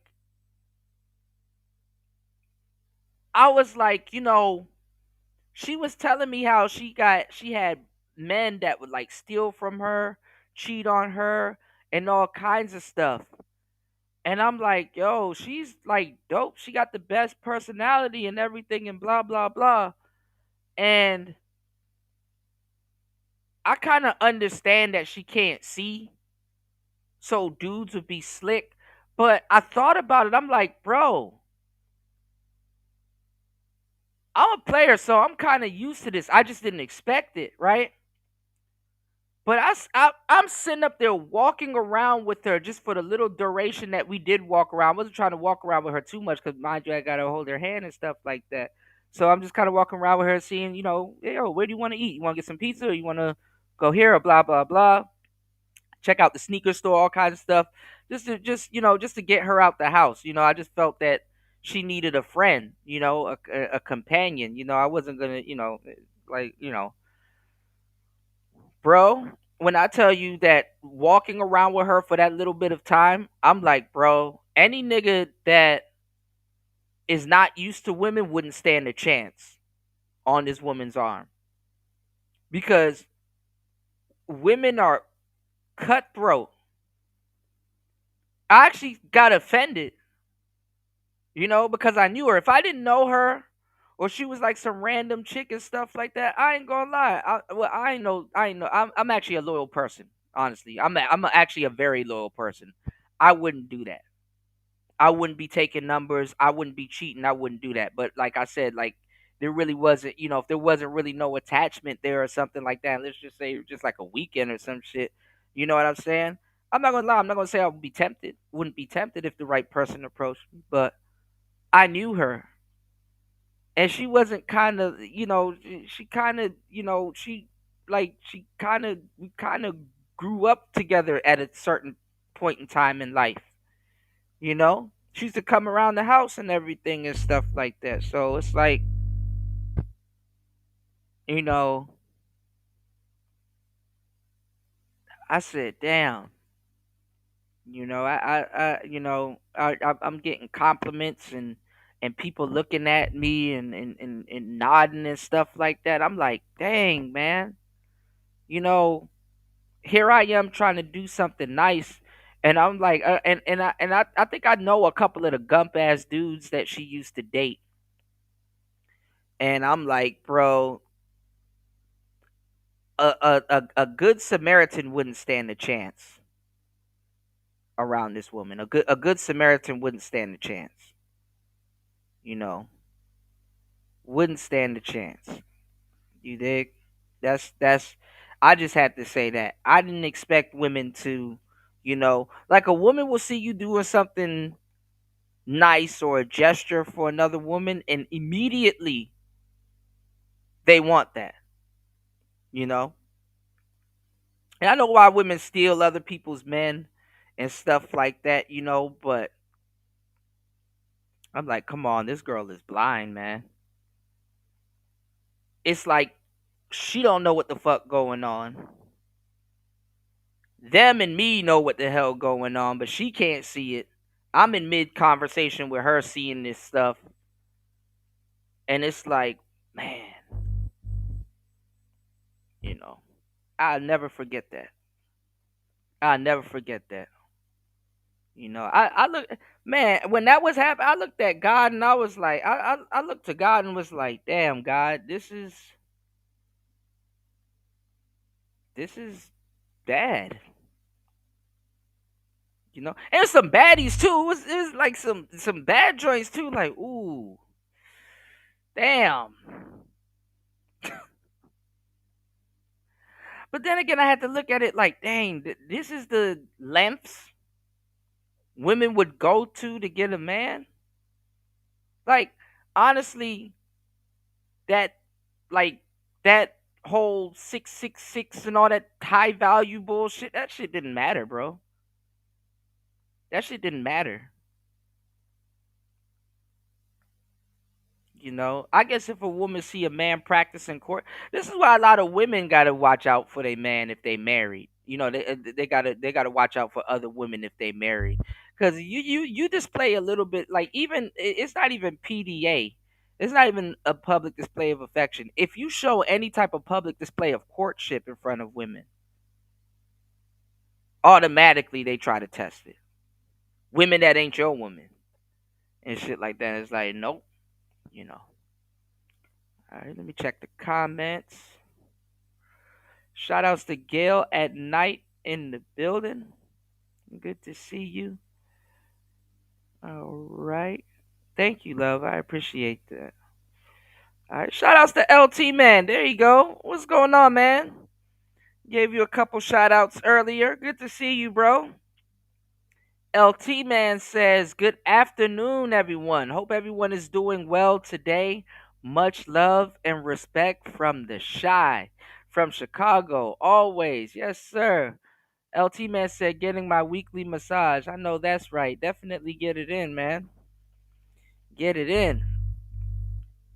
Good to see you, man. But yeah, I felt like I had to tell that story. I think I've told that story before.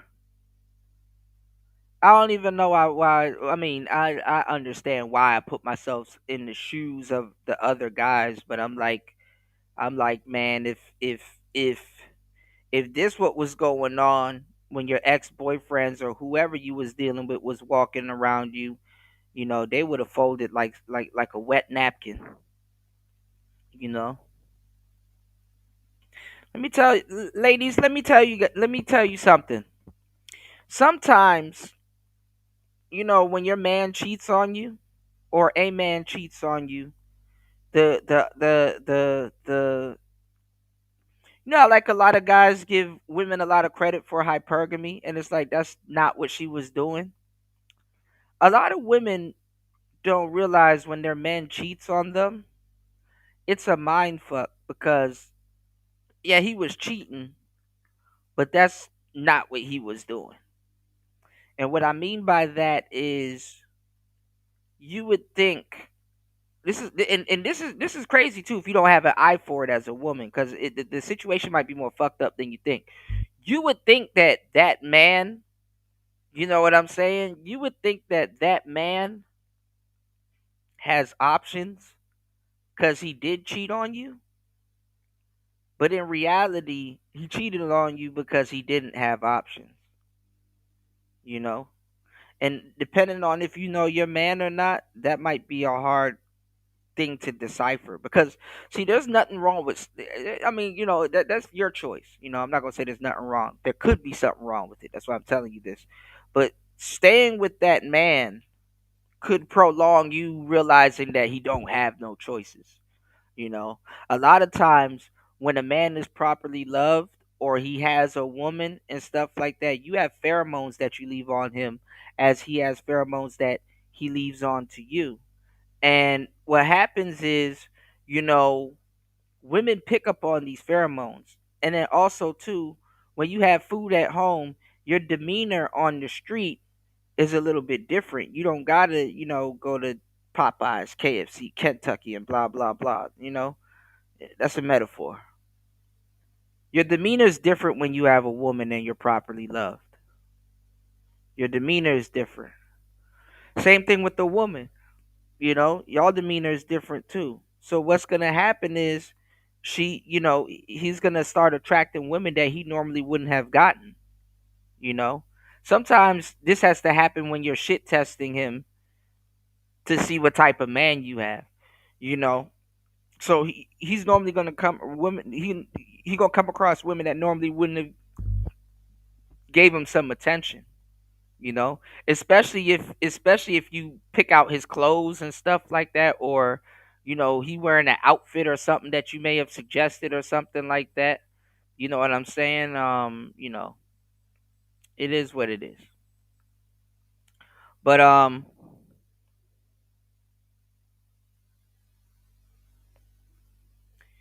You said you said yo pause with the get it in. No homo, no homo. You know. JR said, good thing I'm handsome. Enrique equals Chad and Latino cousin. I got you. Enrique no Iglesias. You know. You said life's not fair. Everybody wasn't born handsome like me. Some people, I think that some people was trying to say there's such thing as handsome privilege. We were talking about pretty privilege not too long ago. We're gonna get back into that. You know, you said why you get demonetized, Kuda? I was gonna play that NBA YoungBoy song again, but nah. I'm too real, man. I'm too real. They would say reuse content, but whole time is me here giving y'all some game. Too real, man. Too real. If you guys could definitely please hit the like button and support the show. Definitely trying to get I can get remonetized back. I just gotta edit and trim and take 1 week and be a good boy. I go back and trim these episodes. So when y'all go back and listen and you see the music cut out, yeah.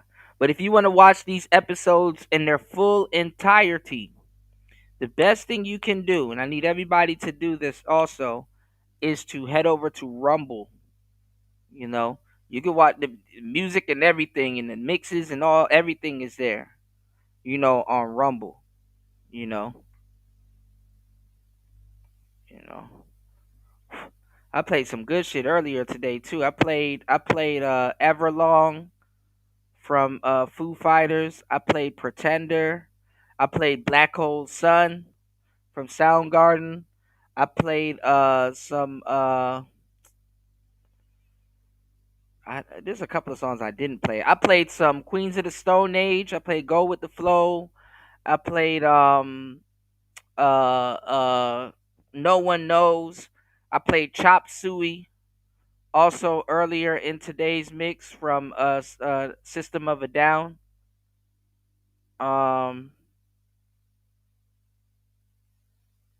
I played a couple of bangers, man. So if you want to watch the episode in its full entirety, definitely head to Rumble. Also too, we talked about the dystopia, man. The part that I was looking for was from Metal Gear Solid 2. It was from Metal Gear Solid 2, and they were talking, and this was in 2001, and they were talking about how AI was going to take over and how AI needed to make certain decisions for human beings. How human beings aren't gonna is not gonna know you know what's good for them. So we're going into a soulless future. you know You said there is a handsome past for men. Yeah. And check this out. Even ugly men that consider themselves ugly, they can call themselves handsome. You know? What 50 Cent say? Not a pretty nigga, but my mom thinks I'm handsome. You know? So anybody can at least work their way up to handsome. If you wear a suit, you can immediately call yourself handsome. You know? Plus, women like they men medium ugly anyway, you know? You know? It's easy to be a little bit more confident when you're not scared to get hit in the face, you know? If you're a pretty nigga, you probably scared to get hit in the face, you know?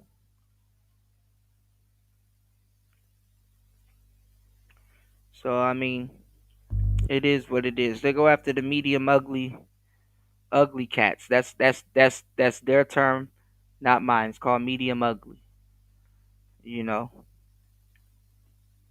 And hey, they get chose with their mouth closed, you know? So like I said, if you pose with the right clothes, you'll get chose with your mouth closed, you know. But it fucked me up to see that that's how women, uh, women would get down. You know, I wonder how women feel taking a blind woman's man. I wonder how that works. You know, I wouldn't know. You said September 2025, following the presidential decree authorizing Prime Minister. Yeah, yeah, I saw. Yeah, yeah, yeah. That's crazy. The Rama government for making it the first AI system for the world to hold cabinet. Yeah, I'm glad we all survived the rapture, though. I was supposed to come back on and ask you guys, have y'all survived the rapture? You said, yep, being handsome has brought me many issues in my life. Same here. Yeah, they pay my ransom.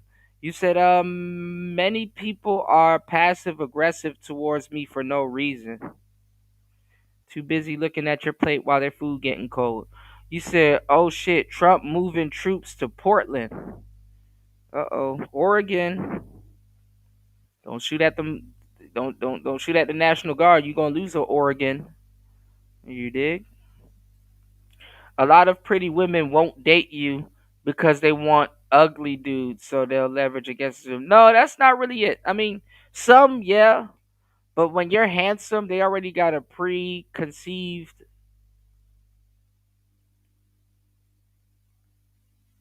What's the word I'm looking? They have a preconceived projection of you, and if you don't fit that, if you don't know how to reframe it, if you don't know how to be tactful, you'll watch a woman lose attraction for you right in front of your face.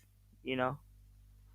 So a handsome man game is a little bit different, man. You gotta be tactful. You definitely gotta have a mouthpiece or know how to charm and disarm.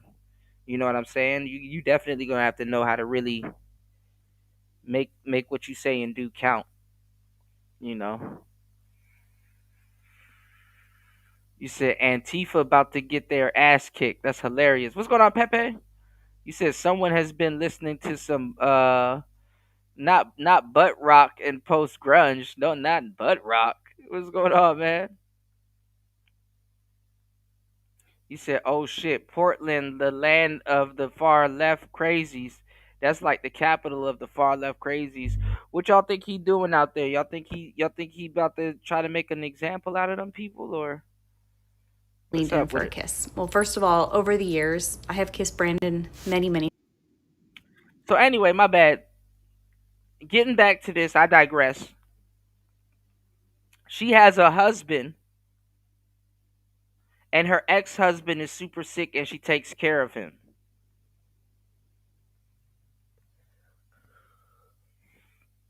Times. I don't know how this would work. Would I kiss him on the lips? No, I would not. So if he leaned in for a kiss, I would give him my cheek or my forehead. I often kiss him on his cheek or his forehead. I touch him, you see in the videos, I often touch him. I put my arm around him. I'll hold his hand. I think human touch is so important and it's so needed. And Brandon was always a physical touch kind of person, but it wouldn't be right for me to kiss him on the lips. James is incredible, my husband now, and he is so understanding, and he honors the fact that Brandon has a very special place in my heart, and he has no problem with me kissing his cheek, kissing his forehead, hugging him, loving on him, but that would be a boundary that I would not cross. I wouldn't kiss Brandon on the lips. Brandon has often in the past kissed me on the cheek. He used to hold my hand and kiss my hand. In fact, we were at camp a few months ago and I leaned in and he reached over and kissed my shoulder, and it was really sweet. But we keep it. She's still getting the validation from her ex-husband.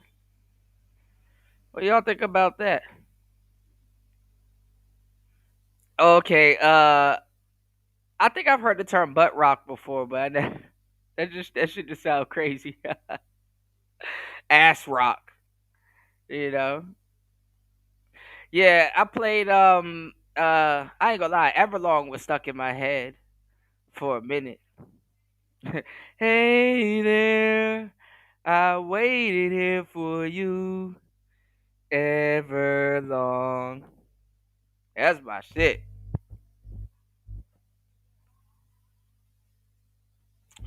But no, do you know what you know about math rock? I've been trying to put people on the math rock. There's a couple of good math rock bands. I used to know a couple of them. Well, my friend actually gave me a list that I gotta that I should have been looked up, but you know, whew. Yeah, I ain't getting to Red Hot Chili Peppers yet, or Saliva, or any Evanescence, or any Three Doors Down, or a Nickelback.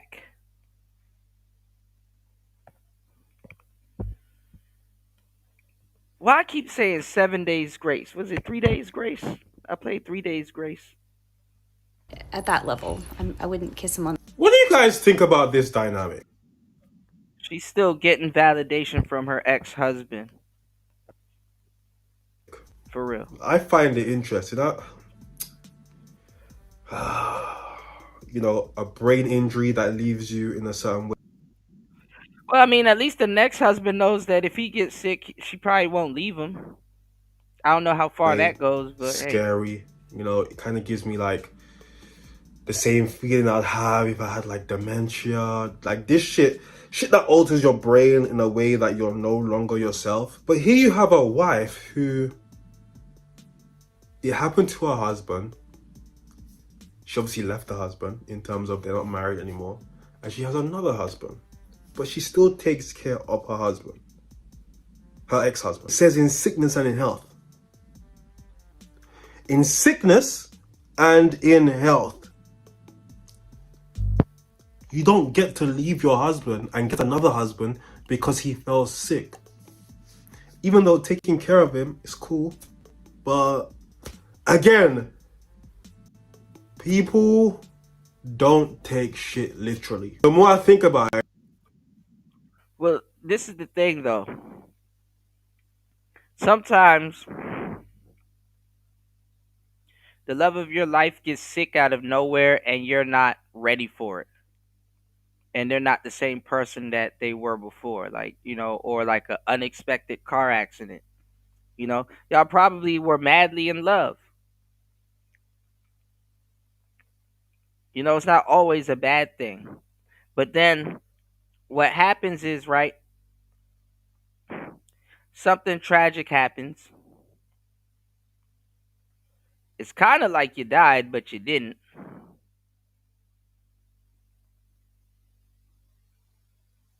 But something tragic happens. God still spared you. You didn't really lose your life, but you kind of did. And your wife or your lady has to take care of you. And you're not right. You know, let's just say you're a former shell of who you are. You know, even she got to go through that and get over that. You know, the generous thing is that she still takes care of you, and I don't know if it's a good thing if her new man, you know, I'm not gonna say if he's okay with that, but I mean, you never know. He probably kissing and hugging her right in front of you, and you just sitting there a vegetable. Like, dang, that was us. So back to what I was saying. Yeah, I'm right. This is wrong. You don't leave your husband because he has you're not supposed to, anyway. Yeah, polyandry. But I want to know what you guys think. So I didn't stumble upon Christian TikTok. I'm on Christian Pepe. TikTok, okay? It's a part of my algorithm. And the rapture is supposed to happen today. Yeah, it's supposed to happen today. Obviously, it's not happening. Yo, what if it's crazy though? What if the rapture happened? It's just that we didn't feel it. That's the crazy part about life, y'all.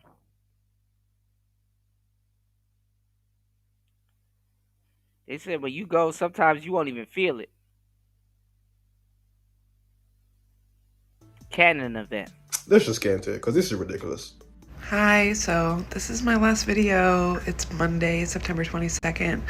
Sorry I sound like this. I've been crying all morning. Imagine this. Imagine all of those Christians celebrating Charlie Kirk's death right before the rapture.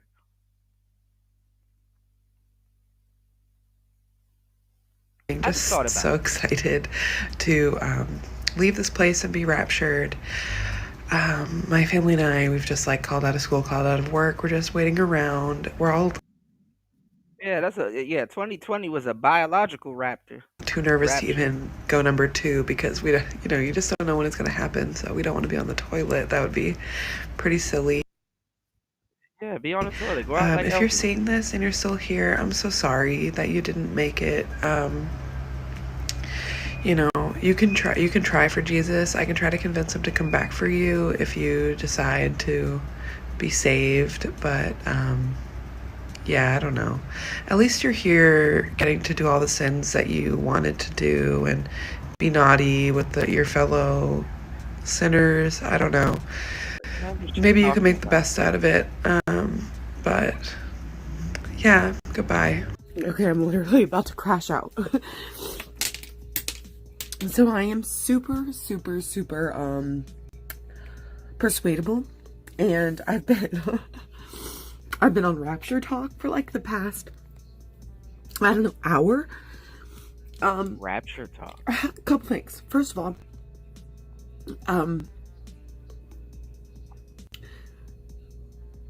are we not scared? Come on. To think Does she got a nose ring? If the rapture is happening, if the rapture is gonna happen in a few days, they say it's gonna happen. That means I only have a few days left with my kids.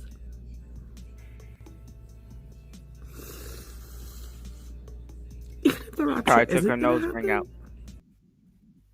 What is wrong? Bro?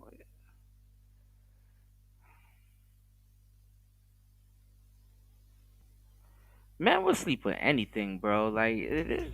Can you imagine? Like, what if you really did? You've been through a couple of raptures. Oh my gosh, I'm literally crashing out right now. What the fuck, dude? If the 23rd and 24th of September comes and goes by and I'm still here, on the 25th of September, if I am still here, I will upload an apology video to everyone that I convinced there was going to be a rapture.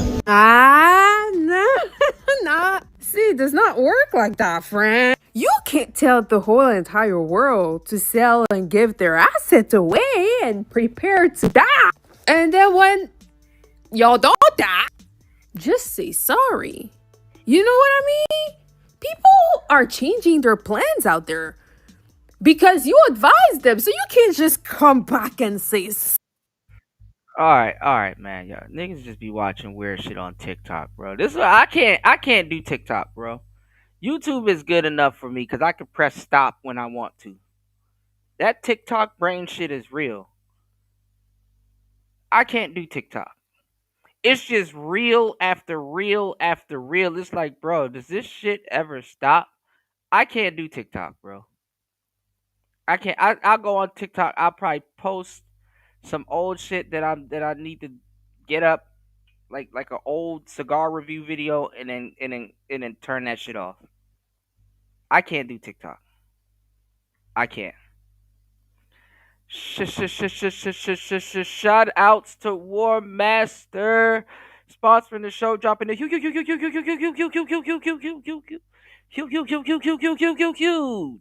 $20 on the Cash App. As always, thank you for supporting Player Talk Radio. War Master says these weird motherfuckers need Xbox. Of course. Hold on. You have people that don't play video games and people that need. Thanks, Let's Chuck. go. We're standing here in front of the Olympic Liquor Store in Queens where scores of African Americans have been lined up for hours. We spoke to a few of them earlier. Ladies, may we get a word? Hide the money, y'all. There's poor people around. With your broke ass.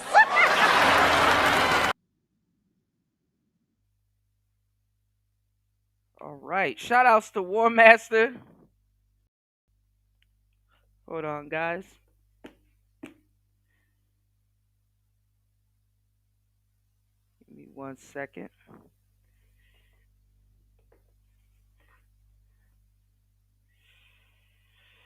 Oh, Lord.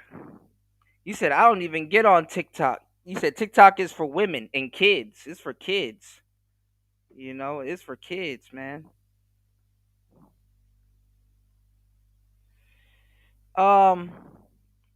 Heaven's Gate cult. Yeah, like what?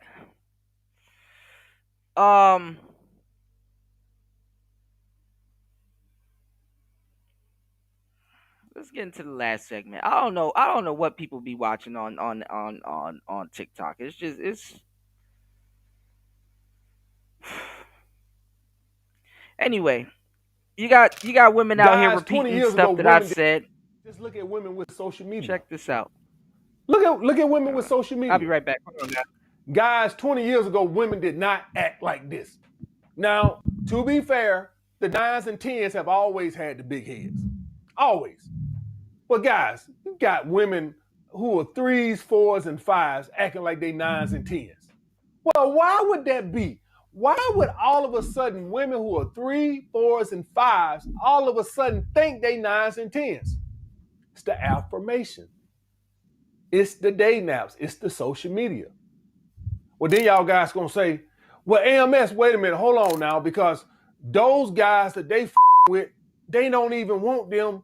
They not even guys that are out these women league with them. They might don't get no relationship with them, but they still have sex with them. That gives these women that false sense of sexual market value. They think they 9s and 10s because they're dealing with men who are higher quality than them. We have proof to that now. Before social media and day naps, 3s, 4s, and 5s, guys. Y'all want to know what 3s, 4s, and 5s did back in the day? Y'all want to know what they did? They would approach you and then tell you how good they suck and cook. All right. Now, I keep telling y'all, and it's not a stab at AMS or anybody, but most people that's using the scale of 1 to 10 when it comes to dating don't know what they're talking about. Okay? I've been saying this for years. Most people that use a scale of 1 to 10 when it comes to dating have no earthly idea of what they're talking about.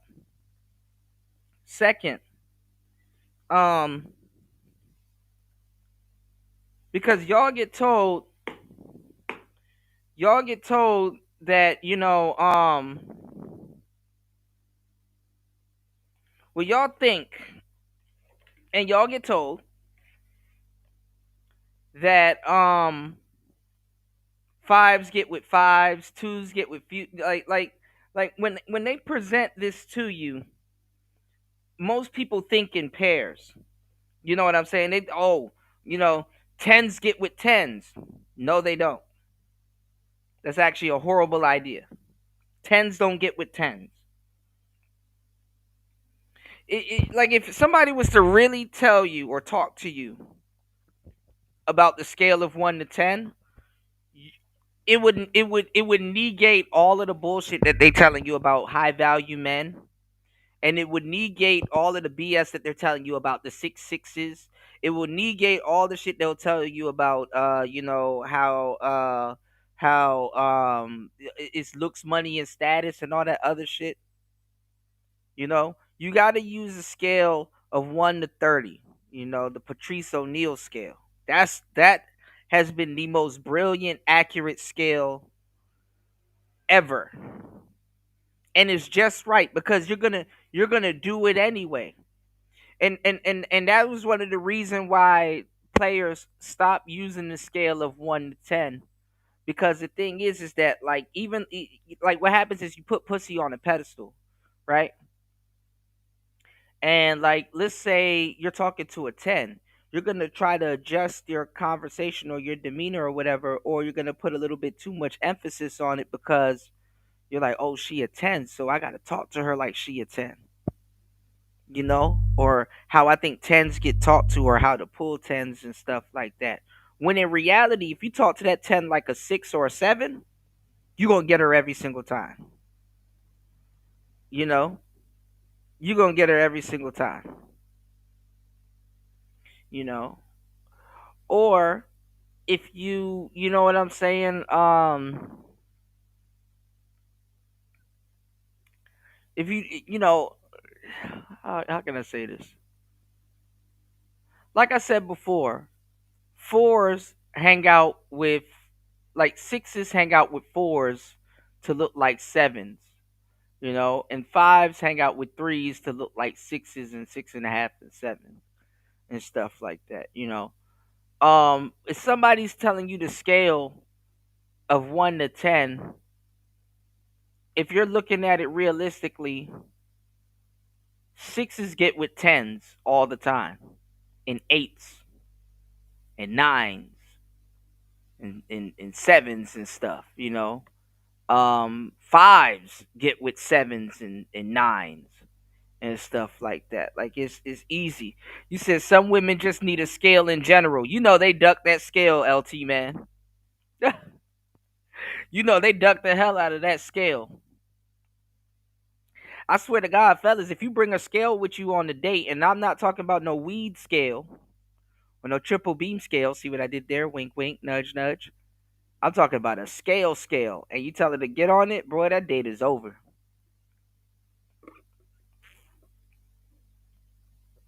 She'd be like, how tall are you? Give me 1 second, baby. You pull that scale out that backpack, date over. You said we can't discount the amount of female emotional masturbation that occurs. That too. But this is what I was saying. Like back in the day, though, the high calorie woman could talk her shit a little bit more because, she was getting residual men. But this is the thing, right? Because I talk about it all the time, how average women, high calorie women, and feminism got rid of the appraisal scale and made everything all inclusive once the internet happened. Because and I'm gonna do a pre-record on this, and but I'm actually giving y'all some more game here. The pre-record might have a different amount of game, but what I was saying before was, they had to get rid of what they thought was pretty privilege, which was given out by males.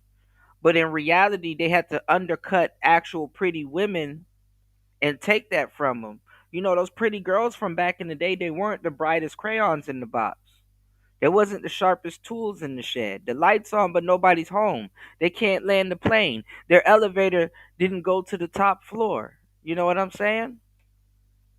And that was okay. That men was okay with that.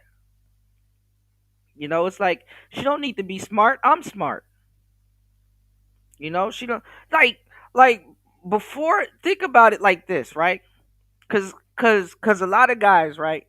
They say, okay, so why are you guys simping? Why are you guys this, that, and the third? Think about this, fellas. Shout outs to Marco. That song that I played even earlier, Can You Stand the Rain? Can you be with me through ups and downs? Like, can you hold it down? Like, can you stand the rain? Are you gonna leave, or are we gonna be together? Are we gonna, can we go through something and you'll be there? Basically, right? A relationship worth fighting for, right? Guys will ask, well, to a certain degree, why would you do all of this simping? Like what's it for? But one thing that's not talked about now because they not even that now, right? Remember back in the day, you could actually have a trophy wife?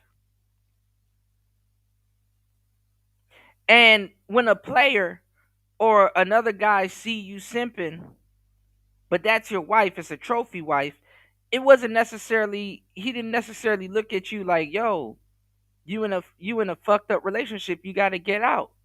No, he understood. You know, he understood. It's like, okay, he got him a little Lori Harvey. He got him a little Lori Harvey. You know what I'm saying? So, you know, not my cup of tea. You know, I wouldn't really simp over her, but I can understand where he coming from. All's fair in love and whore, you know.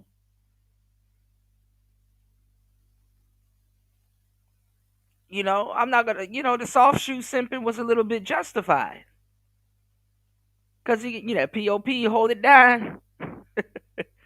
You know, the soft, but the soft shoe simping was a little bit justified. Couldn't really get mad at him about that, y'all.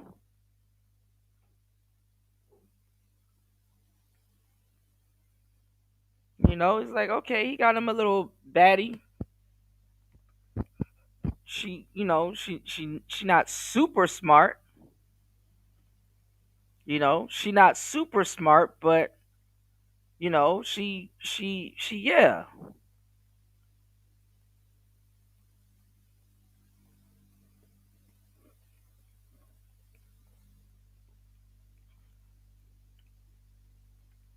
I don't think she got to be super smart. You know.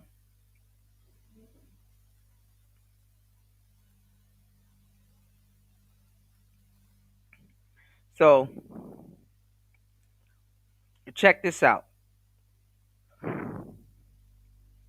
Like I said earlier, a lot of people think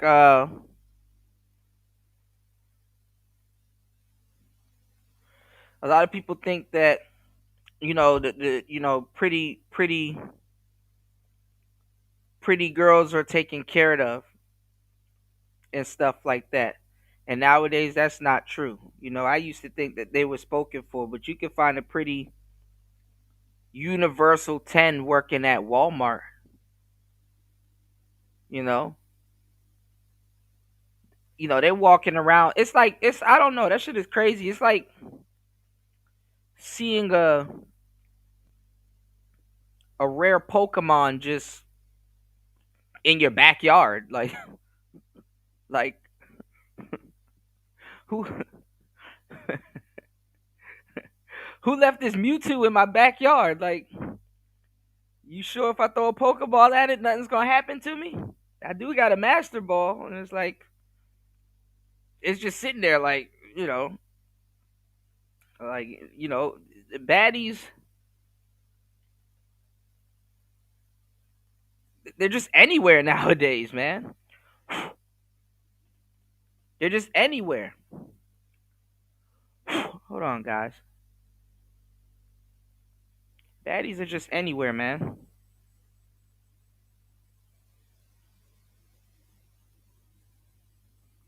And they're waiting, for somebody to come save them. But it's like,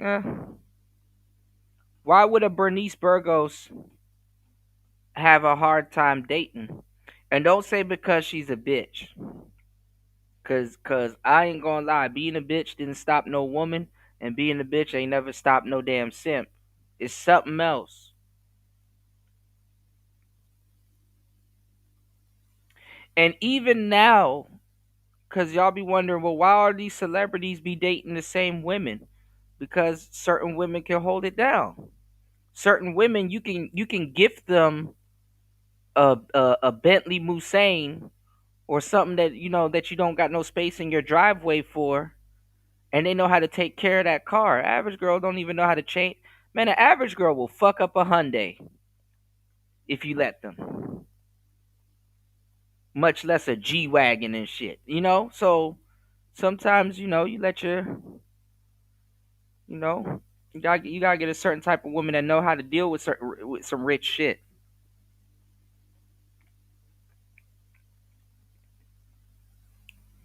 That's why the circle is small at the top. People don't be wanting their business out there. But nowadays, and this used to happen back in the day too, but you can have an average girl and a Shaquille O'Neal or a Drake will slide in your girl's DM, and you like, man, what the fuck? I want to meet Shaq, but not like this. You know, why would Shaq want my girl? Like, he got Angel Reese, he got all these girls. Why would he want my girl? This is a real story. It's even more lucrative now for celebrities to go after regular girls. I mean, low key, a lot of them kind of always did. But now the regular girls are like, they blending right in with the dimes. You know? Their case usage too has changed. You know, I wouldn't send a universal dime to no damn 7-Eleven at 2 a.m. in the morning. But that regular chick that don't look like nothing too much dolled up, man, give her one of your hoodies and be like, yeah, man, go get a beef patty or something for us. Or something. They took pretty privilege from the actual pretty women. And got a lot of men acclimated to what they think is their standard of pretty women or something a little bit different. You know? And they going off on that woman on TikTok. That's sad. As if they ain't the same delusional chick. They're a little bit worse than her too. That's the funny part. But who are they to tell that woman what she can and can't say, attitude or not, and stuff like that? Welcome to a man's world. We got to put up with that bullshit all the time. That's what they would do. Anyway. And they still couldn't get you. Back in the day, 3, 4s, and 5 would aggressively approach you. And then try to sell you on how good they suck and how good they cook. He ain't lying. I remember saying the same thing on my channel damn near verbatim, and I can show you better than I can tell you now. This is just a reminder that if you ever ask a man for something and he says, we'll see, you need to remind him that he'll never see you again. Thank you. The hippo from Madagascar need to chill out. Ugly girls and hoes created the feminism movement. I'm not gonna lie.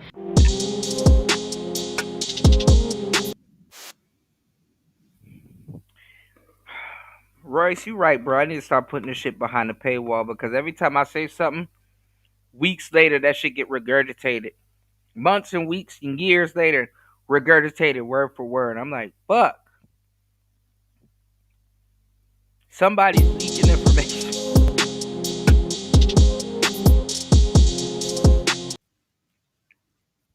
They did because this is the thing, party. Low key, those model societies, you know what you don't see no more? Miss America. You really don't see no beauty pageants. You really don't see none of that shit no more. Why can't Miss America weigh 500 pounds? Why she gotta be skinny?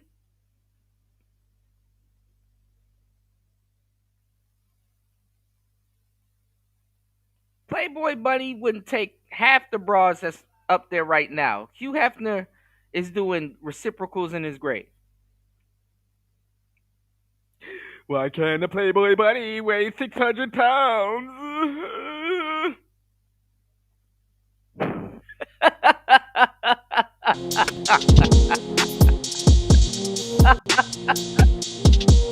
What's going on YouTube? It's your boy Rome back with another video. If you're new to the platform, welcome to the tribe. Y'all hit the like button. So I got a video for you guys of a woman who says, y'all hit the like button. Jesus Christ.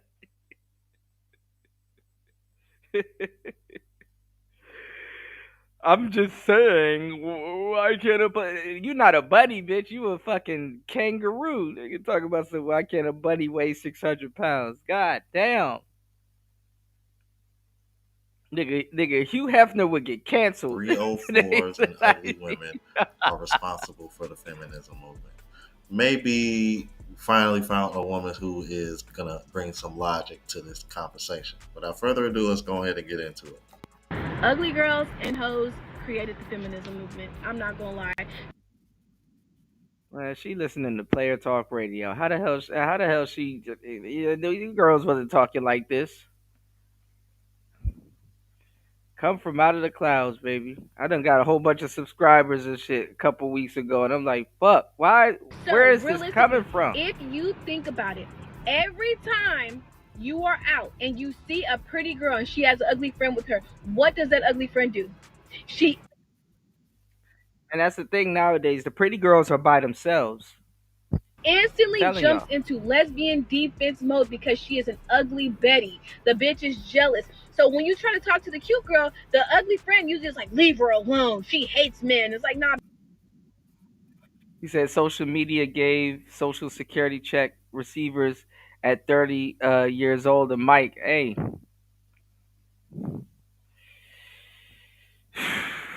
You see how they were going at old girl earlier, bro. We gonna see how them face tattoos and all them shits pan out. I'm telling you, that Mickey Mouse tattoo gonna turn into Batman real quick. I'm telling you. Back the fuck up. You know what I mean? And she will keep going. And you've seen videos where the cute friend will even tell the ugly friend, like, no, it's cool. And she still will be like, absolutely the fuck not, because she's not getting that same attention. So in the see a lot of those girls. They enable their fat friend because first of all, the fat friend is not their friend, and the fat friend, she wants to snake the girl for real because what y'all don't see is that a lot of those girls been sharing the same dudes. So the pretty girl probably took a dude that the fat girl want. They be having these little secret shit going on behind the scenes. You know, so she gonna aggressively, run that defensive line and shit like that because what the fat girl is supposed to get, she's supposed to get the guy's friend. Because usually guys that approach certain women, their friends look good too.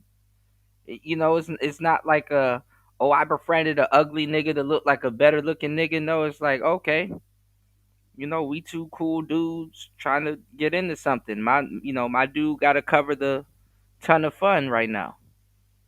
He lost the rock paper scissors, so he got big girl duty tonight or for this one, right?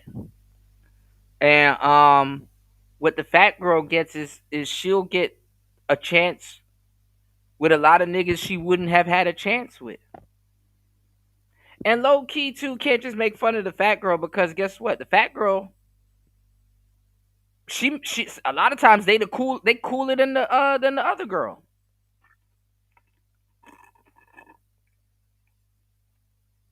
I mean, I'm not saying this because sometimes I had to take on the big girl. I lost rock paper scissors. But sometimes the big girl got snacks. She got hot sauce, no Hillary. And she cool. She like, oh, you can hold a conversation. Like, oh, shit, you watch Full Metal Alchemist? Oh, yeah. And the whole time, your man's, he over there with Miss Stuck Up. He over there with Miss I Want the Attention All on Me. And sometimes it'd be bad too because sometimes when you up there having fun with the fat friend, the girl know that she got the wrong guy talking to her. She kind of rather you talking to her. They be low key mad at their fat friend having fun. You know what I'm saying? And shit like that, Yeah, big people need love too, shit,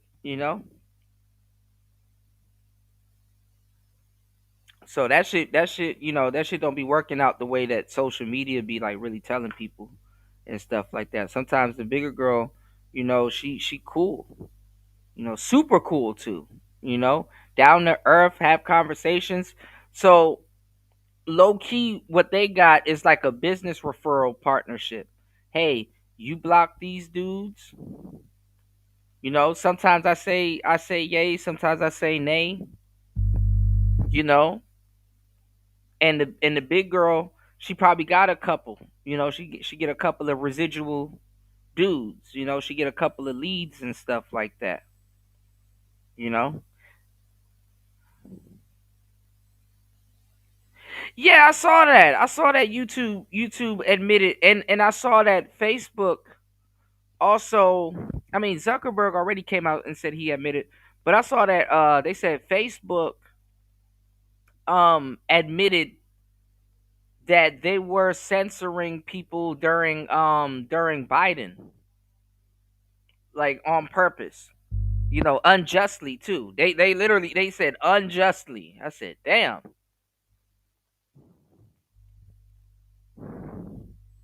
Social media holding itself accountable. Other girl's mind, men Whatever are that's worth. evil, men are aggressive, men are everything bad because she can't fucking get the one she wants. You know what I mean? And so she deflects that onto her cute friend. And so then you also have another subcategory. So you have ugly girls, you have hoes. Hoes build a reputation for themselves. They're sleeping around, they're collecting babies, they're collecting bodies. The bitches just don't stop. And so after they're done living their whole life, now they're coming and looking for a man to save them, and no man is willing to save them. So again, they create the same agenda. She got this game from a man. You could tell when a woman been listening to a dude or some dude around her try to break the game down to her and she's just regurgitating it. It's called squaring up. The hoes try to square up Men and are get up out evil, the men game. are monsters, men are selfish. No, you bitches are just two unlikable categories, and you bitches are going to attract what you put out, which is bullshit 24 fucking 7. So with that being that, it just grew so big with them just constantly projecting that message over and over and over, because hoes can be pretty. So you have girls that are pretty but they're hoes, and so you see them being pretty and hating men, and then another girl jumps on because she's pretty and she hates men. You see an ugly girl, she's ugly and she hates men, then another ugly girl jumps on and she's ugly and she hates men, and it just keeps fucking going, and it doesn't fucking make sense, because at the end of the day, everybody wants to compete with men until it's actually time to fucking come down and compete. They don't want to pay their own fucking bills. They don't want to change those fucking tires. That's the thing. Women feel like there is a competition where men don't see us as competition. They don't give a fuck. Like, you can't compete with something where you don't fucking compare. Women realistically don't do shit. Like, we cook, we clean, but men can also do that. A man, if he... Y'all don't even cook and clean. Not this demographic of woman. Older demographic, millennial, Gen X, wifed up women, they somewhere cooking and cleaning. This thing can't even tell us what it can cook and clean for us. I'm scared about what it's going to say.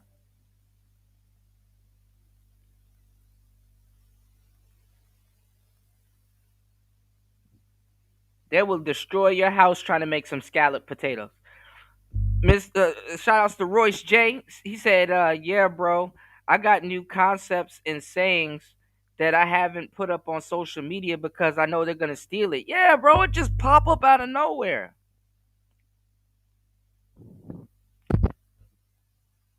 Then you get mad because it's like, okay, now, I know I'm not tripping. I word for word said certain things on my show last month.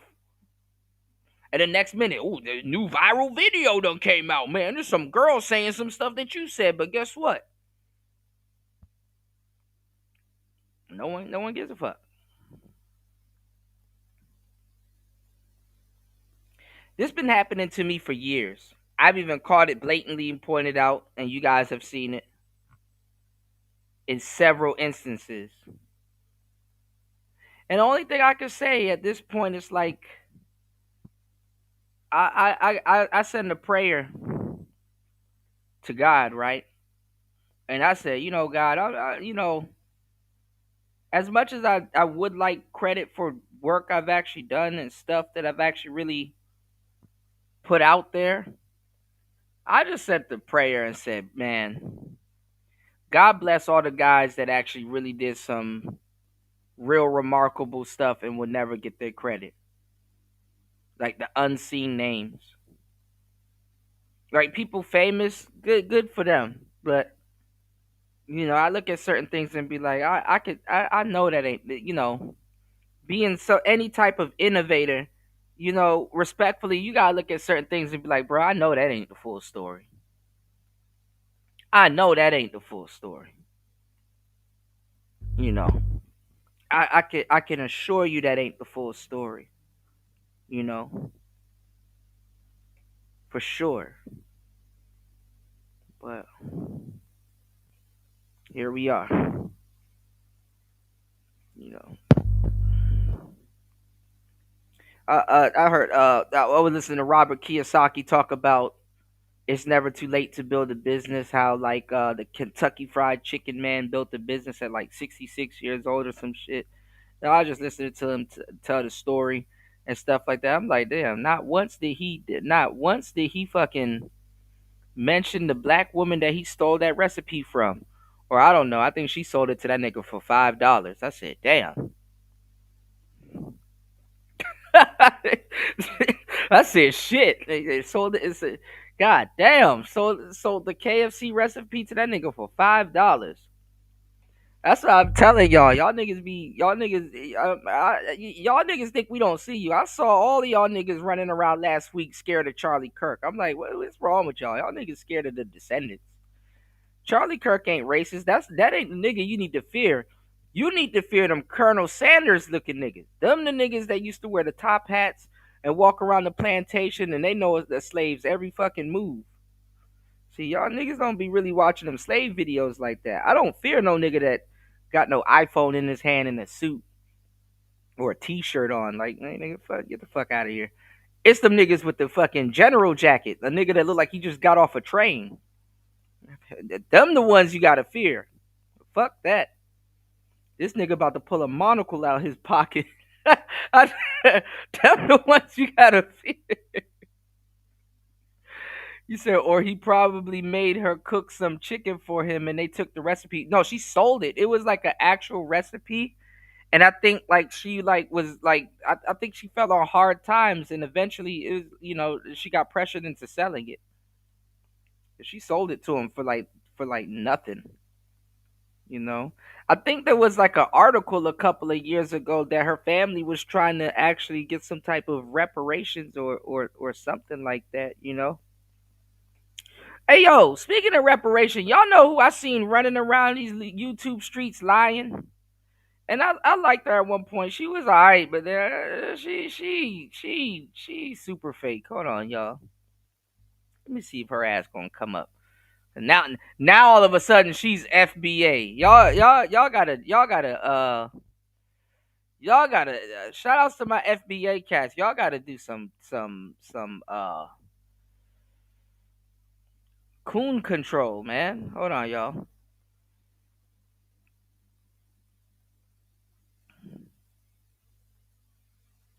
What is it? We need to talk.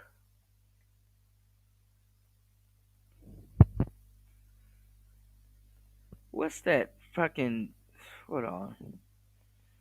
Is it we need to talk? What's that Nigerian guy's joint? We need to talk. Hold on. What's the name of that damn podcast? It's Orange and Black. Is it we need to talk?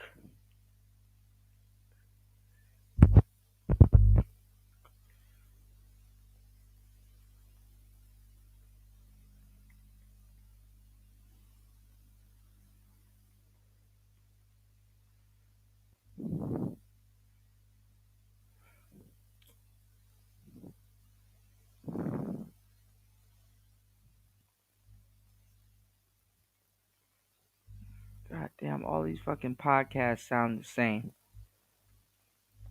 He had Courtney Michelle on there.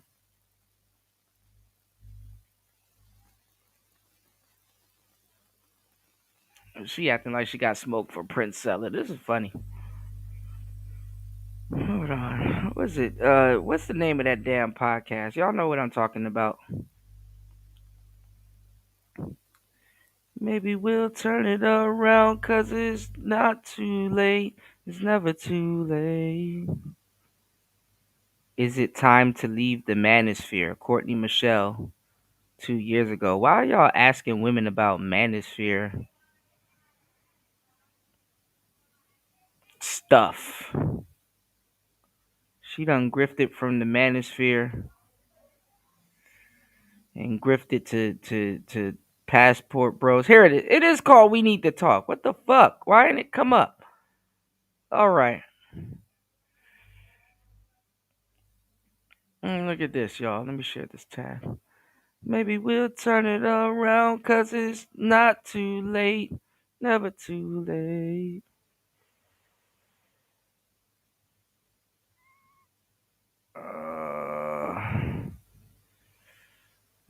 Damn, some big ass titties. God damn. And if I say you want to do. Oh, this I like is to 3 be years told ago. what to do. Take it how you want. Y'all niggas be falling for this. I like to be told what to do. That's real. I do. I don't. That's why I like create like a leader. Like, tell me what to do, and I'll do it. I crave a leader, and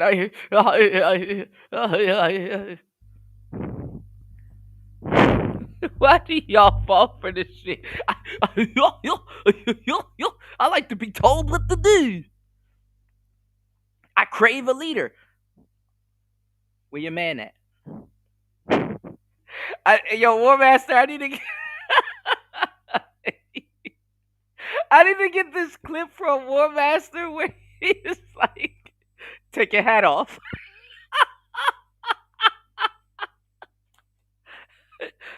No, hold on, wait. Take your hat off. Where your man at? Fuck. I like to be told what to do. Dog, niggas just be falling for anything, man. I like to be told. I like to be told what to do. Take it how you want it. Get your ass in the fucking car. And don't say shit.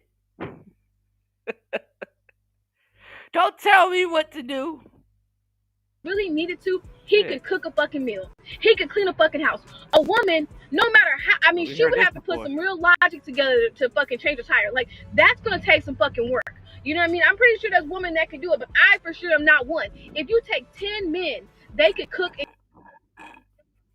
There was a Facebook post, right? And they said, why the hell would men call for roadside assistance? Why don't he just change the tire? I'm not gonna lie. I think this generation of men actually gave a great response to that. Some of the answers that we saw was, it came with my car insurance. This is a G-Wagon. There's a way to change the tire on it, and I'm not finna do it. It came with my it came with my package. It came with my, like,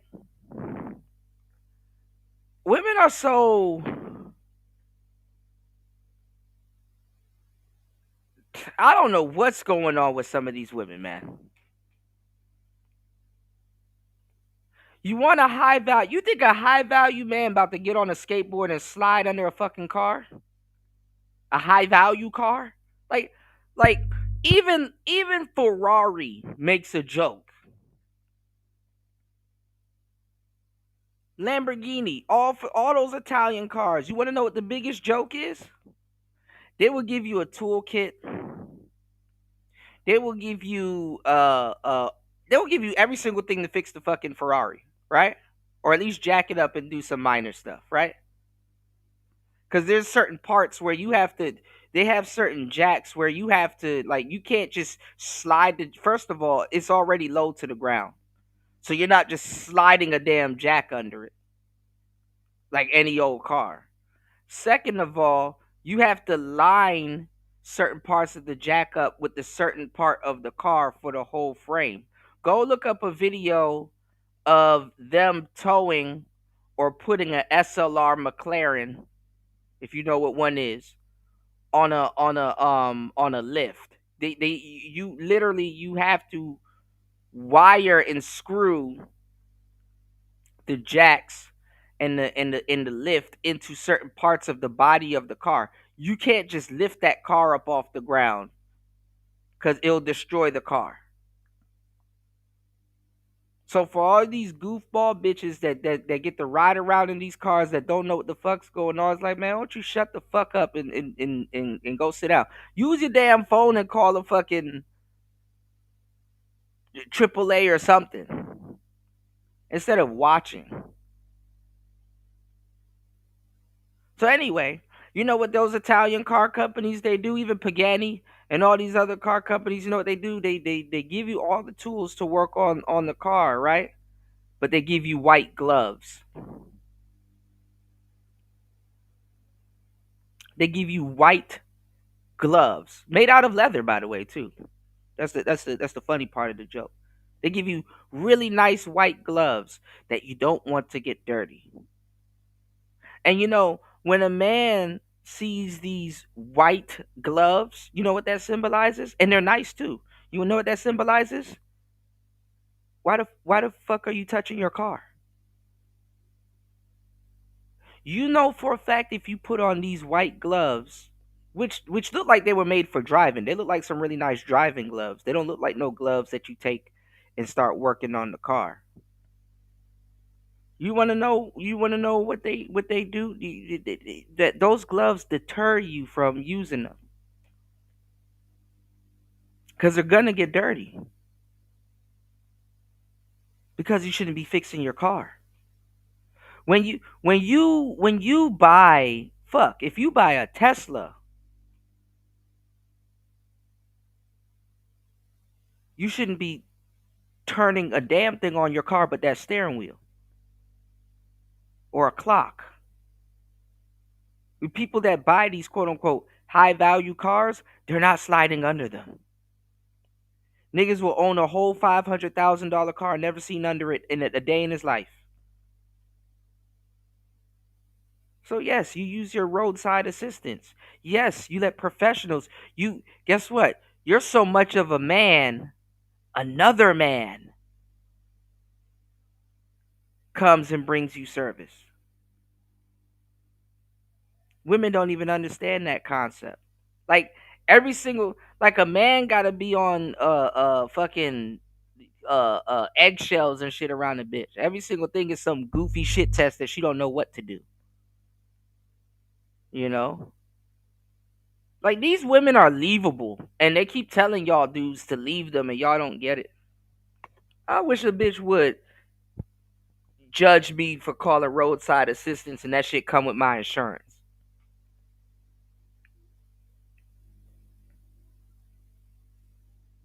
He said Charlie Kirk was the face of the TradCon infiltrator of our ideologies. Well, this is the thing. I'm not listening to no hoes that was just talking about divesting last week and trying to get with the Charlie Kirk types. A lot of those broads that he was debating and shit, they would have tried to get with him if he didn't have a loving wife and kid and was a Christian and really stuck by that.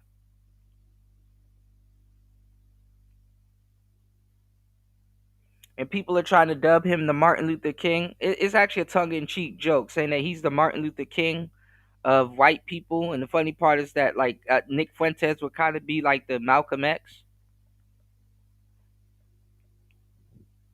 Did you know the Ethiopian Christian Bible got 56 more books than the regular Bible that a lot of people don't know about?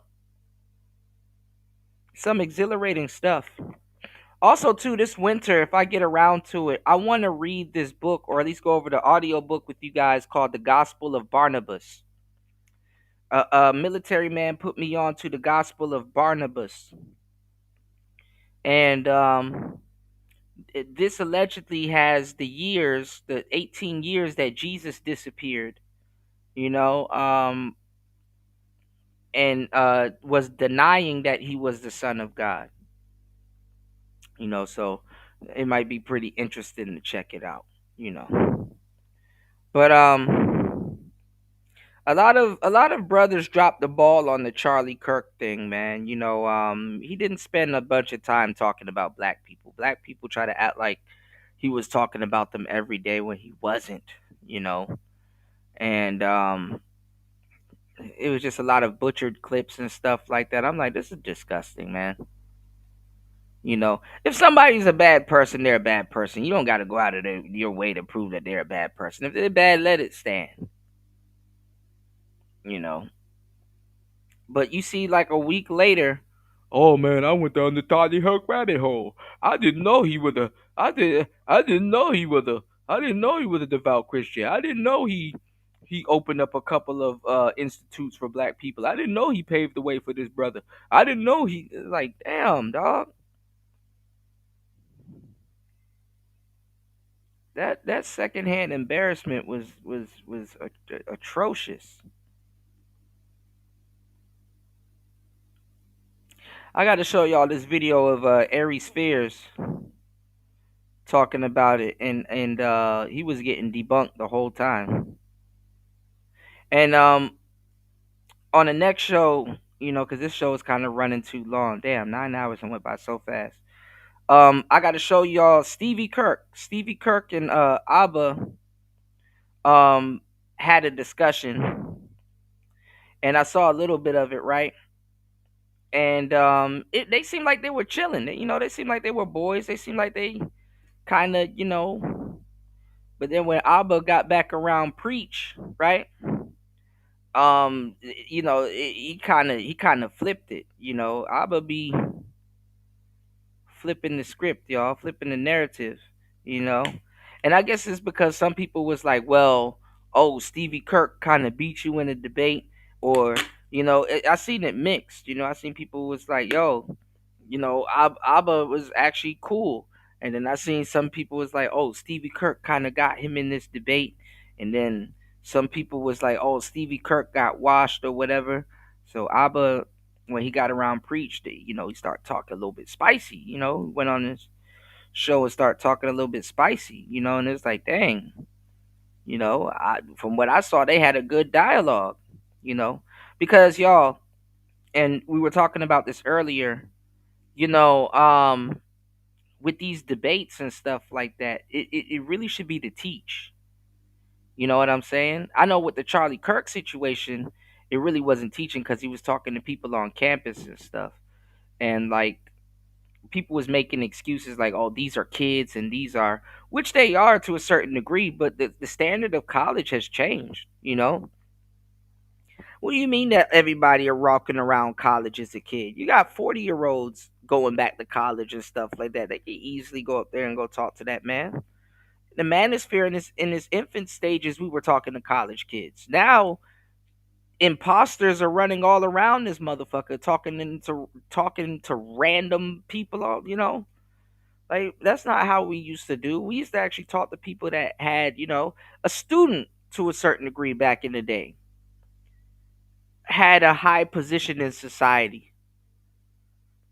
So how are people getting on here and saying, "Oh, he talking to people that, you know what I'm saying, that don't know anything." Well, nobody sit back and say what Charlie said, which was true. He's like, "Yo, I'm talking to a young voter," and it's like, "Hey, go right ahead, sir. Talk to him." Their votes can ruin other men's lives, classmates. In the manosphere, and honestly, when back in the day, that's why I stuck around when I was a kid, Royce. I would see regular blue collared men, truckers, guys that were electricians, niggas that just got home from a hard day of work or arguing with their baby mama. I would see them come in the chat rooms, back in the day, AOL or even Tiny Chat, Uvu in certain places, or even Blog Talk Radio, and they would get on the panel with like women that are journalists that are known, and refined women, and women that done a couple of hit pieces, and women that got big ties to media and stuff like that. And these women would do these hit pieces like, yo, I did my research. I went to Princeton for a couple of years. I'm studying undergrad and this and that. Summa cum laude and lattes and all this other stupid shit. And some nigga that just got off his job that's somewhat tired, living in the real fucking world, would disembowel her in a fucking debate. And really a bunch of men had to sit back and be like, bro, where am I sending my children, honestly? What are they teaching my kids? Princeton and all that stupid shit go out the window when you start hearing this woman babble about some dumb shit that they're currently teaching. This is where the honestly, I'm gonna tell you the truth. Because logically you would think in a debate number crunchers would show up. Black men, did you know black men didn't give a fuck about numbers in the beginning until black women started spewing them out, and black men said, you know what, let me go see about that. And they start doing their research and going out there and hitting the ground and stuff back in the days, and thus birthed the number crunchers in the space. Way before Fantastic and all these other new dudes running around just arguing with anything. Because they don't know. They don't know. And those men put those numbers in the right perspective and stop talking to the bitch altogether and turn to the audience and said, yo, this is how you read stats and this is how it break down and stuff like that. And you know what I'm saying? And this is why they use that against. They cherry pick this, that, and the third to make it seem like black men are out here doing this. When in reality, the reason why the numbers look like this is because black men are actually out here doing this. It's them that are doing this, which is why the numbers are inflated. Like the niggas start teaching. And I've been telling you guys, it's like debates shouldn't last that long because when new information is presented, you know, you have to go to debates in student mode. You have to be able to learn. And the same thing with the audience. So you have to be able, it's like a Mike Tyson fight. You got to be ready for a debate to stop in like 2 minutes.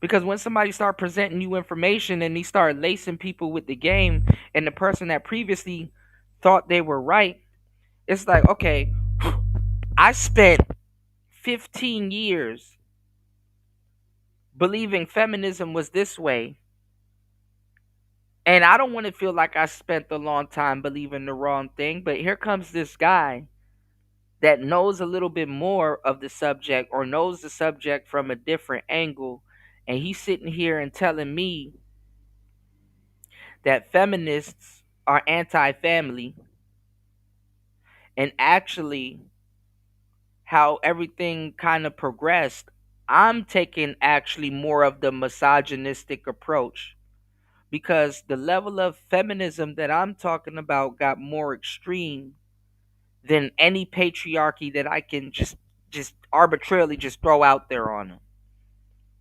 Oh yeah, the patriarchy this, the patriarchy that, the patriarchy that, and then you realize that I'm being the huge misogynist myself and misandrist. I mean, I'm being a misandrist, obviously, but I'm being a misogynist towards women. You understand what I'm saying? And what do I mean by that? Because they're telling women, yo, you need to go outside and work. Yo, you need to do this. Yo, you need to do that. And women like, well, what if I don't want to do that? No, you need to do this.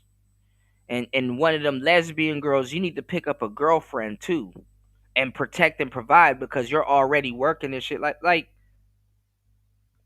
they're fucking women over. They're fucking women over at this point. Men say, hey, you can stay at home. Women say, no, you need to go out there and go work. You need to go be a man.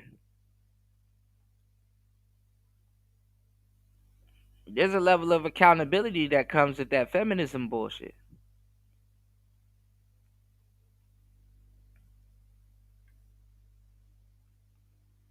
you know. And the funny part is that women always work. Let me show y'all one more thing after. Let's get through this real quick. Let me catch up on the. I'll show y'all what I'm talking about. Let me catch up on this video. You said man is wild. So you mean to tell me professors can talk to the kids, but Charlie Kirk can't? Yeah, that's what I'm trying. And that's what Charlie Kirk said. That's what Charlie Kirk said.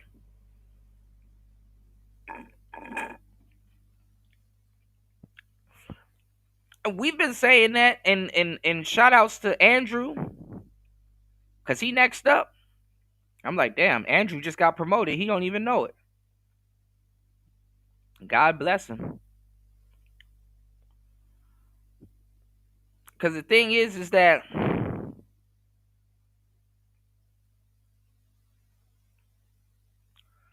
women always talk this stupid shit, and this is why, that's why a lot of sisters don't sit up there and listen to Charlie Kirk, because they don't know what the hell they was talking about, especially brothers and shit like that. You don't hear women talk about some bodily autonomy and all this other stupid shit unless they some weird bedwench chick and stuff like that. The sisters are they're just practicing feminism to be irritating.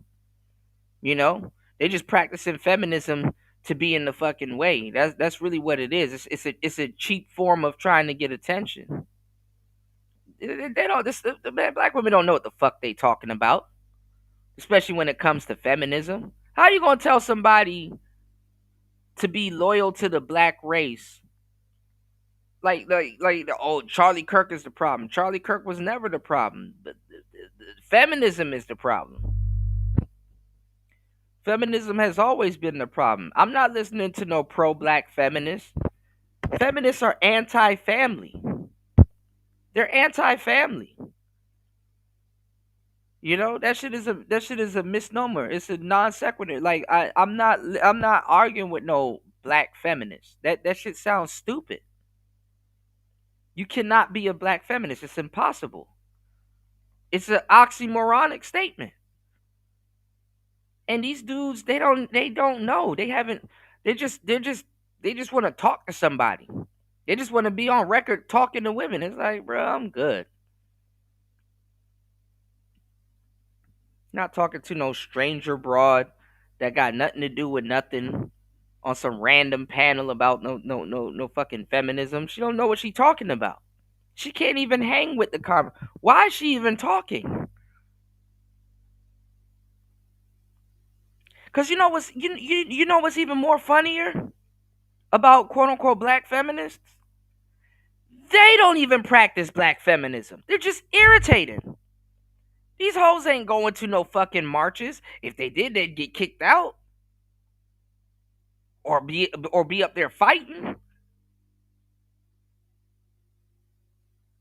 They're not competent to sit up on no fucking feminist board. They're not even the type to hang around those bitches.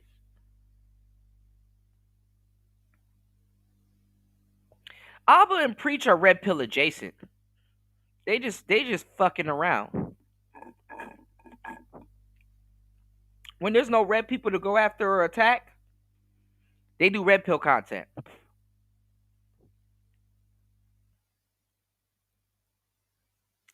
Yeah, he's talking to the kids. And what black man do you see on campus talking to the kids, you know?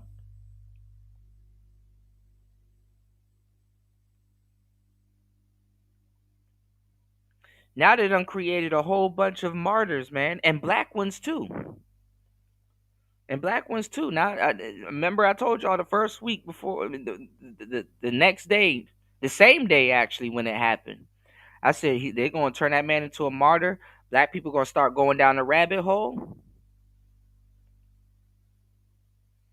And it's a wrap from there because black people ain't used to that shit. The only debates niggas are used to is Sa-Netta.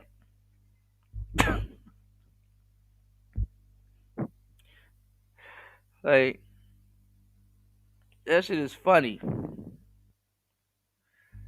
But that's what really got me. You know what I'm saying? I'm watching Regular Brothers. I'm like, fuck yeah. I'm watching Regular Brothers that are handymen and plumbers and stuff coming home, and it's like, all right, what you got for me today? And it's like, all right, Jack. So welcome to the show. We have Sheena here, who's a black feminist that that just wrote this article that went to such and such HBCU and blah blah blah, and she writes for Lipstick Alley, and she says that men, used to beat their women, and after the men used to beat their women, they would tell them that they couldn't vote and have bank accounts and all kinds of other stuff and blah blah blah. What do you got to say to that? He'd be like, well, that wasn't us. She gotta, she talking about divesting. She gotta take that up with the man she about to divest to. That wasn't us. Why are we getting thrown under the bus? Y'all and niggas sitting up there, I keep telling y'all, bro. Y'all niggas want to talk about this slavery shit and white supremacy and all that other shit. Black women fear the same thing the white man does, which is the black patriarchy.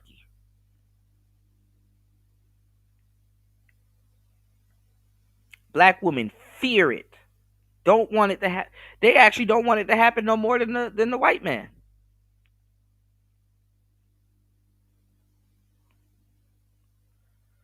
White men already know what's gonna happen if you have a somewhat of a black organization, because no one can tell you if it's gonna be a patriarchy or not. That's the funny part. Black men don't know what they would do if they assemble. We don't know if it would be a patriarchy. We don't know what it would be. But I do know something else. They'll say, okay, the niggas done assembled, let's do business with them. Then they wipe you out that way.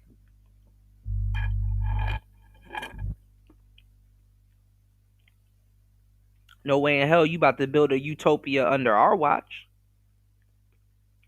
Oklahoma, Tulsa, huh? Anybody? Black Wall Street? Anybody?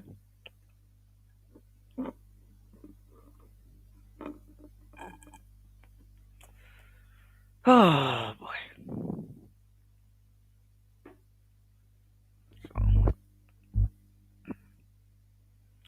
Sitting up here listening to these women, like feminists and black community, don't ever let those words escape y'all. That shit is disrespectful. Feminists and FBA, that's even more disrespectful.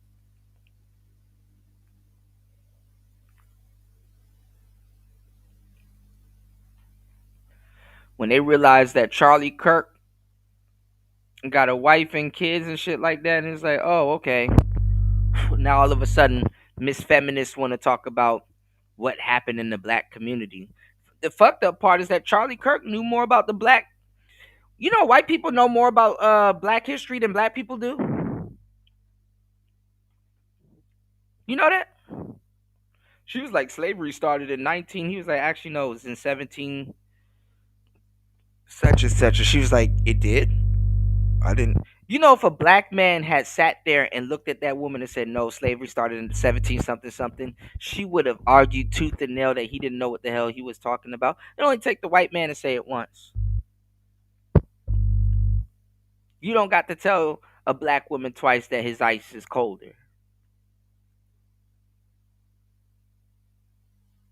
And clean a house. I concur. If you take 10 women to change oil or to change a fucking tire, or even to even help you out in the fucking rain, them bitches ain't prepared with an umbrella, a chair, nothing. We just be like little bobbleheads walking around. So it just, that's where I think it came from. When I really sit back and think of it, ugly women and hoes created the feminist movement. I'm not trying to throw women under the bus, but it sounds like she pretty much just said that men are a lot more useful and don't need women as much as women think that we need them. She...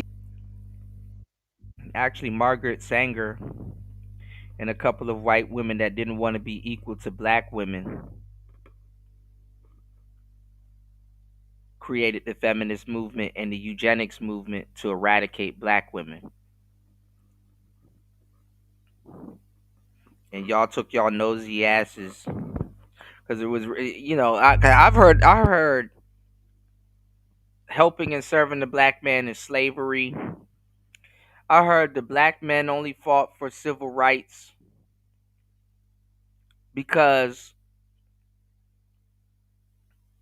they wanted to get closer to the white woman.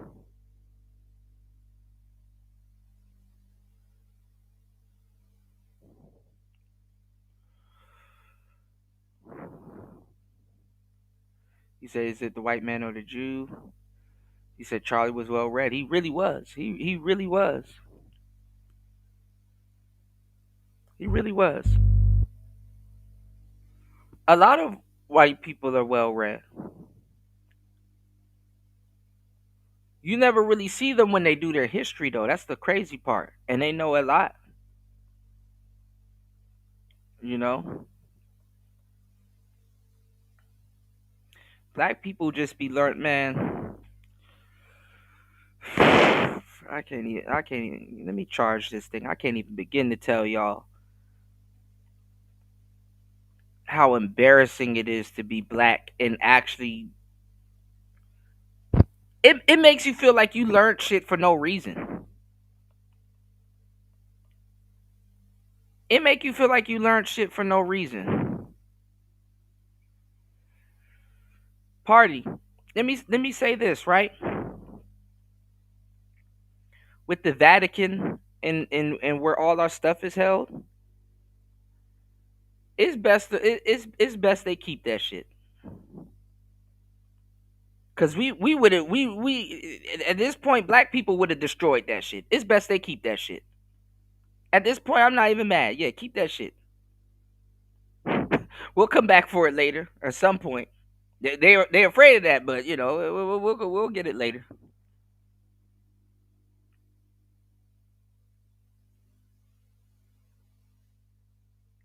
They did still rock and roll, but it is what it is. A lot of people don't know James Brown and Ike Turner done created so many shit. Diana Ross created vaporwave.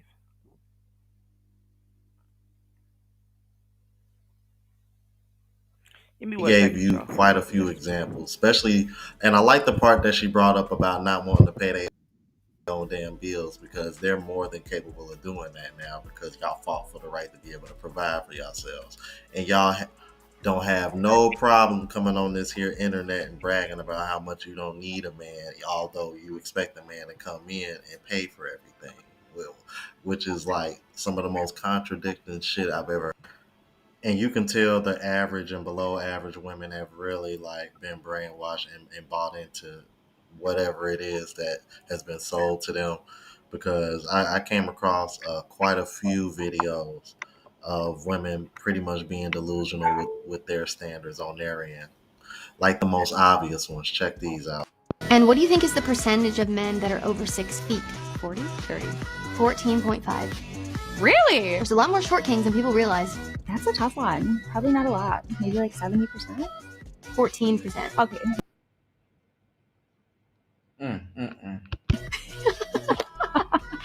Not a lot. 70%. 70%. Like at least half of them. Oh God. I don't know. 30%? It's 14.5. Wow. That was a lot. Okay. Yeah. See how these women don't have a clue what the hell it is they fighting for? They don't know what they up against, bro. And then they wonder. Women that can't even get with tall dudes. Keep that in mind. Women that can't even pull a baller.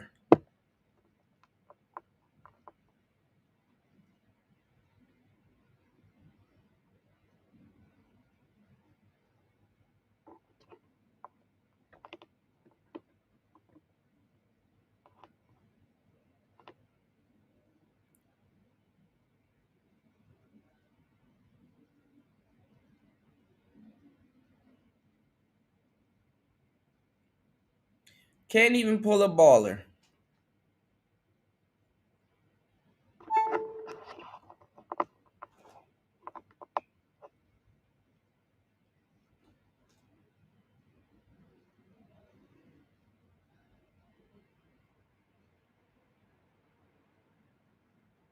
And the funny part is that when the dudes are in front of them, they get the height wrong. They can't even eyeball height.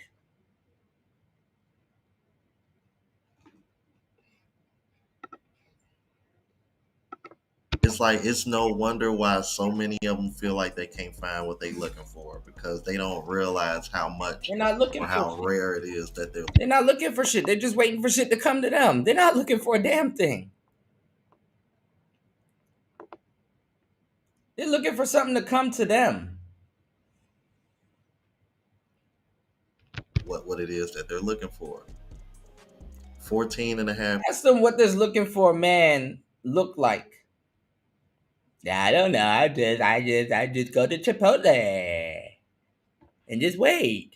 %. Then it dips like into the single digits if you go 6'3" or higher.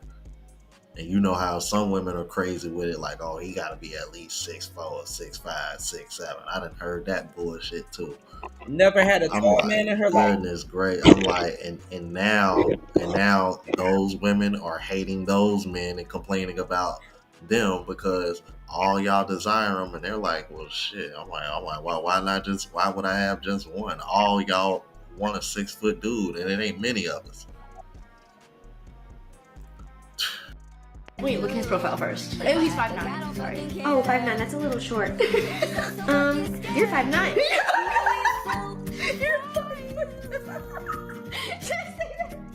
That's funny. Okay, so next up we got Malik. Already off the bat, I see that he's 5'5", and I don't like that. You're really short. Because I just feel like as a man, why are you like 5'9" and shorter?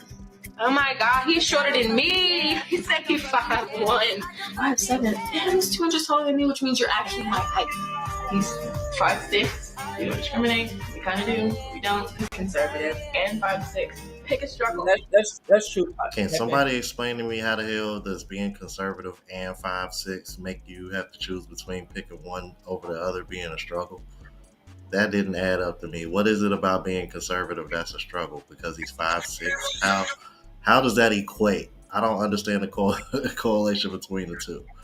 Somebody in the comments, please explain. I think I got a good idea, but I'm pretty sure somebody in the comments will let me know, and they're probably thinking the same thing as me, because I'm just like, why?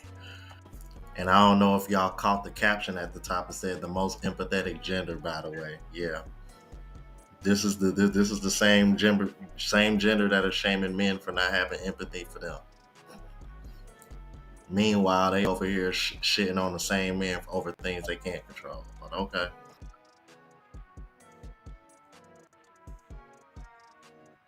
But it's just you're short too. So I'm like 4'11". Oh my God. Okay, and how tall are you again? 5'9". Yeah. I know, but you see, like. See what? You can look over your head. Yeah, but I can look up. Yeah. Understandable. Okay. Yeah. Thank you, Eddie. And now, is he someone that you're type? No. No. And why not? Height, mainly. Okay. That might be an issue. Too short? We about the same height. What? I'm 6 foot. Oh, what? How tall are you? 5 feet, but in these heels, I feel like I'm giving a little bit taller. No. I'm 6 foot. Yeah, right? Yeah, I'm 6 foot. Oh, okay. All right, fellas, I am back with another public apology. And this one is on behalf of all the women out there in the world that has put that unnecessary pressure and that unrealistic expectation on you that you had to be 6 feet or taller. Because the reality check that I had, I was like, oh my God, this is kind of fucked up. So I'm sitting at the bar and I'm having my lunch, my soup, my salad, and a good cocktail. And of course, I'm minding somebody else's business because I'm eavesdropping on a conversation. And there's 2 young men at the end of the bar. And they are talking about their boob preference. They are talking about what size titties they like. And of course, now my ears are really tuned into the street. So one of the guys was like, oh no. If she's smaller than a C cup, I can't fuck with it. Like I just gotta have bigger than a C cup. And he gave no explanation behind it. So I immediately looked down. And I was like, damn, I'm an A+ shorty and I'm a good woman. Why do you have this unrealistic expectation that my titties got to be touching the floor? Because baby, it's a no. And then I thought to myself, I was like, damn. That's how stupid them hoes be sounding when they be talking about their man got to be 6 feet or taller. That man cannot control that unless he go get some type of enhancement. And so then I immediately had to sit down and try to figure out, why do we say that we want a man to be 6 feet? And I think for me personally, I don't need him to be 6 feet or taller. I just want him to feel bigger than me. I want to feel smaller. It's a sense of covering and protection that I'm looking for. It's a certain level of masculinity in your aura that I want to feel. So when I'm around you, I feel smaller and like I could cuddle. It's not that you got to be 6 feet, but I'm here to say we sorry. We don't mean that shit. We mean something totally different. And we made y'all feel like that y'all wasn't shit unless you were 6 feet or taller. We sorry. Rate your looks on a scale of 1 to 10. You can't pick 7. Going around the table, starting with you. Based on my own opinion and perception, 10. Okay, Yeah. what about you? 8. 8. 8, okay. Like an 8 on a good day. What about you? Probably 6. 10 because I look like how I wanted to look. 10 because I love myself. Solid 6. We have 3 10s, 3 8s. Wow, very attractive panel that we have tonight then. I want you to name a woman, like maybe a celebrity, who you think is a 10. Megan Fox. Megan Fox, Yeah, 10. she's one. Zendaya. Zendaya, 10. So just to be clear, those of you who said 10, you guys are just saying you're just as good looking as Megan Fox, Zendaya. I mean, she's trying to be like me, siphon off my energy, so sure. Bro, Megan Fox doesn't know who the you Oh, are. yes, she does, She doesn't know actually. who She's you done black magic on me plenty of times. And if you want, I can call out a lot more people if you want to get there. These people don't know who you are. Yes, they do. All the Masons, all the Illuminati, every single one. And I actually wrote that, so we could talk about that later. Megan Fox casted black magic on you. Yep. And Rihanna and Beyonce in the same night one time. Rate your... I think that's all cap, because if she really did do all that shit, I don't think she would just be out there saying it so freely on the internet like that. Otherwise, it's probably going to be the last time you've seen on the internet. But notice how none of the women on there said anything below a 6. And the least attractive woman, from what I recall from that video, said she's a solid 6. When in my opinion, I wouldn't even say she's a 6. I'm telling you, bruh. This right here, along with the raising of the standards, this is gonna. I'm telling you, bro. This shit right here is gonna keep a lot of women single, bro. It's a lot of women out here that think they think they're far more attractive than they really are, man. And it's unfortunate, bro, because it's only gonna lead. It's not gonna lead to anything good, bro. Right now, at this point, it looks like it's leading to cats and dogs. Y'all let me know what you thought about this. If you're new to the platform, please subscribe. OGs, I appreciate the love and support. Make sure y'all... Alright, I'm trying to find... I got an OG one that I...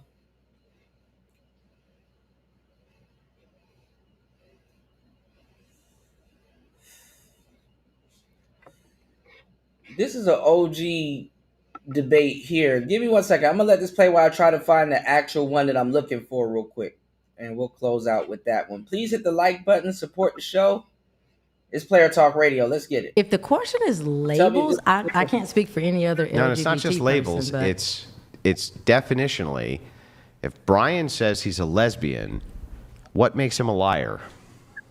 It's that he doesn't have the follow through of actually showing that that's what he's interested in. What does that mean? That doesn't mean anything. he's not dressed like a woman. He's not presenting. as a woman. So you can only be He's that never gender taken on if that you, identity. So you can only be that gender if you present that way? Nope. If you Well, say then that's a contradiction. For him, All right, for- fine. We can move on. Are there transgender people in China? Yes. Yes. Oh, yeah. Is it accepted, though? Yes. Not widely. Not widely. Okay. It's providential, right? Like secretly? Yeah. I guess so, but there is a famous dancer as well as a comedian, a talk show comedian who is like trans, like she. Okay. But is also hated, right? Okay, so right. you said that makes sense. Yeah, you wouldn't want your family to. You said a man dating a transgender woman is straight. Why do you think that is? It's all a matter of definition. Like if you say it's transgender woman, you already define her as a woman, then automatically that person would be straight. Right, she's right. It's just trivially true. So if you define it as such, it would just be trivially true, but it doesn't point at what we're trying to point at. So she's right. Like it would just be trivially true if you said a woman is anybody who identifies as a woman. I identify as a woman. Then it's trivially true that I'm a woman. Right? But it doesn't point to anything, right? We're not pointing. Who's pointing?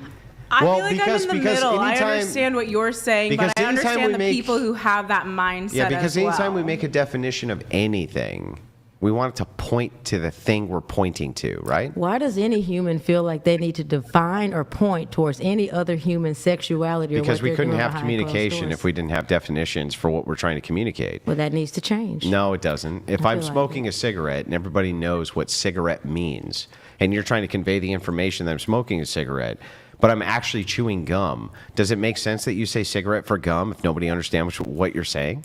Unless you're chewing nicotine gum.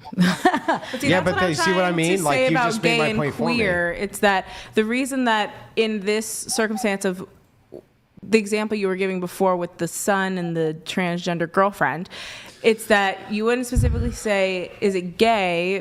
Because the person No, but he is does say that. queer. He does ask that. So I would say queer. So what is a woman?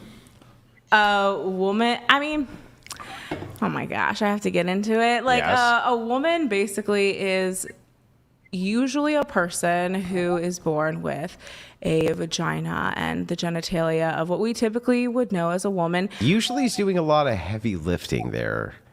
Usually, It is. It's doing a lot of. Because I know that there's people who So what is a woman? Like when we point to a definition, we don't say usually, right? No, I know. Because otherwise the definition doesn't mean anything, Try to right? be Like inclusive. if I said a camera's usually a component base that a camera had, but also an electrical board had, I'm not pointing at anything. So what is a woman?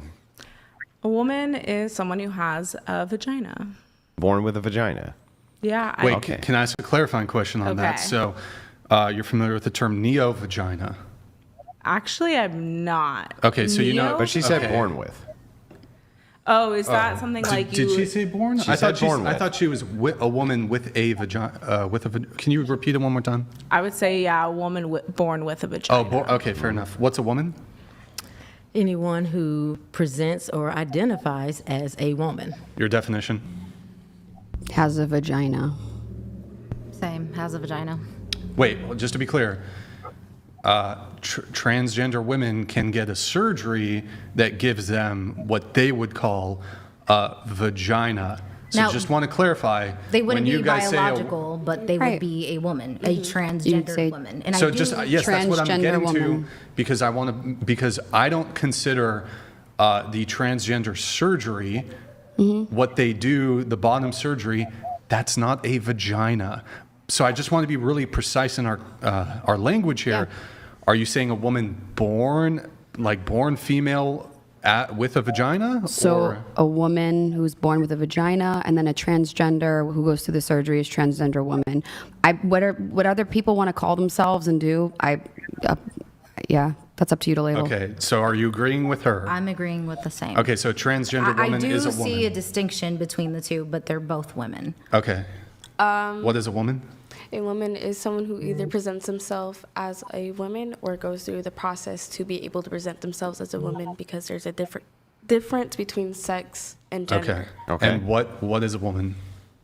Like, a woman is a person with a vagina, but like I know people are sometimes born with no complete vagina. Like intersex? Hermaphrodite. Intersex? Intersex, like they have both. Like It can be. They would call those chimeras or hermaphrodites. Yeah.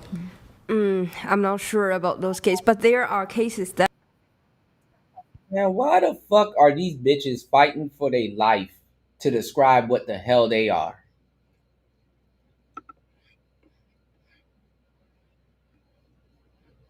I like the one with the curly hair. I usually go after those types. Why are these hoes fighting for their fucking life to describe what the hell they are? All right, check All this right, out. folks, buckle up. We've got Andrew Wilson debating this young lady. Let's just call her future CEO of Cat Food Incorporated. The topic? AKA Impossible Coochie. Women, work, and whether modern feminism has actually delivered what it promised. Spoiler alert, it hasn't. Let's get into it. Generally speaking, yes, I think that women are happy, healthier at home rather than in the workforce because they all hate it. And every time they get pulled on it, they don't like working. They don't like working long hours. They don't like working. They don't like. Do you like working? Yeah. You do?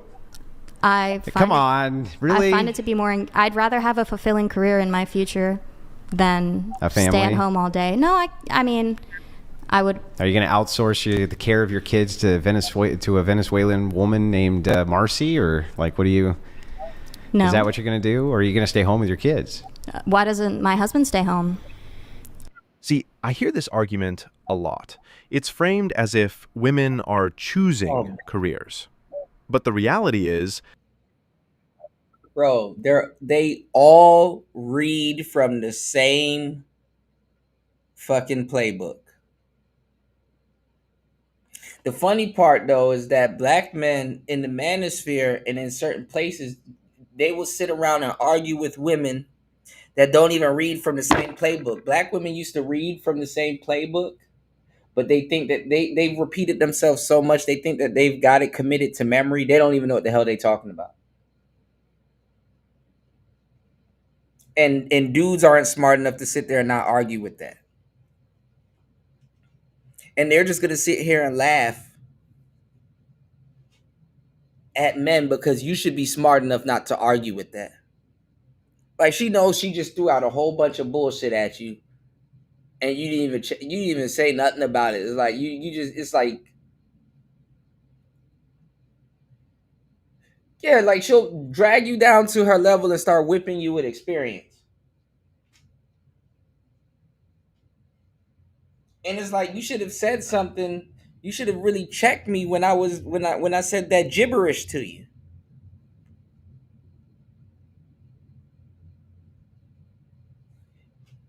Yeah, I found out Ethiopian Christianity is older than what did it say? Ethiopian Christianity was out like 400, 800 years before the Bible that we have now.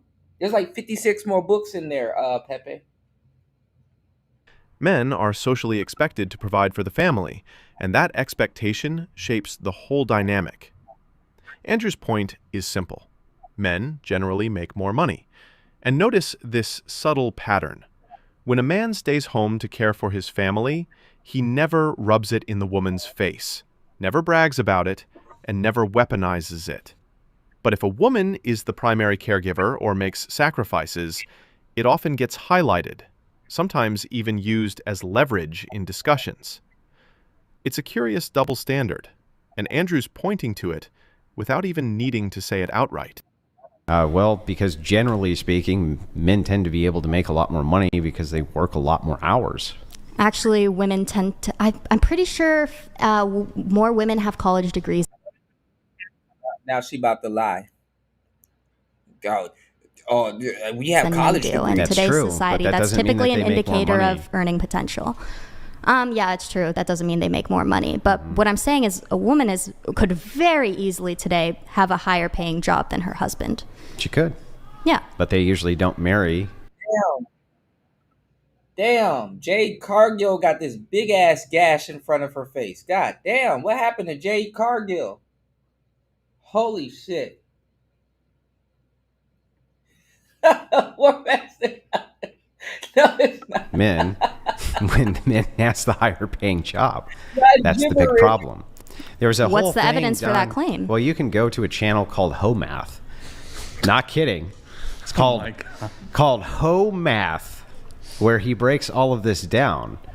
And one of the things that he breaks down, and he's using... We've had him on the show, by the way. Yeah, he's using publicly available data in order to do this, is he shows that most women, when you look at the earning potential inside of a house, where there's wife and then later kids, the earning potential of the man almost always higher than a woman before she'll get married to him. In fact, the fact that this doesn't happen is one of the reasons that people clung on to the idea of hypergamy, because it's so commonplace that women will not marry if the social status of the man is less than her, including with earning potential.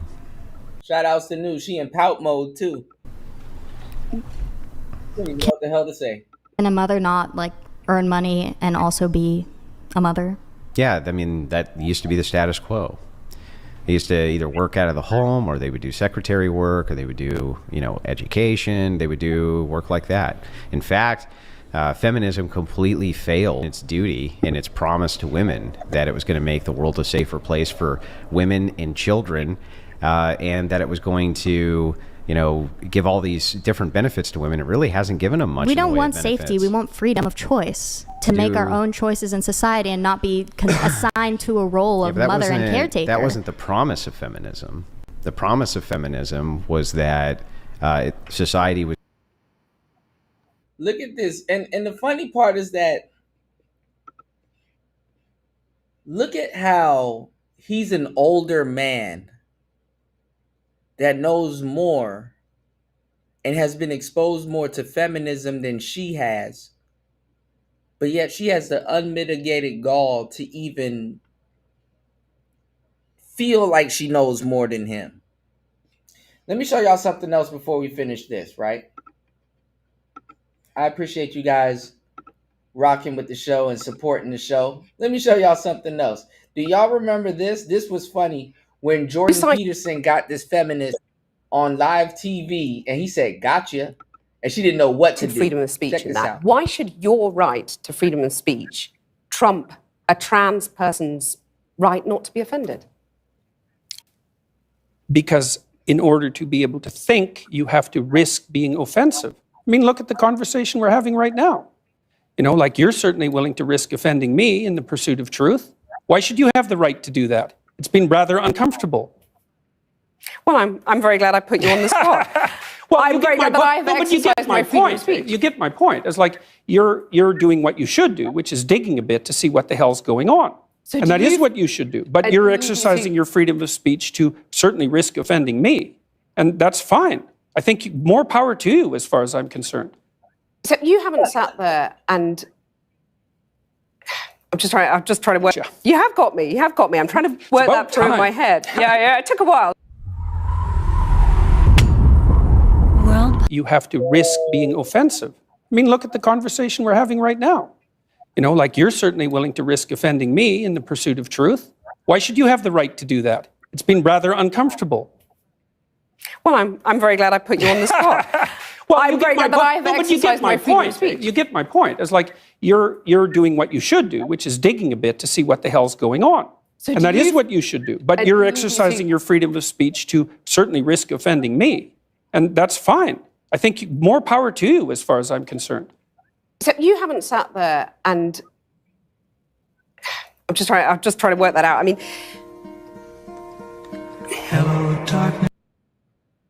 Bro, he framed it and he set the trap. So it's like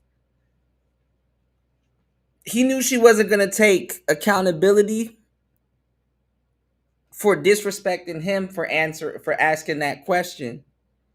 So now she got to actually think before she says what she's about to say, which was gonna be some more disrespectful shit. And she's not tactful as he was. So he's like, okay. So now I'm framing it. And it's like, okay, I'm making you acknowledge that you're saying some disrespectful shit to me, exercising your right to speech, but you're questioning me about why am I doing that to them when I'm actually not, but you're openly doing it to me. So now you got to tread lightly with what you're saying because now I put that out there. I framed that. That's something that you wasn't ready for, that you're actually doing.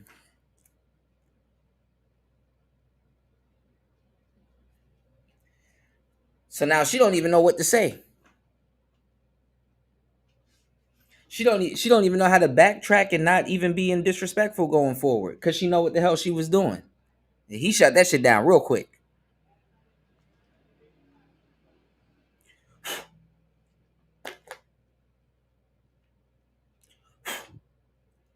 You know what's funny?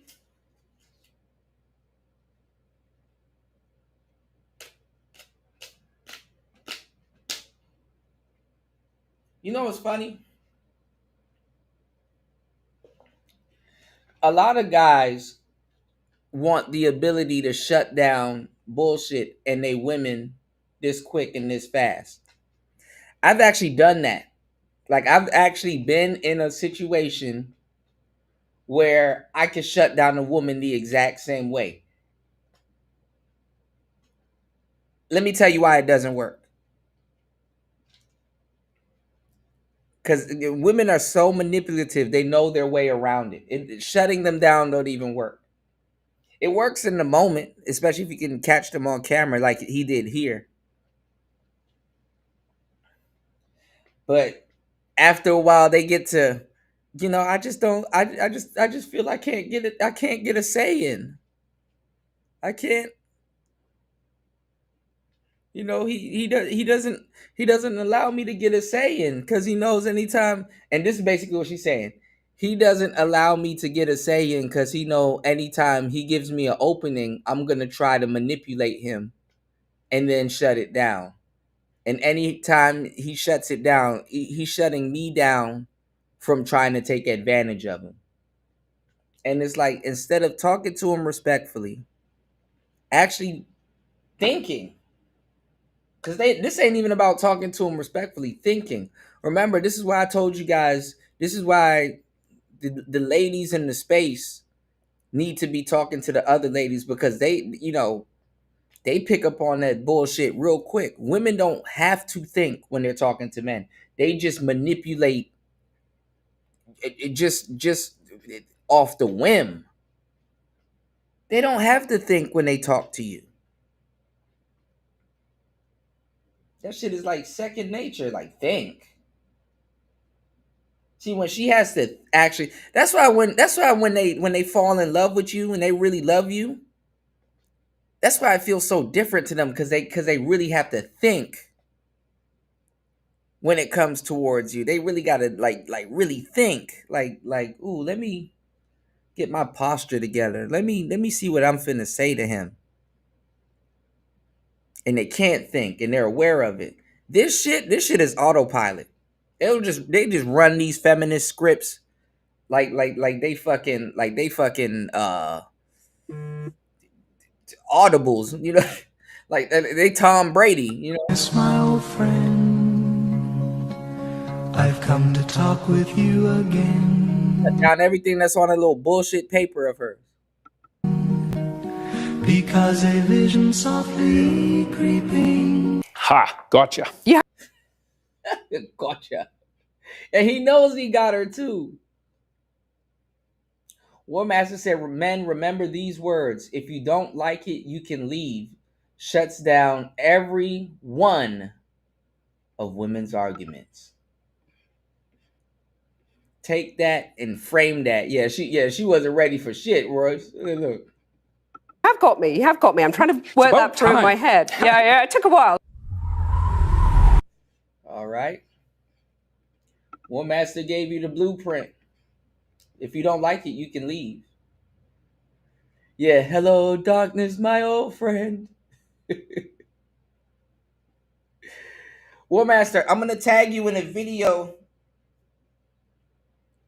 that I shared earlier. As soon as this goes off, I definitely want to get your thoughts on it. I'm going to tag, as soon as I get off air, I'm going to tag you in it, all right? Hold on. All right, let's get back to this real quick. Let's check. It was going to be a lot safer, and women were going to be a lot happier. Universal promise of feminism. Well, we can look at what the original suffragettes were pushing for, and we can look at their writings and see what they said. And that was one of the big promises of feminism, was that they were going to make the world a safer place, and that women were going to be happier. And every metric we look at, women are more miserable than ever, and their mental health. 1 in 4 suffers from a mental illness. That's crazy to me. 1 in 4 women suffers from some kind of mental illness. Here's the thing that feminists want to dodge. Happiness isn't just about options. It's about stress, responsibilities, and what people can realistically handle. Giving someone total freedom doesn't automatically make them happier, no matter how you look at it. That's something people like her don't seem to understand. They don't seem like they're happier and more well-adjusted. They seem like they're more miserable and not well-adjusted. And while it's true that you can sit here and tell me that you love working, I literally don't believe you because nobody loves working. Nobody loves it. Like, very few people. You just happen to be, like, for instance, how many hours did you work last week? Was it 60? Was it 50? Was it less than 40? I'm literally a full-time student. It was not 40, 50, or 60. Right. Maybe 15?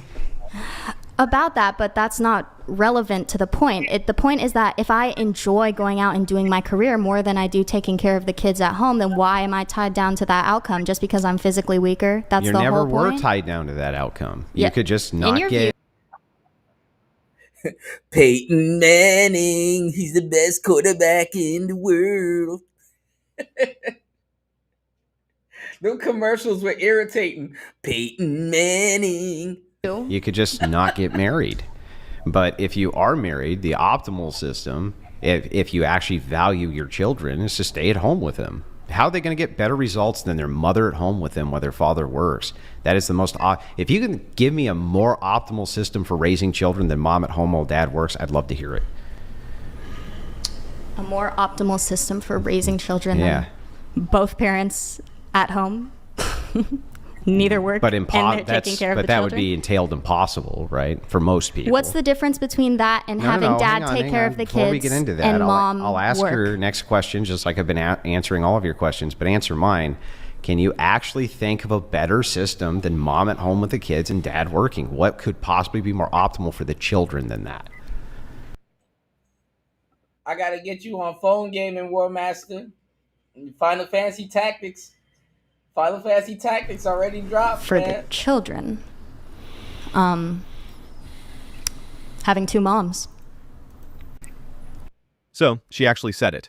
2 moms raising a kid. Let's be real. Children benefit from both male and female role models, and a missing dad leaves...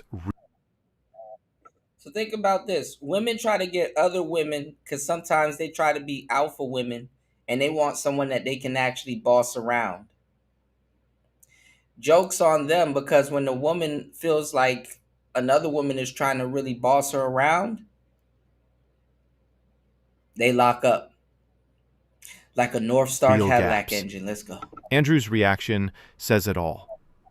Given her perspective, it's no surprise she can't see the father's role. She probably grew up without a father herself. That would be more optimal? They probably get nurtured better. You guys say mothers are better caretakers. So, I just want to make sure I got this right. First of all, the babies would have to come from somewhere, right? I thought adoption was a huge thing that you just talked about earlier. Yeah, but even if we were to entail that, let's just say I granted your argument and 2 moms would be optimal based on them adopting children. There's only going to be X amount of lesbians, which is a very small demographic, and X amount of children to adopt, which is also a small demographic. So They're coming up in the game, War Master. That Tesla phone. I heard that Tesla phone is going to be fire, man. Actually, Galaxy got some of the best phone games. Truth be told. Android. You said ain't no Biff finna boss me around. That's what they want. That's their ideal setup. That's their ideal setup. They try to become an alpha woman and boss the other woman around. Real goofball stuff. Like I said, women will try to complete themselves. You know, they're looking for completion. You said lesbians are the most violent relationships. Yep.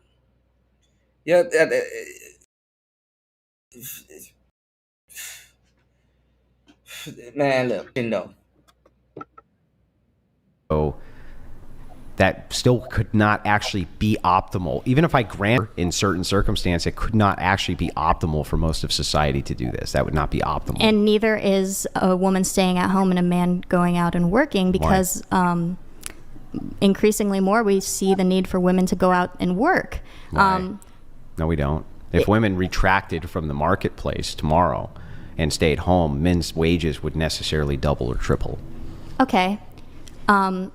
So if all women didn't work and their rights were attached to the men that were next to them, what if their husband dies?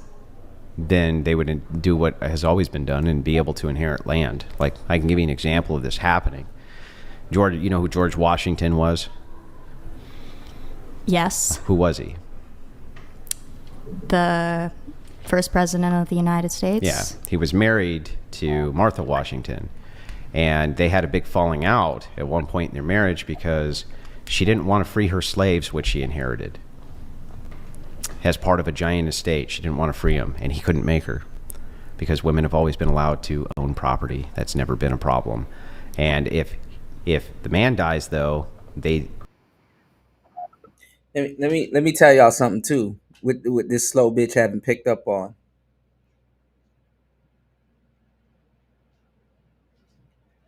She didn't want to free her slaves.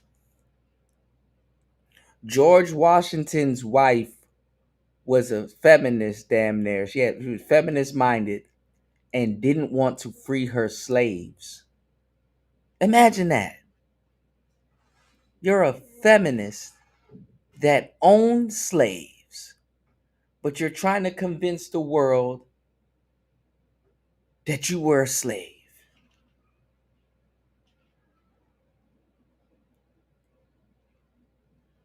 You're a feminist that owns slaves. The funny part is that they don't even acknowledge it.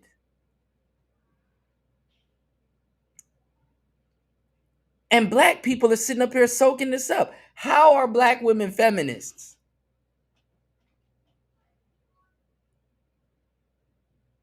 They don't even acknowledge it.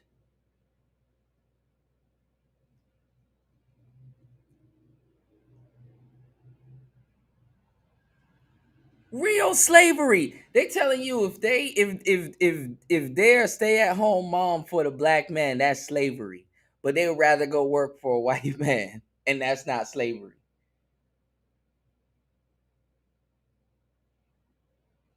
That's good to know. I didn't know that. Republicans didn't own slaves unless they inherited them. Right, party. Right, UFO. Always were able to inherit his.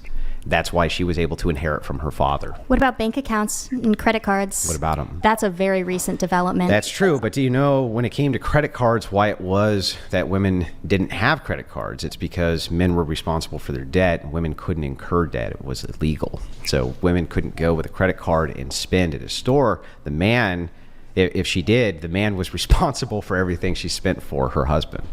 So that actually made a lot of sense, especially if women aren't working. They might need lines of credit, but that would fall to the men. So if women needed to go get whatever they needed, put it on their man's account, that would take care of that. Pretty good system. See how good women had it? They could get what they needed without ever being on the hook for debt. Freedom without responsibility. Smart system has oppression, and people bought it.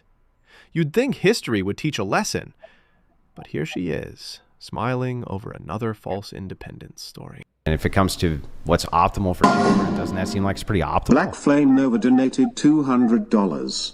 I wish more women on this show were like you. Even though you're a feminist, at least you're respectful, listen and have a good chat.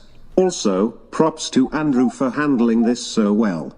Haters can shut up now. Yeah. Anyway, I don't know where we were at. But yeah, we were just discussing why that was with credit cards and bank accounts. It made a lot of sense. Yeah. But that's, you guys were asking me to list examples of like patriarchy or oppression. That's one of them, right? Being unable to... That doesn't sound very oppressive. ...manage your own finances. That doesn't sound very oppressive. It sounds like you can just go get whatever the hell you want and somebody else has to pay for it. I don't know why that would be oppression. That sounds like the opposite of oppression. Like, if you were to go to a man, do you think, and you said, listen, you're going to stay at home. You don't even have any children, okay? But you get to stay home and not work, and you can go out and buy whatever the fuck you want, and you're never responsible for the debt of whatever it is you go and buy. You think that they would think that you were oppressing them? You make too many generalizations. Men nowadays aren't doing that for women. Women have to have financial stability. I know that they're not doing that At for women, but you were just complaining about this law that they couldn't have credit cards or bank accounts. Yeah. And I was explaining to you why that law existed. It makes a lot of sense why it existed. Because you're tying everything to a single income for the family. And the optimal system and what was pushed inside of society and what's been tried to be dismantled by feminists and nuclear family. Shout outs to Royce J. Get the book! Get the book! Get the book! Get the book! Family. And so in order to make that optimal, which is dad, mom, children, you had to tie everything to one income. And people used to be able to afford to get a single car every couple of years. They'd be able to go out and get a brand new car, bring it back. They need a woman's income. Because They need a women, mother's income. because feminism under rich industrialists flooded the market with cheap factory labor, which is what industrialists wanted. Cheap ass factory labor. And that's where women came from, cheap ass factory labor, and that's what they cared about. That's why they never gave them the vote. People knew it even then, and that's why the 19th was passed rather than a referendum state by state. I might agree with that, but my argument would be when men go to war, who is supposed to work in the factories? Well, in that case, it was still mostly men who were designing weapons, things like this. What women were doing were low-skilled jobs. They'd put screws in packs. They'd work on an assembly line, putting a bolt in something. They were doing kind of the menial labor jobs. Yeah, so but they're getting paid less. But those menial labor jobs would still have, paid less than who? The soldiers who were drafted and had to go off to war were often getting paid far less than what they were making at their jobs. So yeah, which would mean women need to work even harder to provide for their family during that time. If men are being prescripted, now women have to manage the finances of the home. You can't complain that there was a yoking where, well, wait, women made less than men. It's like I didn't complain. I just stated a fact. They would also make less than if they had stayed in those jobs. So it seems like that's a sacrifice that they should kind of be willing to make, right?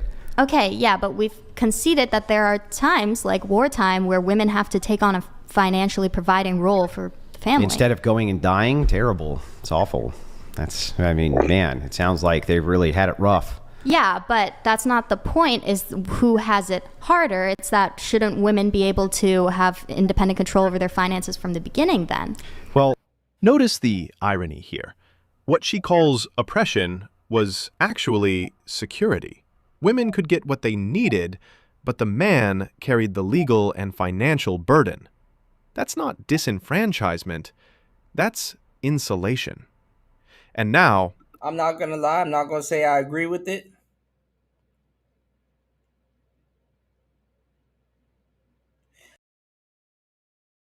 I'm not going to lie. I'm not going to say I agree with it. I'm not going to lie. I'm not going to say I agree with it. But I can see why dudes came home and started whipping ass.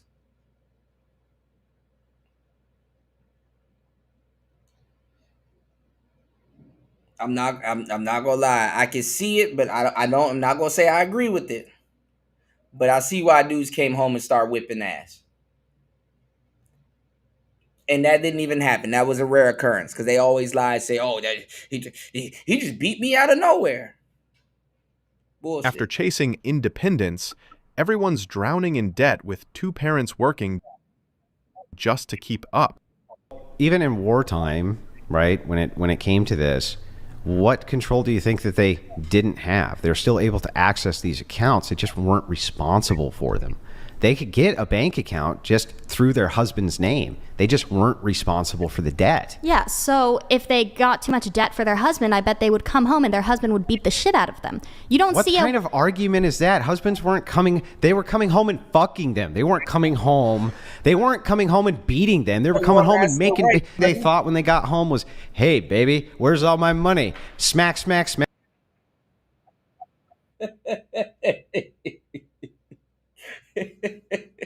What's going on, traveling architect? I'm just saying, I don't agree with it, but I kind of see why dudes came home and started whipping ass. Imagine coming home to this, and she acted like she don't know what the hell she did, and it's like, you know what the hell you did. Gonna be some ass whipping going Packer, on. do you think that if they hadn't seen a woman, Based on the men I've seen. that they haven't seen a woman after multiple years in a war theater and they got home, what do you think they were thinking about? Because I got to tell you, I don't think it was about where did the money I go. don't just mean in a war theater. I mean just like from a day at work, they come home, the wife spent too much of your money, and they're gonna beat the wife up. The Bible says Bible says to raise your hand at your wife if she disobeys then you. you should be able to demonstrate or show that women were being abused at these much higher rates, especially domestically. They were not. But what is happening is that children are now abused at a much higher rate because feminism has broken up the nuclear family. So what happens is women, they'll have almost all children now, not all, I'm sorry, but almost over half, last I checked, are not born in wedlock anymore, the children which are born. Single motherhood is at an all-time high, and it's going to continue to increase. And what happens is if you bring in a non-biological parent into the home, the chance of abuse for your children drastically increases. Notice how this freedom deal works out. 2 parents working, kids raised by strangers, schools acting as babysitters, and everyone wondering why childhood anxiety and delinquency are skyrocketing. But hey, at least mom got her independence, right? I mean, it drastically increases with a non-biological male parent, stepdad. You're putting the responsibility of women on the lack of fathers, but you have to know that it's not completely on the responsibility of women, right? Well, I'm not saying that women bear a full burden or, a man abusing them, so they have to get a divorce, or any number of these different cases. But what I am saying is that women are far more likely to end these marriages at a much higher percentage. You're talking college-educated women like you, it's as high as 90% of the marriages which are ended are initiated by them. And then, it's about 67% of general marriages are ended by women, and it's for irreconcilable differences, not for abuse. It's not for abuse, like number 4 down the list is money. But the first one's irreconcilable differences. I just didn't want to be married anymore. Not because of abuse. Yeah. So. I forgot what point we were trying to build to. Well, we were building in feminism being a destructive path to the nuclear family, and how that's one of the primary reasons that I oppose it. And then I gave you example after example of how it has done that. Okay. So you're saying because feminism is driving up divorce rates, that's why it's destroying the nuclear family. That's only one reason. The other reason is because now it requires 2 incomes in order to raise a family, which means that more and more women have to send their kids off to public school. Public school gets extended longer and longer periods of time because it ends up being a babysitting platform for women, or for women's children. So basically, the public schools have now become your built-in babysitter, and then you have latchkey kids who come home, and you have these 2-income families rather than having the mom at home, which is of course optimal. And that's because we have 2 parents in the workforce, and we should really be trying to strive towards just 1 parent in the workforce. That would be optimal for the kids, right? Why does that 1 parent in the workforce have to be the man? Well, they don't have to be, but men can do most of the jobs that require that infrastructure requires. Women can still work. They work as nurses. In fact, they work in the same jobs that they kind of work in now. They gravitate towards, which is service work, clerical work, nursing. But what they don't gravitate towards is working on oil rigs. Oh, God. I can see War Master wait until winter and like, okay, you've been getting on my nerves all fucking year, and it's snowing too. Get out. Working on shipwrights, working on docks, working on infrastructure, AC control. They don't work on any of that stuff. And so, generally speaking, women can be in kind of these support societal roles, and that's fine. But it would be optimal if we were able to pull them back away from that more and more and more, and instead incentivize them to stay at home with their kids, because that would drive wages way up. That would be very helpful for society, and it would be better for the kids. More men would have lower paying jobs, wouldn't it? No. Wouldn't that be the case? No. So it's just supply and demand. Only cup in the world. It's worth a lot more than if everybody has the same cup, right? Yes. Yeah. So it's the same thing here. If you reduce the workforce by 50%, then they're going to be able to demand higher wages for the job vacancies because now jobs are competing for them. No, jobs wouldn't be. Oh, wait. Hold on. You reduce the workforce. I told you I'm bad at math. I don't know. So, there it is. Freedom, independence, and equality sound great on paper, but in reality, they come with real trade-offs for families and kids. Makes you think, doesn't it? If you liked this take... All right. See that?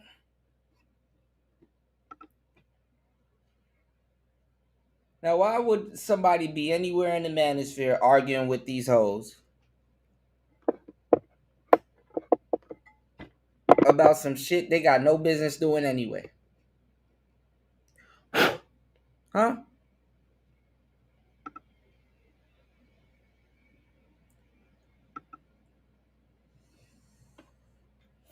And sisters can't even tell you why they feminists.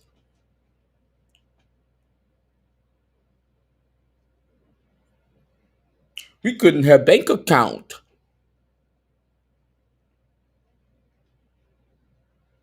We couldn't have bank account.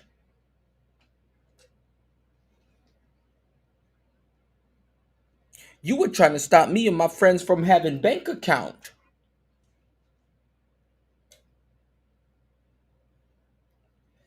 D Chicago came in earlier. You missed them. You missed them, UFO. You missed him, man. He probably still here. But listen, y'all, I'm going to put a pin in this one. Make sure you guys hit the like button. Shout outs to War Master. I'm about to tag you in the video. I want you to take a look at it. Asmongold did a great job. You know. Ghostman Kang said the white male's still coping. The 50s are gone. Will we ever see the nuclear family? I mean, when I came to Asia, I'm going to tell you something that really kind of fucked my head up. You see family all the time. Dad, mom, kids, everything. I said, damn. We got to get it together in the West. My brother Junior, who be in Thailand, is helping me out the One Wheels. You know, he's telling me a story about his dad. I'm like, dang. You know.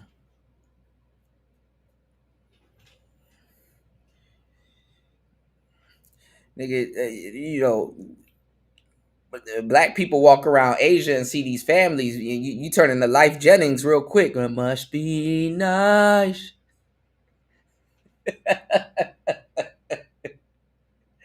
I think more brothers and sisters need to see it, y'all. I'm just saying. Thank you, everybody, for hitting the like button. Thank you, everybody, for sharing the show. Thank you, everybody, tuned in on Rumble. Thank you, everybody, tuned in on YouTube. Thank you, everybody, for supporting the show. I appreciate everybody. We will be back because we got to go over Abba and Preach versus, Kirk. Was it Kirk Knight? And a whole bunch of other stuff. It's a lot, you know. Yeah, I'll still do the One Wheels. Yeah. I was thinking about doing a couple of years. I'm looking at it right now. You know, how's it holding up? You know, so I'm gonna still do some night runs. I'm trying to do some mall stuff. You know, and tag War Master in it. Some mall corn. You know, you dig? You said white men have women stay home and raise the kids. White women, yeah. Look at their birth rates. Man. We talking about it. You know. Look at their birth rates, man. Look at their birth rates, man. Shout outs to Traveling Architect. Look, I'm not saying that I agree with them, but I understand, you know what I'm saying? You know. Yes, War Master. Yes, you got to get a GT. You got to get a GT, bro. I gotta show you the W's and stuff like that. They got a better one now, right now, that's more powerful. You know. You said don't hold your breath. What you guys got a deal going on? You guys got a deal going on? They got everything over here. They're actually into rock. So you know how us producers were running like synthesizers through guitar pedals and stuff like that and just getting like a raw analog sound. Well, they're like into rock. If you go to one side of town, they're into like K-pop and stuff. They got some good K-pop songs, but they're like into rock. So what you'll find is I got one of them. It's called a Shark. I really don't use it though because it's more of a distortion pedal. So what you're gonna find is like a wah pedal, like a wah and like a distortion, but it's like controlled distortion. You know, you know, it's like controlled distortion. It's pretty dope. You know, they be singing and shit out here. They be. I got to show y'all some stuff. I got some stuff I want to sample too. You know, so I got to break out the MPC, man. You know. Yeah, so K-pop, and it's funny because I was gonna play some J-pop earlier. K-pop is Korean pop, but it's like super quirky and poppy. It's not like funk, like Japanese city pop. The stuff that I like. I like Japanese city pop. I like J-pop. You know. And shit, a lot of those K-pop artists, they backed by, I forgot, there was one girl, she was like backed by the mafia or some shit. The mafia had something to do, where the mafia had something to do with her with her music career.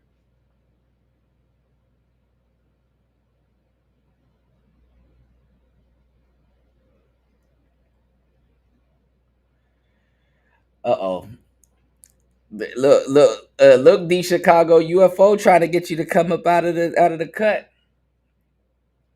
No, okay, now see now, War Master, you're encroaching now. So Persona got some of the best. I'm sorry, some of the best OST ever, bro. Like, listen, Persona is just straight up jazz.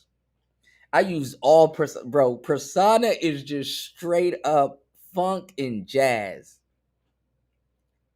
But I was really looking it up. They really call it electro house funk.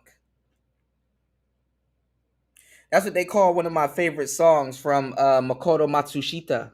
Love is really gone. They call it electro funk. I don't even call it city pop, even though I throw it in there with city pop. Oh yeah, I heard of Cat's Eye. Yeah.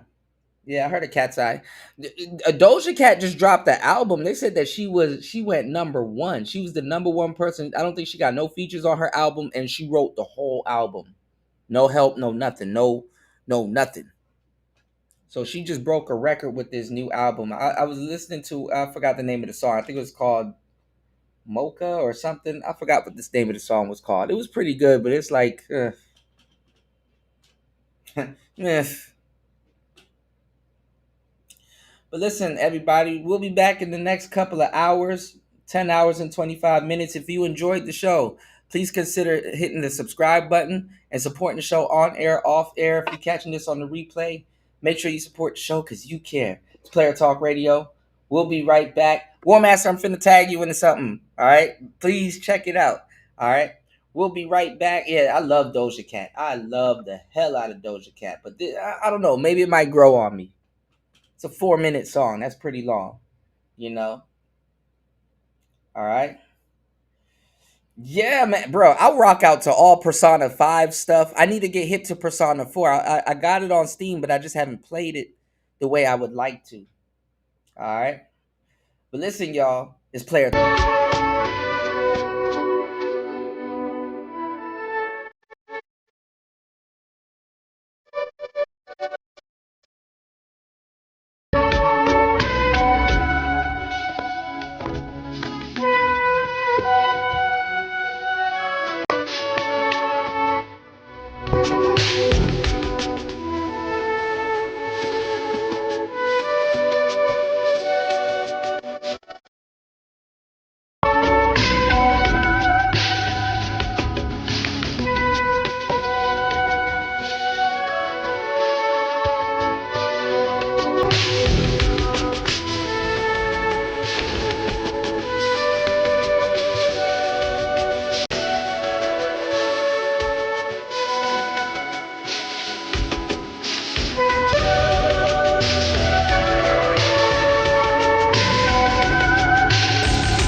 Don't say no. Don't say no. Don't say no.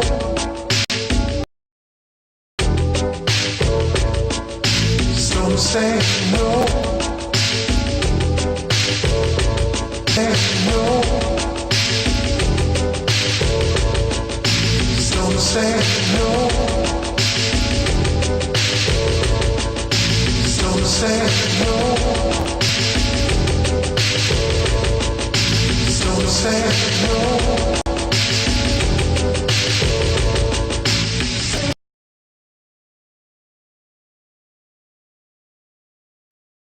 This is the most disrespectful domination I've ever seen in kickboxing. These fighters train years to master complex combinations. But Mona Kimura said, "Nah, I'm good," and picked one move from Taekwondo. This cut kick became her square button, and she was not letting go. Look at her opponent's face, she's already shook. Step in, eat a kick. Throw hands, eat a kick. Breathe wrong, believe it or not, eat a kick. Then she got really disrespectful, dropped her and pointed. Back to back to back to back. She's not even trying to hide it anymore. At this point, just take the L and go home. Mona really said, why learn 100 moves when one move does the trick? Real-life Chun-Li just broke the game.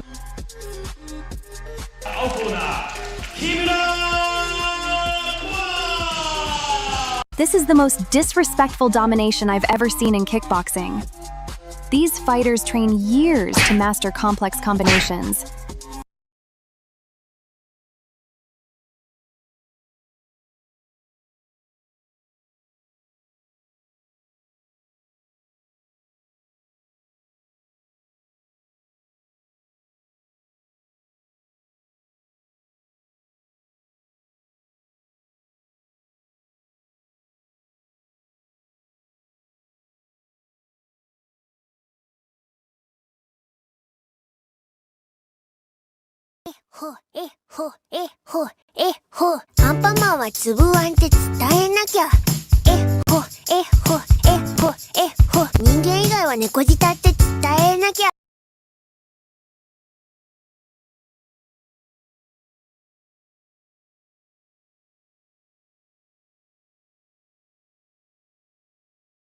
Meet Mona Kimura. She's just 24, but they already call her the real-life Chun-Li. Yeah, she can throw hands, but her legs, that's where the real danger is. Fast, powerful, unstoppable. Mona's not just winning fights, she's changing the way people look at kickboxing. Meet Mona Kimura. She's just